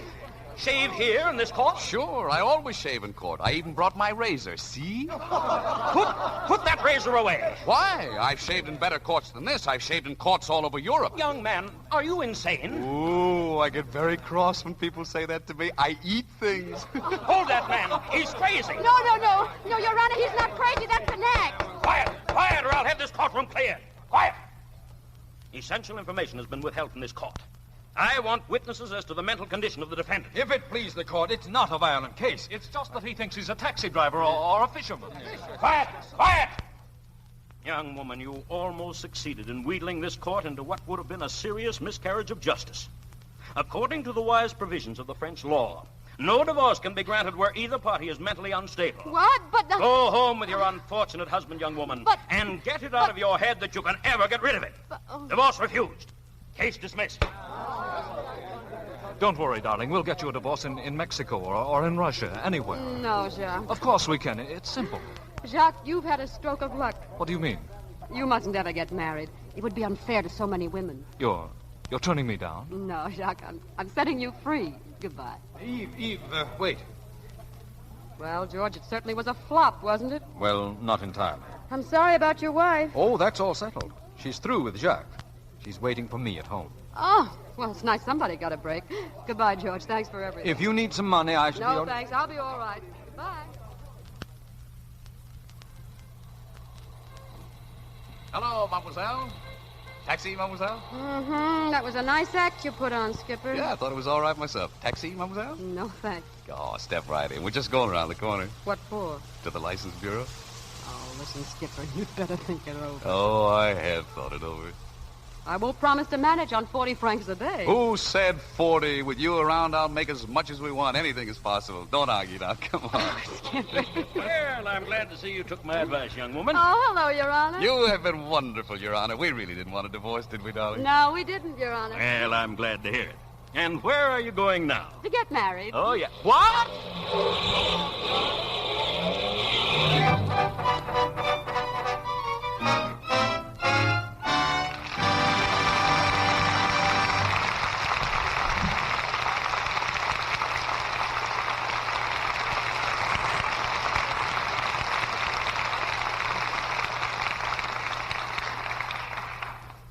We bring to a close tonight's performance of Midnight with Claudette Colbert and Don Amici.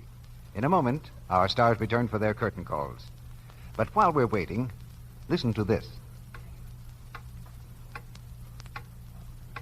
Hear that clock? Morning, noon, and night. 3 times a day, 7 days a week, the dishes have to be washed. You can't get around it. But you can make it pleasanter, the way thousands of women have. That's with new Quick Lux. It helps do away with one of the things women hate most about dishwashing, the red, rough housework look it gives your hands. Yes, new Quick Lux is kind to hands. This was recently proved by hundreds of dramatic one-hand tests made in a laboratory under conditions similar to home dishwashing. 5 different soaps frequently used for dishwashing, including Lux, were tested. 3 times a day for weeks, hundreds of women dipped one hand in Lux suds, the other in suds from another soap. The results were amazing. The Lux hands looked so much softer and smoother than the other hands. Lovely hands are such an important part of a woman's charm. You want yours to stay soft and smooth, of course. So why not try New Quick Lux in your dishpan tomorrow? Will you do that? It's in the same familiar box, and it costs you no more. It's fast, thrifty, and so kind to your hands. Here's Mr. DeMille with our stars. This microphone undisguised as Claudette Colbert and Don Amici for a well-earned curtain call. Thank you, Mr. DeMille. It was really a lot of fun doing the play here in the Lux Radio Theater with Don. And the same goes for me, Claudette. Well, around here, we've come to look on you two as a sign of spring. Oh, really? Oh, now, I rather like the idea of Don as a crocus. Yeah, well, I don't. What do you mean we're a sign of spring, CB? Well, just about this same time every year, we seem to have a play for you or Claudette. But this year, because of the severe winter in many parts of the country, we brought you here together as a kind of guarantee that spring had come. It's probably starting to snow somewhere right now. You know, CB, it isn't that we doubt your infallibility as a weather prophet, but wouldn't you be on safer ground with, well, say, next week's show? All right, Don. Next Monday night, we're going to have Olivia de Havilland, Herbert Marshall, and Helen Chandler in Vigil in the Night, the RKO picture based on the novel by A.J. Cronin. In the play, we'll go behind the scenes of a hospital, with Olivia as a nurse and Herbert Marshall as a doctor, and watch drama you never see from the hospital's front door, the fight for life itself. But doctors and nurses do fall in love, just like other people. And that's also part of our play, Vigil in the Night, which we present next Monday night with Olivia de Havilland, Herbert Marshall, and Helen Chandler. It was an exciting picture, CB. I'm anxious to hear it on the air. Good night. Good night, everyone. Good night. Good night. Well, that spring is out for you two, all the time.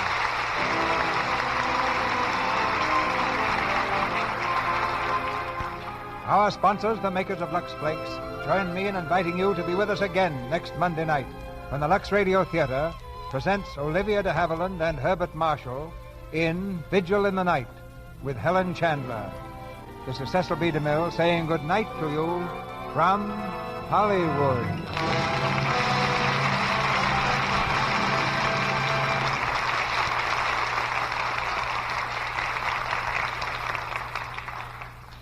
Heard in tonight's play were Gail Gordon as George Flammarion, Fred Mackay as Jacques Picot, Rosemary DeCamp as Helen Flammarion, Ralph Sedan as Marcel, Lou Merrill as Judge, Warren Ash as Le Bon, Ted Bliss as Leon, Tony Martelli as Butler, John Lake as Doorman, James Eagles as Hotel Clerk, and Victor Rodman as Porter.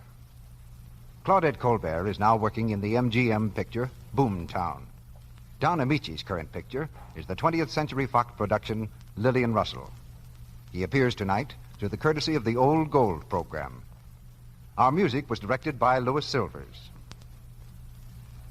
Millions of innocent men, women, children, and old people are suffering horrible agony in Europe's war. The American Red Cross needs a minimum of $10 million for European war relief now. Give all you can immediately through your local Red Cross chapter. Your announcer has been Melville Ruick.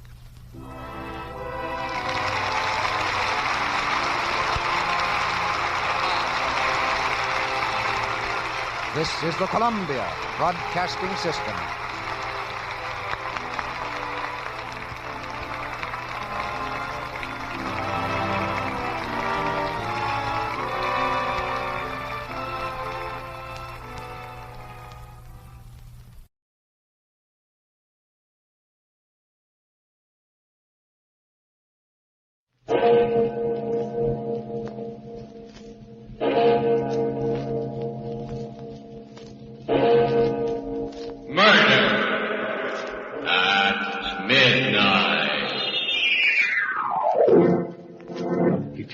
Started to walk across the room, and as he turned, Martel moved. His face stayed dead, expressionless, but he moved. He picked up a heavy wrench, followed him, and then as Roy reached for the switch, he hit him.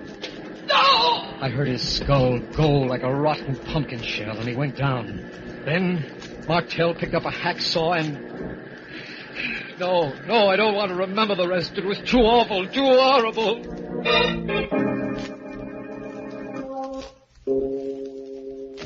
Midnight, the witching hour when the night is darkest. Our fears the strongest, and our strength at its lowest ebb. Midnight, when the graves gape open and death strikes. How? You'll learn the answer in just a minute in Terror Out of Space.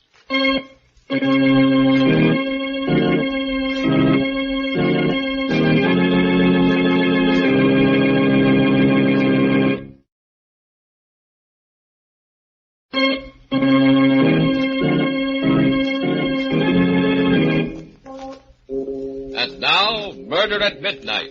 Tales of mystery and terror by radio's masters of the macabre. Our story, which we prophesy will be long remembered as a classic, is by Robert Newman. A tale out of the news and out of man's deepest fears called Terror Out of Space.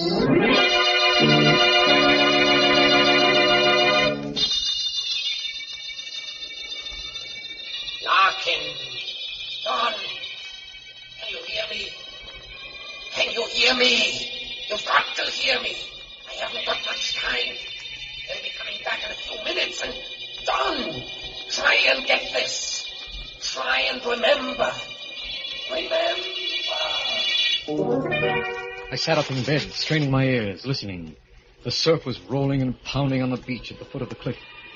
One of the dynamos was purring away next door in the experimentation shack. And that was all. Had I really heard anything, or had I just imagined it, dreamed it? I didn't know. All I knew was that I was in a cold sweat, shivering even though it was a hot summer's night.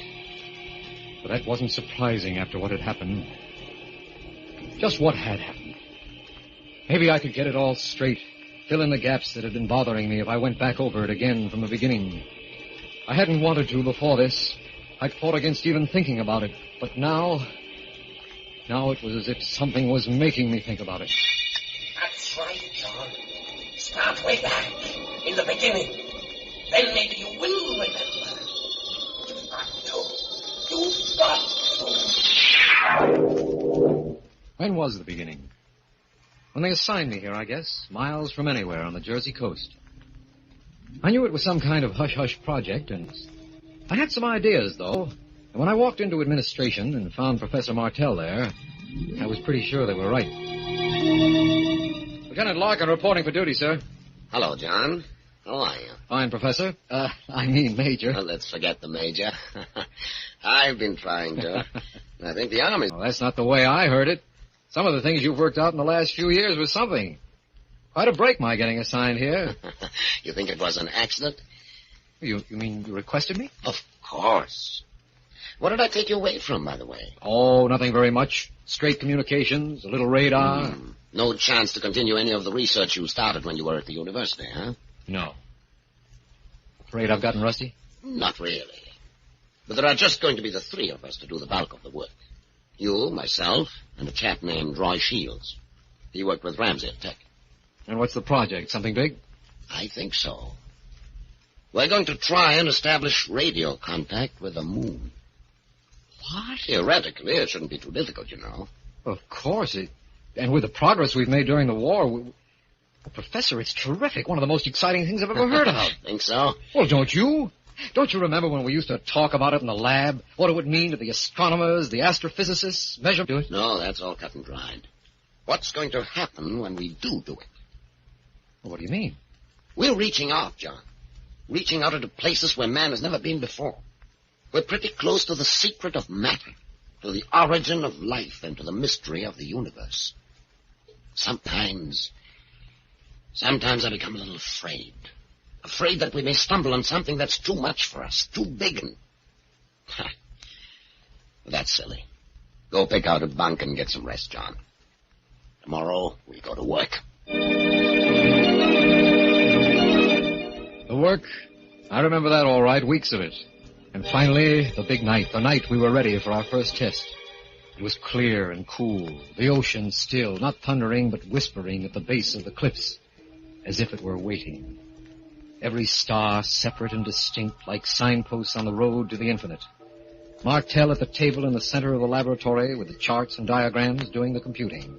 Roy at the power controls, and I at the director. Time, 23:02. 15 seconds. Power, 10.12. Check. Your reading, John? 93 degrees. Make it plus 0.2. Check. Time, 23:02:10. Power on. 3 seconds.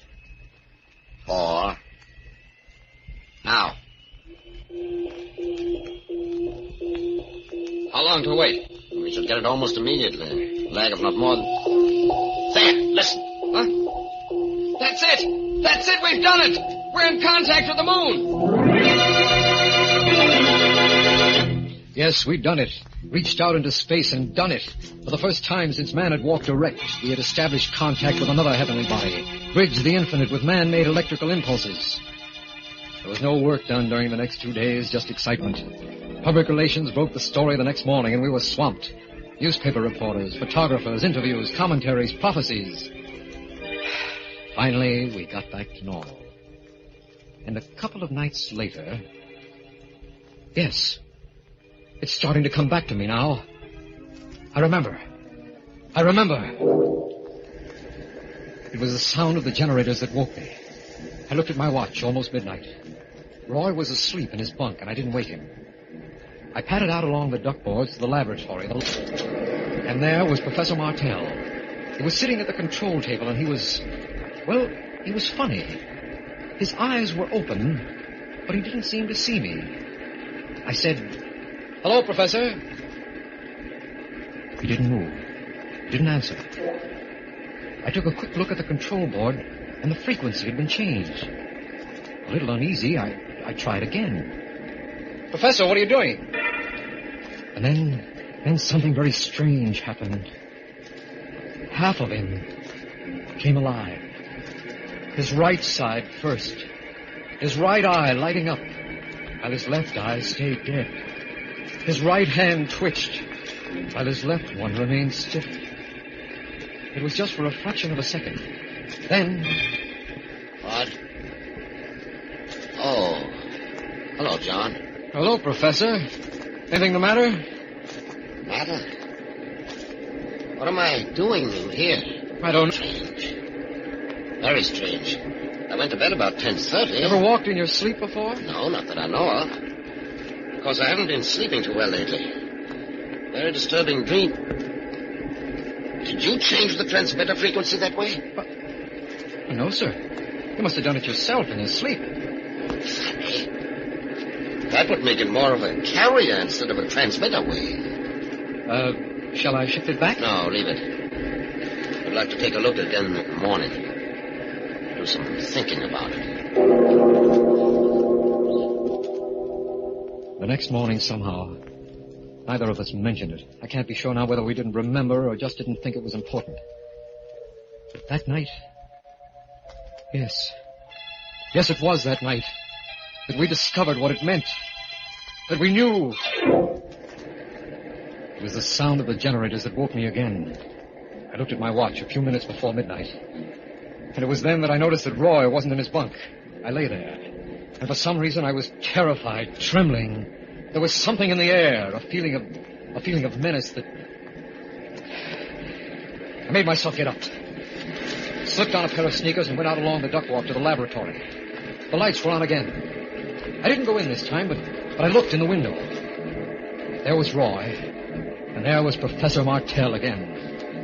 He was sitting at the control table with that sane, dead look on his face. And Roy was standing in front of him, talking to him. What is it, sir? What's going on? Is anything the matter? Sleep. Walking in his sleep. I better get Larkin in on, though. Gotta shut that out first. He turned and started to walk across the room toward the master switch. And as he turned, Martell moved. His face stayed dead, expressionless, but he moved. He got up without a sound, took a heavy wrench from the work table, and followed Roy. And then, just as Roy put out his hand to throw the switch, he hit him. I heard his skull go like the shell of a rotten pumpkin, and he went down, dead. I couldn't move. I couldn't make a sound. I just stood there, frozen with horror. Martell looked down at them without batting an eye. And then, like a zombie, he walked over to the bench, picked up a hacksaw and went back. And then he started cutting off the top of his head. A voice from the void, and the midnight waking. Memories, things best forgotten, coming back again. Memories of the terror that came out of space and of murder at midnight.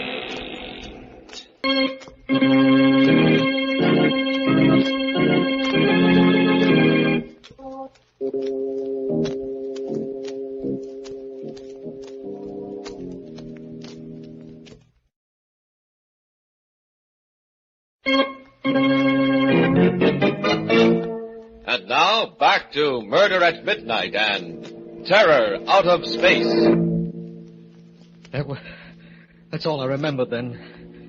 When Professor Martell bent over Roy's body with a hacksaw in his hand, I must have fainted.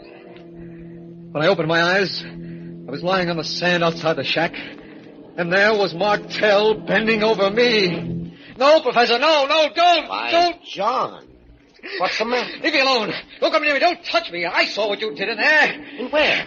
When? Just now in the shack to Roy. Aren't you well either, John? What do you mean? I just came up here from the cottage. I had a bad dream. I've been having quite a few of them lately, and I woke up with a very annoying headache. I came out to take a walk, get some air. I found you lying there. But I'm telling you, I saw you. I saw you in there with Roy and... And what? Well, I don't even want to think about it. But you killed him. Killed him? Huh. Let's go back to the bunkhouse, John. Take a look. The bunkhouse? Yes, when you see that Roy is where we should be, in bed, maybe it'll convince you that you either dreamed or imagined the whole thing. He led the way to the bunkhouse, and I followed, still shaken, but starting to feel a little foolish. This was the Professor Martell I had studied under, known for years, the man who wouldn't hurt a fly. We went into the bunkhouse, and Roy's bed was empty. He wasn't there. Martell gave me a funny look and started calling. Roy! Roy, where are you? Roy! Without a word, we hurried back to the laboratory, and there was no sign of him there either. Nothing. Wait, he must have gone out for a walk too, Professor, or maybe jeeped into town. If it was true, there'd be something here. His body, blood. There, John. Well, right there, in front of the switch. But there's nothing there. No. Except that it looks as if this floor was just scrubbed. The floor? What? You're right. John. Huh? Did you change the transmitter frequency this way? Well, no, sir. You must have done it. Just the way you did last night. Last night? You mean something happened last night, too? You don't remember? No. Tell me what you saw happen tonight. Everything you remember, whether you believe it now or not. Well, it was pretty terrible, Professor. You were sitting there.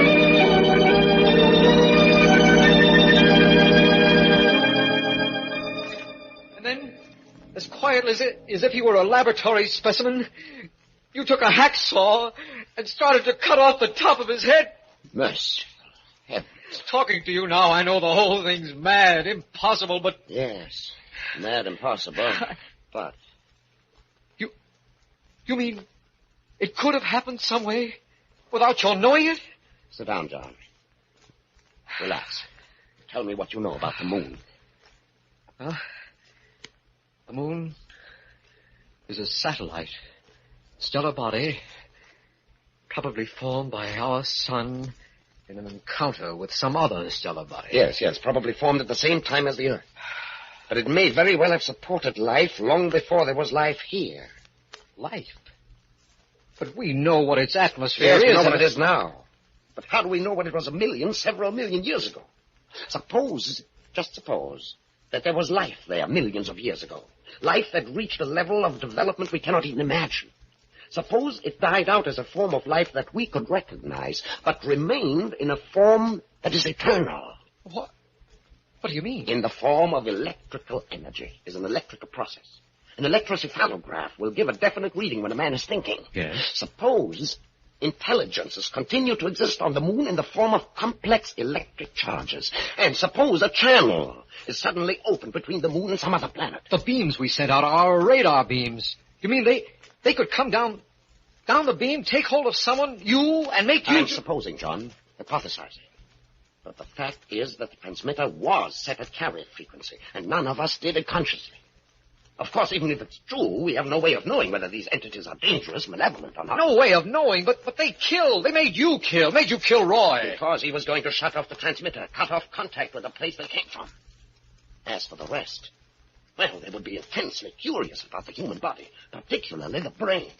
They would want to examine it. Analyze. Good Lord, Professor, do you realize what you're saying? The taking... You realize what I'm saying. Well, I don't believe it myself. Have you a gun? Well, yes. Yes, I never carry it. Well, start carrying it. And if you notice me doing anything strange, incomprehensible, don't hesitate. Shoot. I didn't sleep that night. I remember that now. And I was convinced that I would never sleep again. Because it was there then, the moon. It was there all the time, of course, day and night. But it was during the night, when I was asleep, that it would be easiest for them, that they might try and... No, I can't think about it. I won't even now.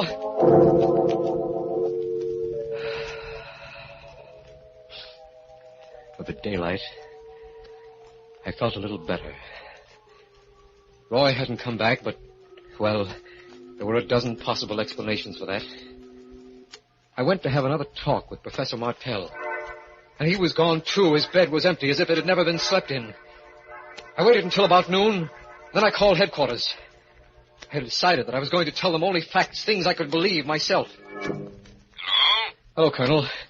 This is Larkin over at Radar Experimental. Oh, yes, Larkin. How are you? Pretty good, sir. I'd like to report that both... Huh? Missing? What do you mean? I don't know, sir. They were both gone when I got up this morning. AWOL, eh? Well, that's my fault. You men have been working awfully hard. I meant to suggest that you take leaves. Why don't you go missing, too? Oh, no, sir, I couldn't. Not right now. Okay.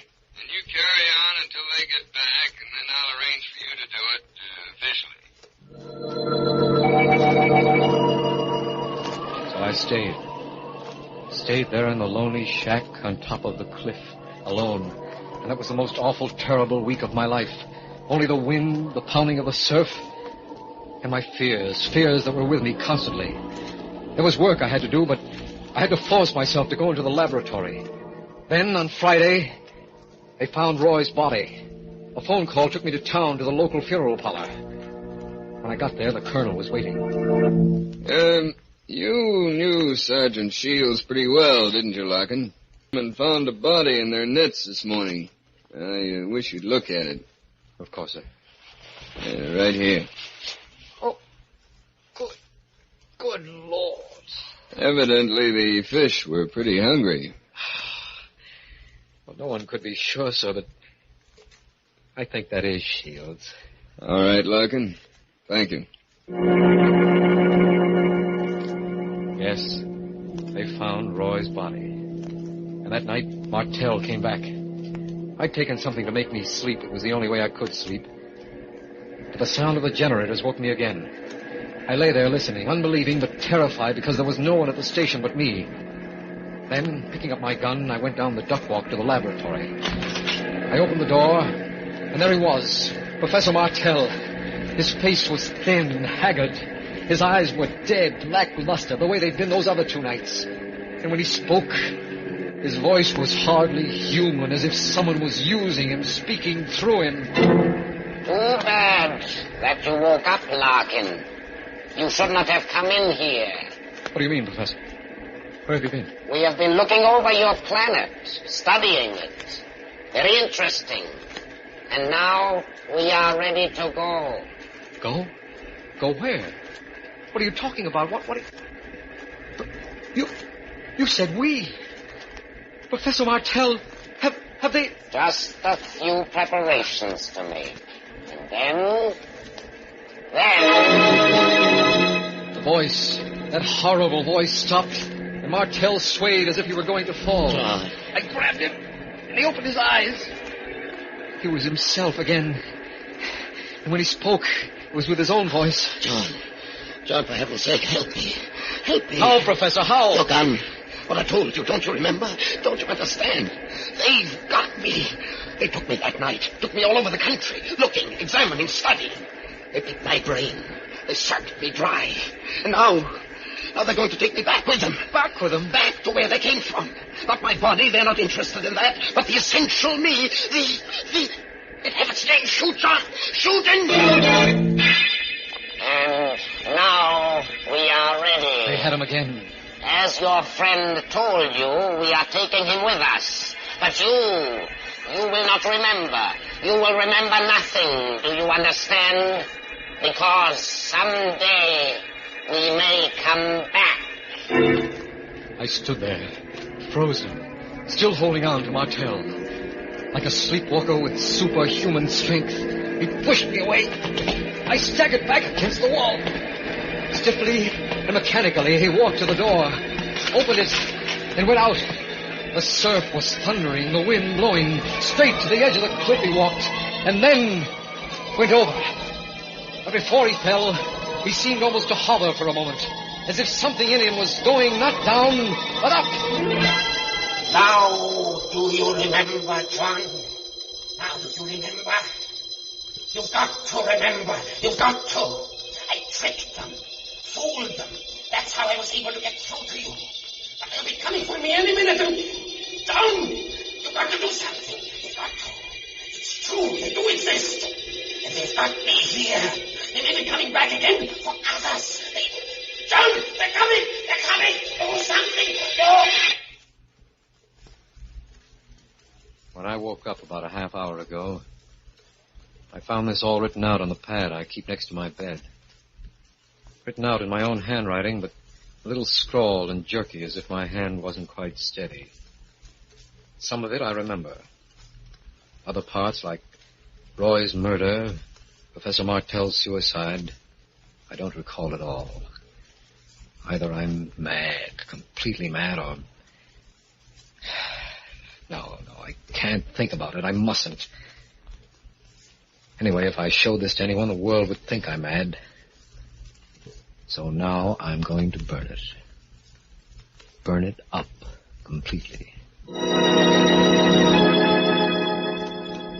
White and shaking, John Larkin tears the scrawled pages from his notebook, crumples them into an ashtray, and puts a match to them. And thus there disappears into ashes the only remaining evidence of the terror from out of space and of murder at midnight.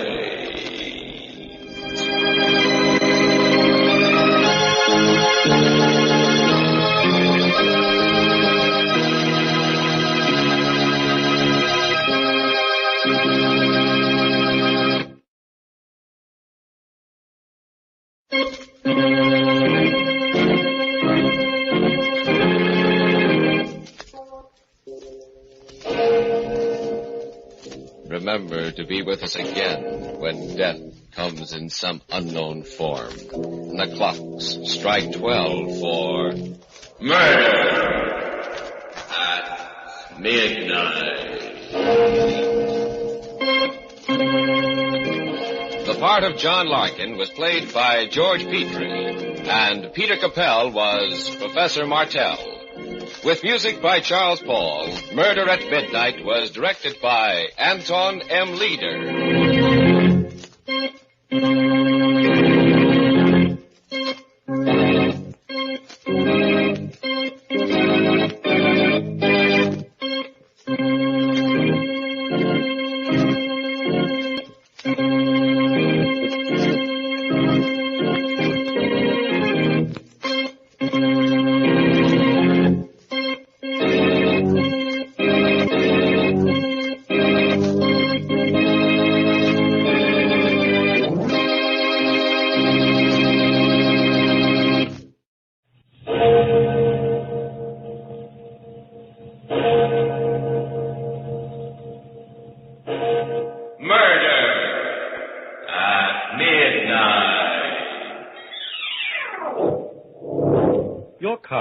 Thompson?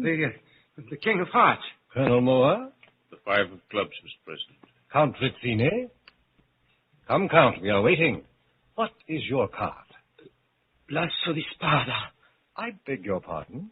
The Ace of Death.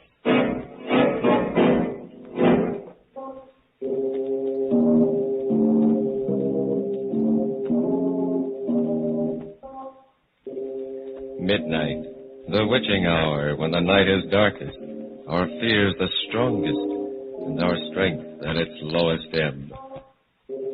Midnight, when the graves gape open and death strikes. How? You'll learn the answer in just a minute in The Ace of Death.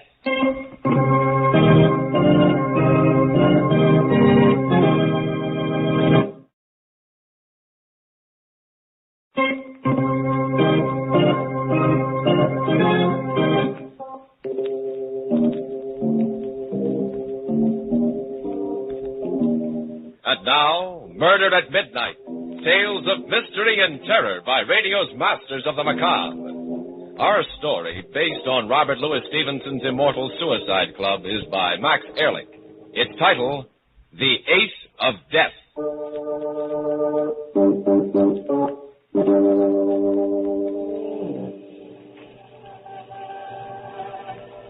I stood there on the bridge and stared down into the swirling fog. It hid the river like a white shroud. I shivered. It'd be cold down there, freezing cold. I would go down, down, deep into the black, watery depths, my ears bursting and my lungs fighting for breath.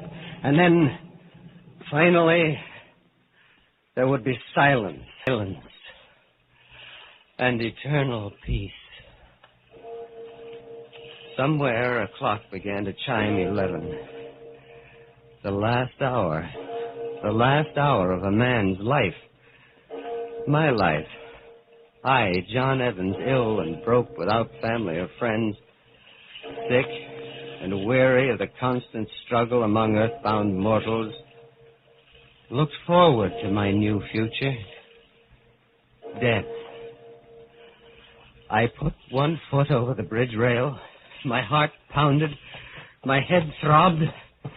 And then someone came out of the mist and seized me from behind. No, you fool. Don't do it now this way. No. Let me go. Let me go while I still got the courage. Hear what I've got to say. Why did you stop me? Why? I wanted to die. I wanted to. I sympathize with you, young man. You see, I, too, am tired of life and seek death. You? You want to die? Yes, but not by drowning. No, my boy. I've made other arrangements. The river is not only a dull way to die, it's positively sordid. Wait, I don't understand. It's very simple, young man. Now, most of us are too commonplace about the hereafter. We enter it with morbid fear and without imagination. Actually, death can be glorious. Glorious? Yes, a great new change from a journey into an uncharted world. A man should meet death on the wings of adventure. It should be an exciting and delightful experience. Death? Exciting and delightful? Why not? I've already arranged my decease along these lines. And since you and I have an interest in common, why not join me? Huh? We'll seek death's private door together. Come, young man. Come along with me. Where? To my club. I'll be glad to recommend you for membership. Your club? Yes. We call it the whole thing was mad, insane. And yet it was intriguing, too. I looked hard at the elderly gentleman who'd come out of the fog to pull me from the brink of death, only to offer me a pleasanter and more delightful variety later. He repeated his invitation to join him, and I could see that he was perfectly sincere. I decided to go with him, even though I secretly considered him some kind of a madman. After all, what could I lose now? We took a cab and stopped at a grim-looking building in the Silk Stocking district on the east side. My elderly friend, whom I now knew as Frederick Whitney, took me into a lodge and asked me to wait there until... Finally, the president himself came out, a man of about 50, with a bald spot on his head, piercing gray eyes, and a thin mouth. He smiled and extended his hand to me. Welcome to the Hereafter Club, Mr. Evans. Thank you, Mr. President. Mr. Whitney has recommended you very highly, and I'm delighted to count you among our members. I am pretty vague as to what all this is about, but Mr. Whitney mentioned something about a $400 initiation fee, and, well, I'm afraid My boy, Mr. Whitney knew you were in delicate financial straits and took your initiation fee upon himself. Oh. You were fortunate indeed, Mr. Evans, that he happened along and rescued you from the river. Such a morbid way of entering the hereafter would have been tragic indeed. Isn't death in any form tragic? By no means, Mr. Evans. Death can be a triumph, a fine, heady wine, when so designed by a connoisseur. Come, Mr. Evans, follow me. You are about to embark on an exciting and unforgettable experience.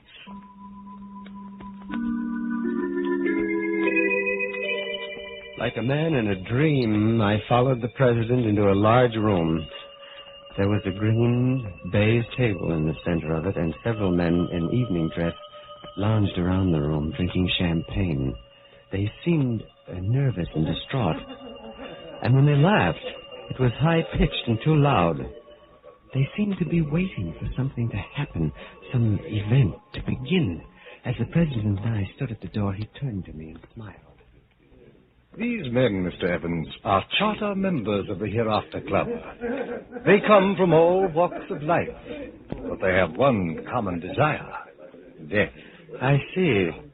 And what happens now? Our procedure is very simple. We all play a game of cards. A game of cards? A simple but fascinating game of cards. That is, these gentlemen play. As president of the Hereafter Club, I am the dealer. And what is the game? Each man draws a card and turns it face up. The man who is fortunate enough to draw the ace of spades dies. For this is the card of death. And how does he die? By the hand of the man who draws the ace of clubs. Oh, I see. The ace of clubs eliminates the ace of spades. Precisely. How many of these games do you play a night? Just one. But as you can see, Mr. Evans, during its course, a man can live a lifetime of adventure. For this makes of death an exciting game of chance, a game to whip the blood and make the pulses race. You see, one never knows whether he will draw the fatal ace of spades tonight, or whether he will survive for weeks or even months. A question, Mr. President. Yes? How much of this can a man stand? I can only answer in this way, Mr. Evans. Our members always come back to the Hereafter Club night after night, until they draw the ace of spades. Once a devotee of the... Now, but come, we're ready to begin. In a kind of hypnotic trance, I followed the president into the room. But when the members saw him, their conversation stopped suddenly. They put down their champagne glasses, straightened. Their faces grew pale and tense, their eyes brilliant with a mixture of fear and anticipation. The president took a fresh pack of cards from his pocket, and like a magnet attracting iron filings, the men drew close to the baize-covered table. I found myself standing next to Frederick Whitney as the president spoke. Gentlemen of the Hereafter Club, the game is about to begin. We'll draw the ace of spades. Whoever he is, let me assure him that we will arrange his death so that it will appear to be an accident with no breath of scandal and with no unnecessary anguish to his family. We all know that life is only a stage to play the fool upon, as long as the part amuses us. Now we are wearied of our daily performance and have chosen a civilized and exciting way to quit that stage. Gentlemen, the deal. It was a fantastic, weird, monstrous experience. The green baize table, the president puffing on his cigar and dealing a card to each man face down. Each man is turning his card up. I could feel the sweat pouring down my forehead. My heart pounded like a hammer, and next to me, Frederick Whitney stood rigid, his eyes shining as the president's voice droned on. Mr. Thompson, your card. Here, the three of diamonds. Colonel Moore. 6 of hearts. Mr. Dennison. It's the jack of spades. Count Rizzini. The 8 of clubs. Mr. Evans, our new member. The Queen of Hearts. Mr. Whitney. Mr. Whitney, what is your card? The Ace of clubs. Well, Mr. Whitney, congratulations. You shall be the official agent for tonight. Now let us see whom you will guide into the hereafter. Frederick Whitney left the game and went directly into the president's private office. There was only one card to be drawn now, the Ace of Death. The tension was almost unbearable. I felt like running away from that table, screaming at the top of my voice, but I didn't. I only stood there, riveted, staring at those cards, listening to the president's hypnotic voice. Mr. Benedict. The 3 of spades. Mr. Wallace. 9 of diamonds. Mr. Thompson. The King of Hearts. Colonel Moore, your card. The 5 of clubs. Count Rizzini. Count Rizzini, we are waiting. What is your card? L'Asso di Spada. I beg your pardon? The Ace of Death. I stumbled from that horrible place into the cold night air. I went directly to my room, shaken to the core at what I had seen. In the cold, gray light of the morning, it took on the aspect of a bad dream, a macabre nightmare. I resolved to shrug it off, forget the whole thing. But when I bought a newspaper, the headline struck me like the blow of a hammer. Quickly, my heart beating wildly, I read the lead paragraph. Count Pietro Rizzini, prominent Italian nobleman, was hit and instantly killed at midnight when he stepped off the curb into the path of a speeding taxicab. The Count, who had recently lost his fortune, was with a friend, Mr. Frederick Whitney, when the unfortunate accident occurred. And so, in the darkness of the night, a man who has played a grim game and lost goes to his death as the clock strikes 12 for Murder at midnight.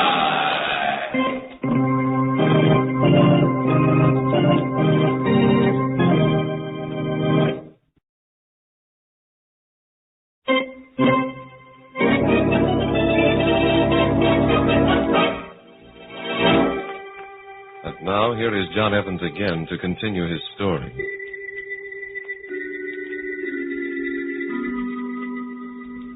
Yes, the Hereafter Club was really a murder club.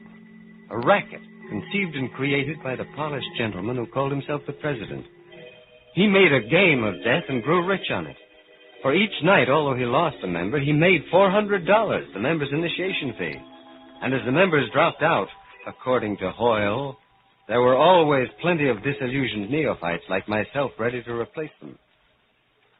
My first impulse after reading that grisly newspaper announcement was to run to the police. But I had pledged my word to secrecy. And besides, I wanted to go back. I had to go back. The thrill of the game was in my blood. I fought to resist it, but it was like a hypnotic drug. Time after time, I went back to the green baize table, and then, one night... Your card, Mr. Whitney? Come, sir, what is your card? The Ace of Spades. Frederick Whitney, the man who'd introduced me into the Hereafter Club, had drawn the Ace of Death. His string had run out. He was through. I stared at him. He was calm, and there was a half smile on his face. He seemed almost glad that for him the game was over. The president kept on dealing. Mr. Thompson, your card? The Jack of Hearts. Colonel Moore? The Four of Spades. Mr. Dennison? The Ace of Diamonds. Mr. Benedict? 10 of clubs. Mr. Evans? They were waiting for me. Come, Mr. Evans. Your card? The Ace of Clubs. Congratulations, Mr. Evans. Only your 6th evening at our club, and you draw a winning card. Now, if you'll join Mr. Whitney and myself in my private office, we'll arrange the details.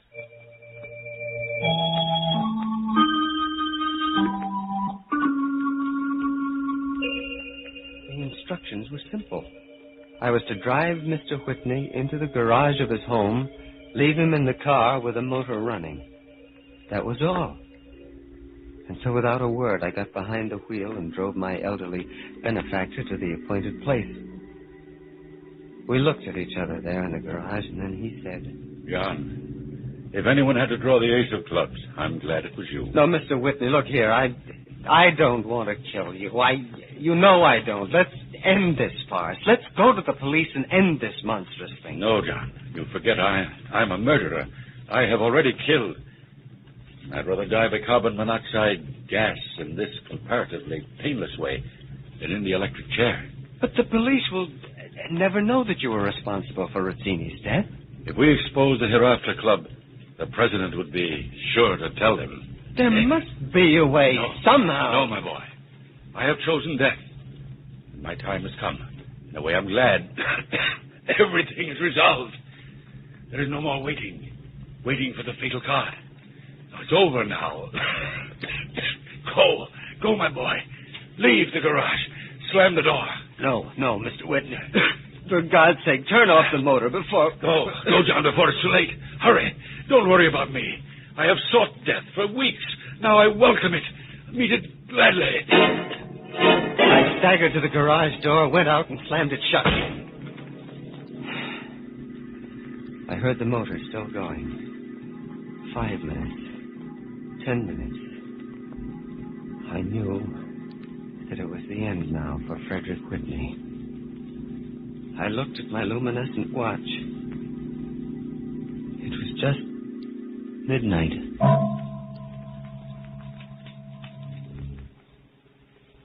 I walked the streets for hours after that. Now I was a murderer. True, I had killed with my victim's consent, but I had killed. Now, as the dawn came, I began to shake with a cold rage against the connoisseur of death who called himself the president. Men killed. Men died, and he profited without risk. He always dealt the game and never participated. He was a prince of ruin, and unfortunate men like myself could not resist what he had to offer. And so, like a smiling Satan in formal clothes, exerting a demoniac spell upon the fools who played his game, he watched them destroy each other. That night I went to the Hereafter Club, and just before the game confronted him. Ah, good evening, Mr. Evans. I see you are back again tonight. Yes, Mr. President, I'm back again. And I want to congratulate you on your financial vision in starting this club. By simple mathematics, it nets you a handsome profit. We play 5 evenings a week, and each evening you make $400. That, Mr. President, adds up to $2,000 a week. Yes, it's a tidy sum, Mr. Evans, to be sure. But to tell you the truth, tonight we play our last game. Our last game? Yes, to be frank with you, Mr. Evans, the sport of the game is beginning to pall on me. I've decided to retire to the country and pursue the delights of horticulture. Flowers are my hobby, you know. Oh, I see. Even you can tire of sending men to their deaths. And just what do you mean by that, Mr. Evans? I mean that you are a coward, Mr. President. You have created a monstrous game, and yet you haven't the courage to play it yourself. You question my courage, then, Mr. Evans? I do, and I question your honor, too. It seems to me that if you profit by your clients, you should take the same risk they do. You are a very impertinent young man, but I cannot let your accusations go without rebuttal. Indeed, it might be an interesting experience to play this last game myself. A kind of fitting climax to a successful career. Of course, Mr. Evans, I'll demand a handsome apology when it's over. You don't mean that you are actually going to take a chance? Yes, why not? I've often been intrigued by the excitement of my clients. Now, I might as well savor that excitement myself before I close the Hereafter Club.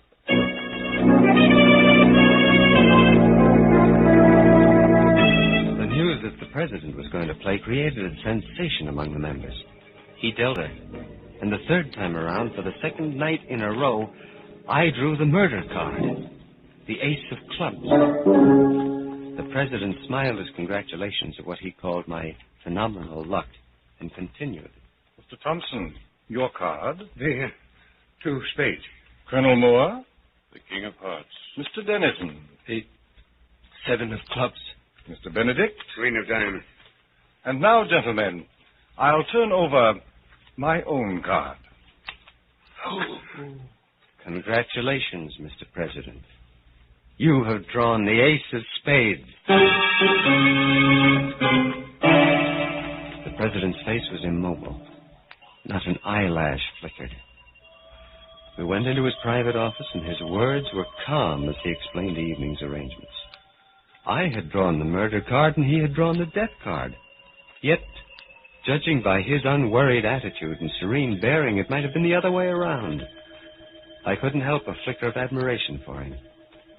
As for me, I was eager to do my part, to kill this man who had been caught at the last moment in his own net. He had sent many a man to his death, and now he had to meet it himself. There is a railroad bridge on the outskirts of town, Mr. Evans. It has a low railing, and below it an express train passes, exactly at midnight. You will push me over that rail into the path of the locomotive. And now, if you're ready, let us go. We didn't speak on the trip out to the bridge. It was a cold night. We stood there, shivering and waiting. Finally, in the distance,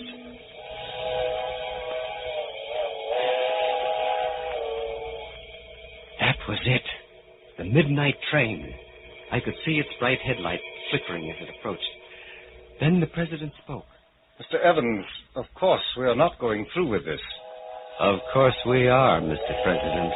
Look here, my dear boy. As you know, the Hereafter Club is disbanded. Unlike my clients, I have no desire to die. There's no point in doing so. Well, you are going to die, Mr. President, just as you have sent others. I'll see to it myself. Be reasonable, Mr. Evans. I have everything to live for, and so can you have. Now then, I'm a very wealthy man, and I'm quite sure you could use, say, $10,000. Get close to that rail, Mr. President. I suggest you listen to reason, Mr. Evans. The others died without a whimper. You sent them into the hereafter, and now you're going yourself, as you deserve. You're a very stubborn young man, Mr. Evans. No, drop that gun. Don't. Try to kill me, would you? Well, you got me in the arm, that's all, and now you're going over that rail. Don't. I'll give you anything over you.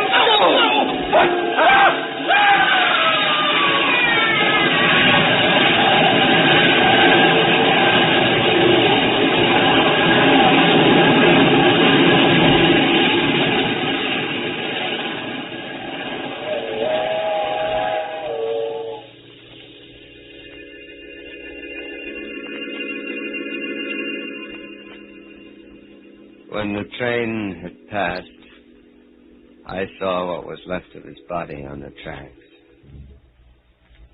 Slowly, with dragging footsteps, I walked down the street toward the twin green lights of the police station.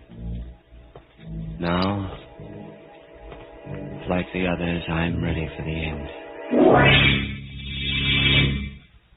The doors of the police station open and close on the man who trumped the ace of death. The man who now seeks his own dark destiny as the clocks strike 12 for murder at midnight.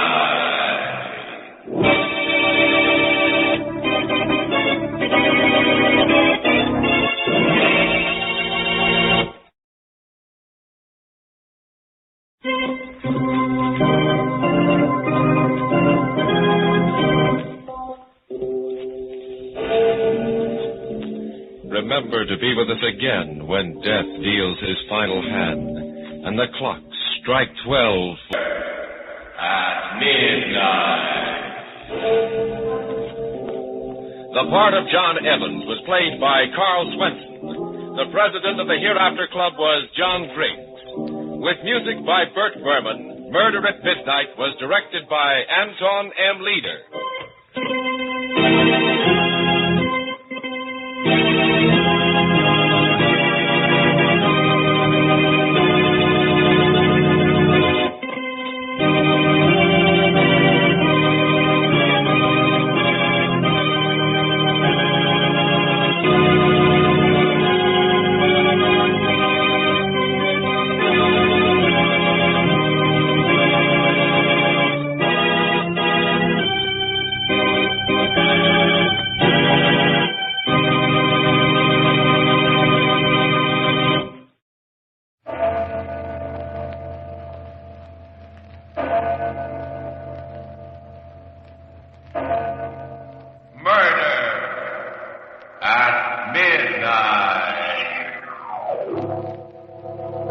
it's not just an ordinary cane, my dear. Alec. It's a sword cane, see? Calhoun used it when he killed his wife, right where you're standing. Alec, you killed Sanders. Exactly. And now you're going to kill me. Yes. No. Keep away from I'm them. sorry. Keep away.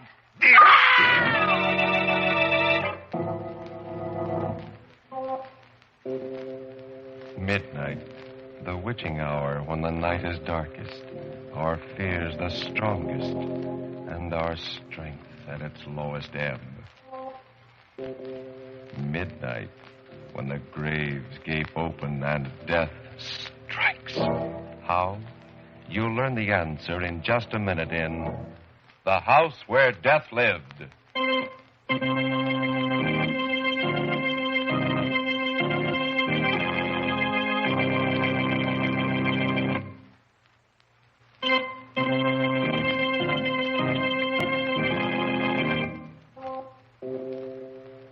And now, Murder at Midnight. Tales of mystery and terror by radio's masters of the macabre. Our story is a ghostly nightmare by one of radio's best-known mystery writers, Robert Newman. Its title, The House Where Death Lived.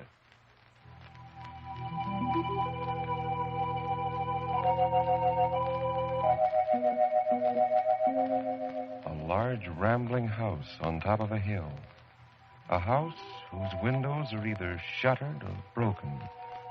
A rusty iron fence surrounds it, and its grounds are waste and uncared for. A car grinds slowly up the hill, stops before the main gate, and two men get out. One of them is gray-haired but vigorous. The other wears a chauffeur's uniform. They push open the heavy gate, start up the gravel path. Quite a joint. You could hardly expect it to be a show place after being empty for more than 10 years. It's open. Yes. Well, I'm glad we didn't have to force it. All right, Sanders. You can go back to the car and wait for me. I should be out in about a half an hour or so. You mean you're going in alone? Why, yes. Somehow I don't think you're exactly suited by temperament for psychic research. Okay, Doc. I'll be waiting for you back in the car. Right. Now, let's see. I suppose the best place to start would be... Good evening. What? Oh, I'm awfully sorry. I hope I haven't made a mistake. This is the Calhoun house, isn't it? Oh, yes. Well, this is very embarrassing. I was down to see the trustees just this morning. They gave me permission to go through the place and told me that there was no one living here, that no one had lived here for many years. Well, as you can see, that's not quite true. Not that it matters. I lead a rather lonely life, and I'm very glad you came. I'd be more than happy to show you around. Well, you're very kind. My name is Goff, Dr. Alexander Goff. Dr. Goff. For the past few years, I've been specializing in psychic research. Oh, yes. You've heard of me? I'm sorry, no. But I do know that scientists, specialists in psychical research, have been interested in the house for many years. There have been several books written about it. I read about it in the series of studies that Kinsey did. He said it was one of the most fertile fields for manifestations he'd ever come across. It has a long history of apparitions and hauntings. That's very true. And now, would you like to look around? I'd like that very much. Very well. I imagine the best place to begin is with the cellar. This way. The cellar. That's where Mrs. Calhoun was killed, wasn't it? Yes. I keep the door locked now for that and for several other reasons.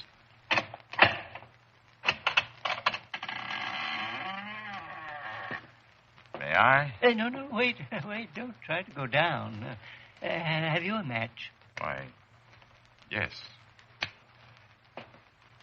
There aren't any stairs. Exactly. That's how Mrs. Calhoun was killed. The stairs had become rotten, and Calhoun took them out, put in that ladder. Mrs. Calhoun didn't know it, and she tried to go down, fell, and broke her neck. But she wasn't just killed. She was murdered, wasn't she? Well, that's hard to say. I don't think even Calhoun could tell you whether it was deliberate or not. For a long time, people didn't even suspect what had happened. They thought that she'd run away, disappeared.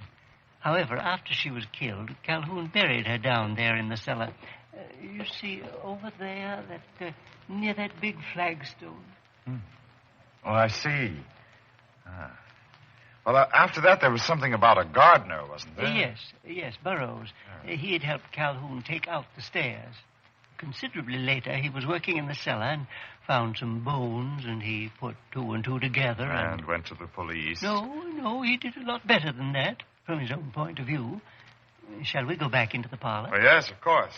I'll just shut this door again. There. Burroughs began blackmailing Calhoun.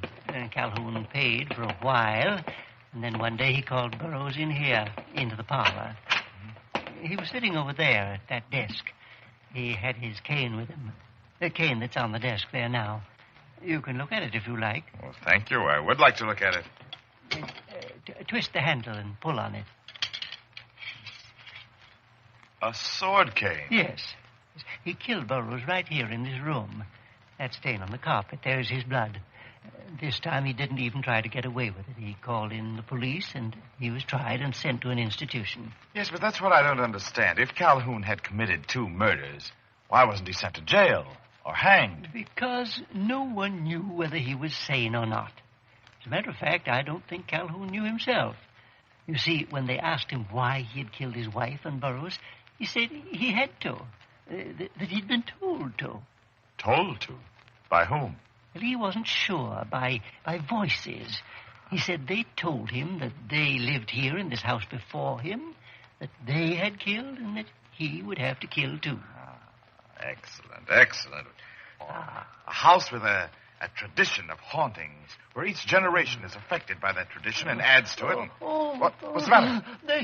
They've come for me. They're weighing me down, dragging me back. They? Who? Oh, you're ill. Here, let me help you. No, it's no use. You can't pick me up. It's too much on my hands. On my head.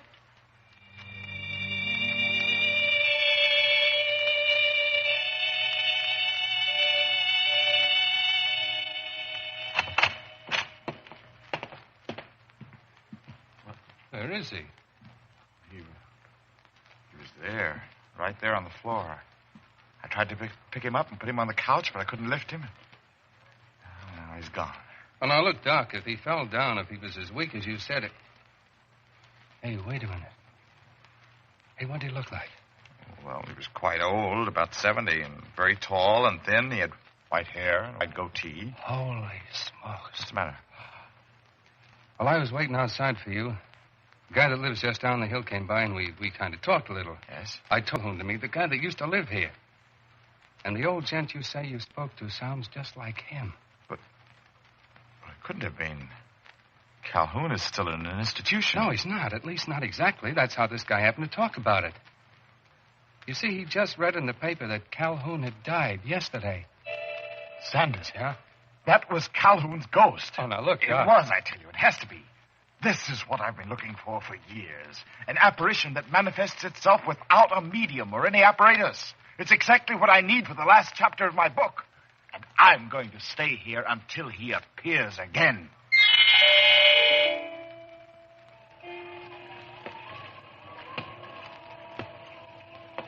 Calhoun? Calhoun? Where are you? Why don't you come back?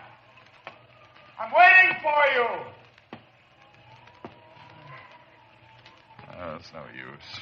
2 days now and not a sign of him. Maybe Sanders was right. Maybe I did imagine the whole thing. Either that. Wait a minute. He didn't die here. He died at the asylum. He'd lived here all his life, committed 2 murders here. Perhaps the aura, the forces here, were strong enough to evoke him once, but not to bring him back again. His wife and the gardener, they did die here. If I could establish contact, I might be able to evoke them.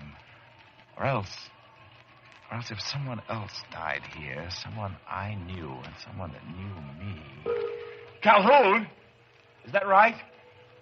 Is that what I have to do? What? Who's there? Me, Doc. Sanders. Oh, just a second. Oh, what a night. It's blowing like all get out. What do you want, Sanders? Well, the missus thought she's getting a little worried about you. Thought you might be running low on food. Oh, no, I still have plenty. I haven't been eating much. Any luck? No, he hasn't materialized again, but I'm sure he will. I know he will. If someone else died here, someone you knew, and someone that knew you. Yes. What's the matter, Doc? Hey, why are you staring at me that way? Doc! I'm sorry, Sanders. Sanders, I was just thinking that if you stayed here with me, it might help. But I thought you said I was all wrong for this kind of stuff. You know I don't believe in ghosts, anything like that. I did say that, Sanders, but... Oh, this place is different. This is such a powerful, fertile field for psychic manifestations that I think if you did stay, we could cure your skepticism permanently. Yeah? How? Well, this is such a perfect night for an evocation. Listen. I don't hear anything. Just a storm. Listen hard. There it is again. It's down in the cellar. Where's that? It's back there. Where? Go ahead, run. You're quicker than I am, Sanders. Run, hurry. Okay, but I still don't hear anything.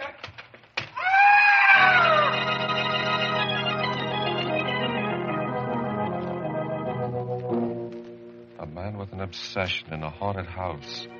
A man with a corpse on his hands as the clock strikes 12 for... Murder at midnight.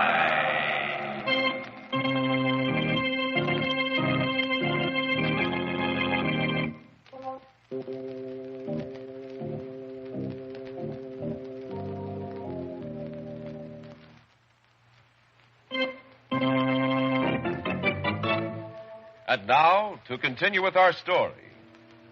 It's just a moment later, and Dr. Goff is still standing by the open cellar door. Lighting a candle, he peers down to where Sanders' body lies huddled on the flagstones below. Sanders? Sanders? I think I better make sure.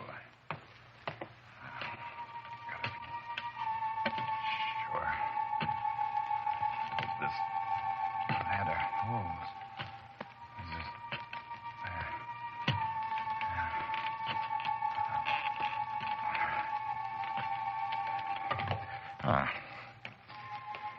Well, now, let's see. He's dead, all right. Very dead. Neck broken in 2 places. I'm sorry, Sanders.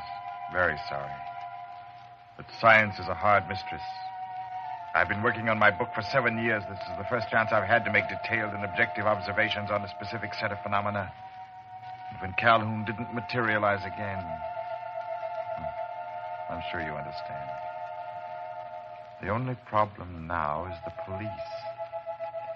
They're apt to be very uncompromising about something like this. If there were only some way I could... I know. The car. It's quite late, and with the storm blowing, there's not likely to be anyone. You and I are going to take a little trip.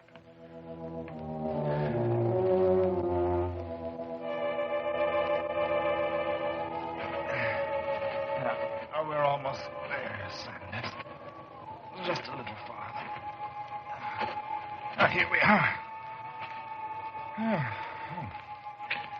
Now, let's see. Well, you turned the car around before you came in, so it's headed downhill. That's splendid. Very considerate. Now, open the door and put you in. Oh, up. Just make sure you don't fall sideways. That you stay behind the wheel. Yeah, that's it. Oh, is there anything else? Anything I've forgotten? I don't think so.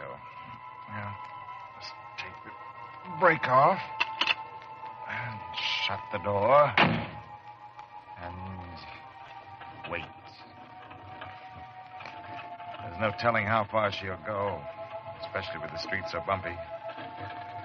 I only hope that she'll go far enough to pick up plenty of speed so that when she does...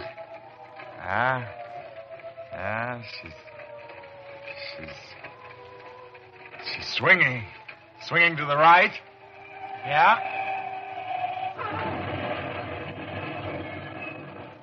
And now I wait.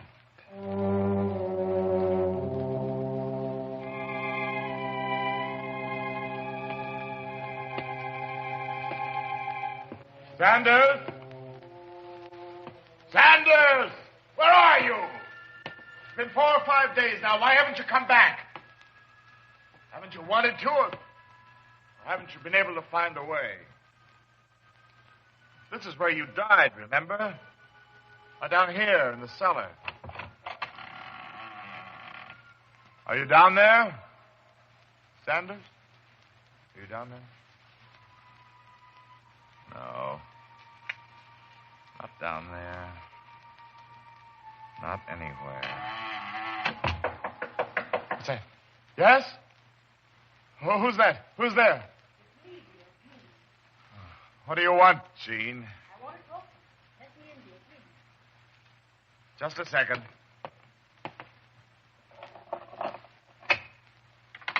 Alec. Oh, I'm so glad to see you, dear. I asked you, what do you want? Why did you come here? Why? It's been almost a week now since you've been home. Have you any idea how worried I've been? You didn't even phone me after Sanders was killed. I'm sorry. I just never thought of phoning her. I had other things on my mind. How did it happen, Alec? You read the verdict of the inquest. You probably fell asleep at the wheel waiting for me. The brakes slipped. The car rolled down the hill and crashed. Poor Sanders. Somehow I can't help feeling... Feeling what? I don't know. Perhaps it's this horrible old house.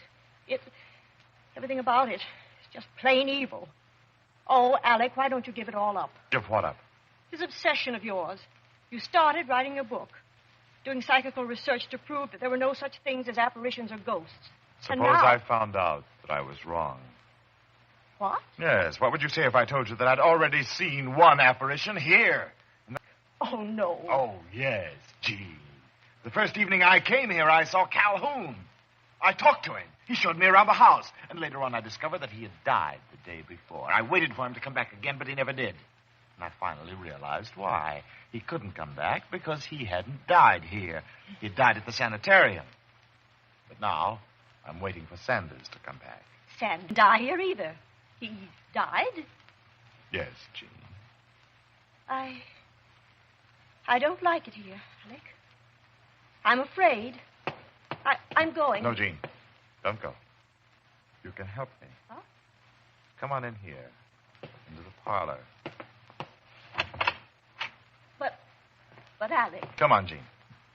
Later I'll tell you a very interesting story about this room, about something that happened here a long time ago. But All right, Alec. That's a good girl. You know, Jean, I've just realized I've been very stupid. Calhoun couldn't come back again because he didn't die here. Sanders did die here, but he wasn't buried here. And now I'm beginning to think that a spirit can only materialize in the place where its body is. But what's that got to do with me? Dear, here tonight. Why, no, but... Good. What do you mean? I said I was going to tell you a story about something that had happened here in this room. Well, this cane played an important part in it. You see, it's not just an ordinary cane. This is a sword cane. It's what Calhoun used when he killed his wife, right where you're standing. Alec, you killed Sanders. Exactly. And now you're going to kill me. Yes, dear. I am going to kill you. And I'm going to bury you right here, down in the cellar where Calhoun buried his wife. Then at least you will be able to come back. No, don't. I won't do anything. You see, I locked the door. No. Keep away from me. I'm sorry. Keep away. My Help! dear. No!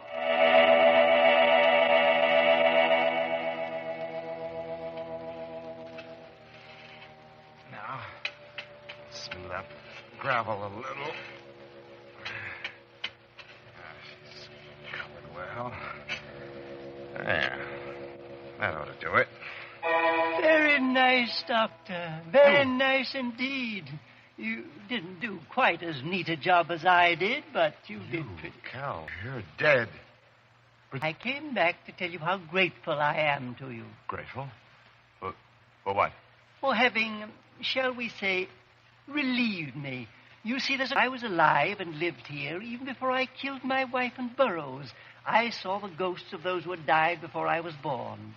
It was they who made me kill, because once I did kill, they were free. I don't understand. Don't you? As long as this house stands, someone must haunt it. Until I died, it was haunted by those whom I had killed. When I died, it became my job. I thought it would be years before I could find someone to take my place, and then you came along. You mean... Yes, Doctor, yes, the curse, the evil that was spawned here has been passed on to you.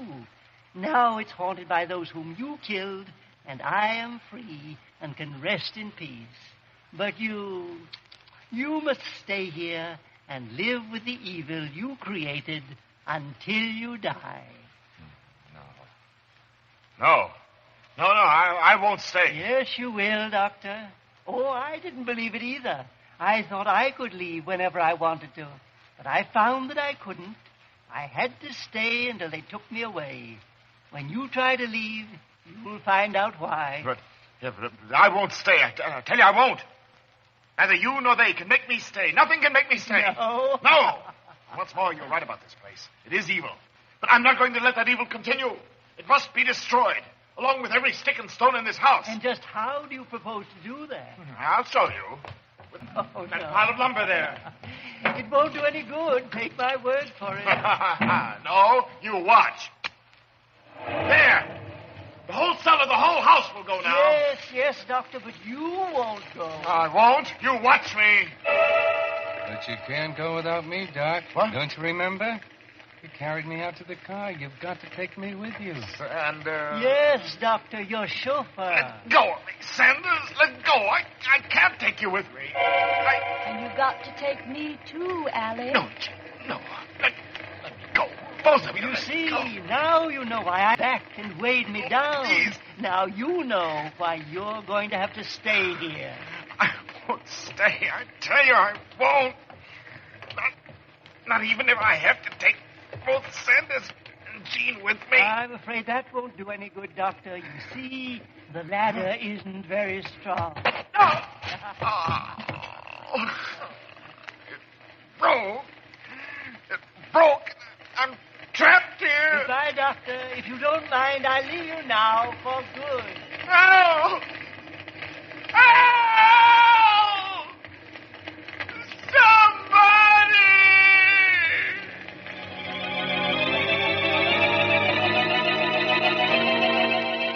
Flames roar higher and higher as Dr. Goff screams and staggers backward. Far away, a bell starts tolling for... Murder at midnight.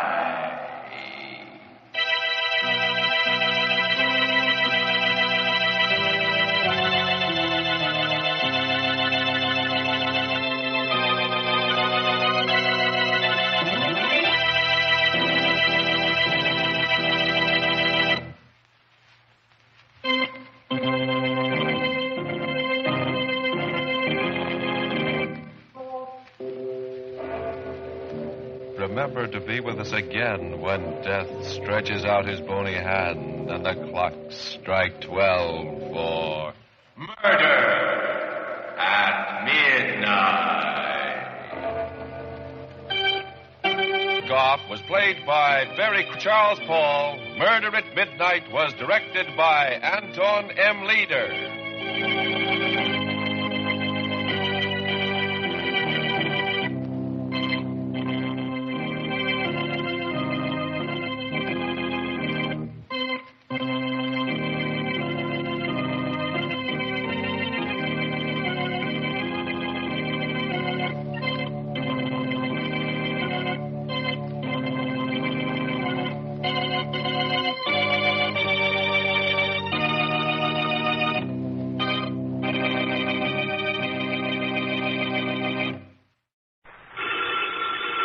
Ladies and gentlemen, the ringing of that phone bell brings you mystery, adventure. Nero Wolf's office, Archie Goodwin speaking. Who? Oh, yeah. Hello, Doc. How are you? What? In trouble, you? More trouble. You attract trouble, Archie. Hang up. It's our dentist, Dr. Trummig. Let him wait. We never can find him when we need him. Tell him it's after office hours. Doc, you're talking so fast I can't make head nor tails of it. Look, come on over here and we'll be able to hear you. It'll only take you a few minutes. Right. You consistently disobey me. I want to work on my paper about odontocosms. Doc Trummig has a friend who's in some trouble, and he needs our advice. Besides, we owe Doc a fair-sized little bill, remember? Money again, Archie. Money is the curse of our times. Yeah, man. Bring on all the curses that is available.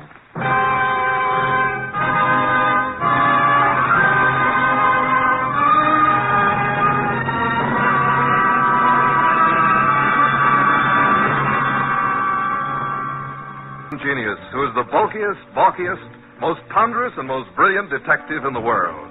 Yes, none other than that chair-borne mass of unpredictable intellect, Nero Wolfe, created by Rex Stout and brought to you in a new series of adventures over this NBC network in the person of Mr. Sidney Greenstreet.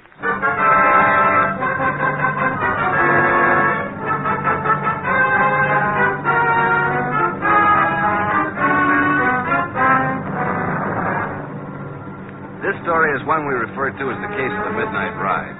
Oh, yeah, there was a ride, all right. But it would never have happened if we hadn't received another phone call a few minutes after our Dr. Trummig phone. It was late in the evening, and Nero Wolfe was studying his paper on orchids while I was absorbed in playing some phonograph records. Archie, not so loud. I can't possibly think. Volume. What was that you said, boss? I said I can't understand why you can't get music from a phonograph without vibrating the top of the instrument. That's right. I can't understand why the neighbors haven't called the police. Do you hear that, Archie? Archie! All right, I'll answer. You're fired. Naturally. Hello? Hello. Is this Archie Goodwin? I know, Mr. Wolf's... What? Me? Archie. Yeah, who is it? I need help, Archie, please. Come at once. Please. Oh, please. You and Nero. Who is this? This is Gloria...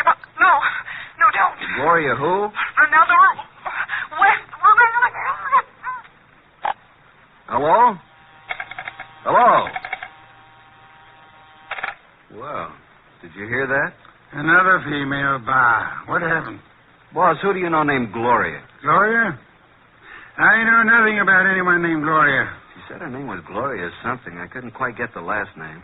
But she did say Ronaldo Road. Well, it's quite possible that she resides on Ronaldo Road. No, we're fairly certain that no one's in there. Hey, what do you know? It isn't locked. The lights are on. I know phonograph combination. This and a recording machine. And the recording arm's still down on the record. Just lift it off and put the playback needle on. Yeah, there we are. Look, I don't go in for that kind of stuff. You've been working for me for several weeks now, haven't you? Well, sure, boss, but I never went in for no kind of... We're going to pick this guy up and take him for a little ride. It ain't my line. All you do is drive the car. Okay, I'll take a chance. But remember, I'm just the driver of your car. If anything happens, I didn't know nothing. You'll do just as I say. Incidentally, I know a lot about you. Think the police would like to know. Okay, I'm working for you. I came out to Ronaldo Road to make an honest living. But I see I'm right back where I started. And worse. I just ain't got a chance. Oh, remind me. I've got to phone the place.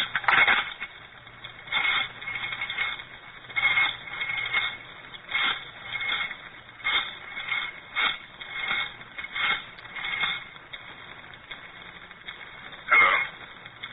Hello? I see. Yes, tonight. Yes, tonight, just as planned. Oh, yes, he's all right. No, don't worry. Goodbye. Have you got a gun? Sure, but never use it. You won't need it. But I want you to bring it along just in case I do. Now, you've got nothing to worry about. I'll take care of everything. And nothing will be traced to either of us. You got your money? Let's go, Mike. Well, Doc? He did say Ronaldo Road. That's where our Gloria called from, so they're all tied in together. Come along, Doc. We're going back to Mr. Wolf again. We'll just take this record with us.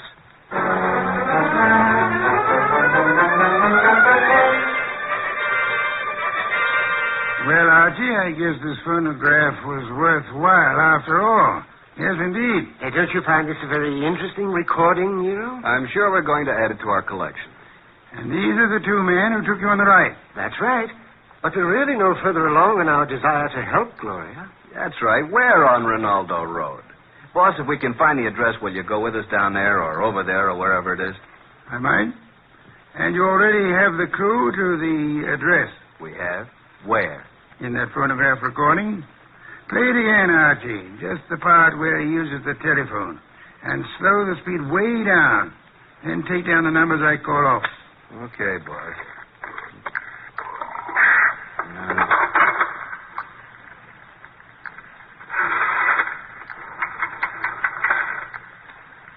6, 5, 3, 2, 2, 3. That's enough. By slowing down the record, we were able to count the clicks of each number he used on the dial.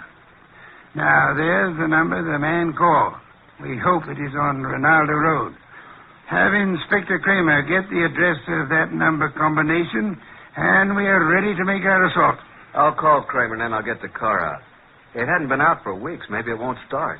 No such luck, Archie, I assure you. No such luck.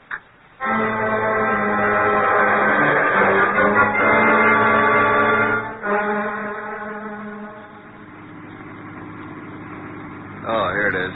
I think we must go through this big gate. Yes, there's the number. 23 Ronaldo. Slip up to the entrance as softly as possible. Turn out your headlamps. Here we are, boss. Easy now getting out. Don't pull, Doctor. Don't pull on. There we are. Now come along. Yeah, spooky sort of place, isn't it? All big houses are like that. Must be 20 rooms. Yeah. Not a light in the place. Use the knocker, Archie.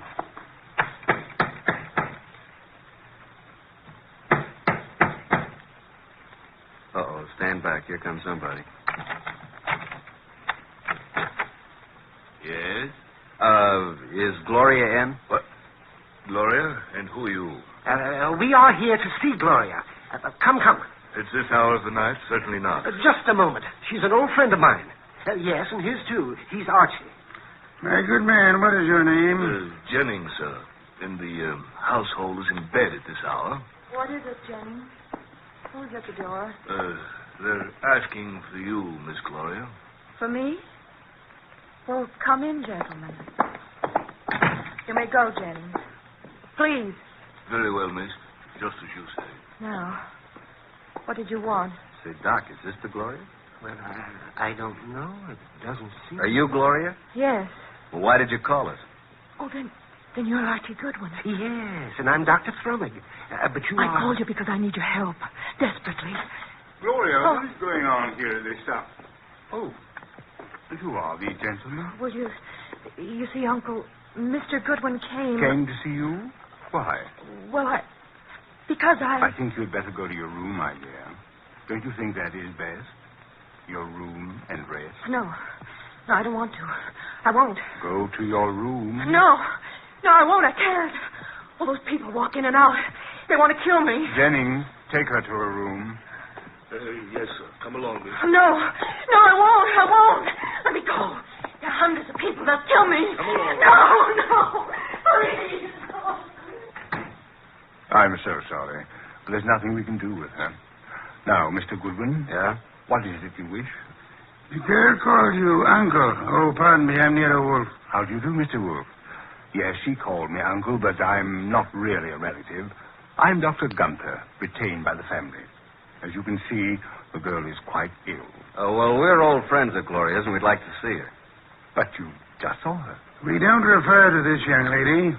We have in mind the elderly Gloria. Now come, Dr. Gunther. You know to whom we refer. What? You mean the girl's aunt? Well, it's very strange. If you are a friend of the aunt's, that you are not aware of her condition. Her condition? Yes. The aunt has been bedridden for nearly a year. Paralysis.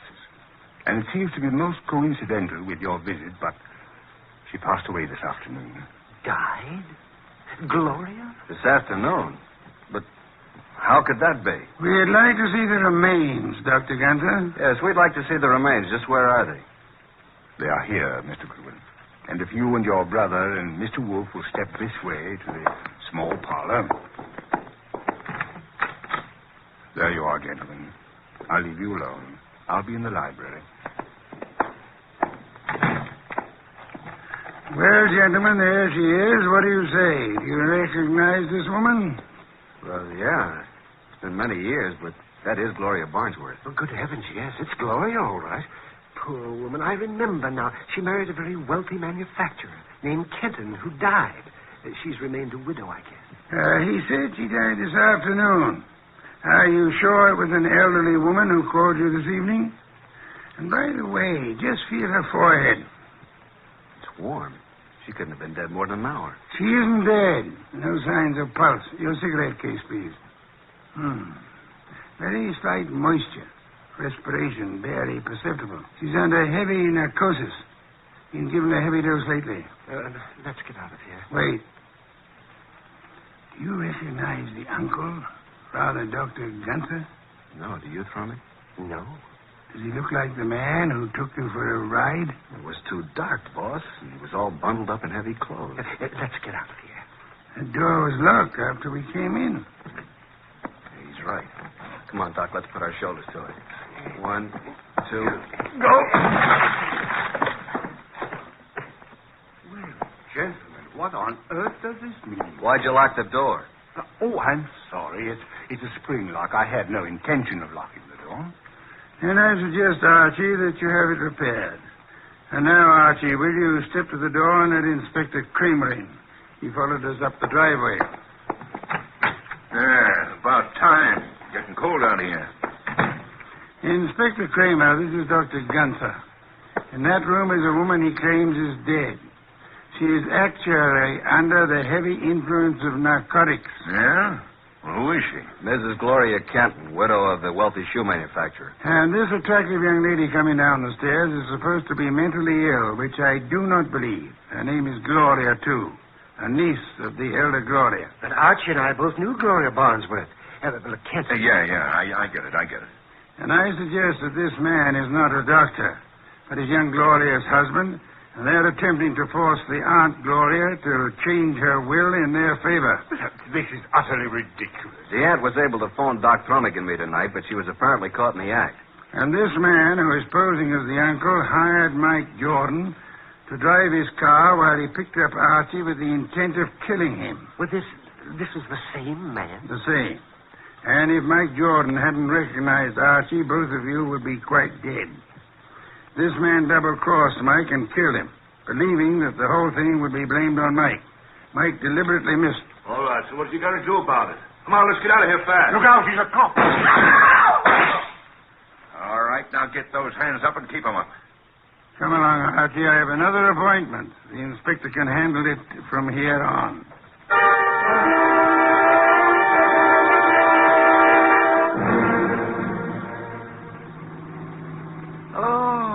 Oh, dear me. What happened? Am I all right? Yeah, you just fainted again when the shooting started. It's really quite fortunate that Mike Jordan recorded that conversation. Fortunate indeed. How did you know this uncle was the same guy who took us for a ride? First, by his speech pattern, he is undoubtedly a Canadian. But you must have missed the most important slip-up. What was that? When he escorted us to see the body, he said to you, Archie, if you and your brother and Mr. Wolfe will step this way...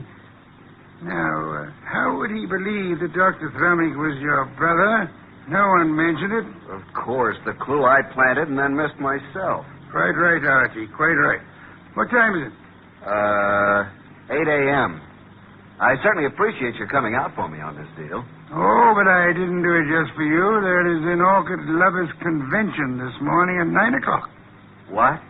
And you mean... Yes. I'm sure you'll enjoy it tremendously. Both of you. Oh, brother. What's that? What's that? Nothing, Doc. Nothing at all.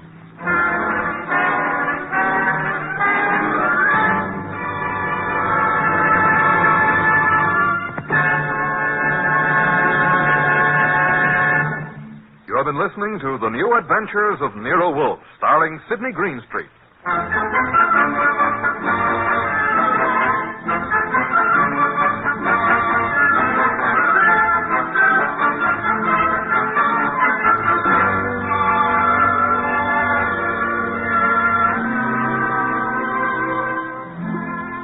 Tonight's transcribed story by John Edison was based on the characters created by Rex Stout. This is an Edwin Fadiman program produced and directed by J. Donald Wilson. In the cast were Harry Bartell as Archie Goodwin and Howard McNear, Gene Bates, Peter Leeds, Bill Johnstone, Grace Bernard, and Jay Novello. Next week at this same time, Nero Wolfe and Archie will bring you The Case of the Final Page. Don Stanley speaking. 3 chimes mean good times on NBC. John Gunther meets John K.M. McCaffrey, Harry Hansen, and Whit Burnett in The Author Meets the Critics. And as chairman, here's the fiction editor of American Magazine, John K.M. McCaffrey. After John Gunther wrote Inside Europe and Inside Asia, and then Inside Latin America, all of them bestsellers, most of us, I'm sure, had little doubt what Gunther would write next. The only question was, which of the few continents left would he choose first? Hardly anyone, perhaps not even Mr. Gunther, suspected that his next book would be a novel. Did you suspect it at that time, Mr. Gunther?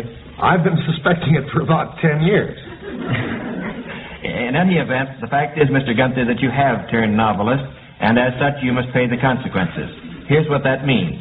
2 well-known critics will join me during the next half hour in a free and frank discussion of your new book, The Troubled Midnight, and you'll have to act in your own defense.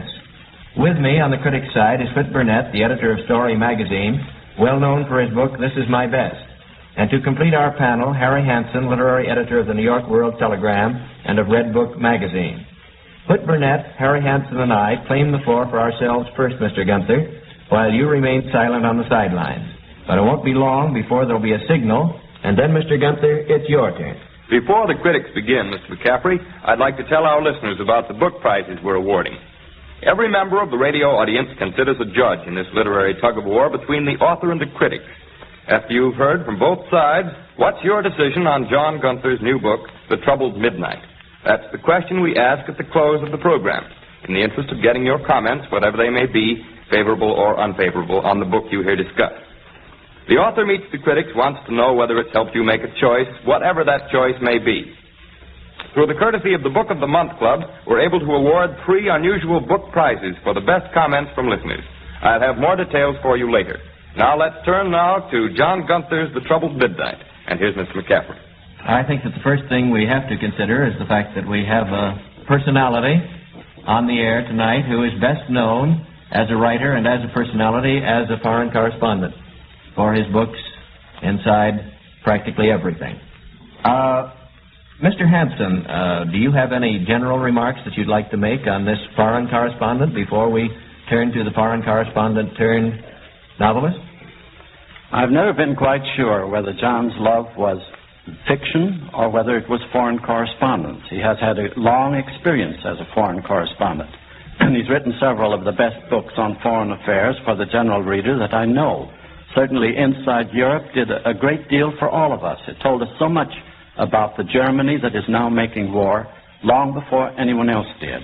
I always had a sneaking suspicion, going way back to our days in Chicago, that John would like to have been a novelist, and that the foreign correspondence and the books that resulted from it were somehow in the line of his experience and not in the line of his love. Mr. Burnett, do you have any feeling about Mr. Gunther as a foreign correspondent that you'd like to get off your chest before we turn to him as a writer of fiction? I didn't know John in Chicago, but I knew him in Europe. and I'm delighted that he has now become a novelist. I think it's a slight misconception there, though. John was a novelist a long time ago. He has written some novels. There's an interlude here in his career, I think. He has, in other words, I don't like the feeling that it is necessary for a person to be unable to do two or three things at the same time or in one lifetime. I think you're quite right, Mr. Burnett, in that I was under the impression until a very few minutes ago that this was Mr. Gunther's first novel. It was my ignorance, I'm sure, but perhaps I just came along a little too late. What I'm wondering about when I introduced the question of Mr. Gunther as a foreign correspondent was, in the case of this book, The Troubled Midnight, would we be reading it if it was not by John Gunther, the foreign correspondent? In other words, if this book were just by Mr. X, how would we approach it as a piece of fiction? Mr. Hanson? Well, I'm sure we'd read it with a great deal of interest, even if it had no name on it. Of course, the name John Gunther is going to bring a great many people to it that never would have gone under other conditions. But The Troubled Midnight is one of those titles that makes you want to read it. You have an idea there's something behind it, possibly even a mystery of some kind. I think that by the fact John Gunther has put his name on a novel which his publisher calls a tensely modern novel of love and conflict in Constantinople shows the inherent bravery of John Gunther.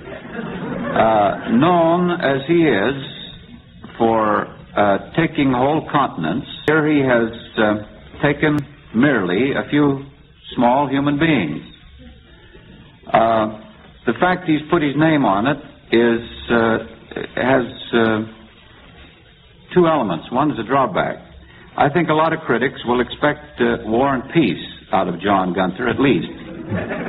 I don't think this is War and Peace, frankly. I think it has a much better opening chapter. The dullest chapter in all literature is the first chapter of War and Peace. This is one of the most exciting first chapters. This seems to be the off year for War and Peace. But I think that there may be a general feeling that because John has treated factually whole continents full of people, that he should now be considered not to do anything of any less stature. I don't think there's any law against a journalist writing a novel. I agree with you, Mr. Burnett, that certainly if one is writing a novel, one should concentrate on the people first. Certainly the central character in The Troubled Midnight is Leslie Corcoran, who arrives in Istanbul to work for Lend-Lease, surrounded by all the intrigues of Turkey and the Balkans and of nations at war. And she there has friendships and at least almost a love affair with several men. Hugo von Reichenau, a Nazi, with Gerald Heath, a young British secret agent, with a man named Robin Culpepper, with whom she had had a terrific affair in this country. Now, this woman is made very fascinating to you in the book. She is fascinating, obviously, to all the men who meet her, but I think probably fascinating women are different to every man who meets them. I would be interested in the attitudes of you, Mr. Burnett, and of you, Mr. Hanson, toward the very fascinating heroine of this book. Our notes on fascinating women? Well, that's what I'd like you to do right here, Mr. Burnett. My wife is here. I can't. Yes, I'm watching your wife's face. I deal only with the heroines of fiction, of course. And it occurred to me that Leslie, as a woman, didn't seem to have much appeal. For a handsome man went by, Leslie would look after him and perhaps hope he'd be calling her up, and of course he would. I think you derogate yourself entirely too much, Mr. Hanson, but go ahead. I don't know just what I've said that reveals my feelings, but nevertheless, it occurs to me that Leslie is a little too hospitable in several cases and not hospitable enough in others, that is. You can buy her a nice meal and sit around talk with her, and she gives promise of a very interesting companionship, and then there comes another man and she's off on a new tangent. She wants another meal. I think that there certainly beneath all this very witty conversation about Leslie. That is true of her, that she certainly goes from one man to another. She seems very hungry, as Mr. Burnett just pointed out. Do you think it was hunger alone that involved her in this affair with Hugo von Reichenau, the Nazi secret agent there in Turkey? Yes, of a sort. Mr. Hanson? Well, I think in that case that she was sort of pushed into it by this Englishman, Strangeways, the man who tells her what to do for God and our country. Yes, Mr. Strangeways had his name tacked onto him very aptly for my sake. He was the man who was kind of a deus ex machina in the entire thing, pushing everybody around as on a chessboard. What very about civilized character, though. I liked him very much. You thought that did he ring true to you, Mr. Burnett? As true as that type of Englishman rings. It's a good old reticent Englishman. I thought he was a stock character. He's the Englishman you meet in all the novels, the man who is always making understatements, if we can use that word. Well, here we have a picture of what is supposed to be a highly intelligent American girl spending a great deal of time with this super Nazi, von Reichenau, almost falling in love with him, certainly terribly attracted to him in the midst of war. That seems to me to be a hardly credible situation. Mr. Burnett? Well, it may be credible or incredible to you, but this is Constantinople under certain circumstances. She did that for love of country as well as for love of food. She was mysteriously attracted to this man. He was a sinister force. I think for many pages he runs away with the novel. He's quite a powerful fellow. She is told to see what she can do to bring him over to the other side, and she does her best. In fact, halfway through, she has him over on the other side. She has him bewildered, hasn't she? Well, and us too. I think that what we haven't considered here is that this is a bewildered book, not because John has written it or that we have read it, but that it is a bewildered moment. I think Mr. Gunther has stated his thesis 2 or 3 times in the book. The world is in a state of transition. There is no peace in the world. And there is no peace in these people's hearts. I think it is on a given page here somewhere. John will probably quote from that later. It's a disordered time. We're between ideas. I think this is the first book I have read by a distinguished author treating people between marriages. I think that's one of its values. Many people are between marriages. Ideologies are in between marriages. Many of the countries of Europe have married Nazism for a time and are now being divorced from it. And this parallel runs through this book. The girl herself is chaotic and in an unresolved state. But do you think that the reader's reaction should be the same thing as the reactions of the characters in the book? Shouldn't an author bring some order out of it so that you can see at least what is going on with some objectivity, Mr. Burnett? Yes, I think order is brought out of it. It's brought out... I'm sorry, Mr. Burnett. Time's up for the critics. Now it's the author's turn. But before we introduce John Gunther, a word to our listeners about our book prizes. Every member of the radio audience is invited to sit as a judge on The Author Meets the Critics. After hearing both sides, the author and the critics, what's your decision on The Troubled Midnight by John Gunther? Do you or do you not intend to read it? If so, why? If not, why not?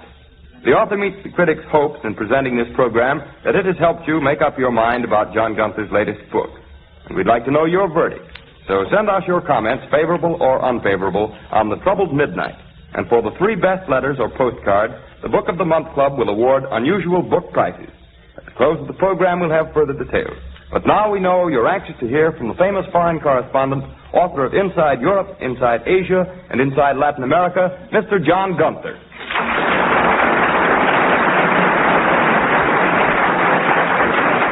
Well, first of all, Mr. McCaffrey and Harry and Whit, I've seldom had a more delightful 12 minutes listening to nice things.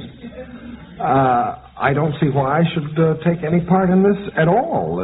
Much pleasanter to hear you talk about me. I thought that there was a point that might be made, brought out, I believe, first by you, Harry. I don't think that there's necessarily a discrepancy between the work of a foreign correspondent and the work of a novelist. I think Whit made that point, too. After all, politics is a study of people in one phase, so are novels. Most people have thought that one of the things that made Inside Europe and Inside Asia books that people read was that they weren't hinged so closely on personality, which has always been my main preoccupation. And it seems the transition to a book of this kind is quite easy because just as those were political books about people, this is a book about people, but with a very, very strong political angle. Do you think... That's the first point I'd like to make. The second is that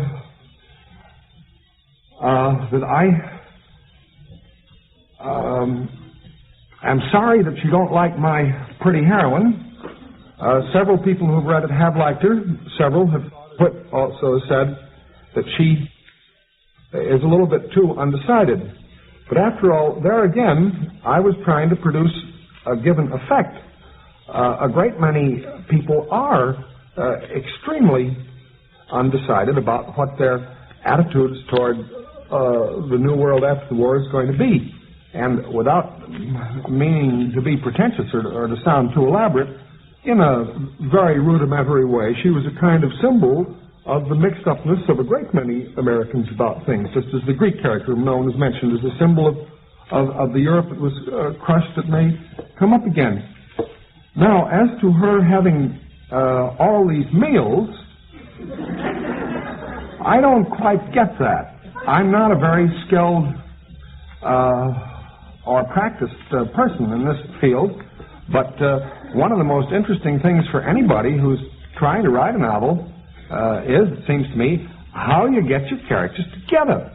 And if you follow the rather simple rule of trying to do it more or less the way it happens in life, although I know that's a very dangerous way, normally a pretty girl meets a man, or a man meets a pretty girl, and it isn't the most unusual thing in the world for them to have a drink together, or is much perplexed by this problem of exposition, and the book is far too flat.